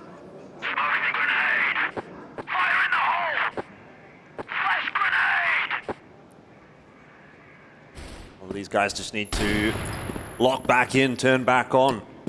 I don't think strategically it's necessarily been a bad game from Baisha. They've been getting plans. They've been finding themselves in, frankly, favorable post plans, actually, a lot of the time. There was the 3v3 on B, which they lost. There was the 2v1 on A that they lost. So it's not as if Baisha are playing incorrectly. It's just that they're executing on it poorly. This round, obviously, starting poorly.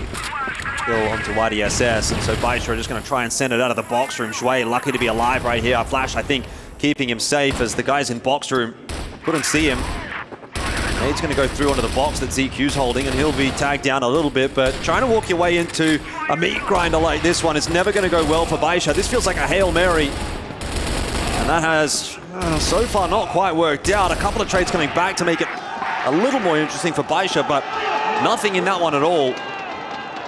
Yeah, it's just so surprising. Again, like, even, you know, I made this quick comment before we got started, is that, like, you know, for the CFPL in the upper bracket, that was a best of 5, and Baisha was able to come through. They did get themselves a 10-6 on this map against all gamers. So, but I'm not convinced right now. Like, I don't feel like this BL side, we haven't seen like a lot of map control. We haven't really seen the strategy looking that great. It kind of feels like, you know, you made a good comment about Hail Marys. They're just like, yeah, okay, well, let's try a rush. Let's try this as a 5-man unit. And that's concerning for a championship level team of Baisha and what they've been able to do so far this year. I do think they are running out of ideas. You know, I think earlier in the half things were looking a little bit more strategically minded, let's just say. But that round certainly was not anything to write home about.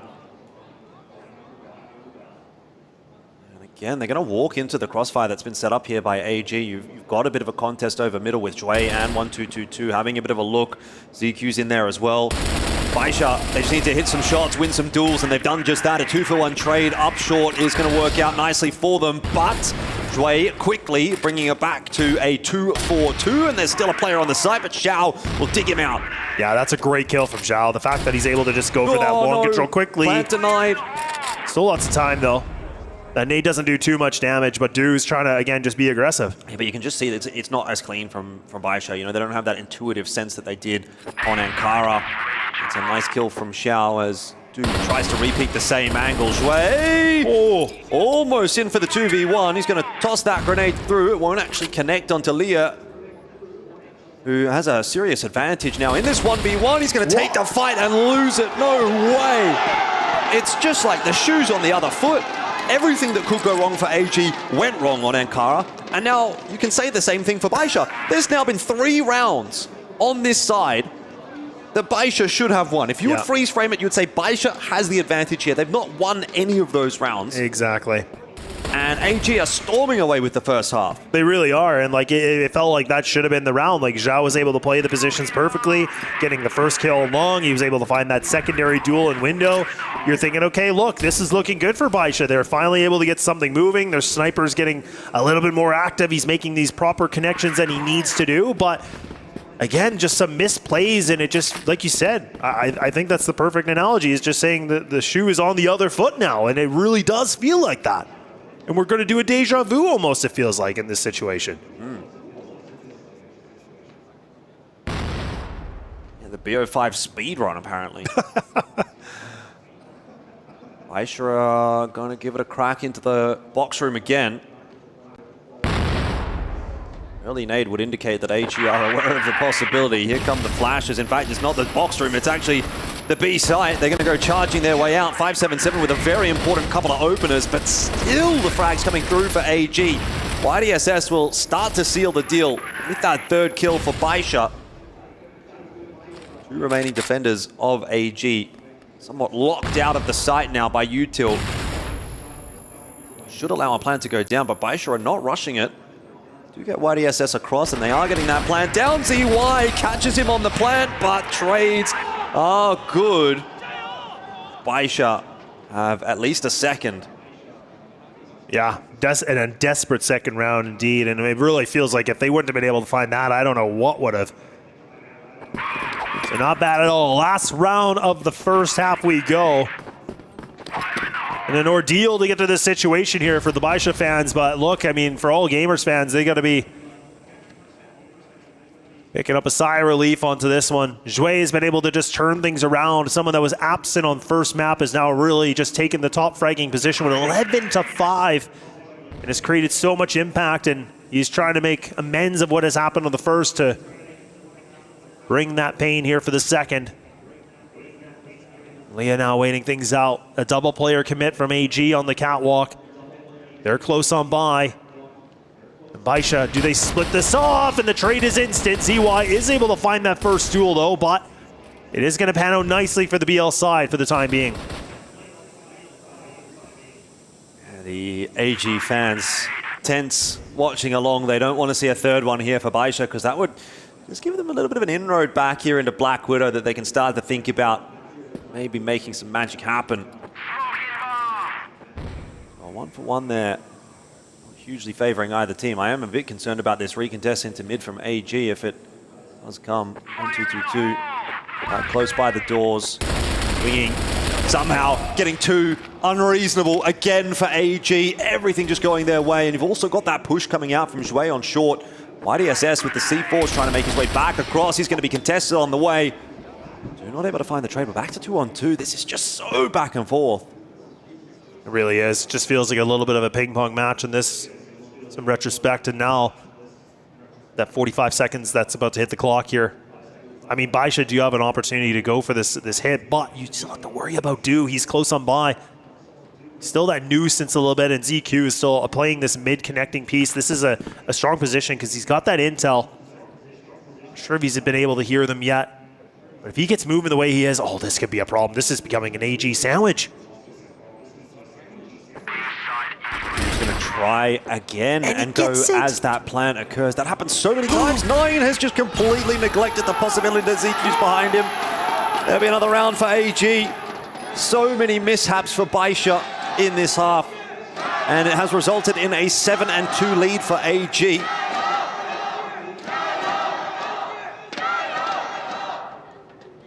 Love to see the passionate fans in the stands. And AG, you know, they're not giving up without a fight.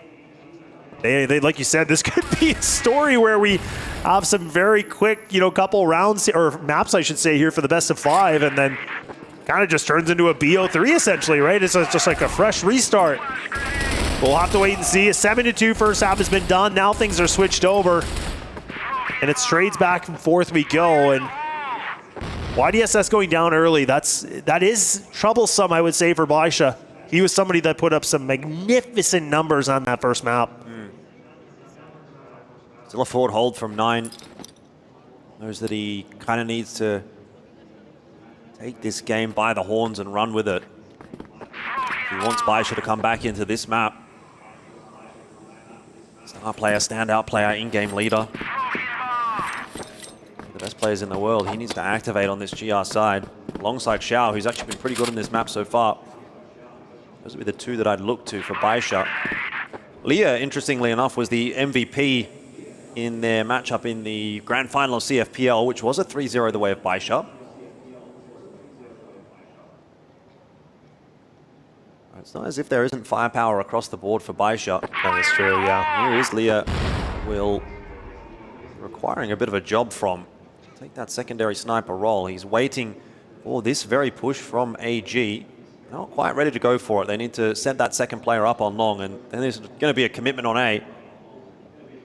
have Leah and 577 here to try to defend for Baisha. It's a good line for Leah to be on, as long as he gets his timing right. He doesn't want to peek in after that space has already been taken by Baisha. It's in fact going to come down to 577 opening the account. Leah finding a trade in there as well. But it is back to 2-on-2 as AG swarm their way through, and Shui with the C4 decides to do something absolutely mad. He jumps through the window right onto Nine's head. Now Xiao has spotted out Du. Both these GR players are isolated, so the solo duels can be taken, but Baisha will win this one at least. Yeah, that's I don't know if that was a miscommunication or that was just, you know, the call in the mid-round and a split-second decision from AG to say, you know, I think that was Shui, if I'm not mistaken, that went with the bomb and was just like, look, I'm going to try to go through window. I might be able to get through the other window and just get that plant through and try to be a little bit sneaky beaky, but that felt super risky for what they were trying to go for. But, you know, N9 was at the right place at the right time, able to find that double kill. And Du really put in a bad situation in that. Not sure if the risk was worth the biscuit, but it is for Baisha fans, that's for sure.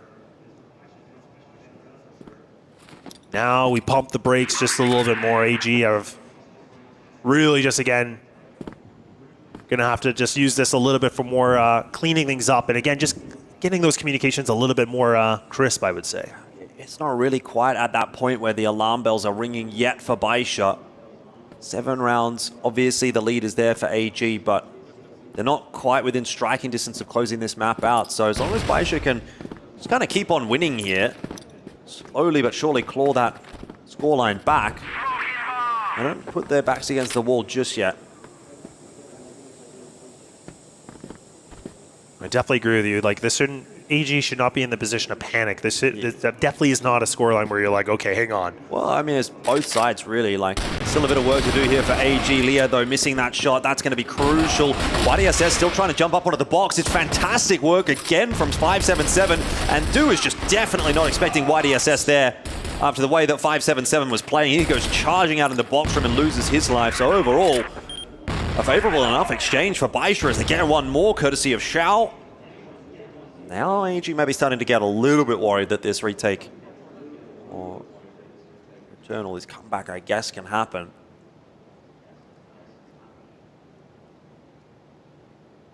Maybe ZQ can conjure a bit of magic here. He's seen the head of YDSS. He's going to try and make it happen, but he's going to put himself in a crossfire that he's unaware of. So 7-4, Baisha. 2 on the trot here, starting to feel a little bit more comfortable, and AG called attack timeout. They want to unsettle that. And I don't blame them. I think that this is a good time for it. I mean, the scoreline does still have a little bit of padding onto it. This is where EGAL, they can get themselves, you know, this again, we got to tighten the things up here. Some of the screws are a little bit loose. This is like, let's not ride on something that's this wobbly, right? I mean, this is where comebacks can happen. This is where Baisha are kind of, you know, really hoping for an opportunity like this. And this is where Baisha now, I feel like, yeah, you know, we talk about Crossfire being such a high momentum game, and like all it really does take is that 1-2 rounds in a row that really does kind of pick up a lot here. So I'm actually all in favor for all gamers calling this. I think it makes complete sense. Baisha looking pretty locked in though. And you know, I know we talked a lot about this, but it still is important because even with the history of the 10-2 and 10-2, if we get to this situation, if Baisha finds a way to pull into this game and to win this map, you know, is that it? Like, is that enough out of AG that the wind is out of the sails? Because when you have a big lead like that, there's all this emotional drain, it's the mental drain, like there's all these variables you have to worry about. So when you're in like a power position like this and you let it slip, I'm not saying that's the case, but if it does get there, that's when I start to really worry for all gamers. I would definitely be concerned for all gamers if they lost this map. Obviously, you know, we'll be going into Baisha's pick next. So that'll see us onto Eagle Eye. That'll be a big problem, but still a bit of a ways away from that one. Leah going to change up his position, playing long this time around, sends a shot off. Misses it obviously and now has to back away as a result. So a little bit of map control, bit of territory being taken early on by AG. not too eager to explore up long yet. Knowing that they've pushed Baisha away is a small win already. Yeah, it's definitely a good play. Just again to making sure that defense isn't getting this map control. They're the ones that have to be active. They're the ones that have to be able to do something. So AG do get that opening duel. Zhao is going to be removed from this. So they still have the sniper here for Leah, but the question is, where does Leah want to play? Was actually playing towards just on green truck. Now is kind of repositioning. You can see Baisha. They've actually come up with a bit of a plan here. So N9 really is an inkling on a potential of something, but this is a pretty risky, though, to be honest. It's playing pretty much essentially a retake if they don't go A. You do have to take that risk when you're down a player. That is true. Doesn't look like AG are going to fall into the trap of going B. This could be the round that AG have been looking for, the straw that breaks the camel's back. It's been a decent defense so far from Baisha, but all it is that's required is one round to start to get that momentum back for AG. And the setup of this round is looking really good for them. Free A site. Nice job from AG. Nice shot from Leah again. That could have been 4v4 for the retake, but not the case. Baisha have to start making their way across all the meanwhile being wary of middle. Bit of spam in there from 9, showing his experience. Easy kill onto Zhui. Back onto 4v4, but time ticking away. Shots need to be hit by Baisha on the way through. 1-for-1 from the two snipers, but 577 and Leah have some space with that smoke. CY low, scared, sitting underneath that window. The shot's coming through at CQ to try and hold on. Solo, he drops back down. Time a factor. No way! SS can't get it done. 8 and 4. AG will hold on by the skin of their teeth. It looked so good for Baisha too, right? They, like you said, N9 was able to get that easy spam kill in the middle. Then you saw that Do, he drops down from Cat, which was a really questionable play in my opinion. Like he felt like he was gonna get some big play, but he only got the one and done. But ZQ is able to save the day, putting himself at a 10-7, getting the double digits here in the score line. And now an 8-4, a 4-round buffer here for AG. They've been able to have some clutch moments here, Elfish, and I really do think that's got to make them feel good, right? I mean, I talked about the energy level. That is definitely going to just make them feel refueled and right back into a competitive best of 5. Yeah, especially with the opener in this round onto 9 as well. It just doesn't seem like Baisha can find a way to have a 5-on-5. That's obviously such a massive advantage for AG.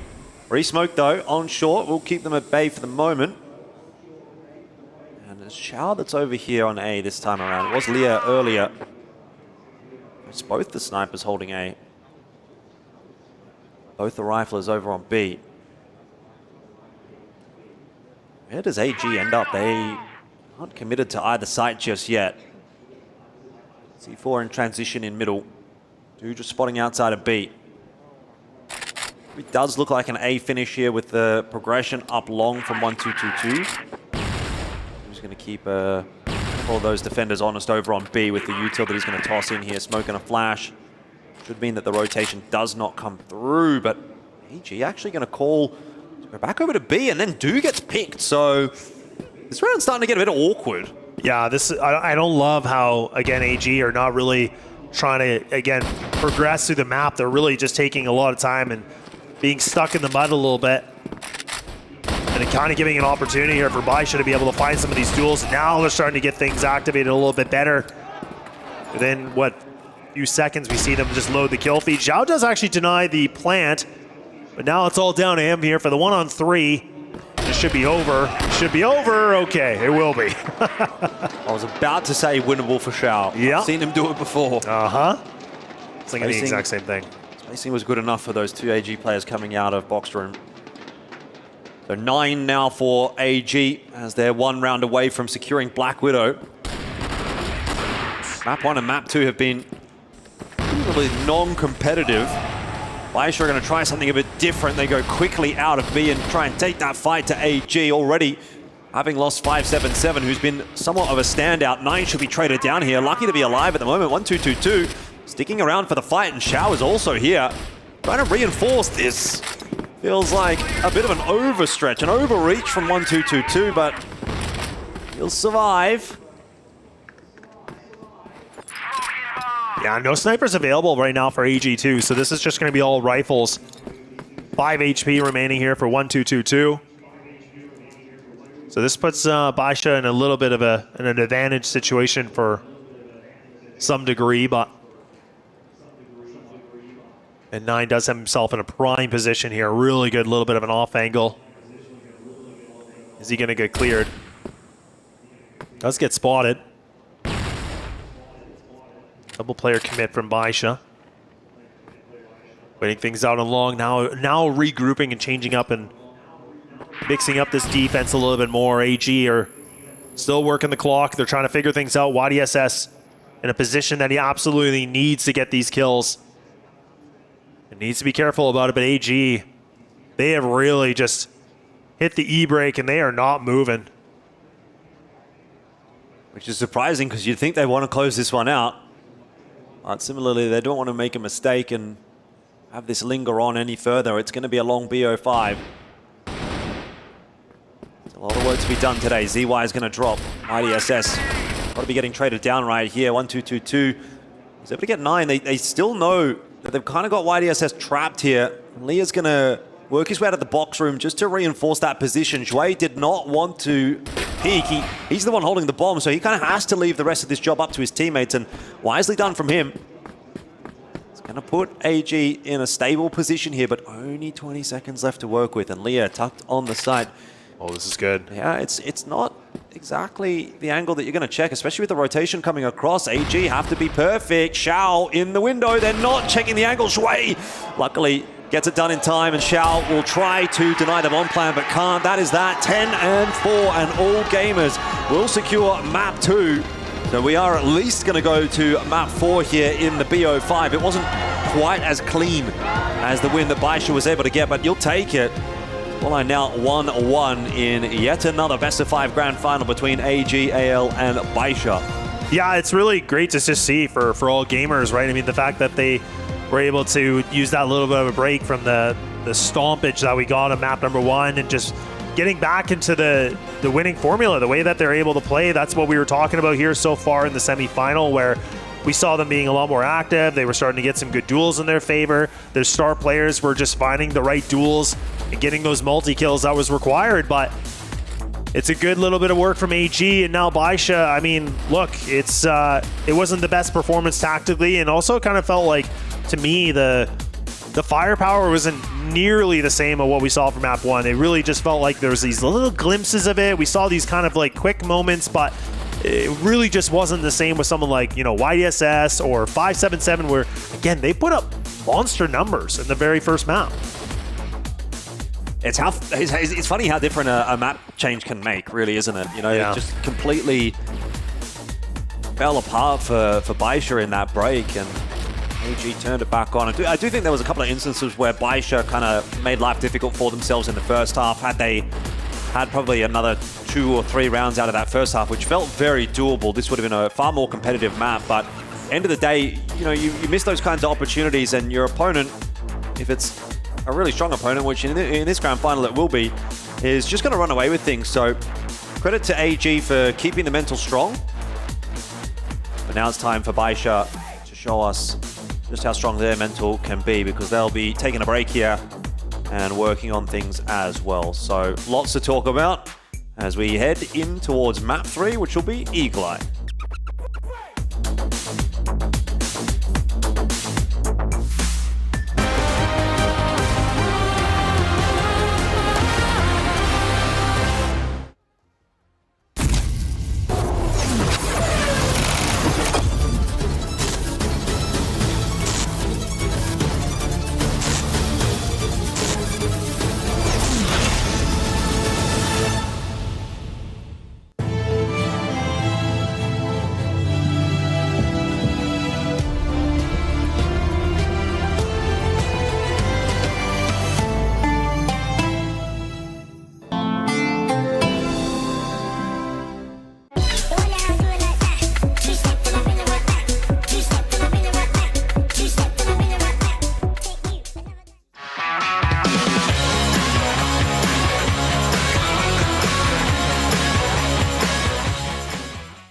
Level up your gaming experience with over 8 billion playlists, only on Spotify, the official audio streaming partner for the 2025 Esports World Cup.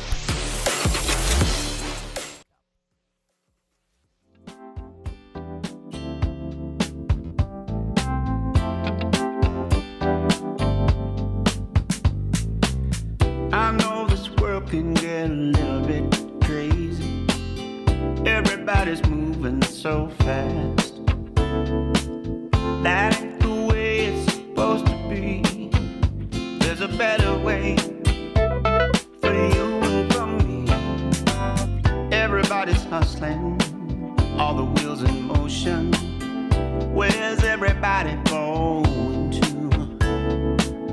That ain't the way to be living life. There's a better way starting tonight. Don't rush it, baby, don't rush it, girl. You got to slow down, baby, slow down. We can just embrace and let time slip away and let the world fade. Baby, slow down. I know the boss man got you watching the clock. Gotta keep working for the man. There's so many better things we could do, like you kissing me and me kissing you. Don't rush it, baby, don't rush it, girl. You got to slow down, baby, slow down. We can just embrace and let time slip away and let the world fade. Baby, slow down. Ooh, we can spend the night, baby, together, taking it nice and slow. Don't rush it, baby, don't rush it, girl.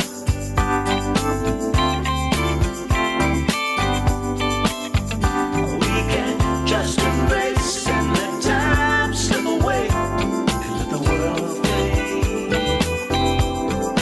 Baby, slow down. Don't rush it, baby, don't rush it, girl. You got to slow down, baby, slow down. We can just embrace and let time slip away and let the world fade. Baby, slow down.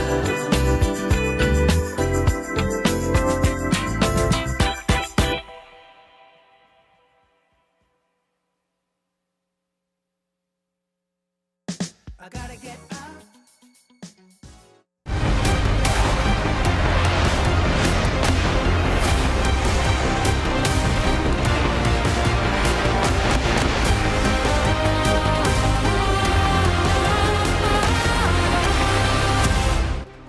The scoreline is poised at 1 apiece here for the grand final of EWC Crossfire, and it would indicate that we are going to get another legendary grand final between AGAL and Baisha, as we have seen so many times in the past. But quite a lot riding on this match, not just the $2 million prize pool here at the EWC Crossfire, $750,000 of which will go to the winner of this very match, but also the club championship is still in contention for all gamers, and they want to leapfrog themselves up into top 6.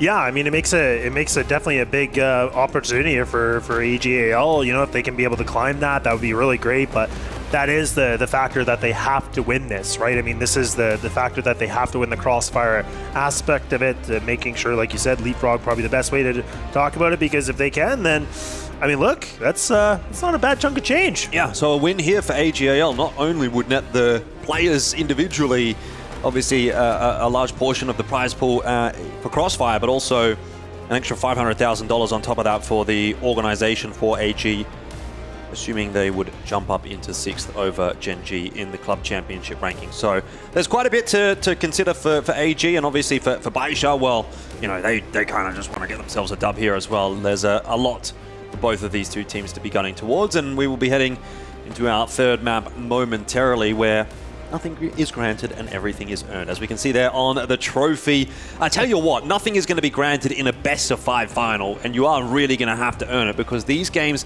can last a long time. These are multi-hour marathons in some cases. Obviously, both teams have already played a best-of-3 today, so today is a big day. Today is a day of tenacity for both teams on the stage, and they've got to try and really pace themselves throughout this best-of-5. Yeah, you're absolutely right, and that's the thing where, you know, it's easy with best-of-3s because it only does take that 2-1 scoreline, but in this aspect, it definitely is about more of a grueling aspect where it can take a lot of time, and depending on how the games are going and the overtimes or anything like that, there's all these different things that can just extend it. And we always talk about, you know, teams that exert all the energy, and that's kind of where both these are veteran teams. Like, these guys have been through every situation that you can name, except for the fact that nobody has been crowned as an EWC champion yet. But the fact is that these guys have been able to play countless best-of-5s, and so they definitely know what they need to do. But it's just a question, can they execute the game plan? Can they really deliver it to being that first crowned champion here today? Yeah, that's another good point. This is the first EWC Crossfire event ever. No one will ever be able to take that away from you. You'll never not be the inaugural event champion if you do win this one. It'd be another accolade in the history book for either AG, AL, or Baisha, who, to be fair, probably don't need any more accolades. These two teams, again, like I've said, historically are the most storied teams in Crossfire. They're meeting once again in another grand final. We are going on to Eagle Eye, and this is where we start to get a little bit deeper into the map pool. You know, we've kind of done away with the 2 best maps of each respective team, right? That's how it works in a BO5. You'd be putting your best foot forward. So obviously, Baisha think, well, Kara was our best possible map, and AG think Black Widow was their best possible map. They've put them as high up in the priority as they can in the veto. Now we're starting to get a little bit deeper in the map pool, a little bit, maybe a little bit messier, maybe a little bit closer. Oh, wow. As we get a very aggressive round out here from AG to start off their defensive side. Yeah, they have no idea. I don't think they have any clue on this. I mean, really, if we saw that it was Zhui, I was going to say he needed to be the guy to kind of make some noise. He had to make that distraction a little bit. Wait, what is this? Nine's just gone around the corner with a nade in hand. That is craziness from him. Zhui's found a double do in there as well to make a bit of magic happen, and he is going to fall. It's a fantastic start for AG. Baisha, a little bit of sleep at the wheel in this round. Yeah, it really was. It felt like, I got a little bit nervous in the sense that they allowed, player like 1-2-2-2 to be able to push into deep side into mid like that. It felt like they were able to, make a quick reaction onto it. But then again, like you said, Zhui able to put himself in a nice little bit of a double kill, and then Du able to find himself that as well. Now putting Zhao in a clutch situation with the 1-on-2 with 1:15 still remaining, and he does have that C4 in his back. So again, doesn't need to be overzealous on this. Can wait things out a bit more. Just going to try to see if AG make a bit of a mistake on this and over-peak it, and he can take full advantage of that situation, but they are not moving a muscle. They're going to allow him to go for the plant. But how do they react to this? How do they want to play this together? They do have a nade in the hand of ZQ if they want. Oh, he's got that intel now. Yep. Oh, he knows both are there. He's seen both of them. Gonna eat some damage off of that grenade. Needs a quick scope right here. Du not going to give him that chance. Xiao trying to find the space that he can, but not going to be given over to him. And AG maintain the momentum from map 2 into map 3. The one thing I really love about this pick, in my opinion too, is that, a very good map, statistically for Baisha. Right. But the one thing I think that's been beneficial, which I'm sure they were able to do a lot of studying, is that when AG actually played this map earlier in the group stage, they got 10-3'd by Stallions. Like, they did not have any success on it. They got just dumpstered on it, really. So we talked a lot about Stallions were able to accomplish here for EWC, making that top 4 statement, but that's got to feel good for a team like Baisha that might are trying to do some anti-stratting, but I don't even know, but 1-2-2 can only get this 1 kill, and now the rifles are starting to make a bit more of a dueling factor, and now Zhao by himself on the 1-on-4, and surely they don't feed him here. They're trying to overwhelm him. Oh, this is awkward. This is bad. shouldn't be allowed to get away with that one. ZY caught on the reload. C4 has been dropped though, so Xiao still got a lot of work to do to try and catch that one up. I don't know if he knows that ZQ's here, but ZQ certainly knows he is. No, I guess not. I thought he would have spotted his leg. I mean, it was really close, but yeah, like you said, as soon as he kind of turned away, I'm like, well, like, I guess not, but all right. Boy, oh boy. The action still unfolds, and we said going to be interesting to see how well AG can still bounce back. And like I said, I mean, getting 10-3'd on this map earlier on in the group stage before they made that qualification. I will give some credit, though, to Stallions. They were pretty good on this map. If I'm not incorrect, this was the map that they really took it to Evolution Power as well, lost it in Golden Point. Yeah. So yeah, they've really taken it to a couple of the top name teams in this event. I think you can put that down a little bit more to Stallions being really good on Eagle Eye. So much AG being bad, as they doing pretty well for themselves here. Of course, that's probably exposed to them a couple of the things that need to be fixed, and those have been discussed, and we're in the grand final. Will not be a concern against Baisha. There's another good opener from Du, who is having a map. That's a nice double from him. Goes for a little bit more. Might have been a little bit overzealous, and now a couple of individual aim duels being given back over to Baisha that take the control of this round away from the hands of AG. After such a stable start, to see it go this way is a little bit disappointing. AG could have been cleaner there. Dude doesn't need to keep on fighting. Yeah, and it's a tough one. I think I would agree with you, but you know, I can understand from Dude's perspective that he's like, look, he gets a double kill, he's feeling it, he thinks he's flowing, but that's where the discipline exactly is really important in a grand final like this, because look at how quickly this round just slips back away. This was a 5-on-3, and it's now turned in favor for Baisha, which really it shouldn't have. And now ZQ has to put up a pretty gigantic feat here, where he has to get the clutch. Good reposition he's going to get on this, but no utility. It's all a gunfight. He might not know he's here. He might have been able to get some decent timing on this. It was pretty quick. Got the laces going. They're grouped up together. Yeah, they're just going to play for the trade, which is not a bad shout at all, but both YDSS and Xiao are low, so this is doable for ZQ. Wait, did he spot him? I don't know if anyone's seen anybody just yet. Now ZQ's been spotted out. USP in hand. It won't matter. YDSS will finish him off. So Baisha steal the round away from AG. Yeah, and I do agree. Like, I think, you know, it's hard to just pinpoint onto somebody, but I feel like Du, if you could have had that discipline and just felt a little bit better to play a little bit more conservative, that actually possibly could have changed the round here for AG, but that's a tough one. I can definitely understand it from Du's perspective. Like, he is putting himself in some good fighting form right now. He's starting to play quite well. But, like you said, the discipline and has to be above top notch. It has to just be maximum scale here. So, but AG, we'll see what they can do a little bit differently to learn from their mistakes as the game goes on. But ZQ actually still kind of putting some pressure onto Long B here. Oh, does he actually want to commit to it? No, he's going to pull back. A 3-man commit here on the A site from AG.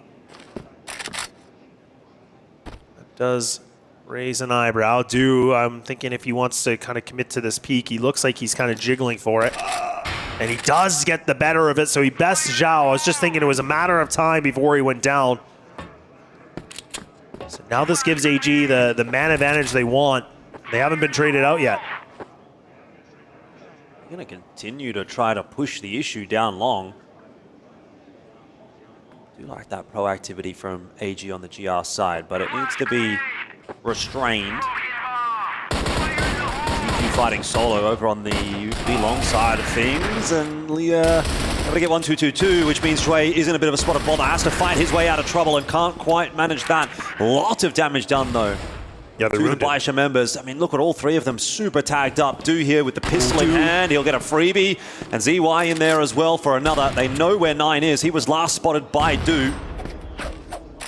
Z4 out in no man's land. 9 hoping for an opportunity. Not quite going to get one just yet. And the forces of AG encircling him will finish it off comfortably. big change of pace after map 1. Map 2 and 3 are looking quite AG-sided so far. Yeah, and I love it too because you're seeing Do, he's talking a lot more. It just feels like he's getting into the right rhythm, how he can be able to play his game, and that was a lot of the conversation at the desk. It's just saying, you know, Do is always somebody that we talked about that is so scary as a sniper. And now he's starting to play back to that championship level form that we talked about years and years ago. Now at 9, maybe he's going to be able to catch this timing. Yes, he will. So now they slip through this. AG now, a little bit of a scramble here on the defense. Some nice aggression from M9. This is classic at 9. He loves to just get in the face and try to get the timing off guard, and is working nicely. Yep, smoked off as well. AG aren't really going to be able to do anything about this retake at all. Eating some grenades as well. ZQ's down to a sliver of HP. Way tagged up. 1 for 2. AG actually starting to make this happen. It's an aggressive retake attempt before the bomb plan's even gone down, but they put Do in a winnable position. 1 on 2, can't catch Xiao.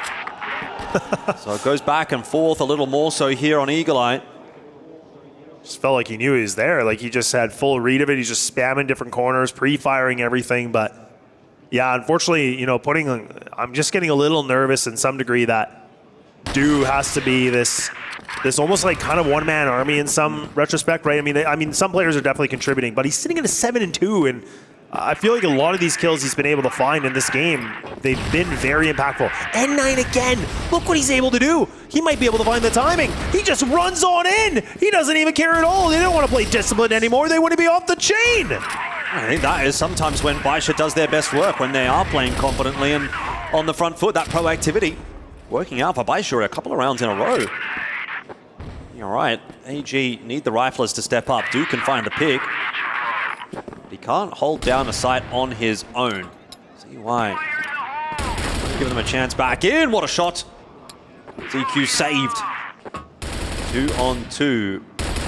May well be doable here for AG now. They need this to maintain control of the map, and they are slowly but surely getting there. ZY now tasked with the 1v1, will miss the shot, and N9 finishes it off for Baisha. So a much, much closer affair here on Eagle Eye, as I sort of expected and alluded to.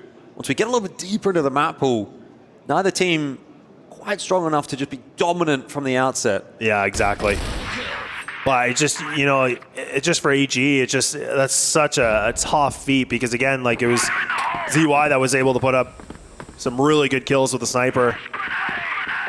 You know, I think that was a triple kill if I'm not mistaken. And then at 9, like on the other side of the coin, he was the one that was able to really just be the playmaker. And now Baisha really have just kind of put an extra couple peppers in this meal. They want to make it a little bit more spicy. They've been playing a lot faster. They've been just trying to get this map control quickly. But on the same breath, same with AG, Najway has been able to push through this. Another aggressive control. Does Baisha really get the right idea? Can they pass the sniff test of this? Are they going to know that he's close on to this? But oh man, he gets taken out, and Baisha, they actually pan on top in this situation. Yeah, a little bit messy, but get the job done in the end. Do with a forward hold here. IDSS was not prepared for that one at all. This is quite a chaotic map thus far. I think Baisha really throwing a fox among the hen house, and AG kind of trying to do the same, trying to fight fire with fire. They are playing a pretty unorthodox round here as well. These forward fights are working out though.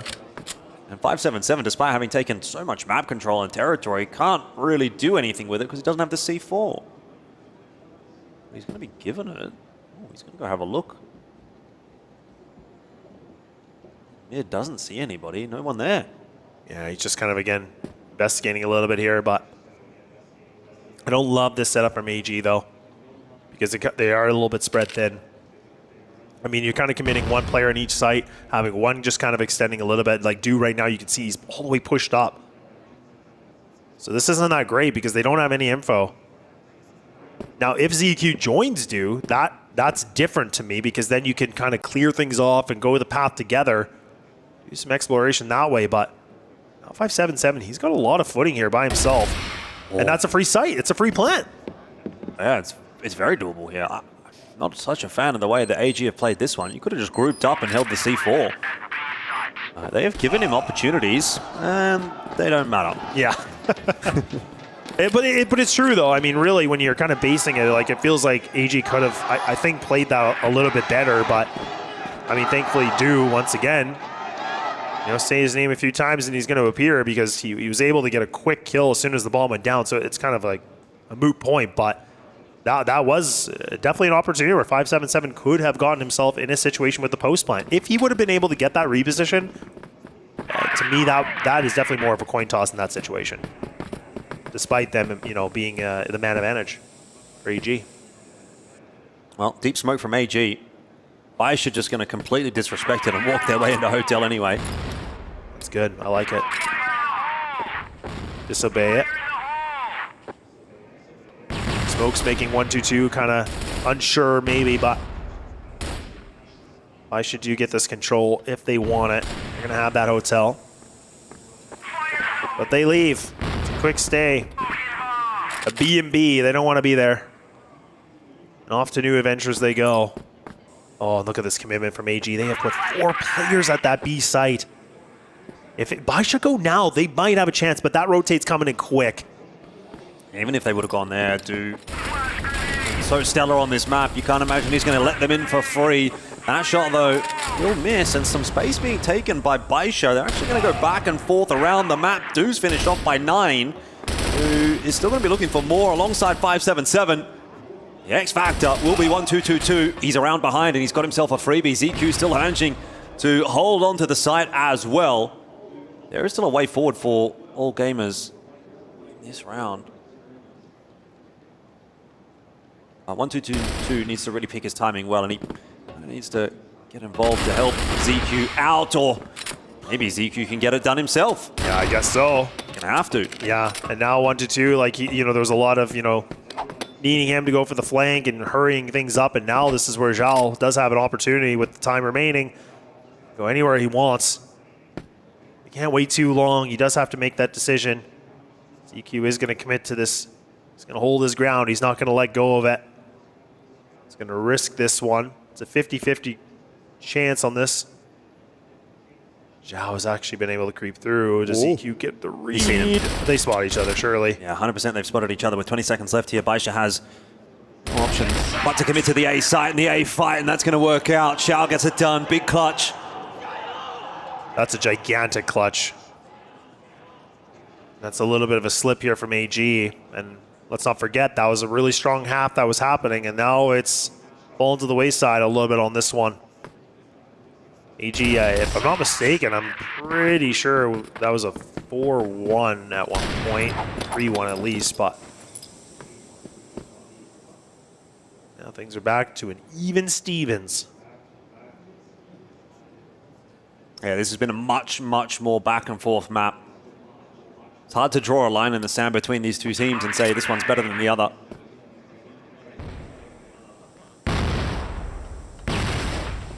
Obviously coming down to a couple of clutches as well. And that, I think, will be a big deciding factor in how this best of 5 plays out. Individuals that can step up at important times certainly going to be needed in a grand final like this one. Baisha making some decent space.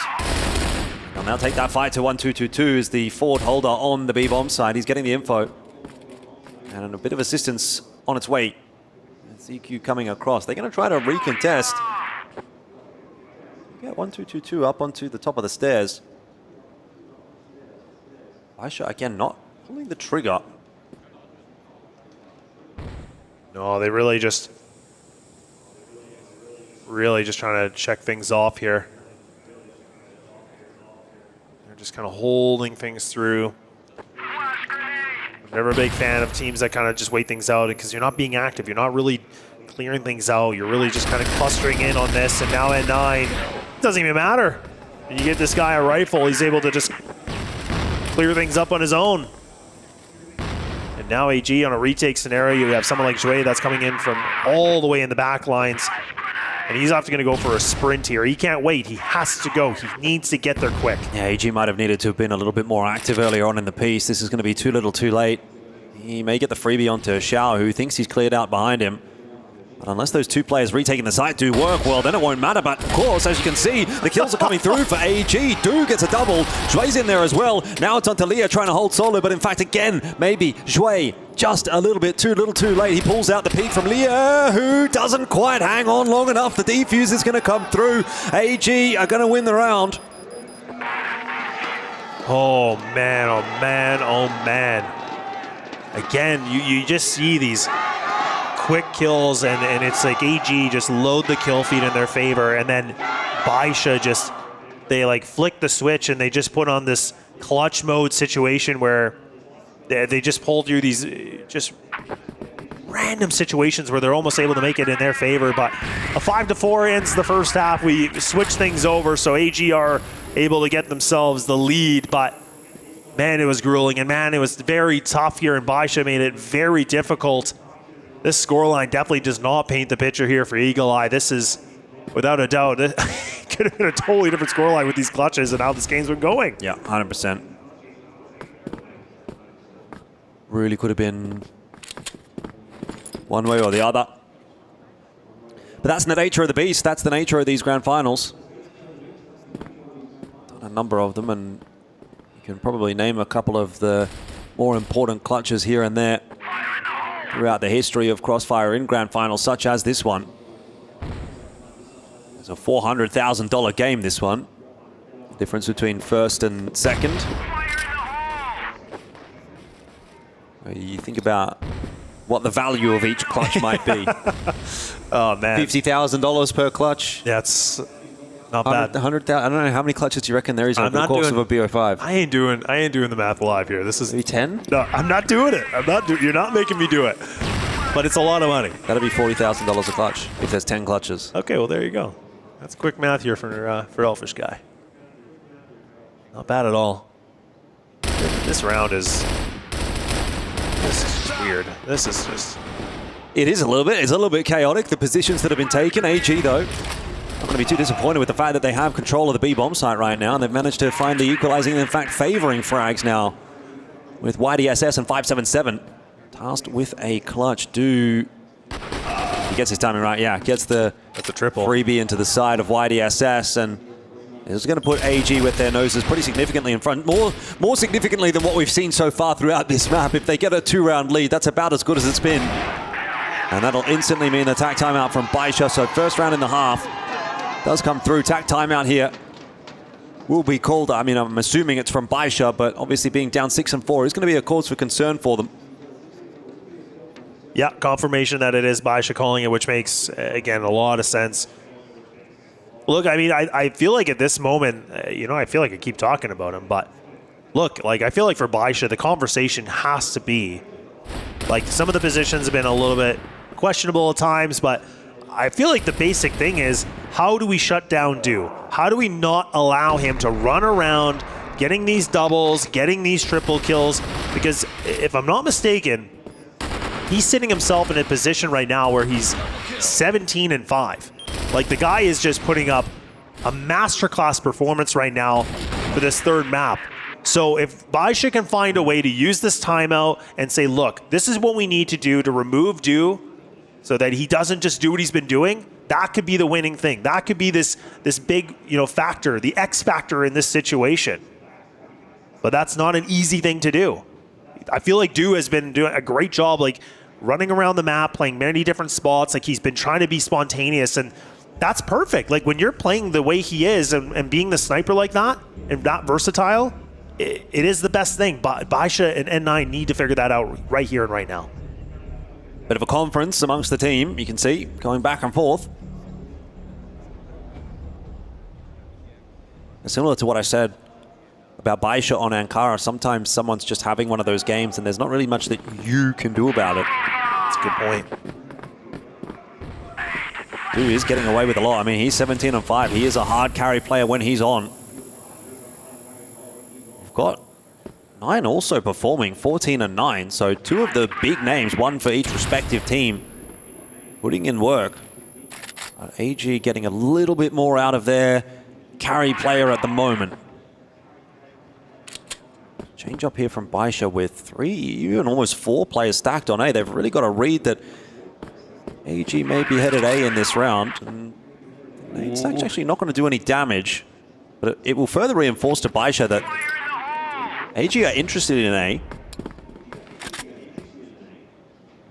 Yeah, and we've seen that sniper duel all the way down long A like that, where it's it's been Xiao and also Du, where they kind of go this back and forth a little bit. But I think Du has actually bested Xiao a few times on this. But you can see they were both almost close for going that shot. Like it was just, if Xiao would have just made a little bit of a shuffle in his position, that could have been that little bit of a duel to happen. But nothing yet. Still lost at sea here for both these teams, and a lot of time has been thrown away on this one. But oh, look at this aggression from N9. Oh, you sneaky devil, you. And now he's been able to find himself in a prime spot. I find it so ironic that the sign there says win $50 when they're playing for 750,000. Yeah, let's multiply that by a lot. Here comes 9. Cheeky little push from him. You did say earlier he likes to get involved, and he does. That's certainly true, but he's going to have to do a bit more as the A side is starting to crumble. Baisha's defense not good enough this time. They got the opener from 9, but they just could not hold the other side of the map. Yeah, it just feels like, as soon as they got that opening duel, that they felt like Baisha was like, okay, this is where we go, this is where we do something. But AG just held their composure. They didn't really get too reactive on that. So them holding their positions allowed them to be in this great position of the 3-on-1, make it down to the 2v1. But now YDSS, a retake needed here for the A site. No more utility. He has nothing to work with except for the M4 or the M14. Now, warning shots here for Du. Du just going to hold the tight angle. And man, this guy with the USP, you name a better combo? Not on this map. Yeah. I feel like he's got to, I'd love to pull that stat if we ever could here, because I really do think that Du, throughout the series, clearly the best USP player, but I'm almost kind of wanting to put it on the line, like throughout the tournament. Like, I've never seen someone just get so many pistol kills at him. Truly. Xiao's had a lot. I mean, it makes a lot of sense that the snipers would be the ones that are having to pivot over to their sidearm in a lot of cases, but it is such a powerful weapon. And it's just so good. A lot of players have been utilizing it well. Again, another opener for AEG. This is starting to get a bit out of control for Baisha. 9, again, taking matters into his own hands. I think he needs to press forward. He needs to continue to try and find these fights, and he does well to get 2. He's got to look at the rest of his team now to pick the scraps up in this round. It can't just be 9. He is pulling off a monumental effort on this map, and it doesn't seem to be enough. Yeah, I couldn't agree with you more. Like, again, you have, a player like Leah, you talked about being an MVP before, not really performing in the fragging department as well as 577. Like, let's not forget what he was able to do on the second map. And the fact that these guys have, sitting at 5 apiece, it really does make a difference. And that is the one thing about N9 that is so exciting, like him being an IGL and a veteran and a massive champion, is that it doesn't really matter. He's going to play every single position. He's going to be the one that just still goes for all these big gunfights. And he does it well. Like, it's not even like he's just sacrificing himself. There's always a big probability he's going to be able to win it. See if that's even the case here for Baisha now. 2. Very quickly goes back the way of AG. So just as you get a little bit of hope for Baisha, it is ripped away from them unless Leo can do something pretty impressive here. He's got to work his way through the smoke. 1, 2, 2, 2. What is he called? That was crazy. I'm at a loss, but it's worked out. I'm with you. I'm very much with you. I was just full sent it into a smoke. I know. My jaw was hitting the floor. I was like, what are we doing?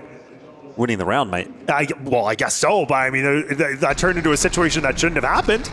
Thankfully, ZQ in that position, you can see it right there in the replay. Just good reaction, but boy, oh boy. Oi, Du's just got no idea that 9's going to play aggressive in this round, and I think now AG's getting that info, going to have to start to set themselves up like a turret. Shui will catch 577, but 9 is going to continue to press forward. He's got quite a lot of space here in middle.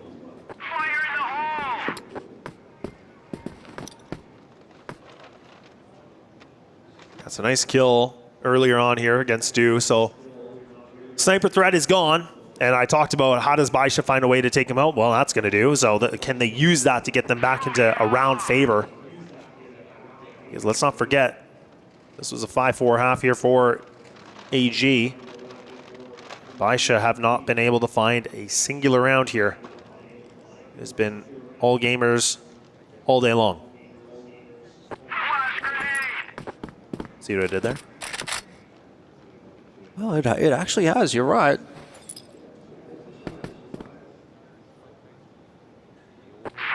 Look at this. This setup from Baisha. There's so much space being given to AG, isn't it? Yeah. With the cluster of players in the site. Oh, it's going to be the right read, though. It is, but they still need to hit their shots, and that has been a bit of a problem for them throughout this map so far. AG have just been better. YDSS up close behind the smoke. He's not going to get anything. I don't know how both 9 and YDSS go down essentially for free there, but they do.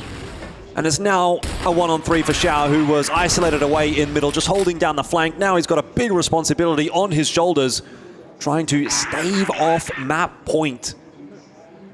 Won't quite be series point, of course, yet, because there's another map to play regardless, but this map has not gone well for Baisha, and the momentum certainly still with AG. Map 2 was clean. It's looking like map 3 is also going to be clean. And Baisha, it feels a long way away from a grand final victory, and certainly a long way away from what they were doing on map 1. Yeah. And I think I wish we were able to capture it, though, but I was wondering, though, for YDSS, he was the guy that was their first point of contact. He was the one that was kind of watching that B ramp, and that smoke was there, and actually you could see that all gamers kind of went around it, but I don't know if he was blind or he misheard it, because the fact that they were able to cross beside him, get into that stairway, that's where N9, you could see his angle. He was he wasn't even ready for it. Like, he thought YDSS was going to be able to find it, but he didn't. So that really did kind of allow all gamers to get onto the map point. Again, just a small detail, but it just pans out very, very nicely. And that's a mistake that, I feel like I haven't really been able to criticize Baisha for a lot of mistakes in the entire tournament, but that's a big one, though.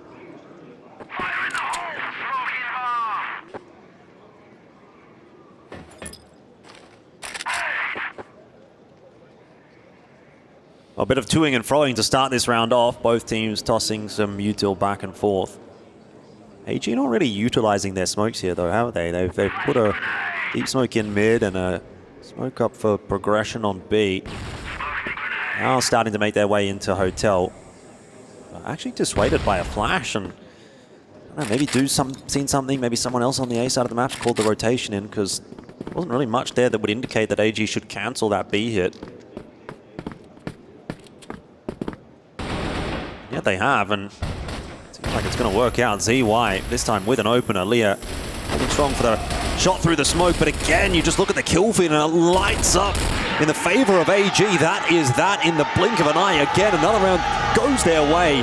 10 and 4 on map number 3. The scoreline now 2 and 1, and AG go clamoring towards another international victory. They need one more map on this journey. Again, best of 5. It will still give another opportunity over to Baisha Gaming. There'll be at least one map in this series, Laz, and who knows where we'll go. Will we go all the way? Yeah, I guess this is the thing, is where, this was Baisha that went for the pick of this map. I mean, this was the one that I kind of wondered if they thought that they were able to pick up some of the mistakes that AG made against Stallions on this map, but it feels like AG, they were the ones that were able to play their game. They were the ones that were able to, essentially, as they got into that second half, it was full steam ahead. I mean, it was a 5-4 first half, and then it felt like AG were just able to run away with it. But now that we get to move on to Compound, like you said, this just puts AG in a really good position that they could potentially close this thing off, and they can finally get themselves the taste of gold. Yeah, I mean, I'm quite eager to see whether or not AG can keep this momentum, because I do find them typically to be a very consistent team. I mean, the way that I would describe the two teams is Baisha, they have the higher peaks, but AG, I think, do bring a better level on a more consistent basis, and that may be all that's required, Baisha, they came out the gate so strong, they had their individuals popping off, but now feeling like it's a little bit too few and too far between, and maybe that base level coming through from AG is going to be enough, unless Baisha can dig deep in this, sort of break between Game 3 and Game 4. These teams are so familiar with one another. So, I don't know. I'm still not ready to crown AEG just yet. I want to give Baisha one more chance, and I think they're definitely keen for that chance as well. We'll take a short break here before heading into map number 4 and see if Baisha can make a comeback happen.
Lately I feel I can't find my feet. Pushing closer, my heart skips a beat, and now I'm falling deeper than I fly. I can't control it. Dark against the sky, it's not so black and white. It's like I told him. Things that I can't fight, I just can't.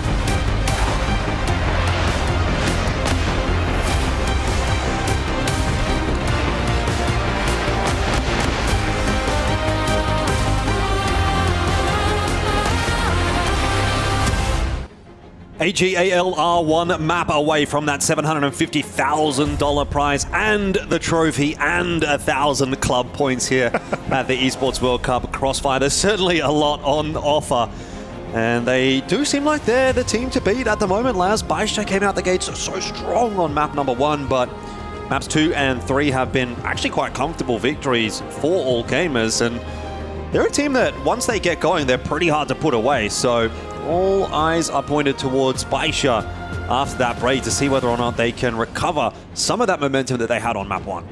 Yeah, it really does feel like, you know, this is a good path, and the conversation that AGAL might be able to have themselves back into a championship form. But like we talked about, it's a best of 5. It's a situation where anything can happen. The fact that I do like here for, you know, the aspect of AG fans is that you win the map pick against Baisha with honestly pretty much ease. Like I said, it was a 5-4 first half where it's still in favor for AG, but let's not forget, like, they won it clean sweep. Like, as soon as they got to switch things over when they were on the BL side, Baisha had zero response. They were able to make rounds close, they were able to get themselves in some okay situations, but they could not find the win factor. So now the question can be, with that break that we've had, can Baisha be able to bounce back into this, or do we finally get to see the EWC champion here today and right now? I'm just kind of wondering, when will Nine run out of steam, because he's been pretty good throughout this grand final so far, and sooner or later, you know, he's got to have a bad map. The thing is, though, lads, actually, if you go back in the annals of history with Crossfire, we are moving on to Compound, and that is the map that Nine was almost infamous for. I remember watching so many maps of Compound at CFS events, Baisha playing, and Nine would be dropping like 20 plus kills every single time. It just seemed like he had this like intuitive sense. You know, you sometimes associate a certain player with a certain map, and for me, Compound, it was Nine, and he just popped off every single time I watched it. So I wonder if he can do that again, and if he does, will that be enough to dislodge the stability that AG have brought to the table? I don't know that it will be, right? I think we're going to need a little bit more out of some of the other members here on Baisha. Well, it's time to find out, as indeed we are headed toward Compound. Lovely satellite in the background.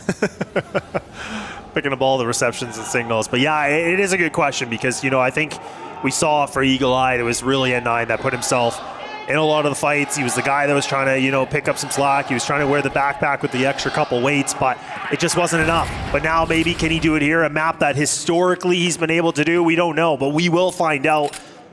And now we'll see. It's a big moment of truth if this thing can be the 3-1, or we go the absolute full distance of this best of 5 here at EWC. But Baisha going to be on the GR side. When these guys last played each other, you know, back in CFPL, it was AG that were able to get themselves a 10-7 victory on this map. So that does not fully paint the picture, but it does kind of give you a little bit of an appetizer of, you know, we know they play each other all the time, but AG, like, it is going to feel good. Yeah, that was in the upper bracket final, right? It was, yes. They didn't actually play it in the grand final. So, I don't know, we'll see. But shout out Carl one time, we were talking about the map a little bit earlier on in the green room, and he said the meta on this map is the Blacklist side sits in mid for a little bit. And that's exactly what's happened. AG take mid. And it's been smoked a couple of times by Baisha. AG happy to just wait that out. And now, as the timer starts to tick away in the round, they will look for a little bit of map control. 1-2-2-2 over by Pillars. Just spotting to see whether or not there's going to be any push coming through from Baisha. They've been able to set up Do here. Or a bit of a progressed line at A long. I would say this looks like a pretty good setup to try and make an A split happen. You know, have your riflers go in through mid, have Do just watching the A long line. Make sure that no one from Baisha can back off into that safe space. Find out what the option of choice is going to end up being here for AG as they go pushing their way into mid. Clear out towards GR side, flash through there as well over towards B to try to draw the rotate, and they've been successful. This has been an awesome take from AG. That works out perfectly. ZY gets the one entry that they need. The rest of Baisha have been pulled away by the util and now have to try to retake the site 5-on-4, and that is never going to be an easy task. 5-7-7 battling his way forward, some damage being done. Do and ZQ both falling, and in fact the exchange is favorable for Baisha. Wait. on the forward line. Needs to get a quick kill in here. Maybe ZY can do it, but it doesn't look like he's in a position of any real agency. In fact, he decides he's going to jump up and take the fight himself, but 577 will secure it. And AG will be disappointed with how that round has played out.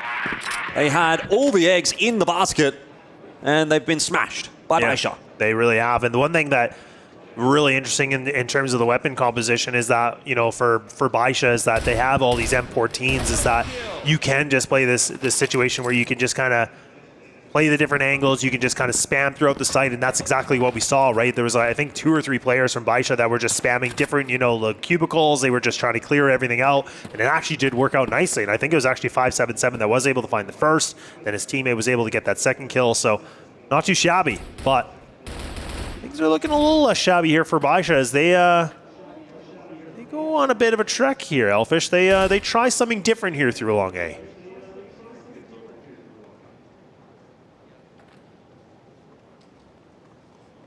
Back to the old analysis desk of sitting in mid. That's it, mate. Just hang out. Take mid control. See what happens. For about a minute or so. Then you have to do something. Then you're forced. Yeah. I'd be quite interested to see what a map rework would look like for Compound in the same way that maybe we got one for Mexico. I think New Mexico's, at least to me, far better than the previous version of Mexico. I think there's been a lot of positive changes to that map. Absolutely. I think Compound would be next on the list. Yeah, I definitely would be in favor if this map was able to get a little bit of a rework. Some little modifications to mix things up just a little bit more. We'll see. Never know. AG now. Ooh, YDSS. Oh, yeah, I was going to say, is he going to jiggle it or is he going to commit? And he does commit, so. Gets deleted by Duke. AG not going to commit to the A side off the back of that, though. He has been tagged down as well by 1-2-2-2-2. The grenade's not quite going to go deep enough. With 45 seconds left on the clock, AG are not really showing much of an indication as to where they want to end up here. Are going to smoke off 9. It's going to be another mid push.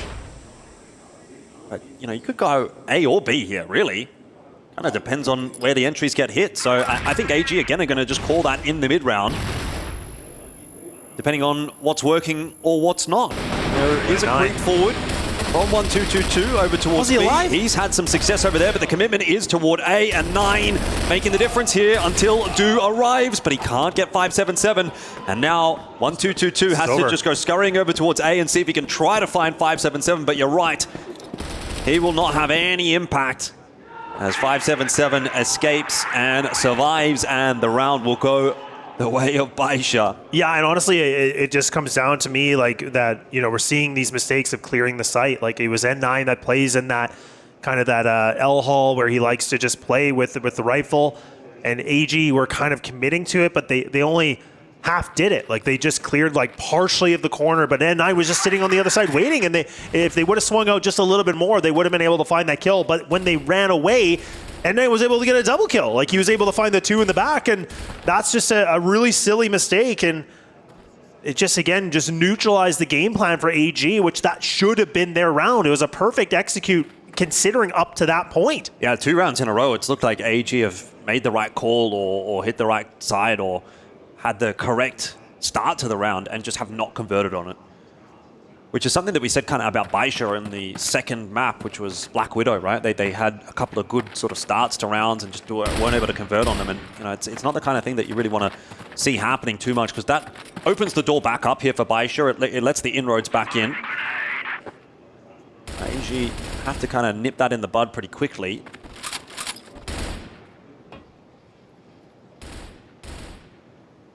Unless we start to see some momentum go back the way of Baisha, and 577, 4-0. He could be the one to make this happen. Could be him. Not just N9 picking up a lot of the work like I talked about. Now, you know, a big fragger like or 577. That's had a phenomenal time here in the tournament. Him and YDSS were definitely, you know, some really good spotlights for both these players. Joined with N9, so. Not to take anything away from the rest of the squad here for Baisha, but definitely those guys stick out to me. But now AG back to mid control. just getting overwhelmed with utility, and look at CY, like his screen is white, like he doesn't know where to go right now. Yeah, can't see a damn thing. AG going to work their way into GR spawn and try and find the entries that they need, but those are feeling few and far between here. YDSS and 9 too strong in this round so far. Leah will be overwhelmed on B. The C4's been left in GR spawn, and that is enough of a cause for concern for the AG coach to call for the TAC timeout here, I imagine. I mean, this round not done and dusted just yet, but it's more than likely going to go the way of Baisha. ZQ down. That is 3-0. And it's time for AG to have a chat. Yeah, very much needed. And I'm glad AG does decide to call it right here, right now, because it feels like they were, again, doing the right things in the beginning, and now it seems like things are really slowing down, and they got to slow down this momentum here for Baisha, because they're picking up these rounds pretty much a lot more convincingly. It feels like they're starting to get in the right groove that they need to. And now AG, like, we haven't been able to see, Do really being able to find, the sniper abilities of getting that opening duel. We haven't been able to see, Zhui being able to find the entries that we saw before. 1-2-2-2, like, again, an MVP player in CFPL where, I think, like I said, it was like 15 or something. Like, just so many ridiculous MVP statuses. You need to hear. Like, it almost just feels like AG needs to just need to exert everything now. Like, they're at the point where they get this map, they're done. Like, there really is no holding back.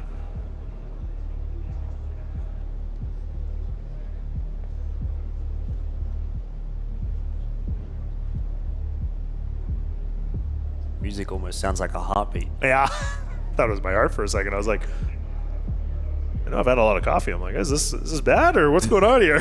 It's beating pretty quickly. It is, yeah.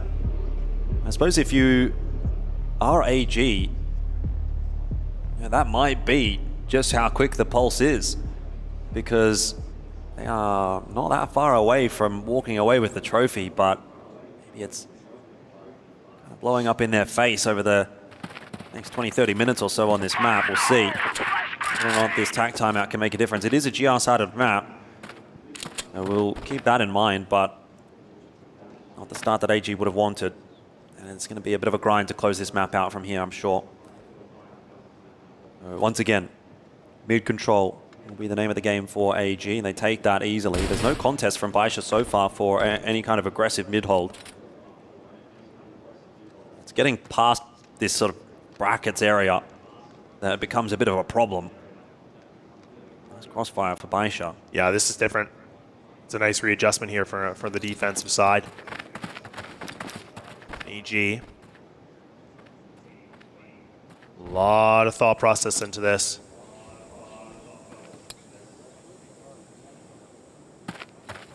Smoke's going to get thrown. That's going to be a deep smoke that's going to land right in front of B door. Does kind of create a little bit of a lurk opportunity if they want to go that way. IDSS though, he's by himself. Like, I don't love this now. Like, this is where 577 should be here, and he joins back with his teammate. Yeah. IDSS though apparently doesn't need any help, because it's just CY that gets sent out in the mid, which is really surprising. I think if you're gonna send someone out window, you probably need to have another player or two go with him. ZQ does a good job of wrangling back a kill there. That's a bit of a freebie to give up for YDSS. Now 9 looking for the fight over towards B. This is a very messy round from AG, all over the place. They're just taking individual duels. I don't like that at all. If that's what you're going to come up with after the TAC timeout, I think that their BL side is going to leave a lot to be desired. Zhui, luckily, will win his fight, and they need a couple more of those to go their way if they want to win this round. C4 was spotted. Yeah, there's only 33 seconds too, so they can't mess around anymore. Still go B here, AG. But they got to go now. Zhui's been able to get that bomb back out. The smoke's up here. 9 looking for it, but won't see anybody on that cross. Baisha, though, preempting this move. 577 will be flashed out. Leah has to go ducking back as well. And all 3 AG players make it into B. Yeah, that flash honestly just was a saving grace here for AG. That allowed them to get the kill, but now can they get the post plant? Baisha are just going to go through these waters, and now it's just down to the 1v1, and it's N9, and puts up a 4-0. What did I say about N9 on this map? Yeah, I know you did. He's 4 rounds in, he's 7-2, he's on his way to a 20 bomb. There's no doubt about that. It's just something about this guy and this map. Yeah. It's just meant to be. It's the right shoe. Look, I mean, I definitely, I agree with you. I think the early portion of this round was so scrambly. Like, it felt like AG they're doing one thing, they're backtracking, they're going to another way, they backtrack, and then they really just burn the clock, right? Burning the midnight oil a little bit on that one, and then the utility was decent. It allowed them to get some control on the map. That was a good thing to see. A moment of brilliance, but it falls short. But I can't take that away from Baisha. They are playing a solid GR side right now, really. It's again, everybody is playing up to the standards they should be. Yep. Just got to keep putting one foot in front of the other, Baisha. They cannot afford to rest on their laurels.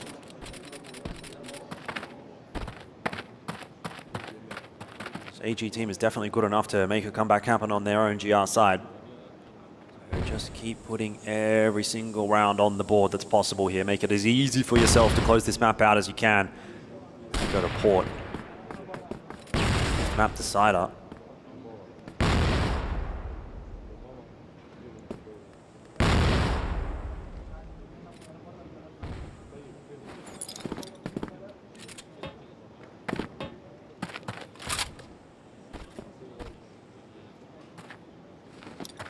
A lot of rotations happening right now for Baisha, so this was something I gave a lot of kudos for AG earlier on here in the semis and getting to this point where they're on the GR side and they move. Now it's Baisha that's doing it, which does mix things up. Cocktail is going to be a little bit different in AG. Getting a nice taste of a surprise on it. Less than a minute remain on this one. Yeah, EG have really weighted down the timer again. Now starting to dump their util into middle. Similar kind of approach. It'll be a B split this time though. 9 spotting that out. Just going to back off. Leave the rest of that job over to Leah. Flashes in through mid into GR spawn. Is it a fake out? I don't know. It doesn't really matter. 577. Going to clean up all three as they try to work their way into GR spawn. And that was the C4 drop. So even if the rest of this entry works for AG, they are not going to have enough time to win this round. And 1-2-2-2. We'll just take the opportunity to have another 10 or 15 seconds of chatting. Everybody knows AG needs it. Yeah, they really do. This is not a good sight to see right now. Like, I thought that AG, like, they were gonna be able to push a different boundary on this. I thought that this was their map pick and their BL side. There's just nothing here. It's crumbling. I don't get it. Well, and this is the danger that I was sort of talking about at the start of this map where, AG made the right read twice in a row. Let's be real. Round 1 and round 2 should have been won by AG. As soon as you don't win those rounds, you start to second guess yourself. You start to, give a bit of momentum over to your opponents. They're feeling a bit more confident. You're losing confidence. And then it kind of ends up like this. And that's why it's so important to win those crucial rounds at the start. This could have been a completely different story. If AG gets off to a 2-0 lead, think about how that changes the course of this map and potentially this series. But that didn't happen. And now Baisha are taking that opportunity and they are running with it. They really are. And I mean, and I know, like, this is a very poor BL side, statistically for AG, but I just didn't think it'd be a 5-0 kind of a circumstance. But this so far has looked like a better round, but now Leah's been able to find it, and Zhao's right there to join them. The snipers singing a great lullaby, but they haven't been put to sleep yet. ZQ, nice kill onto Xiao. Very important to be able to grab that C4 back, but 9 has a fast flank. ZQ not expecting that one, though. Jump spot, we'll give it away. What a shot onto Doom. Can't believe it. How is 9 able to do it once again? Well, now it's onto the veteran of ZQ. See if he can give the first round over to AG. Has now been spotted out. Quick kill onto Leah. And he maintains most of his HP. Remains low. These are two of the most experienced players in the game on either side of this clutch. And 9 is taking it slowly. He's trying to fake ZQ out. Make him think he's on the flank. ZQ certainly is thinking about that as a possibility as 9 takes the opportunity to creep his way in onto A, but he has completely lost ZQ, and he has completely lost this round. It'll be the first one on the board for AG, unless ZQ, I don't know, somehow monstrously throws that round. I think it would be impossible. I think it was. Really good, though. Again, just like you said, ZQ was clearing up a lot of information. He was trying to just making sure he could clear up everything in his path, and I love that because with the repositions that just put N9 in a full guessing game, like he had no idea where he could have been. Now we see all gamers getting themselves back into this game with at least a round. It's just been bleeding, and now it's finally getting a little bit more of a stitch here and there, but can that be enough? Can that be something to turn this around for AG to get themselves something on this BL side when they just to lean into their stronger GR? It needs to be more than just one, doesn't it? It really does, and even the factor of like again, AG winning it by to a 1v1. Yeah. Doesn't really give me confidence, or... No, definitely not, but if they can continue to work hard throughout the rest of this half, maybe get up to 3.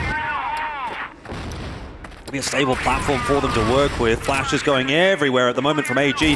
They're trying to indicate that they're going B. In fact, they're going A. 577 only going to be good for 1. Xiao, nice quick jump up, gets himself one more, nearly loses his life, but holds on to maintain the player advantage. Do on the flank somehow has pulled one back. This is just a mess all over the place. It's a 2-on-3 post plant. 1-2-2-2 though. The forward smoke trying to play around that one. Was spotted out by YDSS and loses some of his important HP. I like that he was trying to use that little bit of a more of a lurky smoke, and he was trying to hug that right wall, but like you said, now he had to play more of a passive setup. They're getting tenderized here. They're getting caught with a lot of damage. They've been taking some bruises. Now ZQ gets spotted, him and M9, and this time it's going to be Zhao that's going to be able to find that 2-piece. Nothing in that one again for AG. It seems like we are destined for a 5th map. Baisha will not be denied on compound, apparently. They want their key to remain intact. They want their key to be put into the trophy.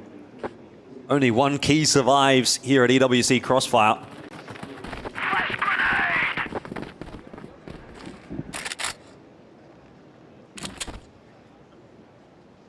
That's true. Last key crushing to commence. Now we see AG with a 4-1 split, due back into the top tower. Rapunzel. Waiting things out one more time. A lot of second guessing. Like, you know, the thing I'm just so surprised about is not even clearing for generator control. Like, they don't entertain it. Like, they're kind of just on the outside. They're like, you know what, I don't want to go to this party. I want to go see 577 instead. And now that might be the wrong party, but now maybe not. They've been able to pay the bouncer and they get themselves in the door. It goes back and forth, doesn't it? AG kind of going back to basics, just deciding to hit the A site with pace and brutality and trade down, and it's worked out for now. Take is still a conversation for Leah and YDSS, though they'll try and get out the smoke here. They're not going to be allowed to. It has been re-smoked by AG, so YDSS is going to have to go through it. Time is coming into play. There's a flash for Leah to try and set him up, but it's YDSS that actually claims first blood. Oh, the spam through onto 1-2-2-2, and he knows exactly where 2 is. It's not going to be enough. AG with another. I love that from Do. Honestly, the fact that the timer was quite low, I love that he doesn't just overcommit on the swing. He realized, okay, look, it's probably going to be a fake. He's going to try to clear me out. Surely is not going to commit to this defuse. And honestly, I mean, even more to it, he gets the kill. But even if he would have gone down, I don't think there would have been enough time. It would have been very, very close. Yep. So you're right. So AG hold on for another one. A very, very close round, but one more, and this becomes a pretty par score of a half for AG, even if it was a massive struggle to get to 3. It's something, though. It's something. It's 2 in a row, let's not forget, right? I mean, this is where I was kind of thinking Baisha could have easily gotten more just the way they were playing and how, you know, conservative and passive, you know, AG were playing on this. Mm-hmm. Same setup we saw in the previous round 8. Ooh, I don't know if he spotted that, actually. I don't think he did. I think Do saw him. Oh, you think so? Yeah. I can just see him kind of chattering away there in the player box. Usually that means he's seen something that he's trying to communicate, and there is Bit of a rotate coming through. ZY with the contact play onto A. That's worked out perfectly. They just need to dislodge 577. It should be a formality, and it is, but 9 somehow gets himself 2. Again, the goat of Compound still having an impact, but this time, maybe not enough. AG lining up for their third. Yeah, they got the man advantage, so this is where they just need to be able to get this thing done, and they can get it to 6-3. It's still the advantage for Baisha, but at least it's something to work off into the second half. And Shui, oh, it's a labored spray, but it works. And now Lee is trying everything in his abilities, but he just can't seem to do it. So that will put a 6-3 for the first half. Still here for Baisha, but AG, that's got to be a boost of confidence. It's got to be a boost of momentum to get them something moving here for the second.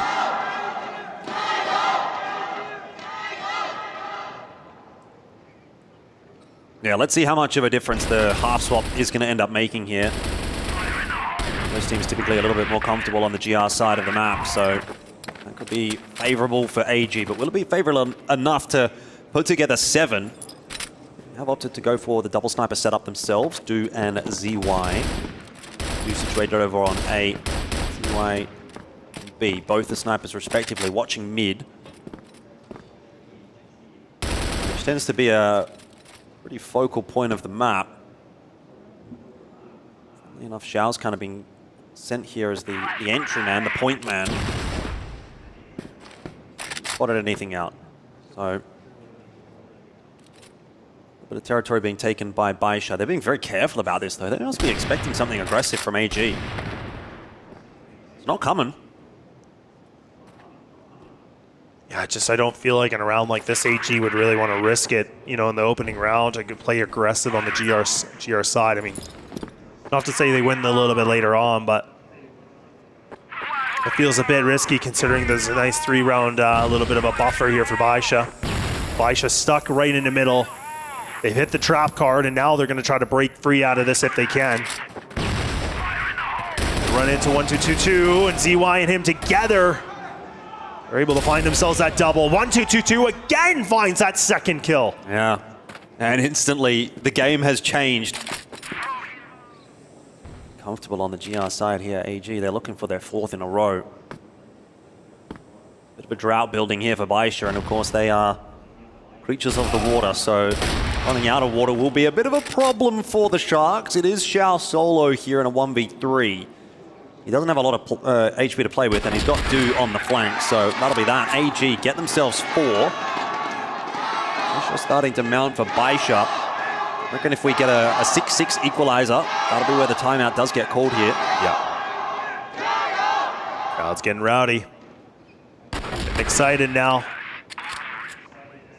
You know, Elfish, I just kind of go back to the sake of, last in the Summer Champs last year. And this was the map that was, interestingly enough, this was the map that, AG lost to, against Team Falcons. That was, if you remember, that went the full distance, and AG, right. like, they were the favorites, they were heavy favorites in that tournament.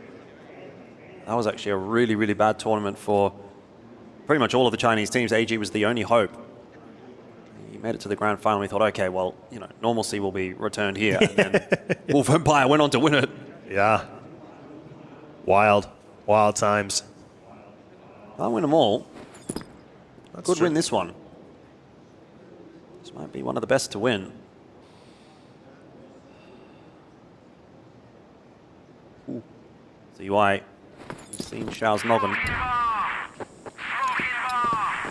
Bumped a bit of the util out from AG to try and dissuade Baisha from making their way towards B, but it is a fairly weakened B bomb site in terms of that defense. Unless ZQ can double down here, he should be getting traded pretty comfortably, and he does. 1-for-1 so far. That means 1-2-2-2 has to come scrambling across, but he's got 9 to worry about as well. Not a good setup for AG this time around. Baisha have cracked their way into the B site. Oh, and even Shui tries to do something, puts matters into his own hands, but no. Picked up. Taken away, and now Do just going to run away. They're going to allow this extra little bit of a conversation because they're the ones that called the timeout earlier on. Rightfully so. They got to figure things out. This is turning into a 7-4 affair. Now in favor for Baisha. 3 rounds, to go to the last and final map. If needed. starting to look like that could be the case, and it's going to be on port too, which is even more of an interesting tale. But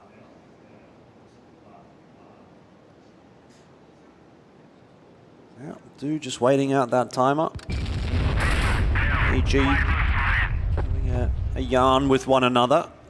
Try to figure out how to win this game on the GR side. I think that round they just really do enough to unsettle Baisha early in that round. They let Baisha have so much territory, themselves in all sorts of trouble, sort of scrambling to come back across to the B site. So they're too little too late.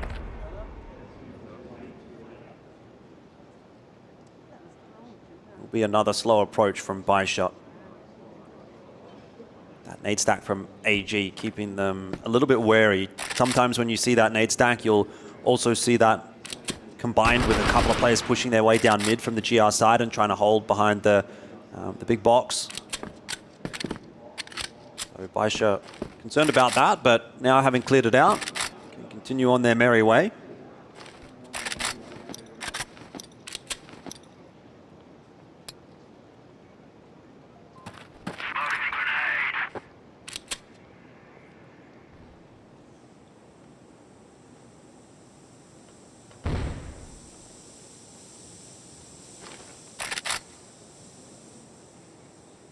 Now they've been able to make it across here, so Baisha, actually this 2-3 split is nice because pulls Xiao, and I believe that's going to be 5-7-7. They might be able to find it. That's a good opener. Yeah, look at this. They get caught. This is not good at all. Oh man, hang on, all gamers. They've been able to play some mind games. Adu's able to find himself this double kill. This might be just enough at 5-7-7, 5 HP. Despite with him in the bomb, it doesn't even matter. A favorable situation. Very similar approach this time around from Baisha, but the protocols are there from AG on the rotate. The side defense went a little better as well. That was, I would imagine, how AG envisioned the previous round going as well, but they crawl one more back. It's 7-5 now. The coach is frantically trying to comb some information across in the freeze time. Yeah, and it's so short, right? Like, I think, what is it, like 8 seconds or something like that? It's pretty short. Definitely not a lot. Yeah, it's under 10. Hopefully Kyle can correct me later, but I'm pretty confident. Maybe a little sleepy and delusional at this point here, Elfish, but look, we still know a few things or two. We'll see if AG do as well. That was a great round, especially with that, you know, timeout, not timeout, you know, whatever you want to call that. Team chat. Fake timeout. Fake timeout. Yeah, different approach this time around from Baisha with 4 players dedicated toward the pillars push and just Xiao watching in middle.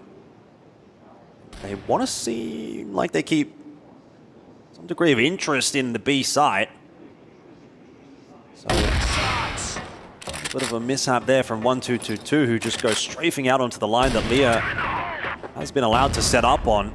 Once again, AG going to have to be doing this from a numbers deficit. ZY patient on the trigger finger, but missing the shot onto Leah, and now really under pressure. Has to get back up on that line, take the risk. Doesn't see anybody. Smokes up now as well.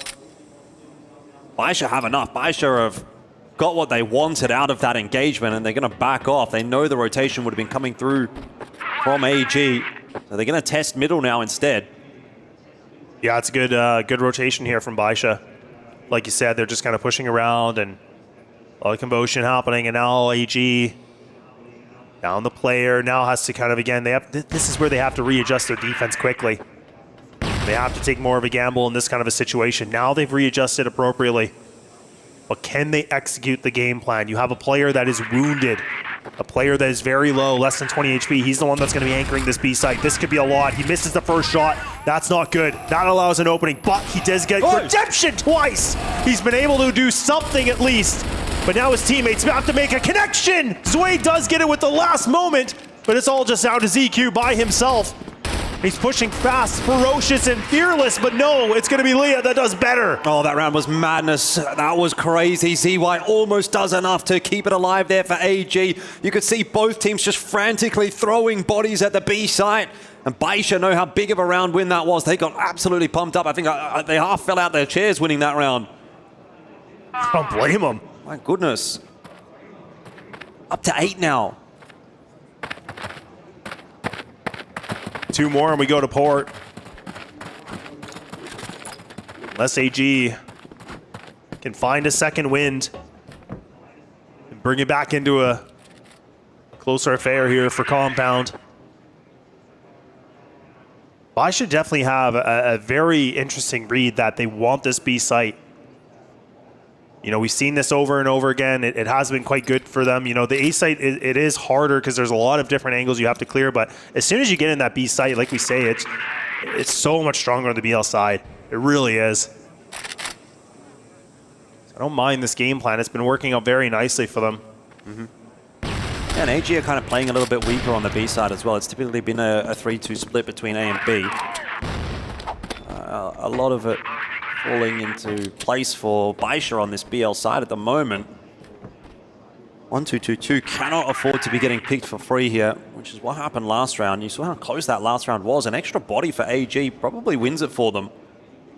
Does have ZY here to trade him if he does go down. That's a 1-for-1. ZY close behind the doors, unexpected. We'll be able to double down.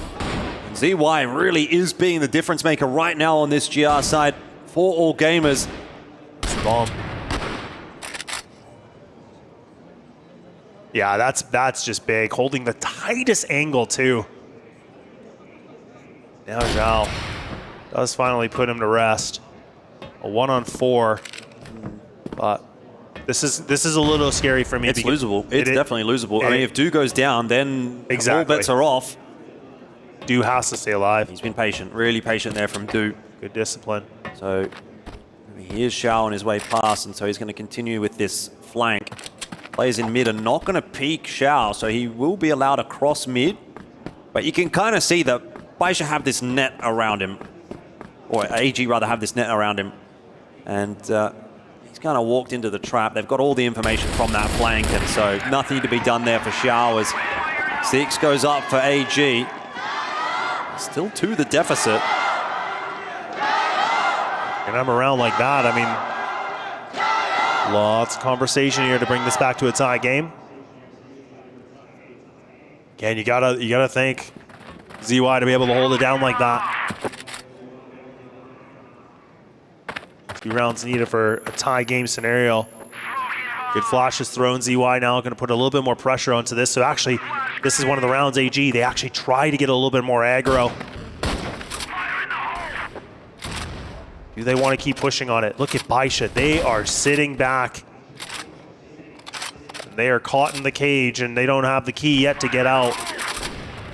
They're trying to pry it open. They're trying to do something with this, but they're going to sit and wait things out, and AG will do a reset onto this situation.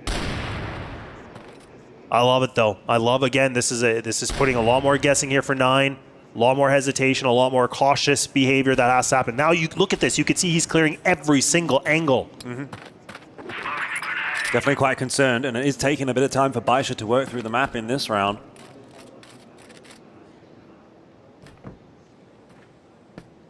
Mid control and wait. Mid control and wait. Mid control and wait. Patience a virtue here for both teams on Compound, that's for sure. 2-2-2 having a little bit of a look through his smoke, not seeing anything. There's a responding smoke as well from AG. GR spawned Baisha onto the left side of mid. What's the call? B again. And this time, ZY not there to back up 1-2-2-2, who has been having a bit of a difficult time. See if he can hold it down this time. Just jump spotting. He spotted out Leo's going to tuck himself behind the box. That gives time for ZY to come across. They're going to have to fight him together. ZY, where's the swing? Maybe it's not required. In fact, it is. It's 2 from both. And 1-2-2-2 will finish it off with a 3rd. That was such beautiful patience from all gamers, and they close the gap to 1. Oh my goodness. And this is exactly, you know, we talked about 1-2-2-2, what he's been able to do, and what a way to come alive into this. Locking it down and throwing away the key, possibly. We'll see if Baisha are going to be able to find it in the deep waters here. Now AG have they been able to find something that's working for them here on the GR side. And 1 round needed to bring this back to a tie game where now the conversation could be wide open for where this could go. What did Baisha want to do with this? Now they're the ones that are trembling in the boots a little bit. Yeah, certainly feeling that this comeback is slowly but surely getting some power behind it.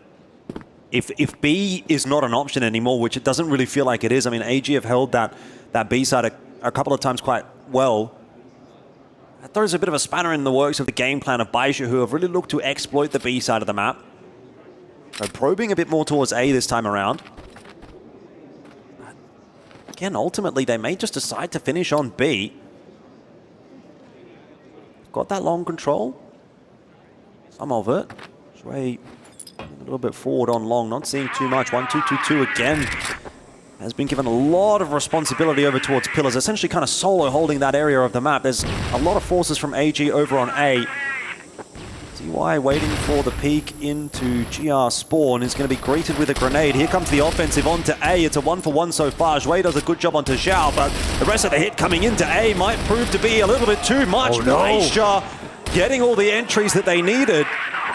AG had the numbers there. They had the players. They just crumbled. They just couldn't make a shot. You could just see so many whiffs and just, again, just not able to land any connections at all. And now 1-2-2-2, like, I was thinking maybe a moment where you can go beast mode, not at all. And now Baisha on the map point to push this thing to the absolute full distance of a best of 5. And AG, they got to put everything on the line here. They have to be able to find these two to push it into overtime for redemption. A map that was theirs. This is their pick. Yeah, this is going to have to be an overtime victory for AG if they want to get it done here and now. Xiao having a look over at his teammate's screen. Figure out something, I'm not sure, but either way, Baisha teetering on the precipice of a port appearance.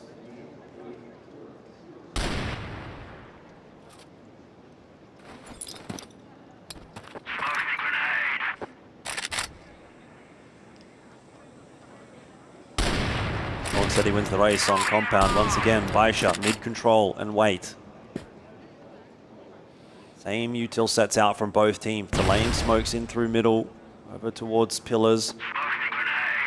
1-2-2-2 still holding on to all of his util, so he's trying to keep as much for the late round as possible. Not be super relevant, but he does smoke now. Real offensive is coming in through mid. Baisha have not made a call to go anywhere just yet.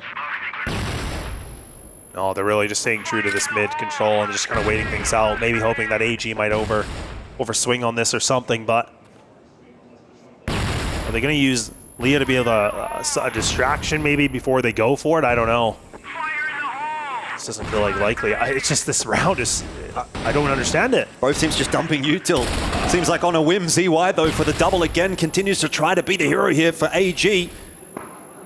And it's resulted in a 4-on-2. I mean, a lot of these kills just happening off screen and not really too much to say about it, but Baisha need a miracle from 577 and Xiao to win this round. Xiao has that C4 in hand. 577 is actually getting quite deep out onto the A side, too. Great trade. Does need to be traded back down, and Xiao in with a chance here. That's a little bit lackluster on the A hold from AG, but they do still have ZY and 1-2-2-2 to try and close it out. Now, they are isolating themselves into 2 1v1s. ZY has spotted Xiao out. I'm a little bit scared that if Xiao gets a bit of space, he could make some magic happen. It won't happen this time around. AG will take it to 8. And they may well still take it all the way to overtime. You can't help but laugh because you just don't know. Like, it's just been the abyss we've been trying to figure out, like, what is the answer here? You think that it's all over. You think that Baisha have been able to seal the deal and put it in the envelope and put it in the mailbox and then we go to port. But no, it's AG. But count their lucky stars that ZY's been able to find himself that multi-kill that's put this into round number 18. A big moment here for all gamers to see if they can push this to overtime for a second crack here on compound. Otherwise, it is going to the 5th. And Baisha sitting back and waiting in the wins again. This is a change in pace from AG, certainly. They want to throw a spanner in the works for Baisha. I like it. Not sure how much I'm going to like it in 30 seconds or so, and AG thinking the same thing as those smokes are going to start to fade. The forward smokes, they will back off. It is going to mean it'll take Baisha quite a bit of time to work their way through the map now. You can see how far back they're playing. They have 0 map control. 1 minute into the round, 0 map control for Baisha. So by the time they do inevitably get to one of these sites, they're probably not going to have a lot of time for that take. That's where the mistakes will start to creep into the gameplay, and we'll see whether or not they can be exploited by AG. Boosting up was a long to set up there alone. Bit of a one and done position for him, especially as a sniper. He doesn't have anyone here to back him up. If he misses the shot, he's dead. He doesn't. But he's still going to have to try and fight his way out of trouble here. I mean, just not really the gun that you want. Rifle could have been a little bit more useful. A bit more flexible, certainly. Thank God he's hit the shot as far as AG is concerned. If he doesn't hit that shot, that position looks ludicrous. Exactly. And look, I mean, this is where we're kind of seeing, you know, he's putting himself in these positions where all the way to this point, he's just been instrumental. He's the one that's been able to find a lot of influence in the game, but it's a little bit more of a slow approach from him. But at least when he can get that kill, that's something. And now, see why again, man, he's able to find this double. How does this happen? You can see why he's put in such a pivotal position. Here comes Xiao, No looking way! for 2. He's got it. He's got the double. Leah, will he chance the plant? 1-2-2-2 has now been spotted out. Leah almost taken down. Xiao here to back him up. 1-2-2-2 trying to hold on 10 for seconds. AG. It's looking like map number 3. Timer factor certainly, but it's not going to be enough, and Baisha will push it through to a 5th. Baisha just able to get themselves out of the hole. They were able to get themselves dug up, and now we're back on the ground. This is where this is going to go. The maximum distance of the best of 5. It is going to be Port. Somehow, some way, when you think that all gamers were able to get the job done and to rewrite a little bit of this history against these two teams, it ain't over yet. It has to go all the way. Just seems to happen time and time and time again, doesn't it? Every single time we see these teams play against each other in an international competition, it goes the distance. It's not normally the case back in CFPL. The games there actually do tend to be a little bit quicker. It was 3-0 in the grand final of CFPL, but here they meet the final of EWC, and 3-2 will be the scoreline. We just don't know which way it's going to go. Port coming up next. It's a big question mark. It's so deep in the pool that neither team wanted to pick into it. It had to be left as the remainder. So who knows? I mean, the starting side will be a big differentiating factor as well. Valiant attempt, though, it has to be said, for AG, and the deeper we go into this series, the closer the maps are going to get. So that's as close as it's going to be on map 4. What does that say for map 5? I have no idea. That's the thing. Like, I don't even feel like Port is the best map for both these teams. I don't really think it's a map that they really, you know, puff the chest or they try to flex and, you know, really brag about. Like, now I feel like this really is a coin toss. I have no idea. Like, just considering how these teams have been playing, you think that AG has it in the bag, then Baisha comes back, then you think Baisha has it, and then AG comes back. It really is just that circumstance. But look, we're gonna have to take a little bit of a break as we get locked and loaded here for the final map here at EWC.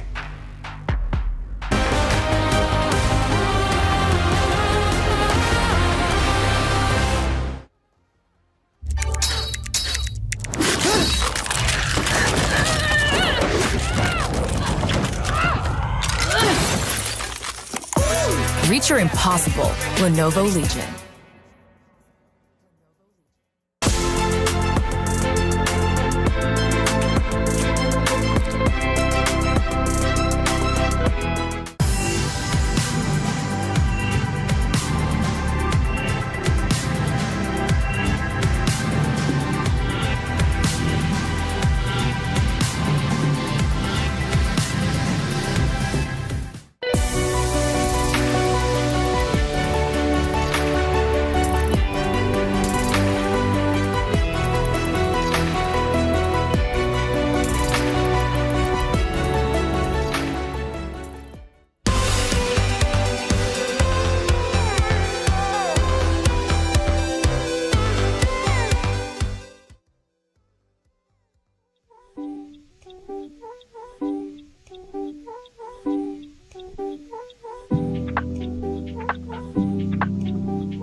One map remains here between these two teams and that very trophy. It's the Esports World Cup Crossfire. It's AGAL and Baisha taking one another on in yet another international grand final. And yet again, Laz, it has gone to a fifth map. It is familiar territory for these two teams. For us, we very much expected a close matchup, and that is what we are getting.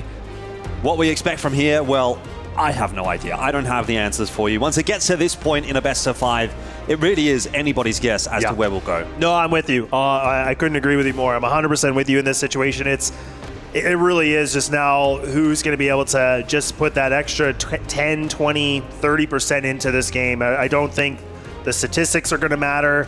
Nothing really matters at this point. It really is just going to be who can play the best Crossfire in this last and final map here at EWC to become the first champions ever at this tournament. Yeah, the first and only inaugural champions. They will never be unseated from that particular throne, but as is inscribed on the trophy, nothing is granted. So you need to work for it. Everything is earned, and that is very much a way of describing this grand final, right? It has been a very long journey to get here for both of these two teams, all the way obviously from China. I've flown from Australia myself, so I kind of know how long of a distance that is for those players, and then not to mention the time zone difference, not to mention the week of Crossfire they've played, and not to mention the 4 maps that they've now already had to play in this particular game. Also, a best of 3 each today. Yep. And now 1 more map requested of them as we go on to port to close the day out. And in about 45 minutes time, we will have our victor. We will be aware of who the champion is. It is AG that do get the favorable side to start the map off. They need a strong start to this map to get themselves a bit of momentum back into this grand final. But here we go. Map number 5 of the Crossfire at EWC Grand Final. It's a great point you bring up, and again, for people that weren't aware, it's like, look, we had the semifinals earlier today, and yes, both these teams, with the respectful 2-0, but it definitely wasn't an easy, circumstance. Like, Baisha were the ones that had to go to a 13-9 to, really seal the deal to get there. It felt like AG, they were the ones that were able to get a 10-7, a 10-5, but that's a lot of games, and now you're talking about a map 5 for the grand final. Like, that is going the distance. That is really just playing just so many games. So that's where I was kind of saying the statistics of this. I'm not even going to talk about it because it just doesn't matter at this point. I'm just now curious really again about the energy and who's going to be able to have it. I saw Do is a little bit more quiet in this 4th map. Does he have his chance to maybe get a little more redemption to do what he did on Eagle Eye or what he was able to do in the 1st map? I have no idea. Well, this would be the map to do it. It is a sniper's paradise, and we have many a time seen Do and ZY taking that double sniper setup into this map. Typically, it will be ZY here over toward B, but he's actually holding mid this time. So 2 riflers for the B hold, and 1-2-2 and ZQ just going to play for the retake here. Happy to let Baisha out initially, and that's kind of gone wrong for them. The exchange is favorable for the Sharks as Shui tries to get ahead of the retake, and that has blown up in his face, and we've got that bomb plant going down. Do in a 1v3, you highlighted him having to be impactful. Well, this would certainly be a pretty impactful way to win the opening round. A 1v3, that's a quick shot, doesn't quite land it. Onto Xiao though, and Baisha off with a good start, a great start in fact, when you consider it is a blacklist-sided round.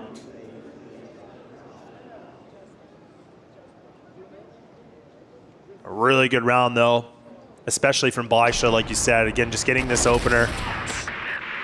The BL side is, this is where I am going to wonder about N9 and how well he was able to just make some big plays. He was able to just kind of, Rambo his way into certain situations and into certain, bomb sites and just creating a lot of openings. We'll see if he can do that again here. But AG, one of the things that, I loved about watching them so far in this tournament, like I said, is the fact that when they're moving around the map and when they're able to just kind of, keep their constant pressure onto the site here, that's when it's been good. But at 9, like I talked about, now he's the one that wants to be able to find the openings. And now you can see the Baisha, they got the 3 alive, and 577, and Zhao now able to maybe seal the deal. But how does he do it? best USP player, I'm telling you. They've lined up for him, and they've given him the round.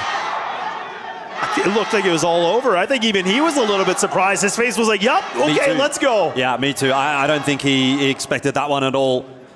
AG very happy with it, though. That extra round could be all the difference. We saw how close things went on map 4.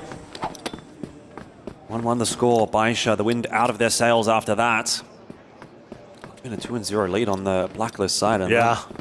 It's starting to look very scary for AG at that point, but not over yet. Oh, wow, look at the utility. Yeah, have a look at those smokes on the A side. I mean, you've got to commit to this. If you're going to throw that many smokes, you really do have to use them. Yeah. That's your entire contingent of util pretty much expended. Nade up over the top. You see Baisha making no secret of what they're doing in this round, and so the rotators come across from AG. Zhui happily taking that double kill before eventually being brought down to heal, and it needs to come down to these refrags from Baisha. They were not concerned. They didn't feel the pressure even after losing those opening 2 players because they had faith in those refrags, and now they have themselves a 3-on-2 lead, but they still don't quite have the control of the site that they want to be able to get that plant down. The C4 in Leah's hands, forward on ground floor. They need another kill and they get it. That's going to start to stabilize things. There is a trade back from 1-2-2-2, but it gives away the information as to where this last remaining player is. Xiao swings alone. YDSS goes after him, and the macro falling apart. AG get themselves a second. Look at how excited they are. They know that they have an opportunity to win this as well. Do winning that first round for them, maybe that just allows them to get the ball moving. And again, for, Baisha, I love that full execute into it. It looked like it was decent. There was a lot of damage that was inflicted onto them, but they were in a prime position to have that round in their hands. But again, somebody like 1-2-2-2 that's able to, again, just put up these multi-kills. Now the duel of N9 able to find this entry once more. It costs them a lot of HP, but at least it puts them in advantage. Yeah, big misplay from the 2 Baisha members in that 2-on-1. How big of a difference that could make. To find out. Disadvantage in this round, though, for AG. But they've been pretty clutch so far on the map. So I'm not sure that the 4-on-5 is necessarily the biggest of concerns for them. Baisha not pressing the advantage, happy to slow it down, give AG a bit of time to stew.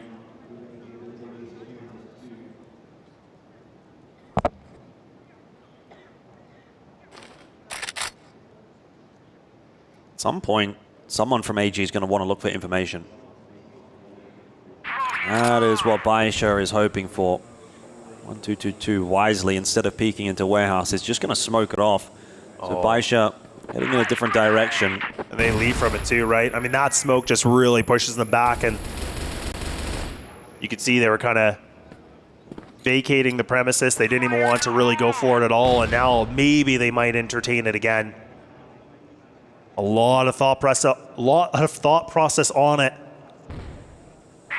Now it looks like that is going to be the plan of attack. The last just under 50 seconds remaining. They're going to swing into this. Perfect pop flash here from AG, though. That might buy them some time. A reposition from all the defensive players. He gets a nice little bit of a dueling frag into middle. Do they clear this player in Big Pit? It is 1-2-2-2, and now 5-7-7. He does get the best of it.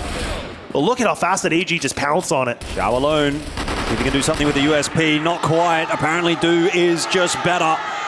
AG have another, and that was from a 4-on-5 deficit, so this GR side is really starting to get rolling now. Been touch and go, definitely. Baisha have been close in a lot of these rounds, but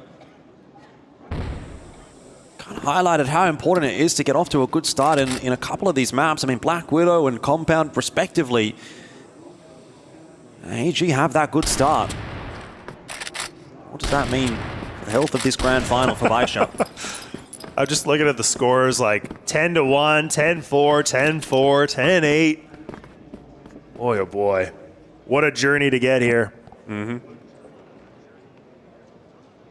This grand final, it barks and it bites. And now Baisha once again full execute into the site. Yeah, this will be one of those grand finals that we're going to be talking about in the future come CFS 2025 at some point. There'll be a conversation between Baisha and AG, and this one will be a big discussion point. Nades over the top onto the A side. Don't really do too much to unseat Du, but of course he can't see a damn thing. There's smokes everywhere. A lot of this falls onto the shoulders of Zhuai, and this time he can't find that double that he was able to get earlier on in the piece. So Baisha, their A offenses have been looking a little better than the B hits. This time though, starting to swing back in the other direction as quick couple of frags come through. And Xiao is left alone. The pause will come through. Baisha desperately needed it. And I mean, Xiao could kind of just give them a free pause here if he sat down behind the box. They didn't actually need to call the TAC timeout. Yeah. I felt a bit premature in my opinion, because right now he could literally just sit there for the minute. Yep. And have that conversation. Save it for later, but nonetheless, they do it. Yeah, I'm not sure what the protocol is, like whether or not the players are calling the pause or if the coach is calling the pause. If the coach is calling the pause because he wants to say something, then fair enough. I do kind of wonder that, because you like the gadget he's holding in the hand, like it's quite big, so I don't know if there's like a button to like spam for it, but nonetheless, AG, a big catapult start here. All thanks to Du getting that pistol, and then things have just been full steam ahead. These guys have been able to go on the highway and the rubbers hit the road, and now Baisha trying to do a bit of a pit stop to see if they can kind of change the track a little bit here.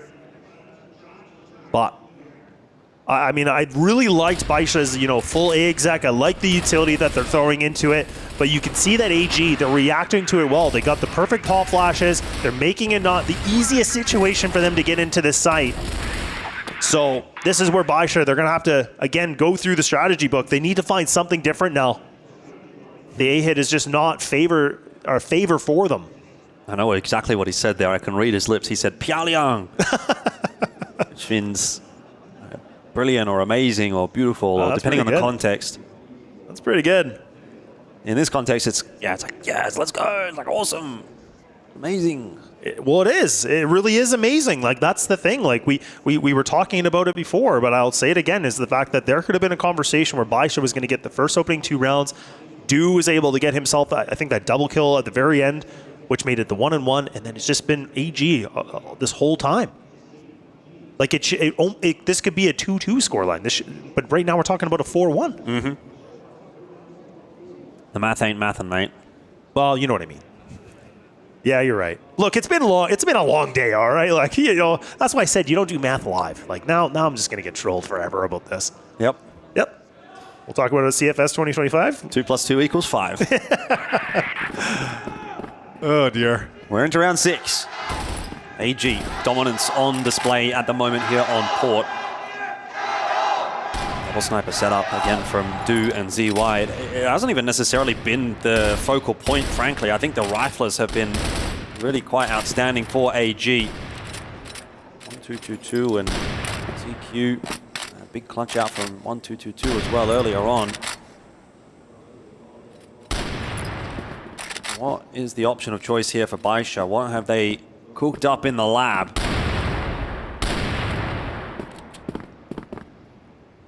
If it's a hit towards B, they're going to have to go through the smoke. It looks like they want to, and ZY waiting on the other side. Not quick enough with that shot, but continuing to play close. He knows he's got backup. Now it's his turn to drop back and start to dump some util. Baisha have decided not to go. They've just taken the space and slowed down. Yeah, but I think they really are hoping that AG might, second guess themselves, get an extra rotate on there that just creates an extra player to be gone here on the defense. But now the nades are going to get thrown. ZQ's just trying to spam away here with the M14. Can't seem to find it, but good nade though. Does do a little bit of damage. Not going to stop them in their tracks a little bit here. Yeah, happy to play again for the retake here, AG. 577 with a misthrown grenade is going to make it not quite as potent of a hit into the side here for Baisha, but they will get the plant down. There is a flank happening as well. There's a fight in middle. That is Zhuai and YDSS. Oh, this is a good kind boost. of jostling for position. ZQ trying to boost back up to the boxes. He's really having trouble. Need to get it really having trouble. Time such a factor here as ZQ decides to give up on that boost. They're just posted up. They're just holding all these corners. They're not even peeking at all. They're just playing the lines here. Look at how well it's working out. AG just get punished for it. Again, like the mechanical error. They were just stuck. But lovely work from Baisha. It looked like such a great start to that round for AG, right? Like when the initial entry was happening, For Baisha, they sort of backed off. They dumped a bunch of util. There was a really nice grenade into warehouse that kind of hit a couple of the Baisha members. I thought this was a great setup actually for AG, but they never really got themselves settled for that retake in the end, and they didn't also find a pick on the entry either. So 5v5 for a retake leaves you with a lot of work to do with, 30 seconds or so, let's say, to sort of play with. So yeah, tough one for AG. Baisha find the success that they were looking for off the back of the TAC timeout. And now have to rush headfirst into another round. This is round 7.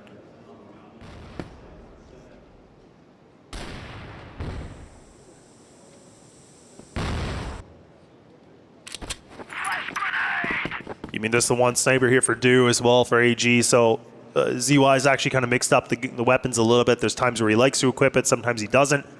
I do like that they're mixing it up a little bit though. See how well that can work out. N9's going to be able to get this cat control. Leave the smoke. Should be able to cross things off here on the sense here on the A site, or onto GR spawn I should say. And they might try to split into B on this. Oh, but ZQ overextends his welcome a little bit on this one. Look at how cluttered they are. They're still not even committing to this. Just waiting for that long player Shao to get himself sorted. They're going to go. Nine also, look to see if he can get a freebie here, which he will be able to do. Not quite a freebie in the end. It ends up being a 1-for-1. Do in all sorts of trouble up on the site. Can't lock it down. Baisha coming back with a vengeance now on the BL side, but 1222 says, this is my site, you can't have it. Runs out of bullets. Oh, he had Shao dead to rights.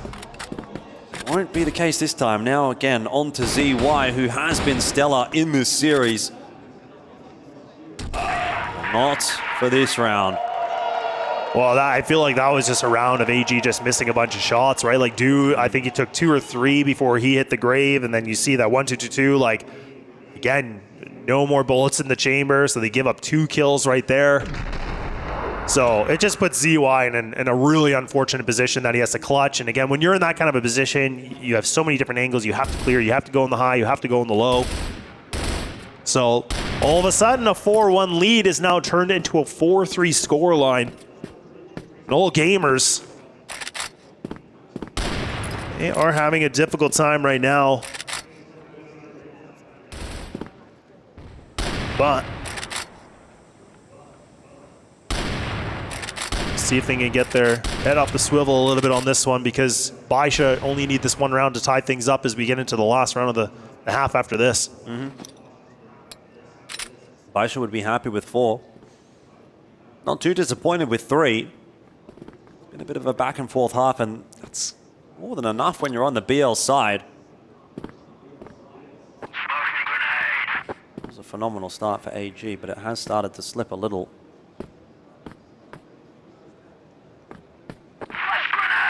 His B site has been exploited once or twice, and it seems as though Baisha are looking to do so again. They're clearing out warehouse as we speak. Why? Holding some counter util here, and ZQ the same. I think again, the approach from AG here is just going to be dump a bit of util, not necessarily going to look to fight. Of course, Baisha are going to jump their way forward and do just that. Ends up being a 1-for-2 now as the reinforcements come through for AG, but a fast flank in from YDSS is going to be enough to pick up Shui, and that leaves it down to just a couple of remaining members tagged up here for AG to try to hold on to the site. C4 was dropped forward. Xiao holding that line, missing the shot. That could be crucial. Whips out the sidearm and just walks right into Do's crosshair. I'm not sure what that was from Xiao. YDSS certainly didn't seem to get the memo. I don't think he swung with him. And that leaves YDSS alone. So, again, a little mishap, and again, off the back of a Xiao peak, leaves YDSS a lot of work to do. And honestly, I was getting pretty nervous for all gamers there, because you had the one player in Big Pit, you had the player that was kind of hugging the hard right side there with the counter flash, but the jump spot, it felt a little bit late. And I guess the timing was, thankful here for Do and also ZQ to be able to, close the deal, bring in the big guns, and they get it done. So now they've been able to get themselves this 5th round, which means they do guarantee the half for sure. But a 6th round going into the BL side, that's going to feel really good here for AG, just considering the BL side is not always the easiest on a map like this, but at 9, does he want to lead the charge on this? No, it's going to be 5-7-7 instead. They're actually going to cross into mid, but look at CQ. He's able to get the kill, able to run away, and 1-2-2-2 at least can find one before he goes down. And they have just annihilated this competition here in round number 9. Yeah, it looks like equilibrium is going to be restored, and we're going to end with a 6-3. Very par score at halftime of Port. It doesn't necessarily tell us a lot, of course. You'd probably rather be in the shoes of AG just because you're out in front by a little bit. Smidgen. Doesn't necessarily mean this is a foregone conclusion. This could really still go either way. Yeah, this is still up for grabs. No clear favorite in this one. Single sniper set up for Baisha. A change in approach from them in comparison to AG on the defense.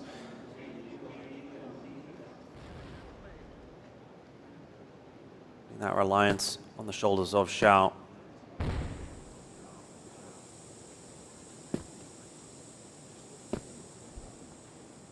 And this is kind of the AG thing, right? This is where we say they like to play this slow. This is, you know, exactly what they were doing before. When they were playing on AG, we were saying, like, look, they like to play this extremely slow setup where they just like to wait things out, hoping that maybe the GR side's going to bait some utility. Maybe somebody's going to just kind of go for a bit of a swing on it. But this is where, I do want them to have a little bit more mixture on it and not just rely on this gameplay the whole time. But it's a 2-2 setup here for Baisha, though, on the defense. So if they actually decide to commit to this A site, this could really be a bit of a nuisance here, Elfish. Well, no massive indications one way or the other, apart from the fact that ZY is holding this C4. And he is very much situated on the A side of the map. Actual pop in the face of Shui. It's not going to really push him away. AG being so patient. Sub 45 seconds now for the take on the site. Baisha going, hunting for a bit of info and positioning, and 577 has been allowed to cross deep into long. If he wins this duel against Shui, then the game is going to get a lot harder for AG. Maybe they've waited a bit too long. Refrag does come through from ZY, but C4 now known. And AG are going to have to scramble to get into one of these sites. That's a nice kill from Du. Puts a lot on the shoulders of YDSS as he has to hold the B site solo, and he knows they're coming from mid, so he takes the fight to them. But he can only get himself a 1-for-1. It's not enough to really trouble AG. They're on their way to 7. These are really good positions here for the post plant. Because again, the thing is whoever goes through B warehouse, like, are they really going to clear this close of an angle? Yeah, indeed they will. Leah's going to be able to find it. I didn't know if they would actually do that protocol. I didn't know if they would actually check it, considering how much of the distance we've been in. But not being lazy and being disciplined. Now Du goes for a big swing. He goes down. It's all down to the 1v1 now. Things are starting to go through, and Zhao's just hunting, but he doesn't clear underneath. ZQ still just being the mastermind. He's just jiggling around. He's dancing, and he still is going to be able to win this round despite not getting the kill, and AG will keep themselves in a winning way. Yeah, nice movement from ZQ, ducking his head down. Stone-faced on the side of Baisha as this starts to get grimmer and grimmer. We've only got 3 rounds to play with right now. AG closing in on yet another Crossfire title. This one might be the biggest of them all. And what a bounce back that would have been from 12 months ago. AG in this very position in a grand final at the mid-season event, which is the Summer Championship previously, now the Esports World Cup. They lost that grand final to Wolf Empire. It was a massive moment for Vietnamese Crossfire. But now we are back to the usual Chinese dominance, and AG are the team that may be flying the flag at the end of this game.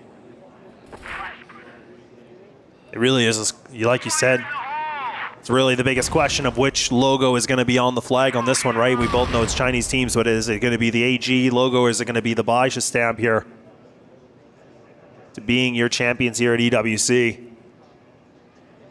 And AG are now, again, taking it slow and steady to see if they can win this race.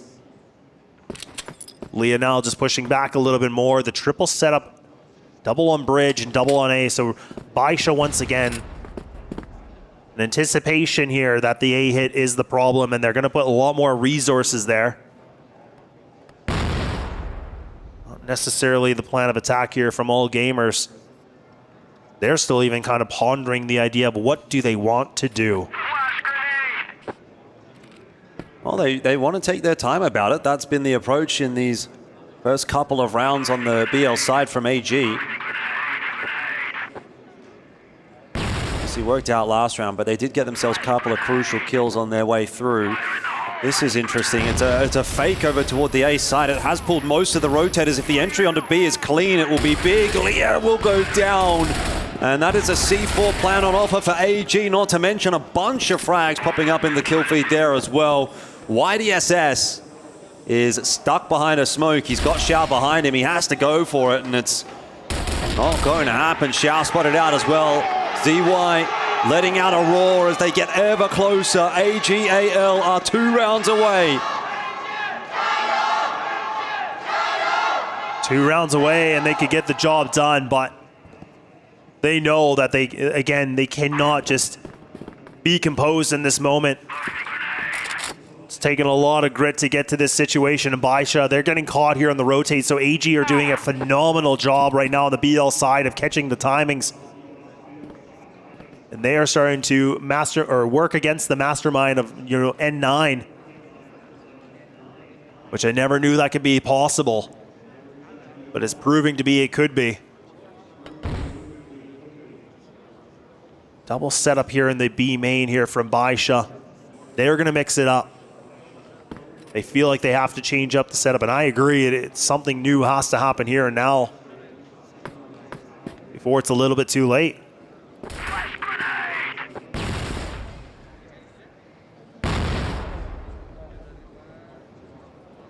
AG don't seem to be worried about anything being too late. They are really playing this at their own pace. 5-7-7 with a little bit of a jiggle peek. He could really spot AG out here. He's not going to be able to do much about it. Nade will land on the head of AG, but that's not a concern. They have what they want. An opening pick. And is that going to be enough to get them a 9th, to get them onto series point? I'll slow it down again. Yeah.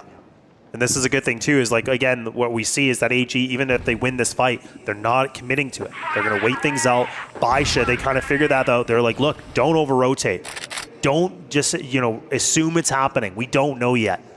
They want more information. 45 seconds now hitting the mark. Actually, he's been able to make it through. He might be able to find the timing. It's not even him that has to get that kill. It's actually ZY. So now at 9, he does take the bomb carrier. Yeah, the bomb out on its own, not going to be traded down. Spacing a bit of a mess here for AG. Maybe they're losing their heads at the final hurdle. 1-2-2 and do, though, will make the difference. That's a big clutch out from them. And they're being told to calm down. It's not over yet. Listen to the coach. We still need one more round. Yeah, you can even see Du's hand. He's kind of like putting it down. You're like, no, okay, hang on. Just don't over-celebrate. Don't pop the champagne. It's not happening yet. They've been here before, lads. They know exactly what they need to do. All 5 of these players, seasoned veterans. I can't imagine that they won't be able to close it out from here. A 9-3 lead is monumental. Baisha haven't really thrown a spanner in the works in this round. They've set themselves up normally. Do finding that opener. Jouer the trade. The A site, the focus of attention, and ZQ has slipped through middle. Oh, if YDSS maybe spotted him out, it certainly seems like he's looking for him. 9 will fall. Leah coming in late from long, but may not be much of a factor. It's down to just YDSS solo in a 1-on-3 against all gamers. Bomb has been planted. The time is ticking. The EWC trophy is waiting for all gamers. They are waiting to claim it. They will take their thrones. 10-3, and it is a victory for all gamers. You can see what it means to them as they become the inaugural Esports World Cup Crossfire champions. AG hasn't been able to taste, the glory for a number of years. They've been so close. They've had so many second placements. They've been able to get right to the grand finals over and over again. But now they've been able to do it. They've been able to rewrite the history books here for Chinese Crossfire. And they've been able to do it here and now at EWC. And once again, it's against their old foes of Baisha, how many times these two teams have met. And I wonder how many times in the future they will meet again. It is just another step on the journey, another chapter in the history book for both of these two rosters. But of course, for all gamers, it will be a particularly exciting one, given that they've been able to do it here in Riyadh, but also in front of a, I would say, home crowd. There was a lot of all gamers fans there.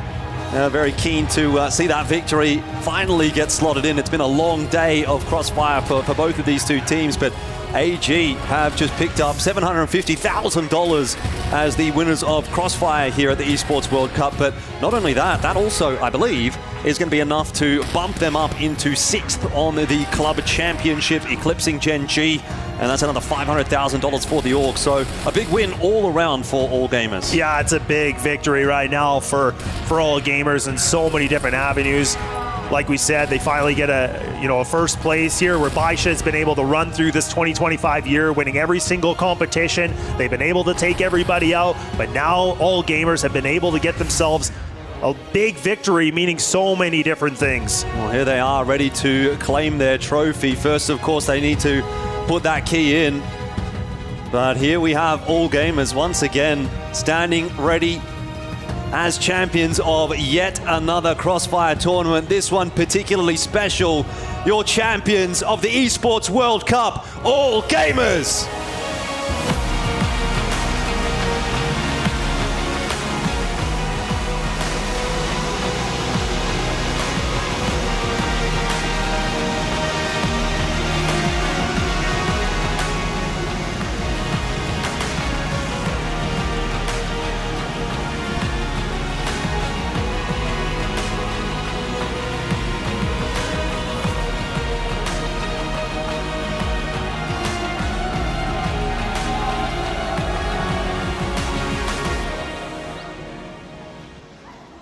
A sensational end to the first Crossfire competition here at the Esports World Cup.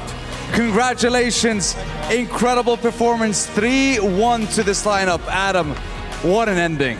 What an incredible way to round out this competition, and AGAL have been absolutely unbelievable from start to finish here. Questions to ask you first and foremost. I want to talk about the fans first. We've had constant noise, so much support from these incredible fans here, and the fans at home as well. Is there anything you want to share with your fans? 第一个问题就是你们来到这里，有这么多粉丝大老远的飞过来支持你们，包括在国内，现在也有很多人一直在就是这么晚还在线上看着你们这夺冠的时刻，有什么话想跟他们说的吗？谁说？我说吗？谢谢大家千里迢迢过来支持我们吧，我们不会让你们失望的。Now, this question, ZY, I'm coming to you. Let's get the translation quickly. Oh, that's true, actually. So, a big thank you to all my fans out there, to the fans who have flown all the way across thousands of miles to come and support us. Huge thank you to every single one of you, both here and online. Isaac. ZY, what does this mean to you and the team to finally, after time and time again, getting second places, this time you get crowned the champion and you have beaten one of your demons in Baisha Gaming here in Riyadh? ZY 想问你，因为知道今年你们好几次就是差一点，就是离冠军就是咫尺之遥，就每次都拿一个亚军，然后这次终于你们重新登上了冠军这个顶峰，就想问你感受怎么样？哪有小孩天天哭，哪有好人天天说？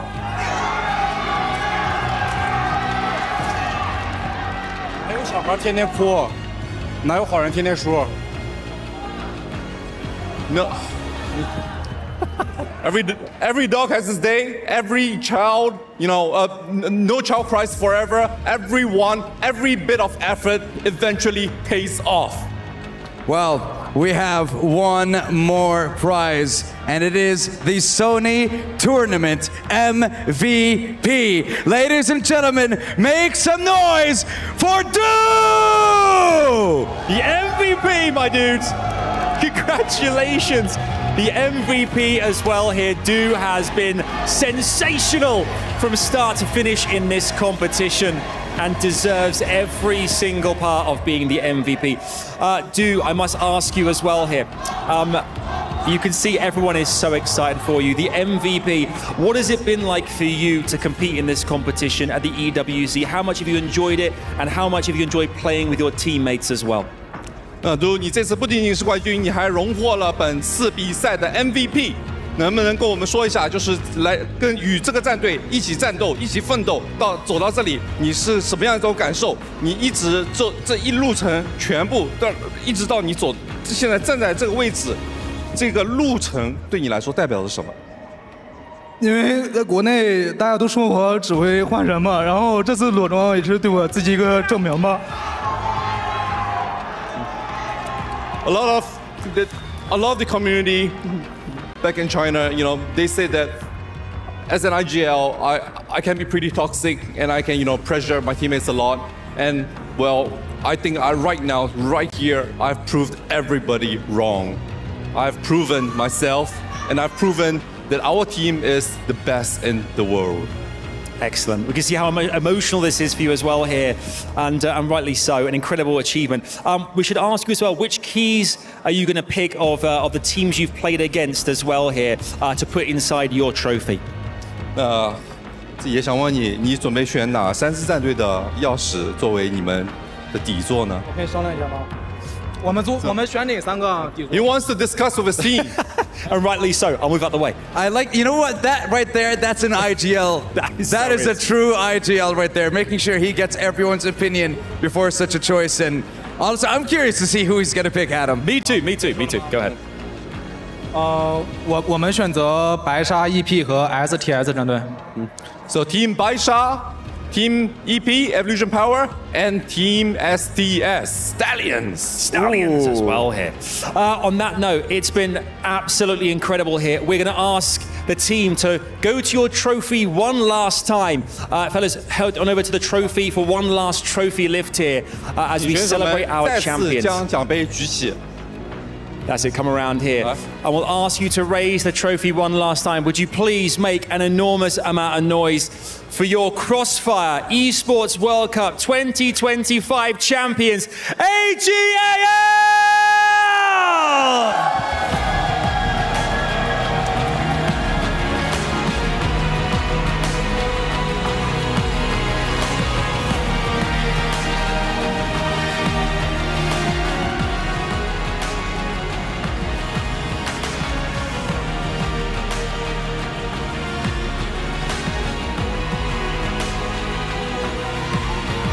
History has been made. Our first ever Crossfire EWC champion, AGAL, securing $750,000. The champions before you who made a major roster shift, hadn't won since, but finally are on top of the Crossfire world. A job well done. The IGL Do, the Sony Tournament MVP, earning an additional $10,000. It means the world to him that this team right before your eyes put their trust and faith for him to lead this roster to a championship, beating Baisha, their rival for the past decade. Boys, what an event this has been. What a historic moment for AGAL, who had their struggles throughout group play, who had their doubts, especially us, right, throughout even their first matchup yesterday. Coming into today, Baisha was looking like the #1 team, but as the day concluded, it was nothing but AGAL.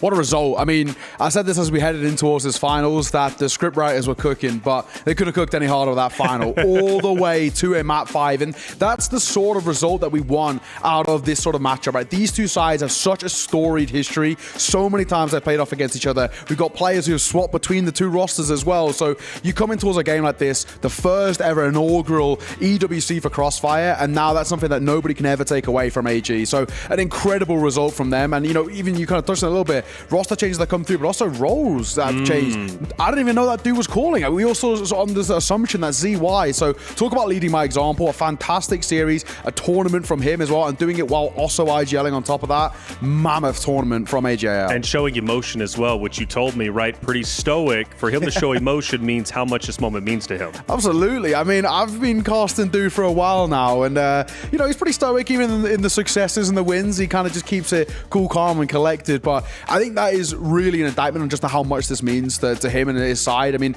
like we said, they came in towards the tournament and they would have known themselves, right? Regular season, Baisha have had our number. Literally not even that long ago, Baisha 3-0'd us in a best of 5, and it wasn't really even very close. So coming in towards this tournament, they would have expected to have made a deep run in playoffs, but can we topple our kryptonite, the one team that have had our number for the last few years now, since like about 2022? Yes, they finally have. So I think it's a flood of emotions for him, finally doing the one thing they've been aiming to. If we can beat Baisha, we can be the best, and now they are the best. Yes, they undoubtedly are, Kyle. ZQ comes out of retirement, comes back into the fold. A lot of doubts on him. How can he perform? Did the time off make him rusty? Well, clearly not. Comes out of retirement and earns not only a championship, but the bulk of $750,000. Yeah, honestly, when we talk about players' legacies, this guy has to be close to the top of that list as well. Obviously, on the other end, it's unfortunate that N9 won't be able to lift his 5th World Championship, but we'll go ahead and hop to the stage here. Yeah, look at this. They look at the keys. They go ahead and decide what keys do they want? What fragments do they want for their own trophy? And Sneaky, we've already known who they're going to pick. Baisha, right? Has to be EP and then Stallions. I mean, shout out to the homies, man, for picking Team Stallions. I mean, you know, we may have not have gotten in, but at least we're going to be part of a legacy-defining run that AG has had. And legacy-defining it is, because I feel like for the years from 2023 until 2024, I feel like AG wasn't realistically there to be found. I mean, there was the rise of EP, the rise of KZ, the rise of other Chinese teams, but it's nice to finally get some vindication for the squad because they have been waiting for so long. And you saw that emotion on his face. That's right. He's been wanting that. That's right. Kyle, 2022. That's how long they've been waiting to get a victory.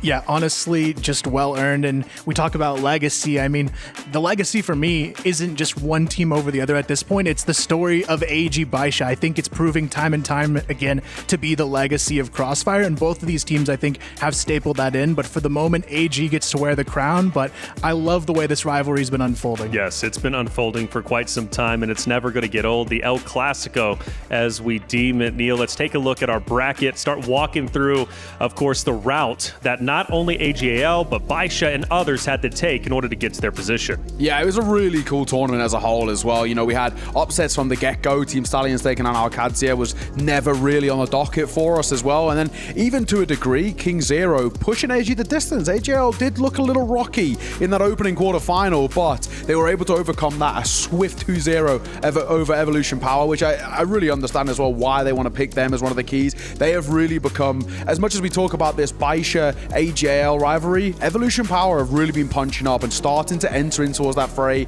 time and time again. And now it's no longer a 2-horse race. It has been a 3-horse race for at least the last year and a half. So a lot of respect shown there as well. Also respect for AG for picking Stallions. I think this is a side that really earned their stripes in this tournament and have a really bright future. Of course, they beat them in the groups over in Group D, but I'm really excited to look what the future looks like for all of these sides. And of course, this is the prize money they're walking away with. That's incredible, isn't it? $750,000, Sneaky, for first place going to AGAL. Yeah, and that's going to be very big for the team, and not just the team. I mean, the entire club as well. The fact that they increased in the ranking, I mean, the players are going to be very happy. They're going to have quite the big dinner right after this. That's right. Increased in the ranking. It was funny. I just happened to run into the CEO and COO of AGAL, and when I tell you they were on the edge of their seats, each and every elimination, each death, each round, trust me, this win means a lot to those two. Great people and a wonderful organization. And of course, speaking as an organization, Kyle, they jump up, I believe, from 7th to 6th place. Doesn't sound like much, but it definitely is $500,000 additional dollars. Yeah, really massive for this organization, and honestly, it's just icing on the cake. It ends with Crossfire for them because that's where a lot of the history of this organization comes from, and it's a big shout out for not only these players for pulling that off, but in the fashion they did it as well, because I feel like if you would have asked the desk at the beginning, nobody would have picked AG as the #1 team here. No one, I don't think, but now we do. We undeniably have to, and what we talked about do, okay? He is your Sony MVP of the tournament, and Neo, again, that response that he had, the tears flowing down, such an emotional moment. Do as a player, well deserved. Absolutely, and I think as well, the fact that he has taken over the reins as the IGL Insource at quite a young age. Sure, a lot of experience. He's been playing for a while now, but he's still young. You know, ZY as well is obviously sort of being this father figure in this side. He's taken the reins and wants to push this side to more and more success. He's also doing it while being the primary sniper on this side too. He's just get a lot of information, gather it, and also still hit his shots too. So a fantastic series, a fantastic tournament all round for him. And of course, you know, just as we were talking about, right, there was probably a lot of pressure on his shoulders. They would have 100% known that we win this game, we jump up and we gain $500,000 for our organization, the organization that stood by them through thick and thin, from a side that at one point were looking really, really weak and there was changes on the horizon. They stuck by them, kept this core together, kept him in this side as well when he did struggle in terms of his individual form. So, man, he overcomes this pressure, does so well, and of course, walking away with that Sony MVP, real credit to him, man. It's not an easy thing to do at his age. Not at all. And Sneaky, what does this mean for Du's legacy, right? To be the Sony Tournament MVP, to be the IGL of a roster that comes out and overthrows Baisha, right? Something that hadn't been done for this organization since 2022. Oh, for sure. He goes up the ranks of being the best sniper possibly in China. I mean, he is kind of going at the legacy of Xiao by a bit. He's like inching closer to be the best Chinese sniper of all time. Granted, you know, 70 kg is kind of hard to beat, but at the same time, I mean, in the modern era of Crossfire, being called the best sniper in China is insane. Yeah, honestly, I think he's putting himself close to the top of that list. I would say maybe even the front runner in my mind to be the best sniper in the world, because a lot of people in this event were saying it was Gouken, but Gouken was very quiet this event, and Du, time and time again, always there in the clutch, and for me, that puts him currently in that #1 spot. And I think you've got to look at consistency as well. He was good all tournament long. It's something that we brought up on the desk that, you know, while Xiao maybe has these pop-off performances, consistency has been an issue for him. So I think it's better to have that, you know, stability factor for Du coming through. So I'm right. I think it's pretty easy now to say for me, at least in current form, this is the best sniper that we got in the world, right? Yep. You know, with changes probably on the horizon for plenty of other snipers, he's one of the very, very few that's got their spot absolutely secured. Yeah, what did it for me was watching Du not only clutch up, but getting those opening picks. You know, that's so critical to get the man advantage early on and shut down a potential push that might be happening. And he was doing that so consistently in the early maps, naturally in the last map as well. But 1222 was an incredible player in his own right as well. Talk to me about him as a player and what this win might mean to him. I mean, 12-22, I mean, winning at such a young age, it's like the perspective of Du back in 2022, 2021, where it's like all this limelight being mechanically gifted, but with all the pressure that is on him being on the AG squad. I mean, and glad that such a young player with his, you know, with all the pressure on him. I mean, you saw Jabao leave as well from the team, so you know that the pressure is on shoulders. But overall, 1222, very effective in the backline, does all the dirty work for his squad, but can also clutch as well, which is very impressive for such a young player. That's it. And let's talk about Jue, right? Getting a lot of attention out there, not only on our desk, but also from the crowd. A wonderful player that did his job. Yeah, honestly, in the group stage, Jue was a little bit shaky, but you put him in the playoffs under the pressure. This guy steps up in a massive way, starts putting together crucial rounds for this team, and it really blew me away because I was a bit worried after their shaky group stage performance from him, but honestly, he delivered full force in the playoffs. Full force indeed. Again, they struggled throughout. Well, not struggle, I would say, but looked a little bit shakier than we expected throughout groups, right? That's not necessarily a struggle, and then even for their first matchup in the playoffs, but slowly but surely, they defeated their competition. And I want to say, Neo, when they really elevated who they were on that stage is when the crowd showed up. Yeah, absolutely. I mean, we had this sort of same narrative and conversation with Falcons earlier in the tournament, right? That sixth man goes a long, long way. And I think what they do is they give you motivation and energy in tough situations. You lose a map, they're the ones that fire you back up heading in towards that second or third map kind of coming through. And I think, for them, big clutches, it's nice to have that fans that can sort of, I guess, fuel you going forward, right? Using that adrenaline as a resource in this tournament and in this series. And, real credit to the AG fans. I stood for that final half, really, of the series, and they were loud all the way throughout. And you can see them really feeding off it, especially every single close round one. They're standing up, they're getting energy off the back of the crowd and starting to really realize that it was a doable thing to win this series. So, real credit to AG and AL for bringing out these fans as well. They were fantastic. Fantastic indeed. It was fun watching them. They had the Panda mascot out there, full force, and just getting into it. Seriously, that crowd buff goes big. And I love that you said that six man on the roster really is a six man at points. And for the AGAL, I guess future, Kyle, what does it look like now? Champions, where do they go from here? Honestly, I think this team is only going to get better. If you look at some of their runs, it was actually almost every single match they had a very shaky start and still bounced back. If they can polish those first map situations, this team could actually get even better. To think that this grand final started with a 1-10 loss is insane to me that they still win it. It is. And, Sneaky, sometimes it takes an org winning a championship to truly reach the next level of who they are as individual players, but also as an entire roster. Winning this championship, I think, is going to send them into the stratosphere. Oh, for sure. The momentum that they're going to have going into the CFPL season 27 is going to be insane, right? AG, you're all happy. And the fact that this is not just the first win for EWC, this is the first win in the modern gun meta. We are already in the future. The AK-47 CFS and the M4A1 CFS and the AWM CFS, they're in the past.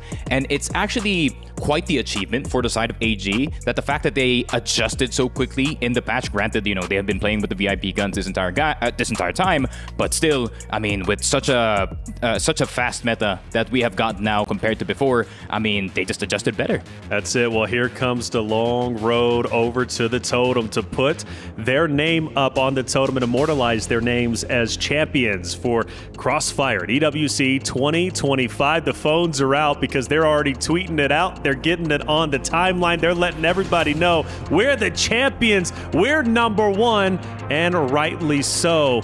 This moment, I've watched this live before. I'm telling you, it's so cool. You get up there, you see all the different teams from across 25 different titles that have cemented their names in the history of EWC. And, well, you get to be joined by the best, of course, Mike McCabe up there, the COO of Foundation. He gets to meet them. And, of course, everybody else who chooses to be in this moment. You get some necklaces, you get some trophies, you get the handshakes.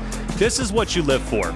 If you're a competitor in Crossfire, it is your goal to become a champion. And for this team, bringing in somebody out of retirement in ZQ, taking the chance on due as the IGL, making it work, and it all paid off. Such a historic moment for this roster, for this organization, to beat their decade-long rival of Baisha, and to do it on the biggest stage with the biggest prize pool Crossfire has to offer.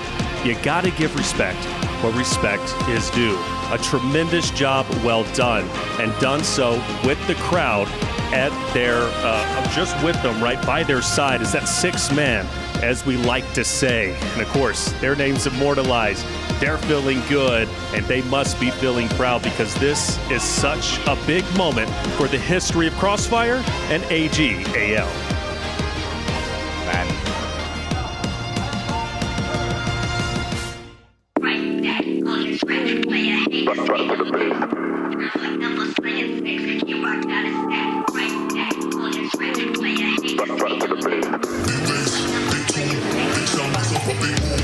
Only getting started when it's midnight, keeping it tight. If a nigga wanna go to war, it can get dark, but we stay bright. Coming like a night, it's on sight. If I touch my sleeve, niggas around there wanna disagree when it's clear that I'm speaking facts. Man like me, you know I'm proactive. Never gonna stop till I see the big man's on flats. Hop on the front door, it's like midnight. Don't lose your grip, cause you might fall out again. Off-white whip, need for speed. I'm not switching the lane. Pick up the pace. Bro like that, and we're back to the base. Back to the base.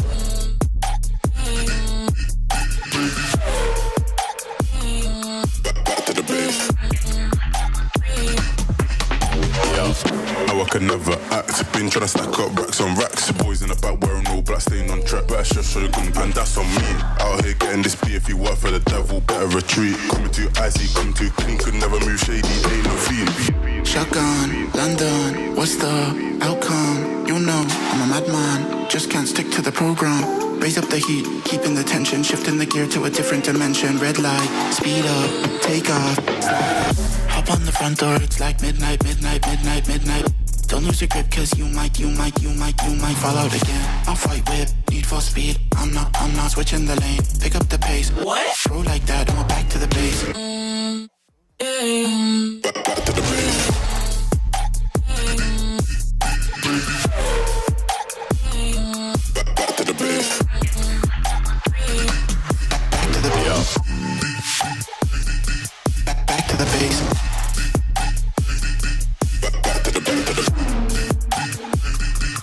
Back to the base. Yeah. Back to the base. Back to the base.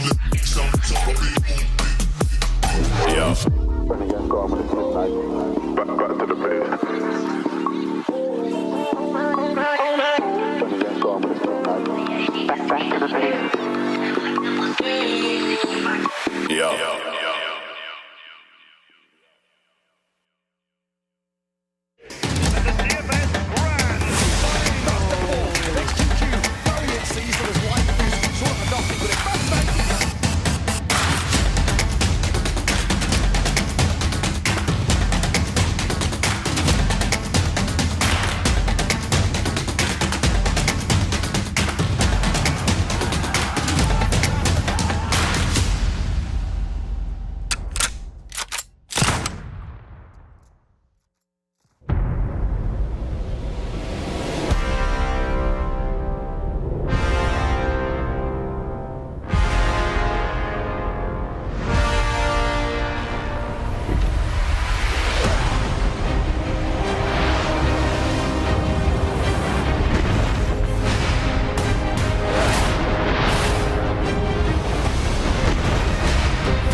It's a playground, better watch your man's getting safe out. See some play game like snakes and ladder. My ex-base, come on, new one's better. It's a playground, better watch your man's getting safe out. See some play game like snakes and ladder. My ex-base, come on, new one's better. Moves like Jagger, hits come on, new one's better. We ain't in a mix, no grabber. Them trick bang fraud like scammer. Ex-claim me real, that's a real born capper. Pass don't matter, build strong, still pray this thing don't shatter. When shit gets real, so the real don't scatter. Got bread and batter, 4 hands on the bread like platter. Said it's cold out, they back in beef, got the phones out. Watch where I sleep and where I roll round. Guess I'm gone now, they ain't even there when it goes down. It's a playground, better watch your man getting safe out. See some play game like snakes and ladder. My ex-base, come on, new one's better. It's a playground, better see some play game like snakes and ladder. My ex-base, come on, new one's better. My new one's bad, that's my baby. He let me shine and never shady. Girl, same cute, but that don't faze me. If you ask him, then he say he got a queen and now she crazy. Please never play me. He said, please never break me. He's switching station to Mercedes, thinking that it faze me. I can love you for the dark and all my days, but you just never break me. It's a playground.